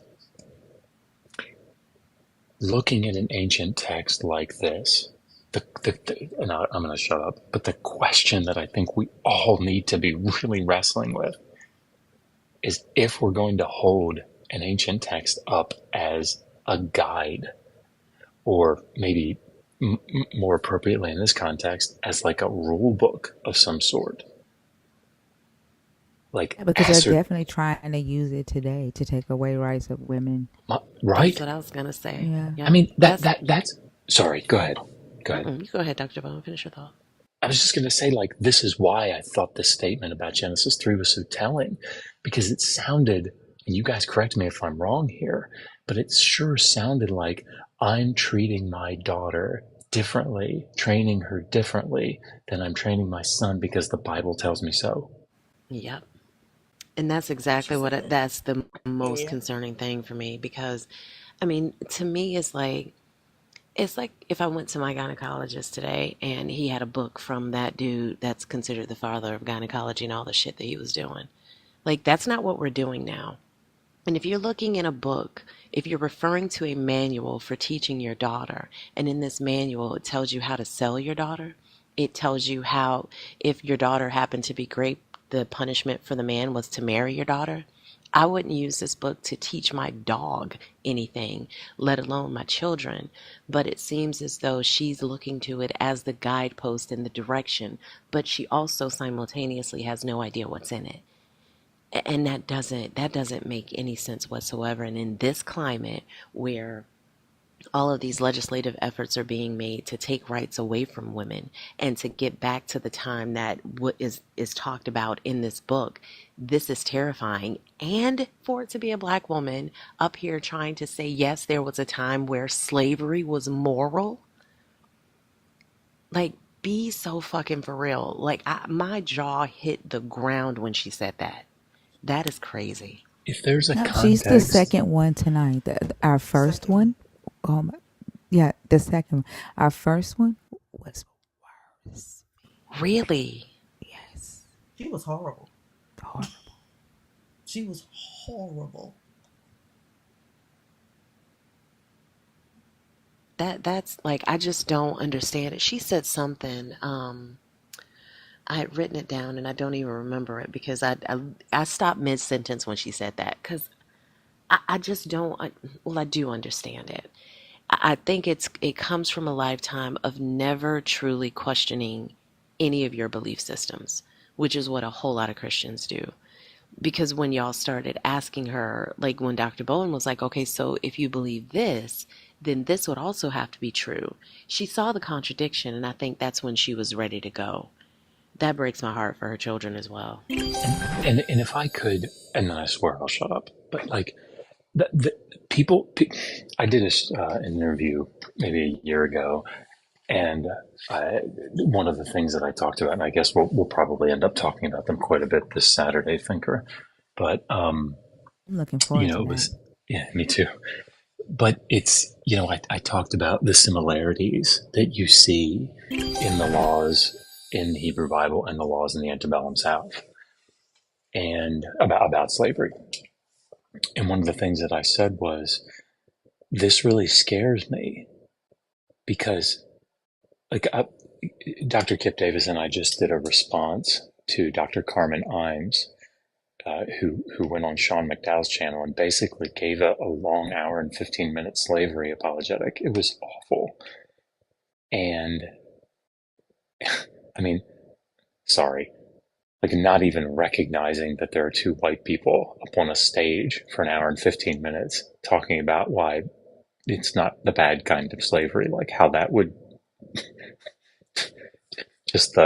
anyway, sorry. But the point is that I said, it really scares me to hear people talk about like this, because a lot of the apologetics that you can give to defend slavery in the Hebrew Bible, you can easily turn them around and make them, and they apply to the laws in the antebellum South. And that's terrifying to me. And this is why it's so scary, because people got on me about that. They're like, oh, you're an alarmist. Oh, you're, like that. Nobody's bringing slavery back. And that wasn't really the point necessarily. The issue that I see here is clearly that woman that was up here, the woman that was up here, clearly she saw the problem with slavery, right? If you were to catch her on the street and be like, hey, what do you think about slavery? She'd be like, oh my God, that's awful, right? I mean, obviously. What's so insidious, though, about what just happened is that she could so easily be turned from that. That's what's so problematic. And when a preacher gets up, when a pastor gets up, when somebody like Mark Driscoll gets up and says, how should you be voting? You should be voting Republican, and let me lead you down the path of what the scriptures say. it's so easy for someone who already has this pre-commitment toward the infallibility of the text to go, oh, maybe maybe slavery's not so bad. Maybe we just have to do it right. Maybe that's okay. That's what's so insidious about it. Anyway. I couldn't agree more. Even when she was talking about the treatment, like, they were told to treat them like family. And, this lady, she got slaves and she was nice to them and she let, like, really? We're talking about owning another human being. At its core, that is what we're discussing. And what's so crazy is that these are the same people that would make a fucking TikTok video and talk about how Black Americans were treated in North America during chattel slavery, during the antebellum South. Same ones would talk about how it was so wrong and that's why you're chosen. Like, it's fucking ridiculous to see the amount of people in the comments right now who are Black, who are basically saying sarcastic shit as if you agree with the idea of slavery, as if what we're saying is wrong. It's ridiculous. And if you think that the slavery in this Bible was so divine, so loving, so justified, then shut the entire fuck up about what happened in North America. Shut the fuck up. Because Exactly. you're You just can't, being hypocritical. yeah, you can't have it both ways. You got to pick a side. The hell are you going to say that's the thing that makes you chosen and you sit up here saying that it was okay to do? The fuck?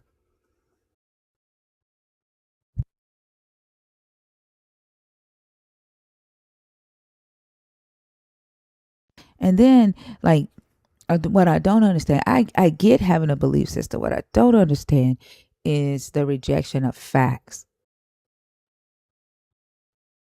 That I don't get. Like, you are literally willing, right, to reject facts for the sake of you being chosen or feeling like you're chosen. What?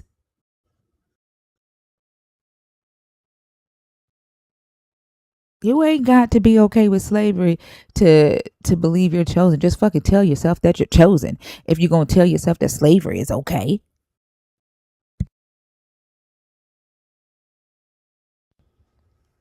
That's ridiculous. Choose yourself. Choose yourself. Choose you. I think the part that's so confusing to me is the number of people who clearly demonstrate that they don't care if what they believe is true or not. They don't care how their belief systems and their positioning on certain issues impact other people. And I think it's that apathy, whether intentional or unintentional, that's so dangerous because that's what allows you to hold positions that let you think it's okay to teach your son to be one way in society and teach your daughter to be another way in society. Then ultimately what you're saying is that the social structures will continue. It will continue to be problematic for men and women to be seen as equal, full stop. You'll continue to have an expectation of your daughter to be quiet and look to a man for leadership as opposed to fostering and developing leadership skills in her. It just doesn't. I could never. I agree. Okay, Ray before we Scott. I'm sorry, go ahead. no, before we move on, because she was on the "What do you tell your kids when God doesn't answer their prayers?" That was her. That was what she was responding to, right? Yeah. Okay, so I did want to say, and this was for her, but now it's for whoever's in the comments thinking about this factor. My 21-year-old cousin passed away. He was hit by a driver while he was on his ATV. He was on leave from the military, and he passed away.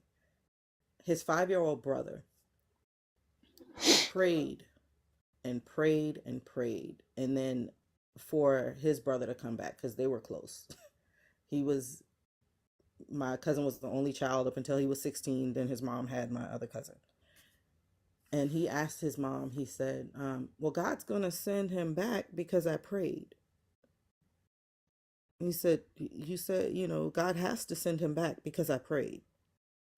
In that moment, my cousin and I, my aunt and I, we just couldn't even think straight.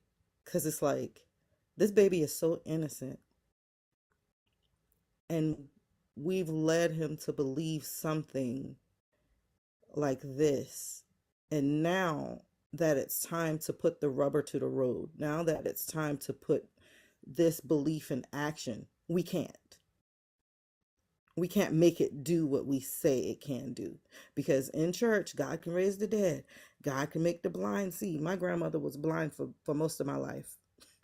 And it's like, God can make a lame man, like, and we've done this to a child. And that, when she was talking about it, that struck me right in the middle of my chest. So telling children, like, how do you answer that child? Sorry, but this prayer won't be answered. When you say no, all prayers are answered. That's all I wanted to say. I agree, and that is the basis of that question. And hopefully we get somebody that doesn't come up here and say all my prayers are answered and so will all my children's prayers be answered, like somebody did tonight. Dr. Bowen, I just checked my email. Thank you so much. Sounded like Oprah. Right? Of course. I'm so excited because I'm getting ready for Saturday, and so I'm reading Dr. Bowen's book. I have gone ahead. I know the last time I was reading it online, but I've gone on No, ahead. you should just leave it. You should just leave it a mystery what it is. Oh yeah. I'm kidding. Okay, yeah. I ain't gonna Please say don't that. leave it a mystery. No. Okay. So like Dr. Bowen quotes some books, resources in his book, and so I went online to try to buy it. And they were all sold out. And so I messaged him. I was like, "Hey, Dr. B." I was like, "I remember you saying one day that you had a way that we could get books, like if they're like not available anymore." I was like, "This is the book I'm looking for that you mentioned in your book." I was like, "Any chance one of the books that you mentioned is a part of that?" And I got it. It's the A History of Ancient Near Eastern Law by Raymond Westbrook.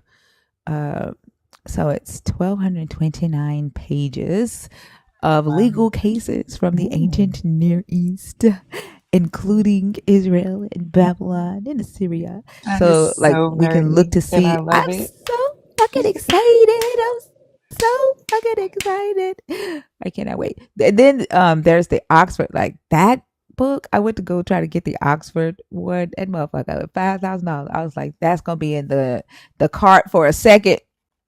And motherfucker, $5,000. I won't be getting that one, but I'm good with this one. Thank you so much, Dr. B. I appreciate you. Sure. What's the Oxford one you're looking for? The let me go to my cart. It's the Oxford Ancient Near East Oxford Encyclopedia. Hold on, let me go to my cart. Biblical law. Yeah, biblical law. It's $4,995 on Amazon. Good Lord. Ain't that ridiculous? $4,995. So that one, I will not have. Huh? American dollars. American dollars. Yeah. She said American dollars. Yep. I just put it in my cart. I was like, okay, that's just gonna be sitting there. But I'm good with this one. A History of Ancient Near Eastern Law, Volume 1. I'm excited to dig into that and to study that while I continue reading Dr. Bowen's book. So I just freaking love knowledge. But thank you again, Dr. B. I appreciate you. Ray Scott, how are you? Hey, what's up, ladies? How y'all doing? And gentlemen. Yeah, I'm doing good. that's good. That book is full of contradictions. I mean, all through and through. Give me just a second, Ray. I'm sure you're talking about the Bible. Are you a Christian or a believer in the God of the Bible? Are you deconstructing or are you an atheist? No, I'm not religious at all. So you're an I follow, atheist? I follow no religion. No, I know there Yeah, I'm not is a asking if creator. you're religious. So I'm not asking if you're religious. I'm asking, like, do you believe in the God of the Bible? Not the God of the Bible. No. The God of the Okay. Bible killed more people than the devil did in that book.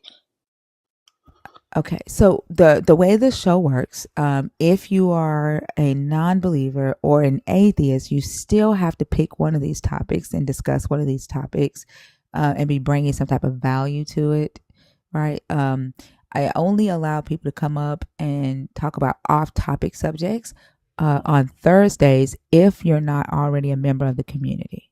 So we Yeah. save that for Thursdays. No, I'm not an atheist. I do believe it's a creator, but I don't believe the way the Bible was written because it's actually I get it, but with this, did you hear the rules of the live? Yeah, you just have to pick a question and we can no. start from there. I just was related to the lady saying about the Bible telling people that slavery was good and all that type of shit. Mr. Scott, Mr. Scott. So there are rules to the live. Like we run a very tight ship here. Um, if you're if yeah, and so if you can't respect the rules to the live, I'll just take you down and move on to somebody else. I wasn't trying to disrespect the rules or nothing. I just made a point, sweetheart. I'm not a sweetheart. I'm not your sweetheart. Trust. Excuse me. And if you disrespect me, you'll find that out really, really fast. Hold on. Hear me out, okay? I'm interested in what you have to say. If you're not trying to talk about one of the topics on the board here, I'm asking if you can save that for Thursdays because those are the days that we do off-topic conversations, right? If you that these conversations are about the God of the Christian Bible, right?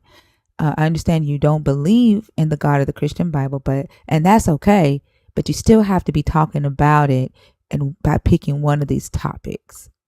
If not, then I'm going to politely ask that you come back on Thursday. Okay?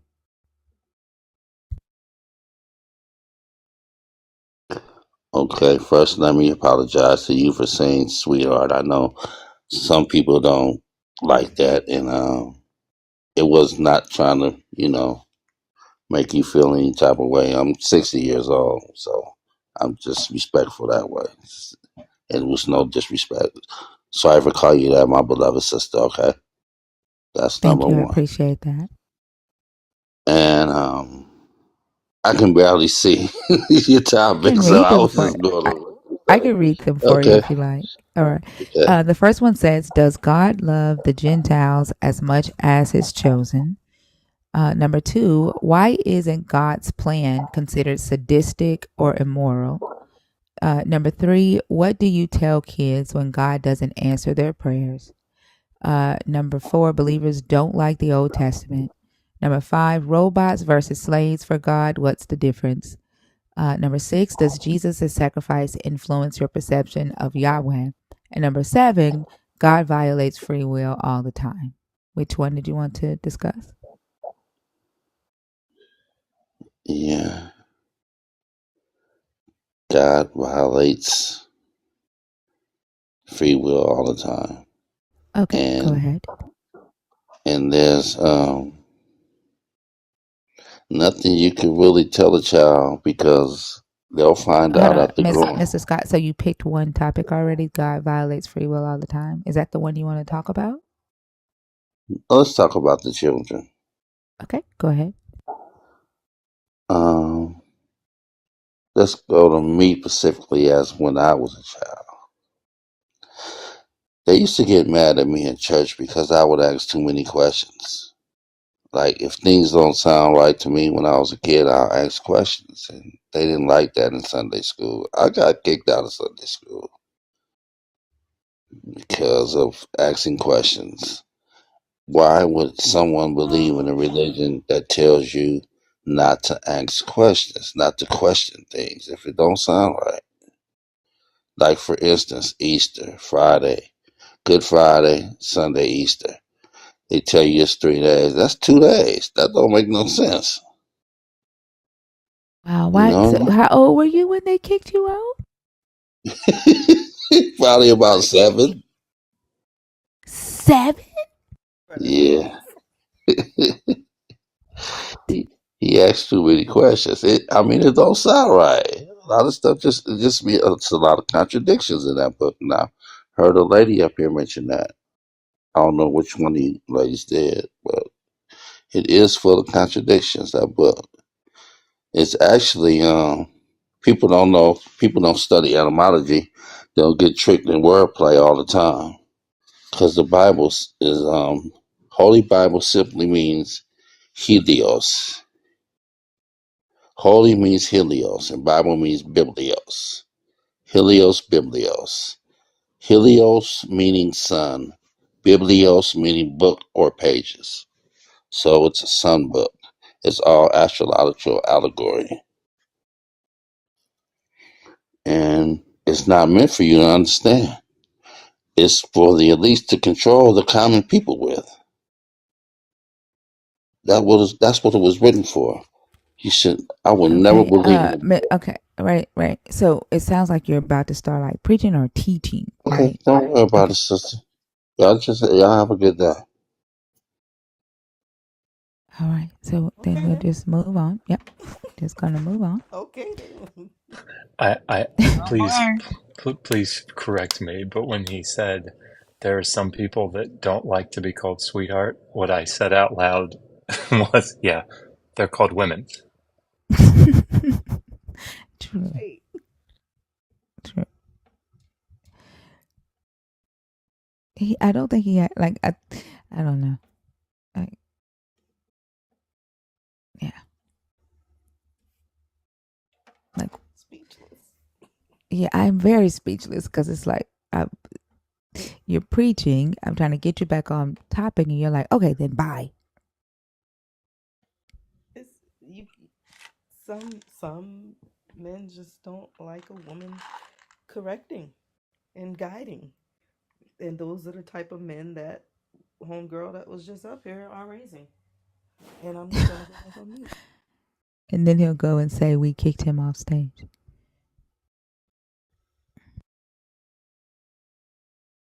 I'm learning, and sorry, I'm talking way too much, but I'm learning from Megan more and more, my wife.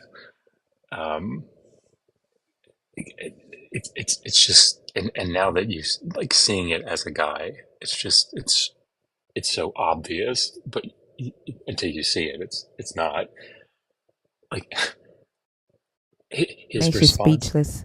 Yeah, his response to the sweetheart thing was, "Oh, I don't mean any disrespect," and that's supposed to that's supposed to cover it, right? It's supposed to be all good now. Hey, I Mm-hmm. didn't mean it that way. And and if any of you were to say, we don't care if you meant it that way. Oh, now you're being ridiculous, you know. And it's just so bizarre. But it's not, right? It's Even him like saying, "All right then, sis." Like when he left, he was like, "All right then, sis." That's the same. Like he just replaced sweetheart with sis.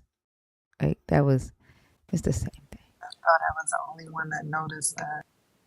And here's the crazy part. The other young lady, Black Girls Can't Golf, was in the comments saying that sweetheart used to be a term of endearment. And I think that mindset, and again, it's like the bottom line is this for anybody who's confused. If a person, an individual, does not want to be referred to in as anything other than their name, that is what you owe them. Full stop. You don't get to tell someone how to receive what you send.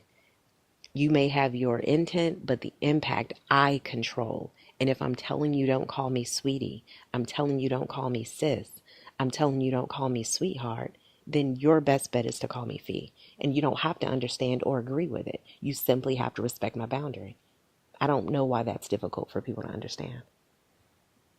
Because they see it as a rude, like, how dare you not let me express myself to you the way I want to express myself. Like, I it's have a rude of right. you to put up boundaries. Yeah, it's like I have a right to your reaction.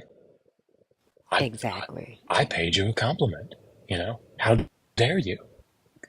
I sorry. I have to say this. I was in a stream one time, and a friend of mine, who is a very outspoken woman on the topic of like feminism, she was in the comment section, and somebody said like to her like, "Hey, gorgeous," right? And I just expected the smoke, right? That's what I expected. And she responded with a heart. And that really confused me. And sorry, but I want all the men to hear this. It was really confusing. So I actually asked her the next day, hey, that confused me because I expected you to be very, very, like, at least firm with that gentleman. And her response was, it wasn't safe to do so. In that context, I would have been lambasted in the comments section as being like unreasonable or being, and she was a dog walker, and she would tell me about it like she'd be walking dogs, 5 or 6, if you can imagine, out in the woods, and she'd walk past the guy who was by himself walking the other direction. And she told me this any number of times it happened. They would say good morning, and she would kind of like smile, but she was focused on these dogs, but wouldn't say like good morning back or something. And she'd get 5, 6 feet past him, and he'd turn around and say, "Bitch." It's like, oh my God, I have a right to your response. I paid you a compliment. You owe me. Yeah. Sorry. Anyway, I'm sorry. We Because get that that's a shit. lot. A whole Yeah. lot. The whole resting bitch face thing, they be like, I freaking hate it. Like, I'm walking, like I may be in like the store or the mall or like downtown, and I'm like focused on where I gotta go. And some man will say, dang, baby, smile, put a smile on your face. And I'm like, what? Or why you so mad? Or why you look like a bitch? And they at hate work when you too. respond. Oh, I'm sorry, Selena, go ahead. No, I was just saying they hate when you respond in kind, or if you give them a some firm energy back. Like this guy called me Ma at work. I said, dude, I have 7 children and none of them are you. Don't call me that. He's like, well, I'm just trying to be nice. And I'm telling you, that's not nice for me. Exactly. And when you say something about it, they be like, why you got to be such a bitch? You ain't got to be a bitch about it. Like, if you had not bothered me, you would not be sitting here thinking that I am a bitch. If you just left me alone. Like, I'm not, and you're not obligated to me smiling at you. Nobody's obligated to get a smile from me every day or at any point in time. Like, I smile when I want to. Like, that's crazy. I used to get it at work a lot in like the Zoom meetings and things like that.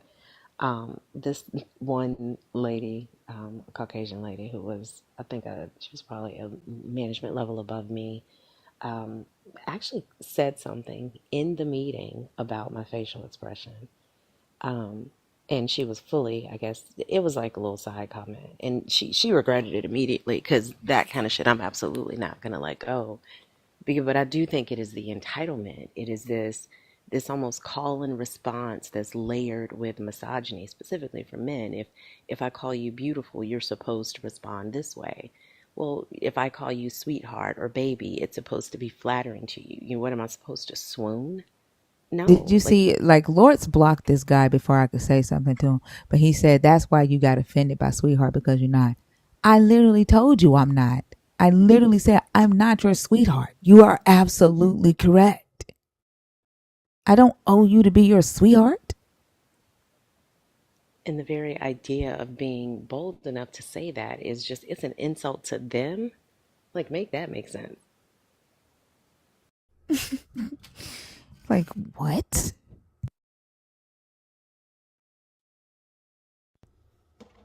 Now, y'all know I like to cuss a motherfucker out. Let me cuss him out before y'all block And it comes it comes with teaching them young. I remember when my son was he was in 4-year-old, and he came home. He was very upset because he tried to give a little girl a flower on the playground and she wouldn't accept it. So my husband sat him down and said, she does not have to accept anything that you try to give her. She's not obligated to take from you what you want to give her. It's her right. And from that point on, I swear this kid, we turned him into a feminist because he is so pro woman. I can't even, I can take it, but it's like, wow, we've done well. But it's like teaching your kids young, they understand,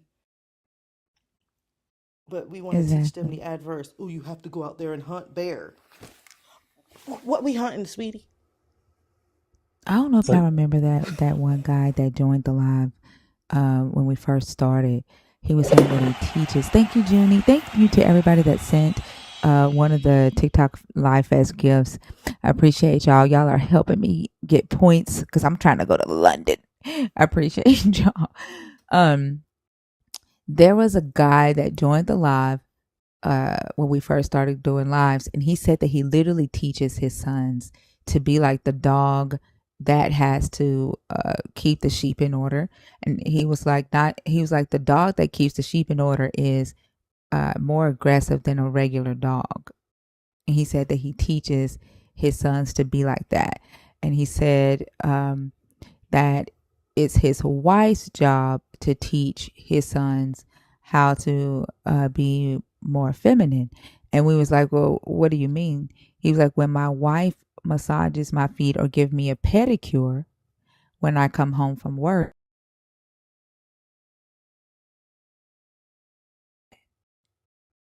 and I teach them how to be masculine by teaching them how to be like the dogs that keep the sheep together. And I That's was like, disgusting. That's yeah, disgusting on so many levels. yep. And he thought that was the right way to go. And we were like, do they ever see you give your wife pedicures? And he said no, because that's not what men do. So essentially, the wife teaching the young boys how to be feminine is let your wife give you a pedicure. That's being feminine, not how to take care of your wife, not how to give your wife pedicures, but how to receive pedicures from your wife and still be a man.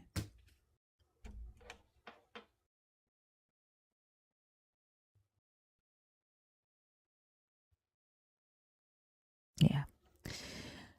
Dr. B, if you have time, you see the gentleman that is right above your head to the right, Delmas.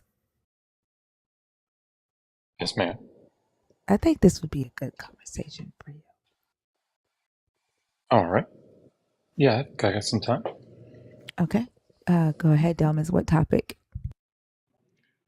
I mean, I don't know if you've seen my comment in the live. So pretty much, I only came up here to ask a question today. But you can't Uh, ask a question, Delmas. That's the rule of the life. Like, no. It's not really the question that I wanted to ask was, Delmas, yeah, go the ahead. rule of the live, right? Since you are not a member of the community, is that if you come on stage, you have to pick one thing, right? and start that conversation. So if you don't have time to do that, right, you will have to come back on Thursday. That's what I was gonna ask you. I mean, I was gonna ask you, when do you normally do your lives?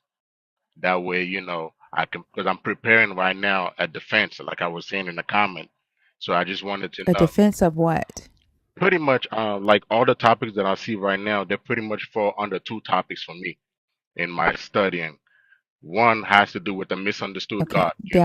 Dalmas, I'm gonna take you down. Okay, so whenever I'm live, you just have to be ready to answer whatever questions that are on the board.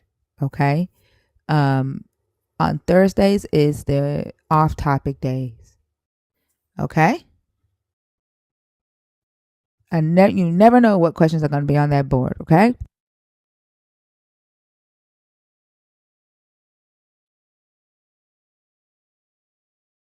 Are you there, Delma?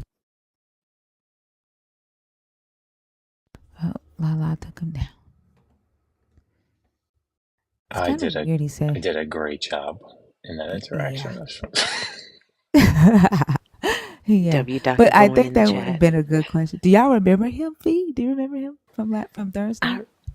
I remember the name because somebody said it kept sounding like we were saying dumbass, but I don't remember what he was saying Yeah. though. Yeah. He believes in the Old Testament, lives by the Old Testament, but at the same time, God wasn't the one that was commanding the slavery. God wasn't the wrath didn't belong to the God. You remember? Oh, yeah. Okay, gotcha. Yeah, I Yeah. remember him. I don't know how he's preparing a defense against that, but that should be interesting. Man, I wanted him to get into it today with Dr. B here. That would have been a good conversation. Very much so. Yeah. Y'all, we have time for maybe one or two more conversations before I have to shut down a little early today. If you're in the guest request box, please comment, let us know so that we can get you upstage. Help us out so that we bypass the accidental request. Want to make sure that we at least get one or two more good conversations in before we have to shut down.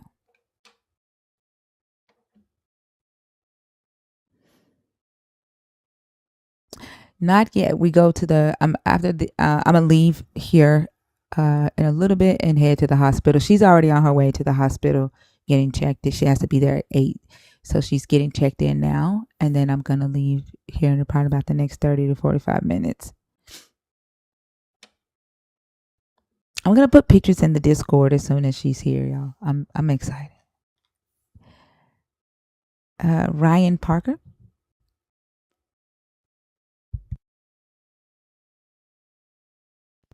Thank y'all. I appreciate y'all.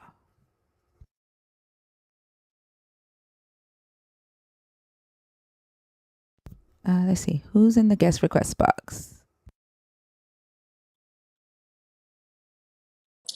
I'm looking.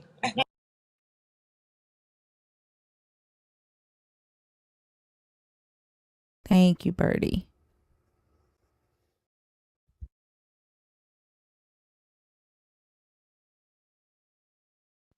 Thank you, Heather. I appreciate y'all so much. Mr. Sadiki, if you're in the guest request and you're in there on purpose, please comment to make it easy for Lala to be able to bring you up on stage.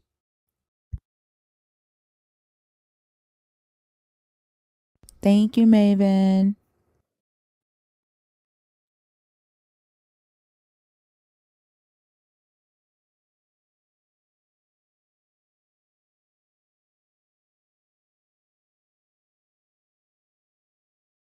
Oh, Miss Charlene Kamari on YouTube said they think you are on to something about Mount Sinai being a volcano.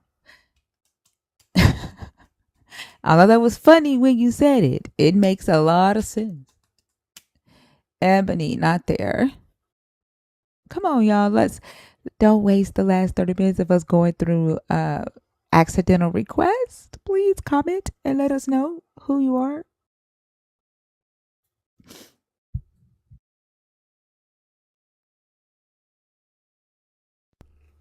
Well, I think we had some good conversations tonight too. Like I was really excited about the new lineup of questions. I think we had some really good conversations, although one of them kind of like that first one. I had to like stop questioning her because it started to feel unfair. You know what I'm saying? I Of was course, your favorite asleep. part is always you, I huh? saw that.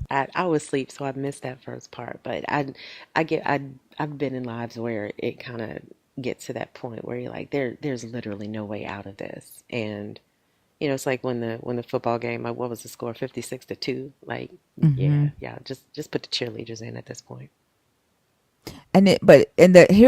Here's the weird thing or the crazy thing about it is that whole entire conversation was an example of everything that we say this religion has done to the mind. And it started to feel like a football game of 52-2 that I had to stop it. I was like, yeah, I can't continue this conversation anymore.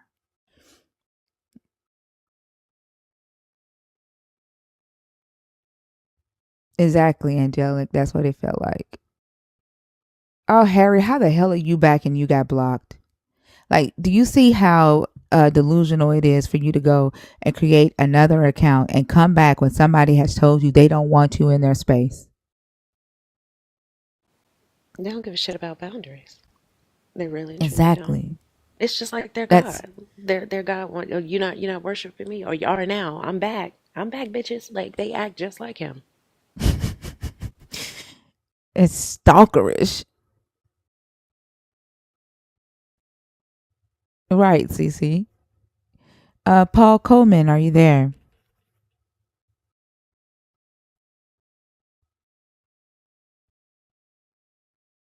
So let's see. Karen Lachey, Anna, Friend, Chi Town, Ashley B, Logan, Cliff, Black Orchid, Remix Dean, Donald, I, and then D Artifacts. Are all of y'all in the box on purpose or accident?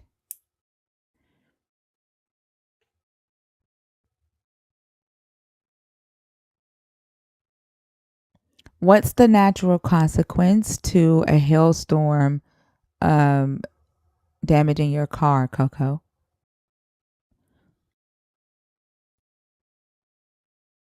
What did you do for a hailstorm to damage your car?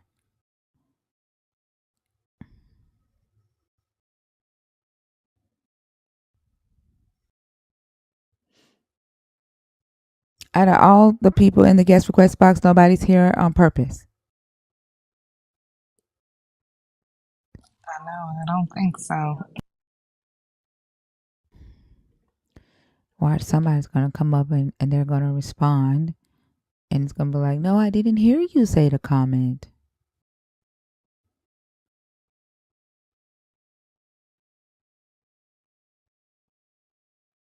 I?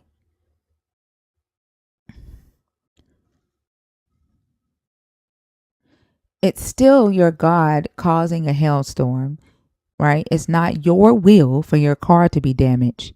Therefore, your God is violating your free will. Regardless if you call it natural or not, it's still a violation of free will.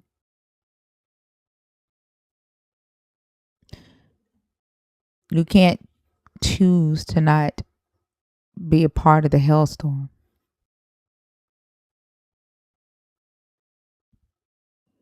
You do not cause a hailstorm. Like, and then the when y'all like try to like um defend your free will, do you realize that basically I just think that you guys think that you're more powerful than your God, but you say you're not. Like, you take credit for damn near everything other than waking yourself up, but you can take the power away from your God and wake yourself up late. You realize that? Like, y'all really believe that you're more powerful than your God. Your free will is more powerful than your God. That's why y'all fight for it so much. And And if in that's doing so, go ahead.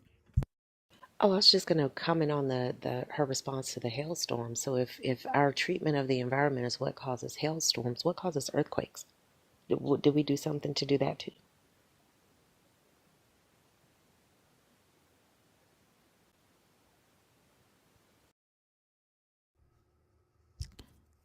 I'm sure she's gonna say yes. Who caused the flood in the Bible? Who brought about the flood? Do you think it was the people's will to die in the flood? All the babies to die in the flood? Who caused that? Military can cause earthquakes. You see, again, you took it away, the power away from your God. You don't need a God. Every time y'all say that a human can do something while you defend your God, you're just proving that you don't necessarily need a God. All these natural things that y'all say, but look at creation. Man has done it. You don't need a God. You just keep proving. Gina, how are you? I'm fine, thank you. I am deconstructing. I've been on your live before, but I wanted to talk about the what do you tell kids when God doesn't answer their prayers? And Okay. you know, Oh, you're going in and out, Gina. oh shoot! I wonder why. You Am I have good it now? shows you have one bar.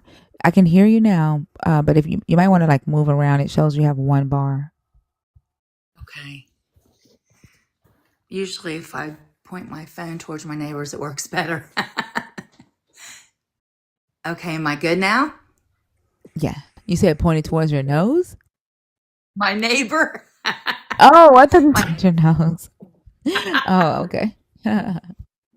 Okay. So, being raised in a very Christian home and asking my parents why God didn't answer my prayers or why this or why that. And, it's always the same kind of answer. But I just wanted to raise the point that I know people in the Christian world that will not let their kids believe in Santa Claus so that it'll prove their point more that God is real.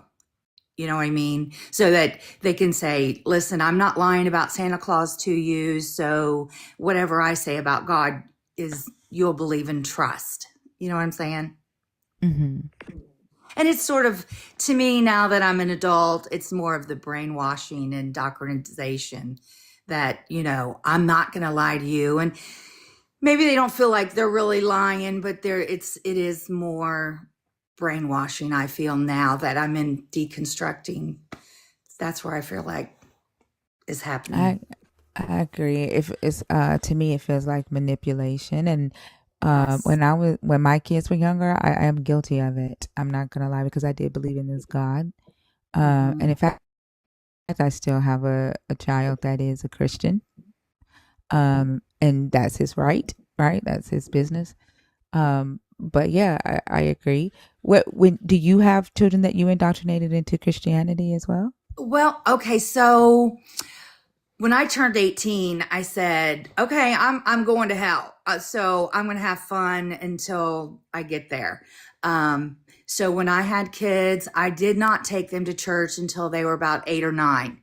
And even then, I felt like I had this dream and my kids missed the rapture. So I decided to take them to church and let them decide for themselves what they wanted to do.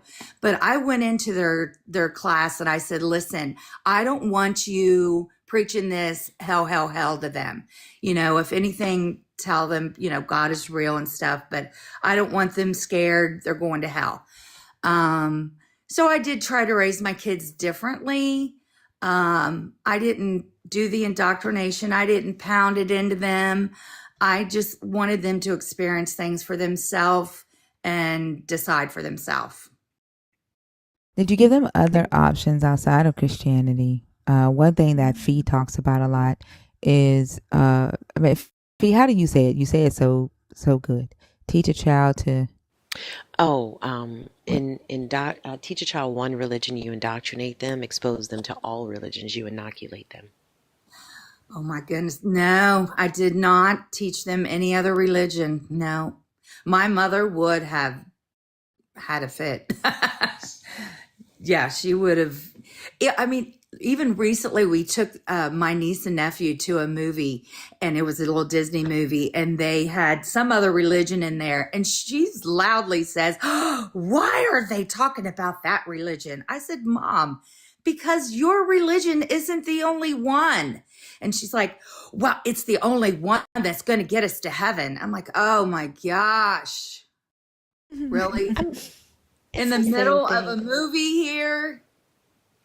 And I think that just shows the depth of the indoctrination. And Oh, it for sure. also is amazing to me how I've had so many people say to me, I just don't understand how anybody could ever be an atheist. I'm like, yes, you do. You believe in one God. So every other God that's out there that's been worshipped or is being worshipped, you're an atheist with respects to that God. So you fully understand my position. You just don't apply it to the God that you believe in. Wow, that's a great point. That is, yeah, light bulbs. So, what did you say to your kids? Like, did they ever have a situation where they prayed for something, and it didn't happen? Like, what did you tell them? Hey, TT. I would just say, I don't understand. I'll never understand fully. You know, I'm sorry. Give I me just don't. 1 second. I wanted to say good morning to Mono. I saw you when you came in, but somebody was speaking, and I wanted to say good morning. I didn't want to cut you off, Gina. I'm sorry. Go ahead. I would just explain to them that I don't have all the answers. I don't know, and that we're just supposed to have faith and God's all knowing. So that's the only answers I could give them. And they just like accepted it. They didn't like have moments of disappointment or anything like that. Oh, sure, sure. Um, it's just so, trying to teach religion to kids when you're not fully there and don't understand it yourself. It's just the same. You have to have faith and all the same old lines that Christian gives. That's all you can do. And now Yeah, it's so, Dahlia, that was gonna be my next question. Are they Christians now? well, one has passed 4 years Oh, I'm ago, and sorry to that's what. hear that. Thank you. That's what started my deconstruction journey because I begged God for 5 days in the ICU. Please, God, don't take my baby. Please, God, in the name of Jesus. And all I had Psalms, the Bible. When I'd have to leave the hospital room, I'd have my son's hand over that scripture, and I'd have worship music playing. And I called my sister that I hadn't talked to in 13 years to make things right with her so that my prayers would get to God. There would be no hindrance, and so that my son could have a chance for God to hear my prayer. And I mean, I did everything I knew, and he still didn't answer my prayers. And I'm like, and then I hear my mom, "Oh, but look, God gave me that parking spot." And it just burns my ass when she says stuff like that. So, yeah, I'm like, "Oh, God can give you that parking spot," but I begged for 5 days for him to save my son. "Oh, but Regina, he's in heaven. He's in heaven." I'm like, "Do I? How do I know that?" "We have peace that he's in heaven." Really? As far as I'm concerned, he's just gone. I'm so And sorry, Gina. And sometimes people say stuff without even thinking about how it affects, for the next sure. And I do person. have to give her Yeah. grace for that. And my other son, um, he's on his own journey. He goes to a church that the pastor is, he's a gay man, but he's such a loving, good man. And my mom, of course, oh my gosh, she did go to the church one time, and she was like, "I'll never go there again." And I'm like, but he's on his own journey, and I respect it fully. And as long as he's a good man, good to his wife, and doesn't harm other people and doing well, I'm good. I'm good. I've also always struggled with the concept of God being painted as this like loving and benevolent father father figure or parent. Like people always come in here and use the analogy of being a parent when they talk about God. But I Hmm. don't know one parent on this earth that is truly loving and truly cares for their child that would even require the beseeching that this God requires for his help or his approval or his salvation. To me, it would be like me walking into my house, seeing my kid bleeding out, and doing nothing until they ask me in a certain way, or until they beg me enough number of times, or until they say the words in a specific way. That doesn't make any sense. And there's absolutely nothing anybody can say to me that could convince me that a being that has the power to do absolutely any and everything wouldn't do that and be loving at the same time. Those two things just are absolute, they're mutually exclusive if we really think about it. No Hmm. parent would treat their child that way. Yet the model parent, according to the Christian doctrine, does it every single day by not answering prayers or not helping people in situations that they truly need assistance in. Absolutely. And I've said that to my mom. I'm like, me as just a normal person, if a person that I never known asked me one time to help them in any way, you're more than willing to do it if you're able. Why isn't this powerful God that's supposed to be so loving and seeing me begging for my son? Well, Regina, you just don't know what could have happened before. Well, he's also powerful enough to turn him to in a different direction, because my son had PTSD and he got addicted to painkillers, and he's all powerful. He placed him in my womb. He knew his future. It just doesn't make sense to me anymore. And then, like, when you're talking about stuff like this, you know, I see a lot of believers saying, but do you know why you exist? Do you know who created the world? Right? Like, all they care about is proving that their God exists. They don't hear what you're Yes. saying. Right? And sometimes I think, in my deconstructing, I think of all these Christians, thousands and thousands, and all the Christians I was raised with, and all the pastors. And I'm like, don't they ever really just sit down and think about this, question this themselves? Or is it, well, I don't want to say cult, but is it just this community that they're afraid to, question, know they won't be in the clique anymore if they question? Is it just a facade at some point? I think it's a combination of both, and I do think it's a cult, and just various groups of different types of cults. I think fear and just not knowing. As humans, we have evolved. Our brains are so big and they're so complex, and we're curious about things. We want to know how things work. We now understand what life and death is. Like, we function in a sentient way, so we understand our existence. And I think the fear of the unknown allows people to accept answers but not explanations. They accept these responses that make them feel better. Oh, it's a bigger mystery. Oh, God is in control. Like when things Yes. happen that we have no explanation for, they Mhm. want to be able to give comfort of some sort. So they turn to this belief system that has absolutely no evidence that it's true. They use these answers to, oh, God doesn't make any mistakes, and as opposed, in a way to hopefully make you feel better or process the grief. But you're not doing that. You're just covering it over with something that looks a little better than the reality that you're standing in at the moment. And I think it's been used for so long. The efficacy of a thing doesn't make it true.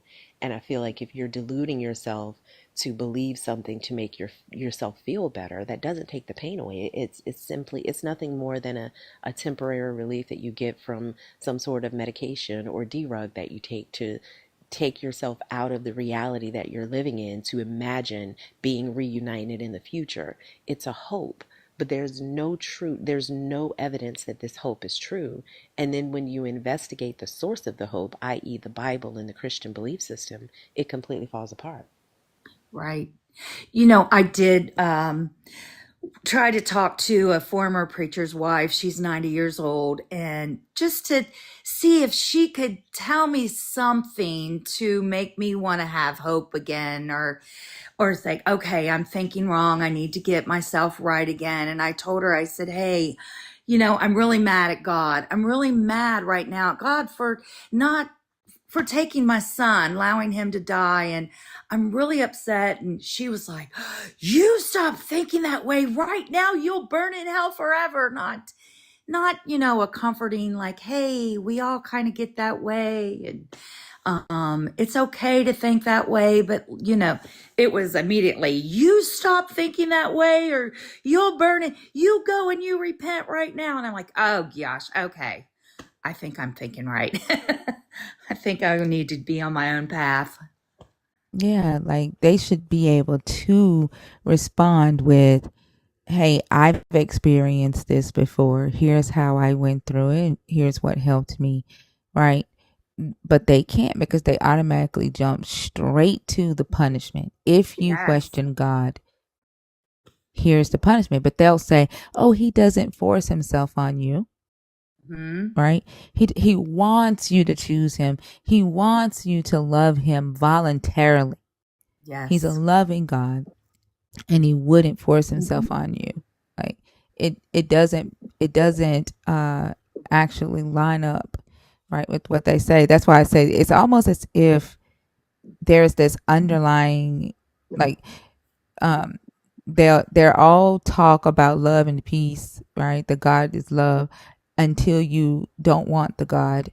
Then they turn into like the Satan for the God and become the God Satan, and then they go back to this false love and peace. Like it's like what is a chameleon that changes? Like they become whatever they need to become in order to so-called win or defend the souls for God. That's what they do.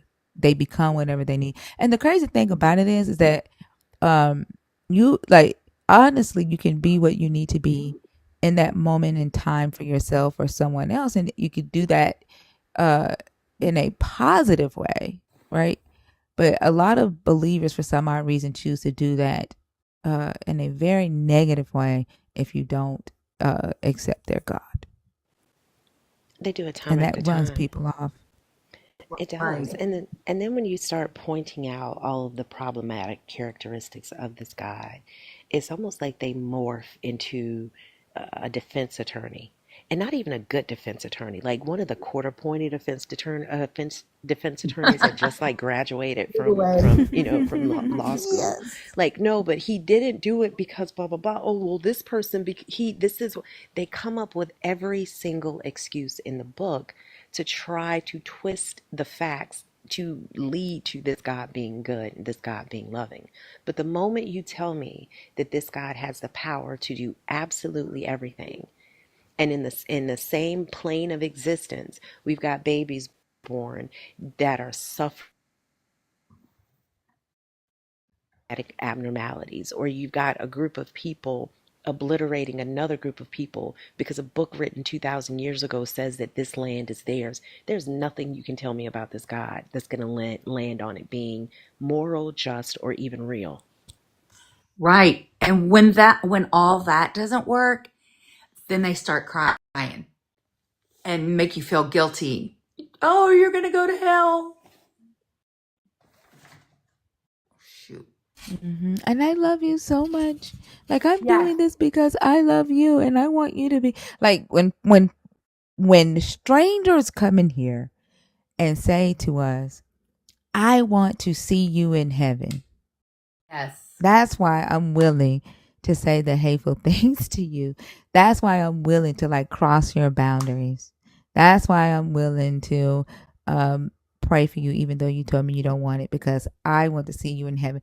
And it's like, stop the fucking cap. Because you wouldn't even sit next to me in church.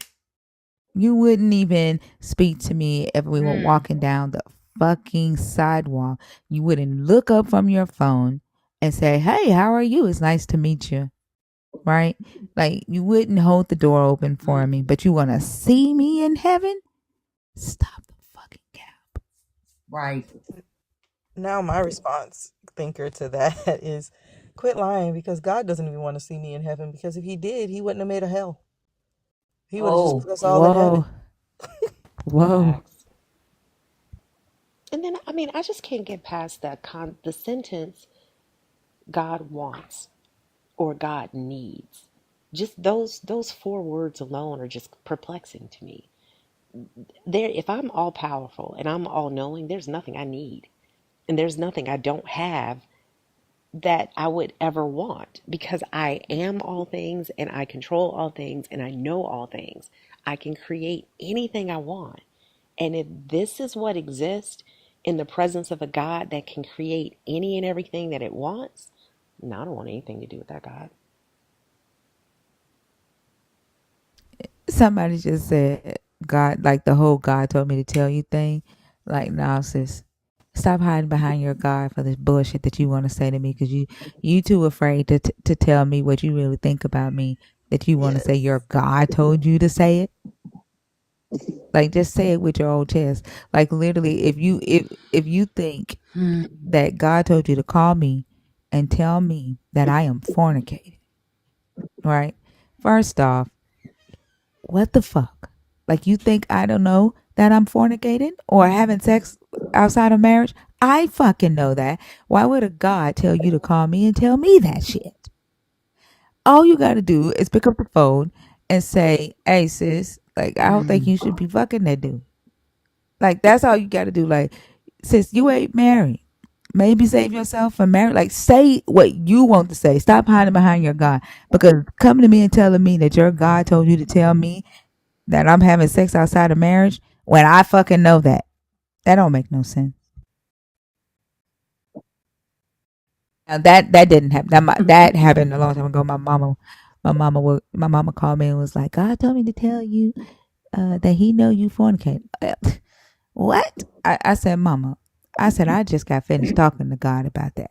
I said, he ain't told you to call and tell me nothing.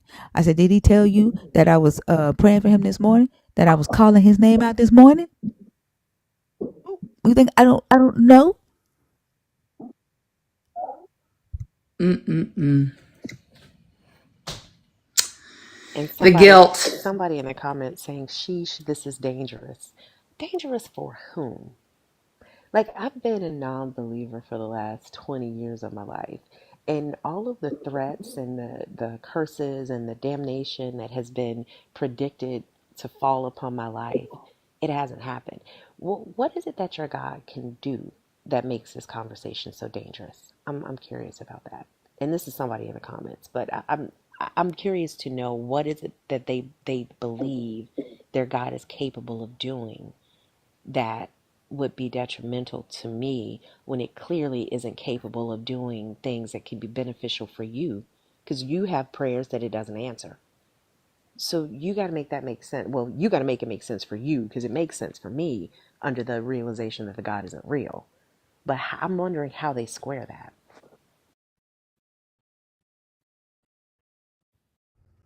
Faith. I was just about to say that. Well, Yep, that's it. Faith. And I Yeah, talk about like the stuff that my mama, because I know one day my mama's gonna see these videos. But like, I love her to death. But yeah, she's very Holy Ghost filled evangelical. same, She's same here. yeah. yeah. I see Well, somebody in the thank you for chat having using me her up. mercy. You're I so very appreciate welcome, y'all so Gina. much.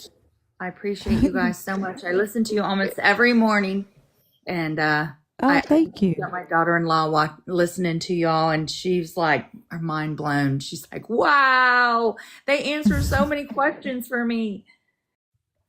Make Oh, things make thank you sense." so much for sharing it. I appreciate that. Yes. Well, you girls have a great day, and I appreciate you. Have a You good Thank one, you. You too. too. Gina. Have a beautiful day. Thank Are you you. taking any more up or? No, I'm gonna call it quits here. We have 4 minutes, and my daughter just came in here. Was like, I'm gonna hop in the shower and hurry up. So, yeah, I thank y'all so much. I had a lot of fun tonight. I'm about to report that account right now. As soon as I get off live, thank you for the reminder. We'll be back tonight at 11 p.m. Central.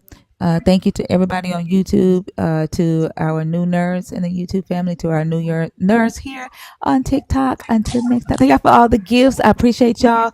Um, join the live fest. If you go live, join live fest.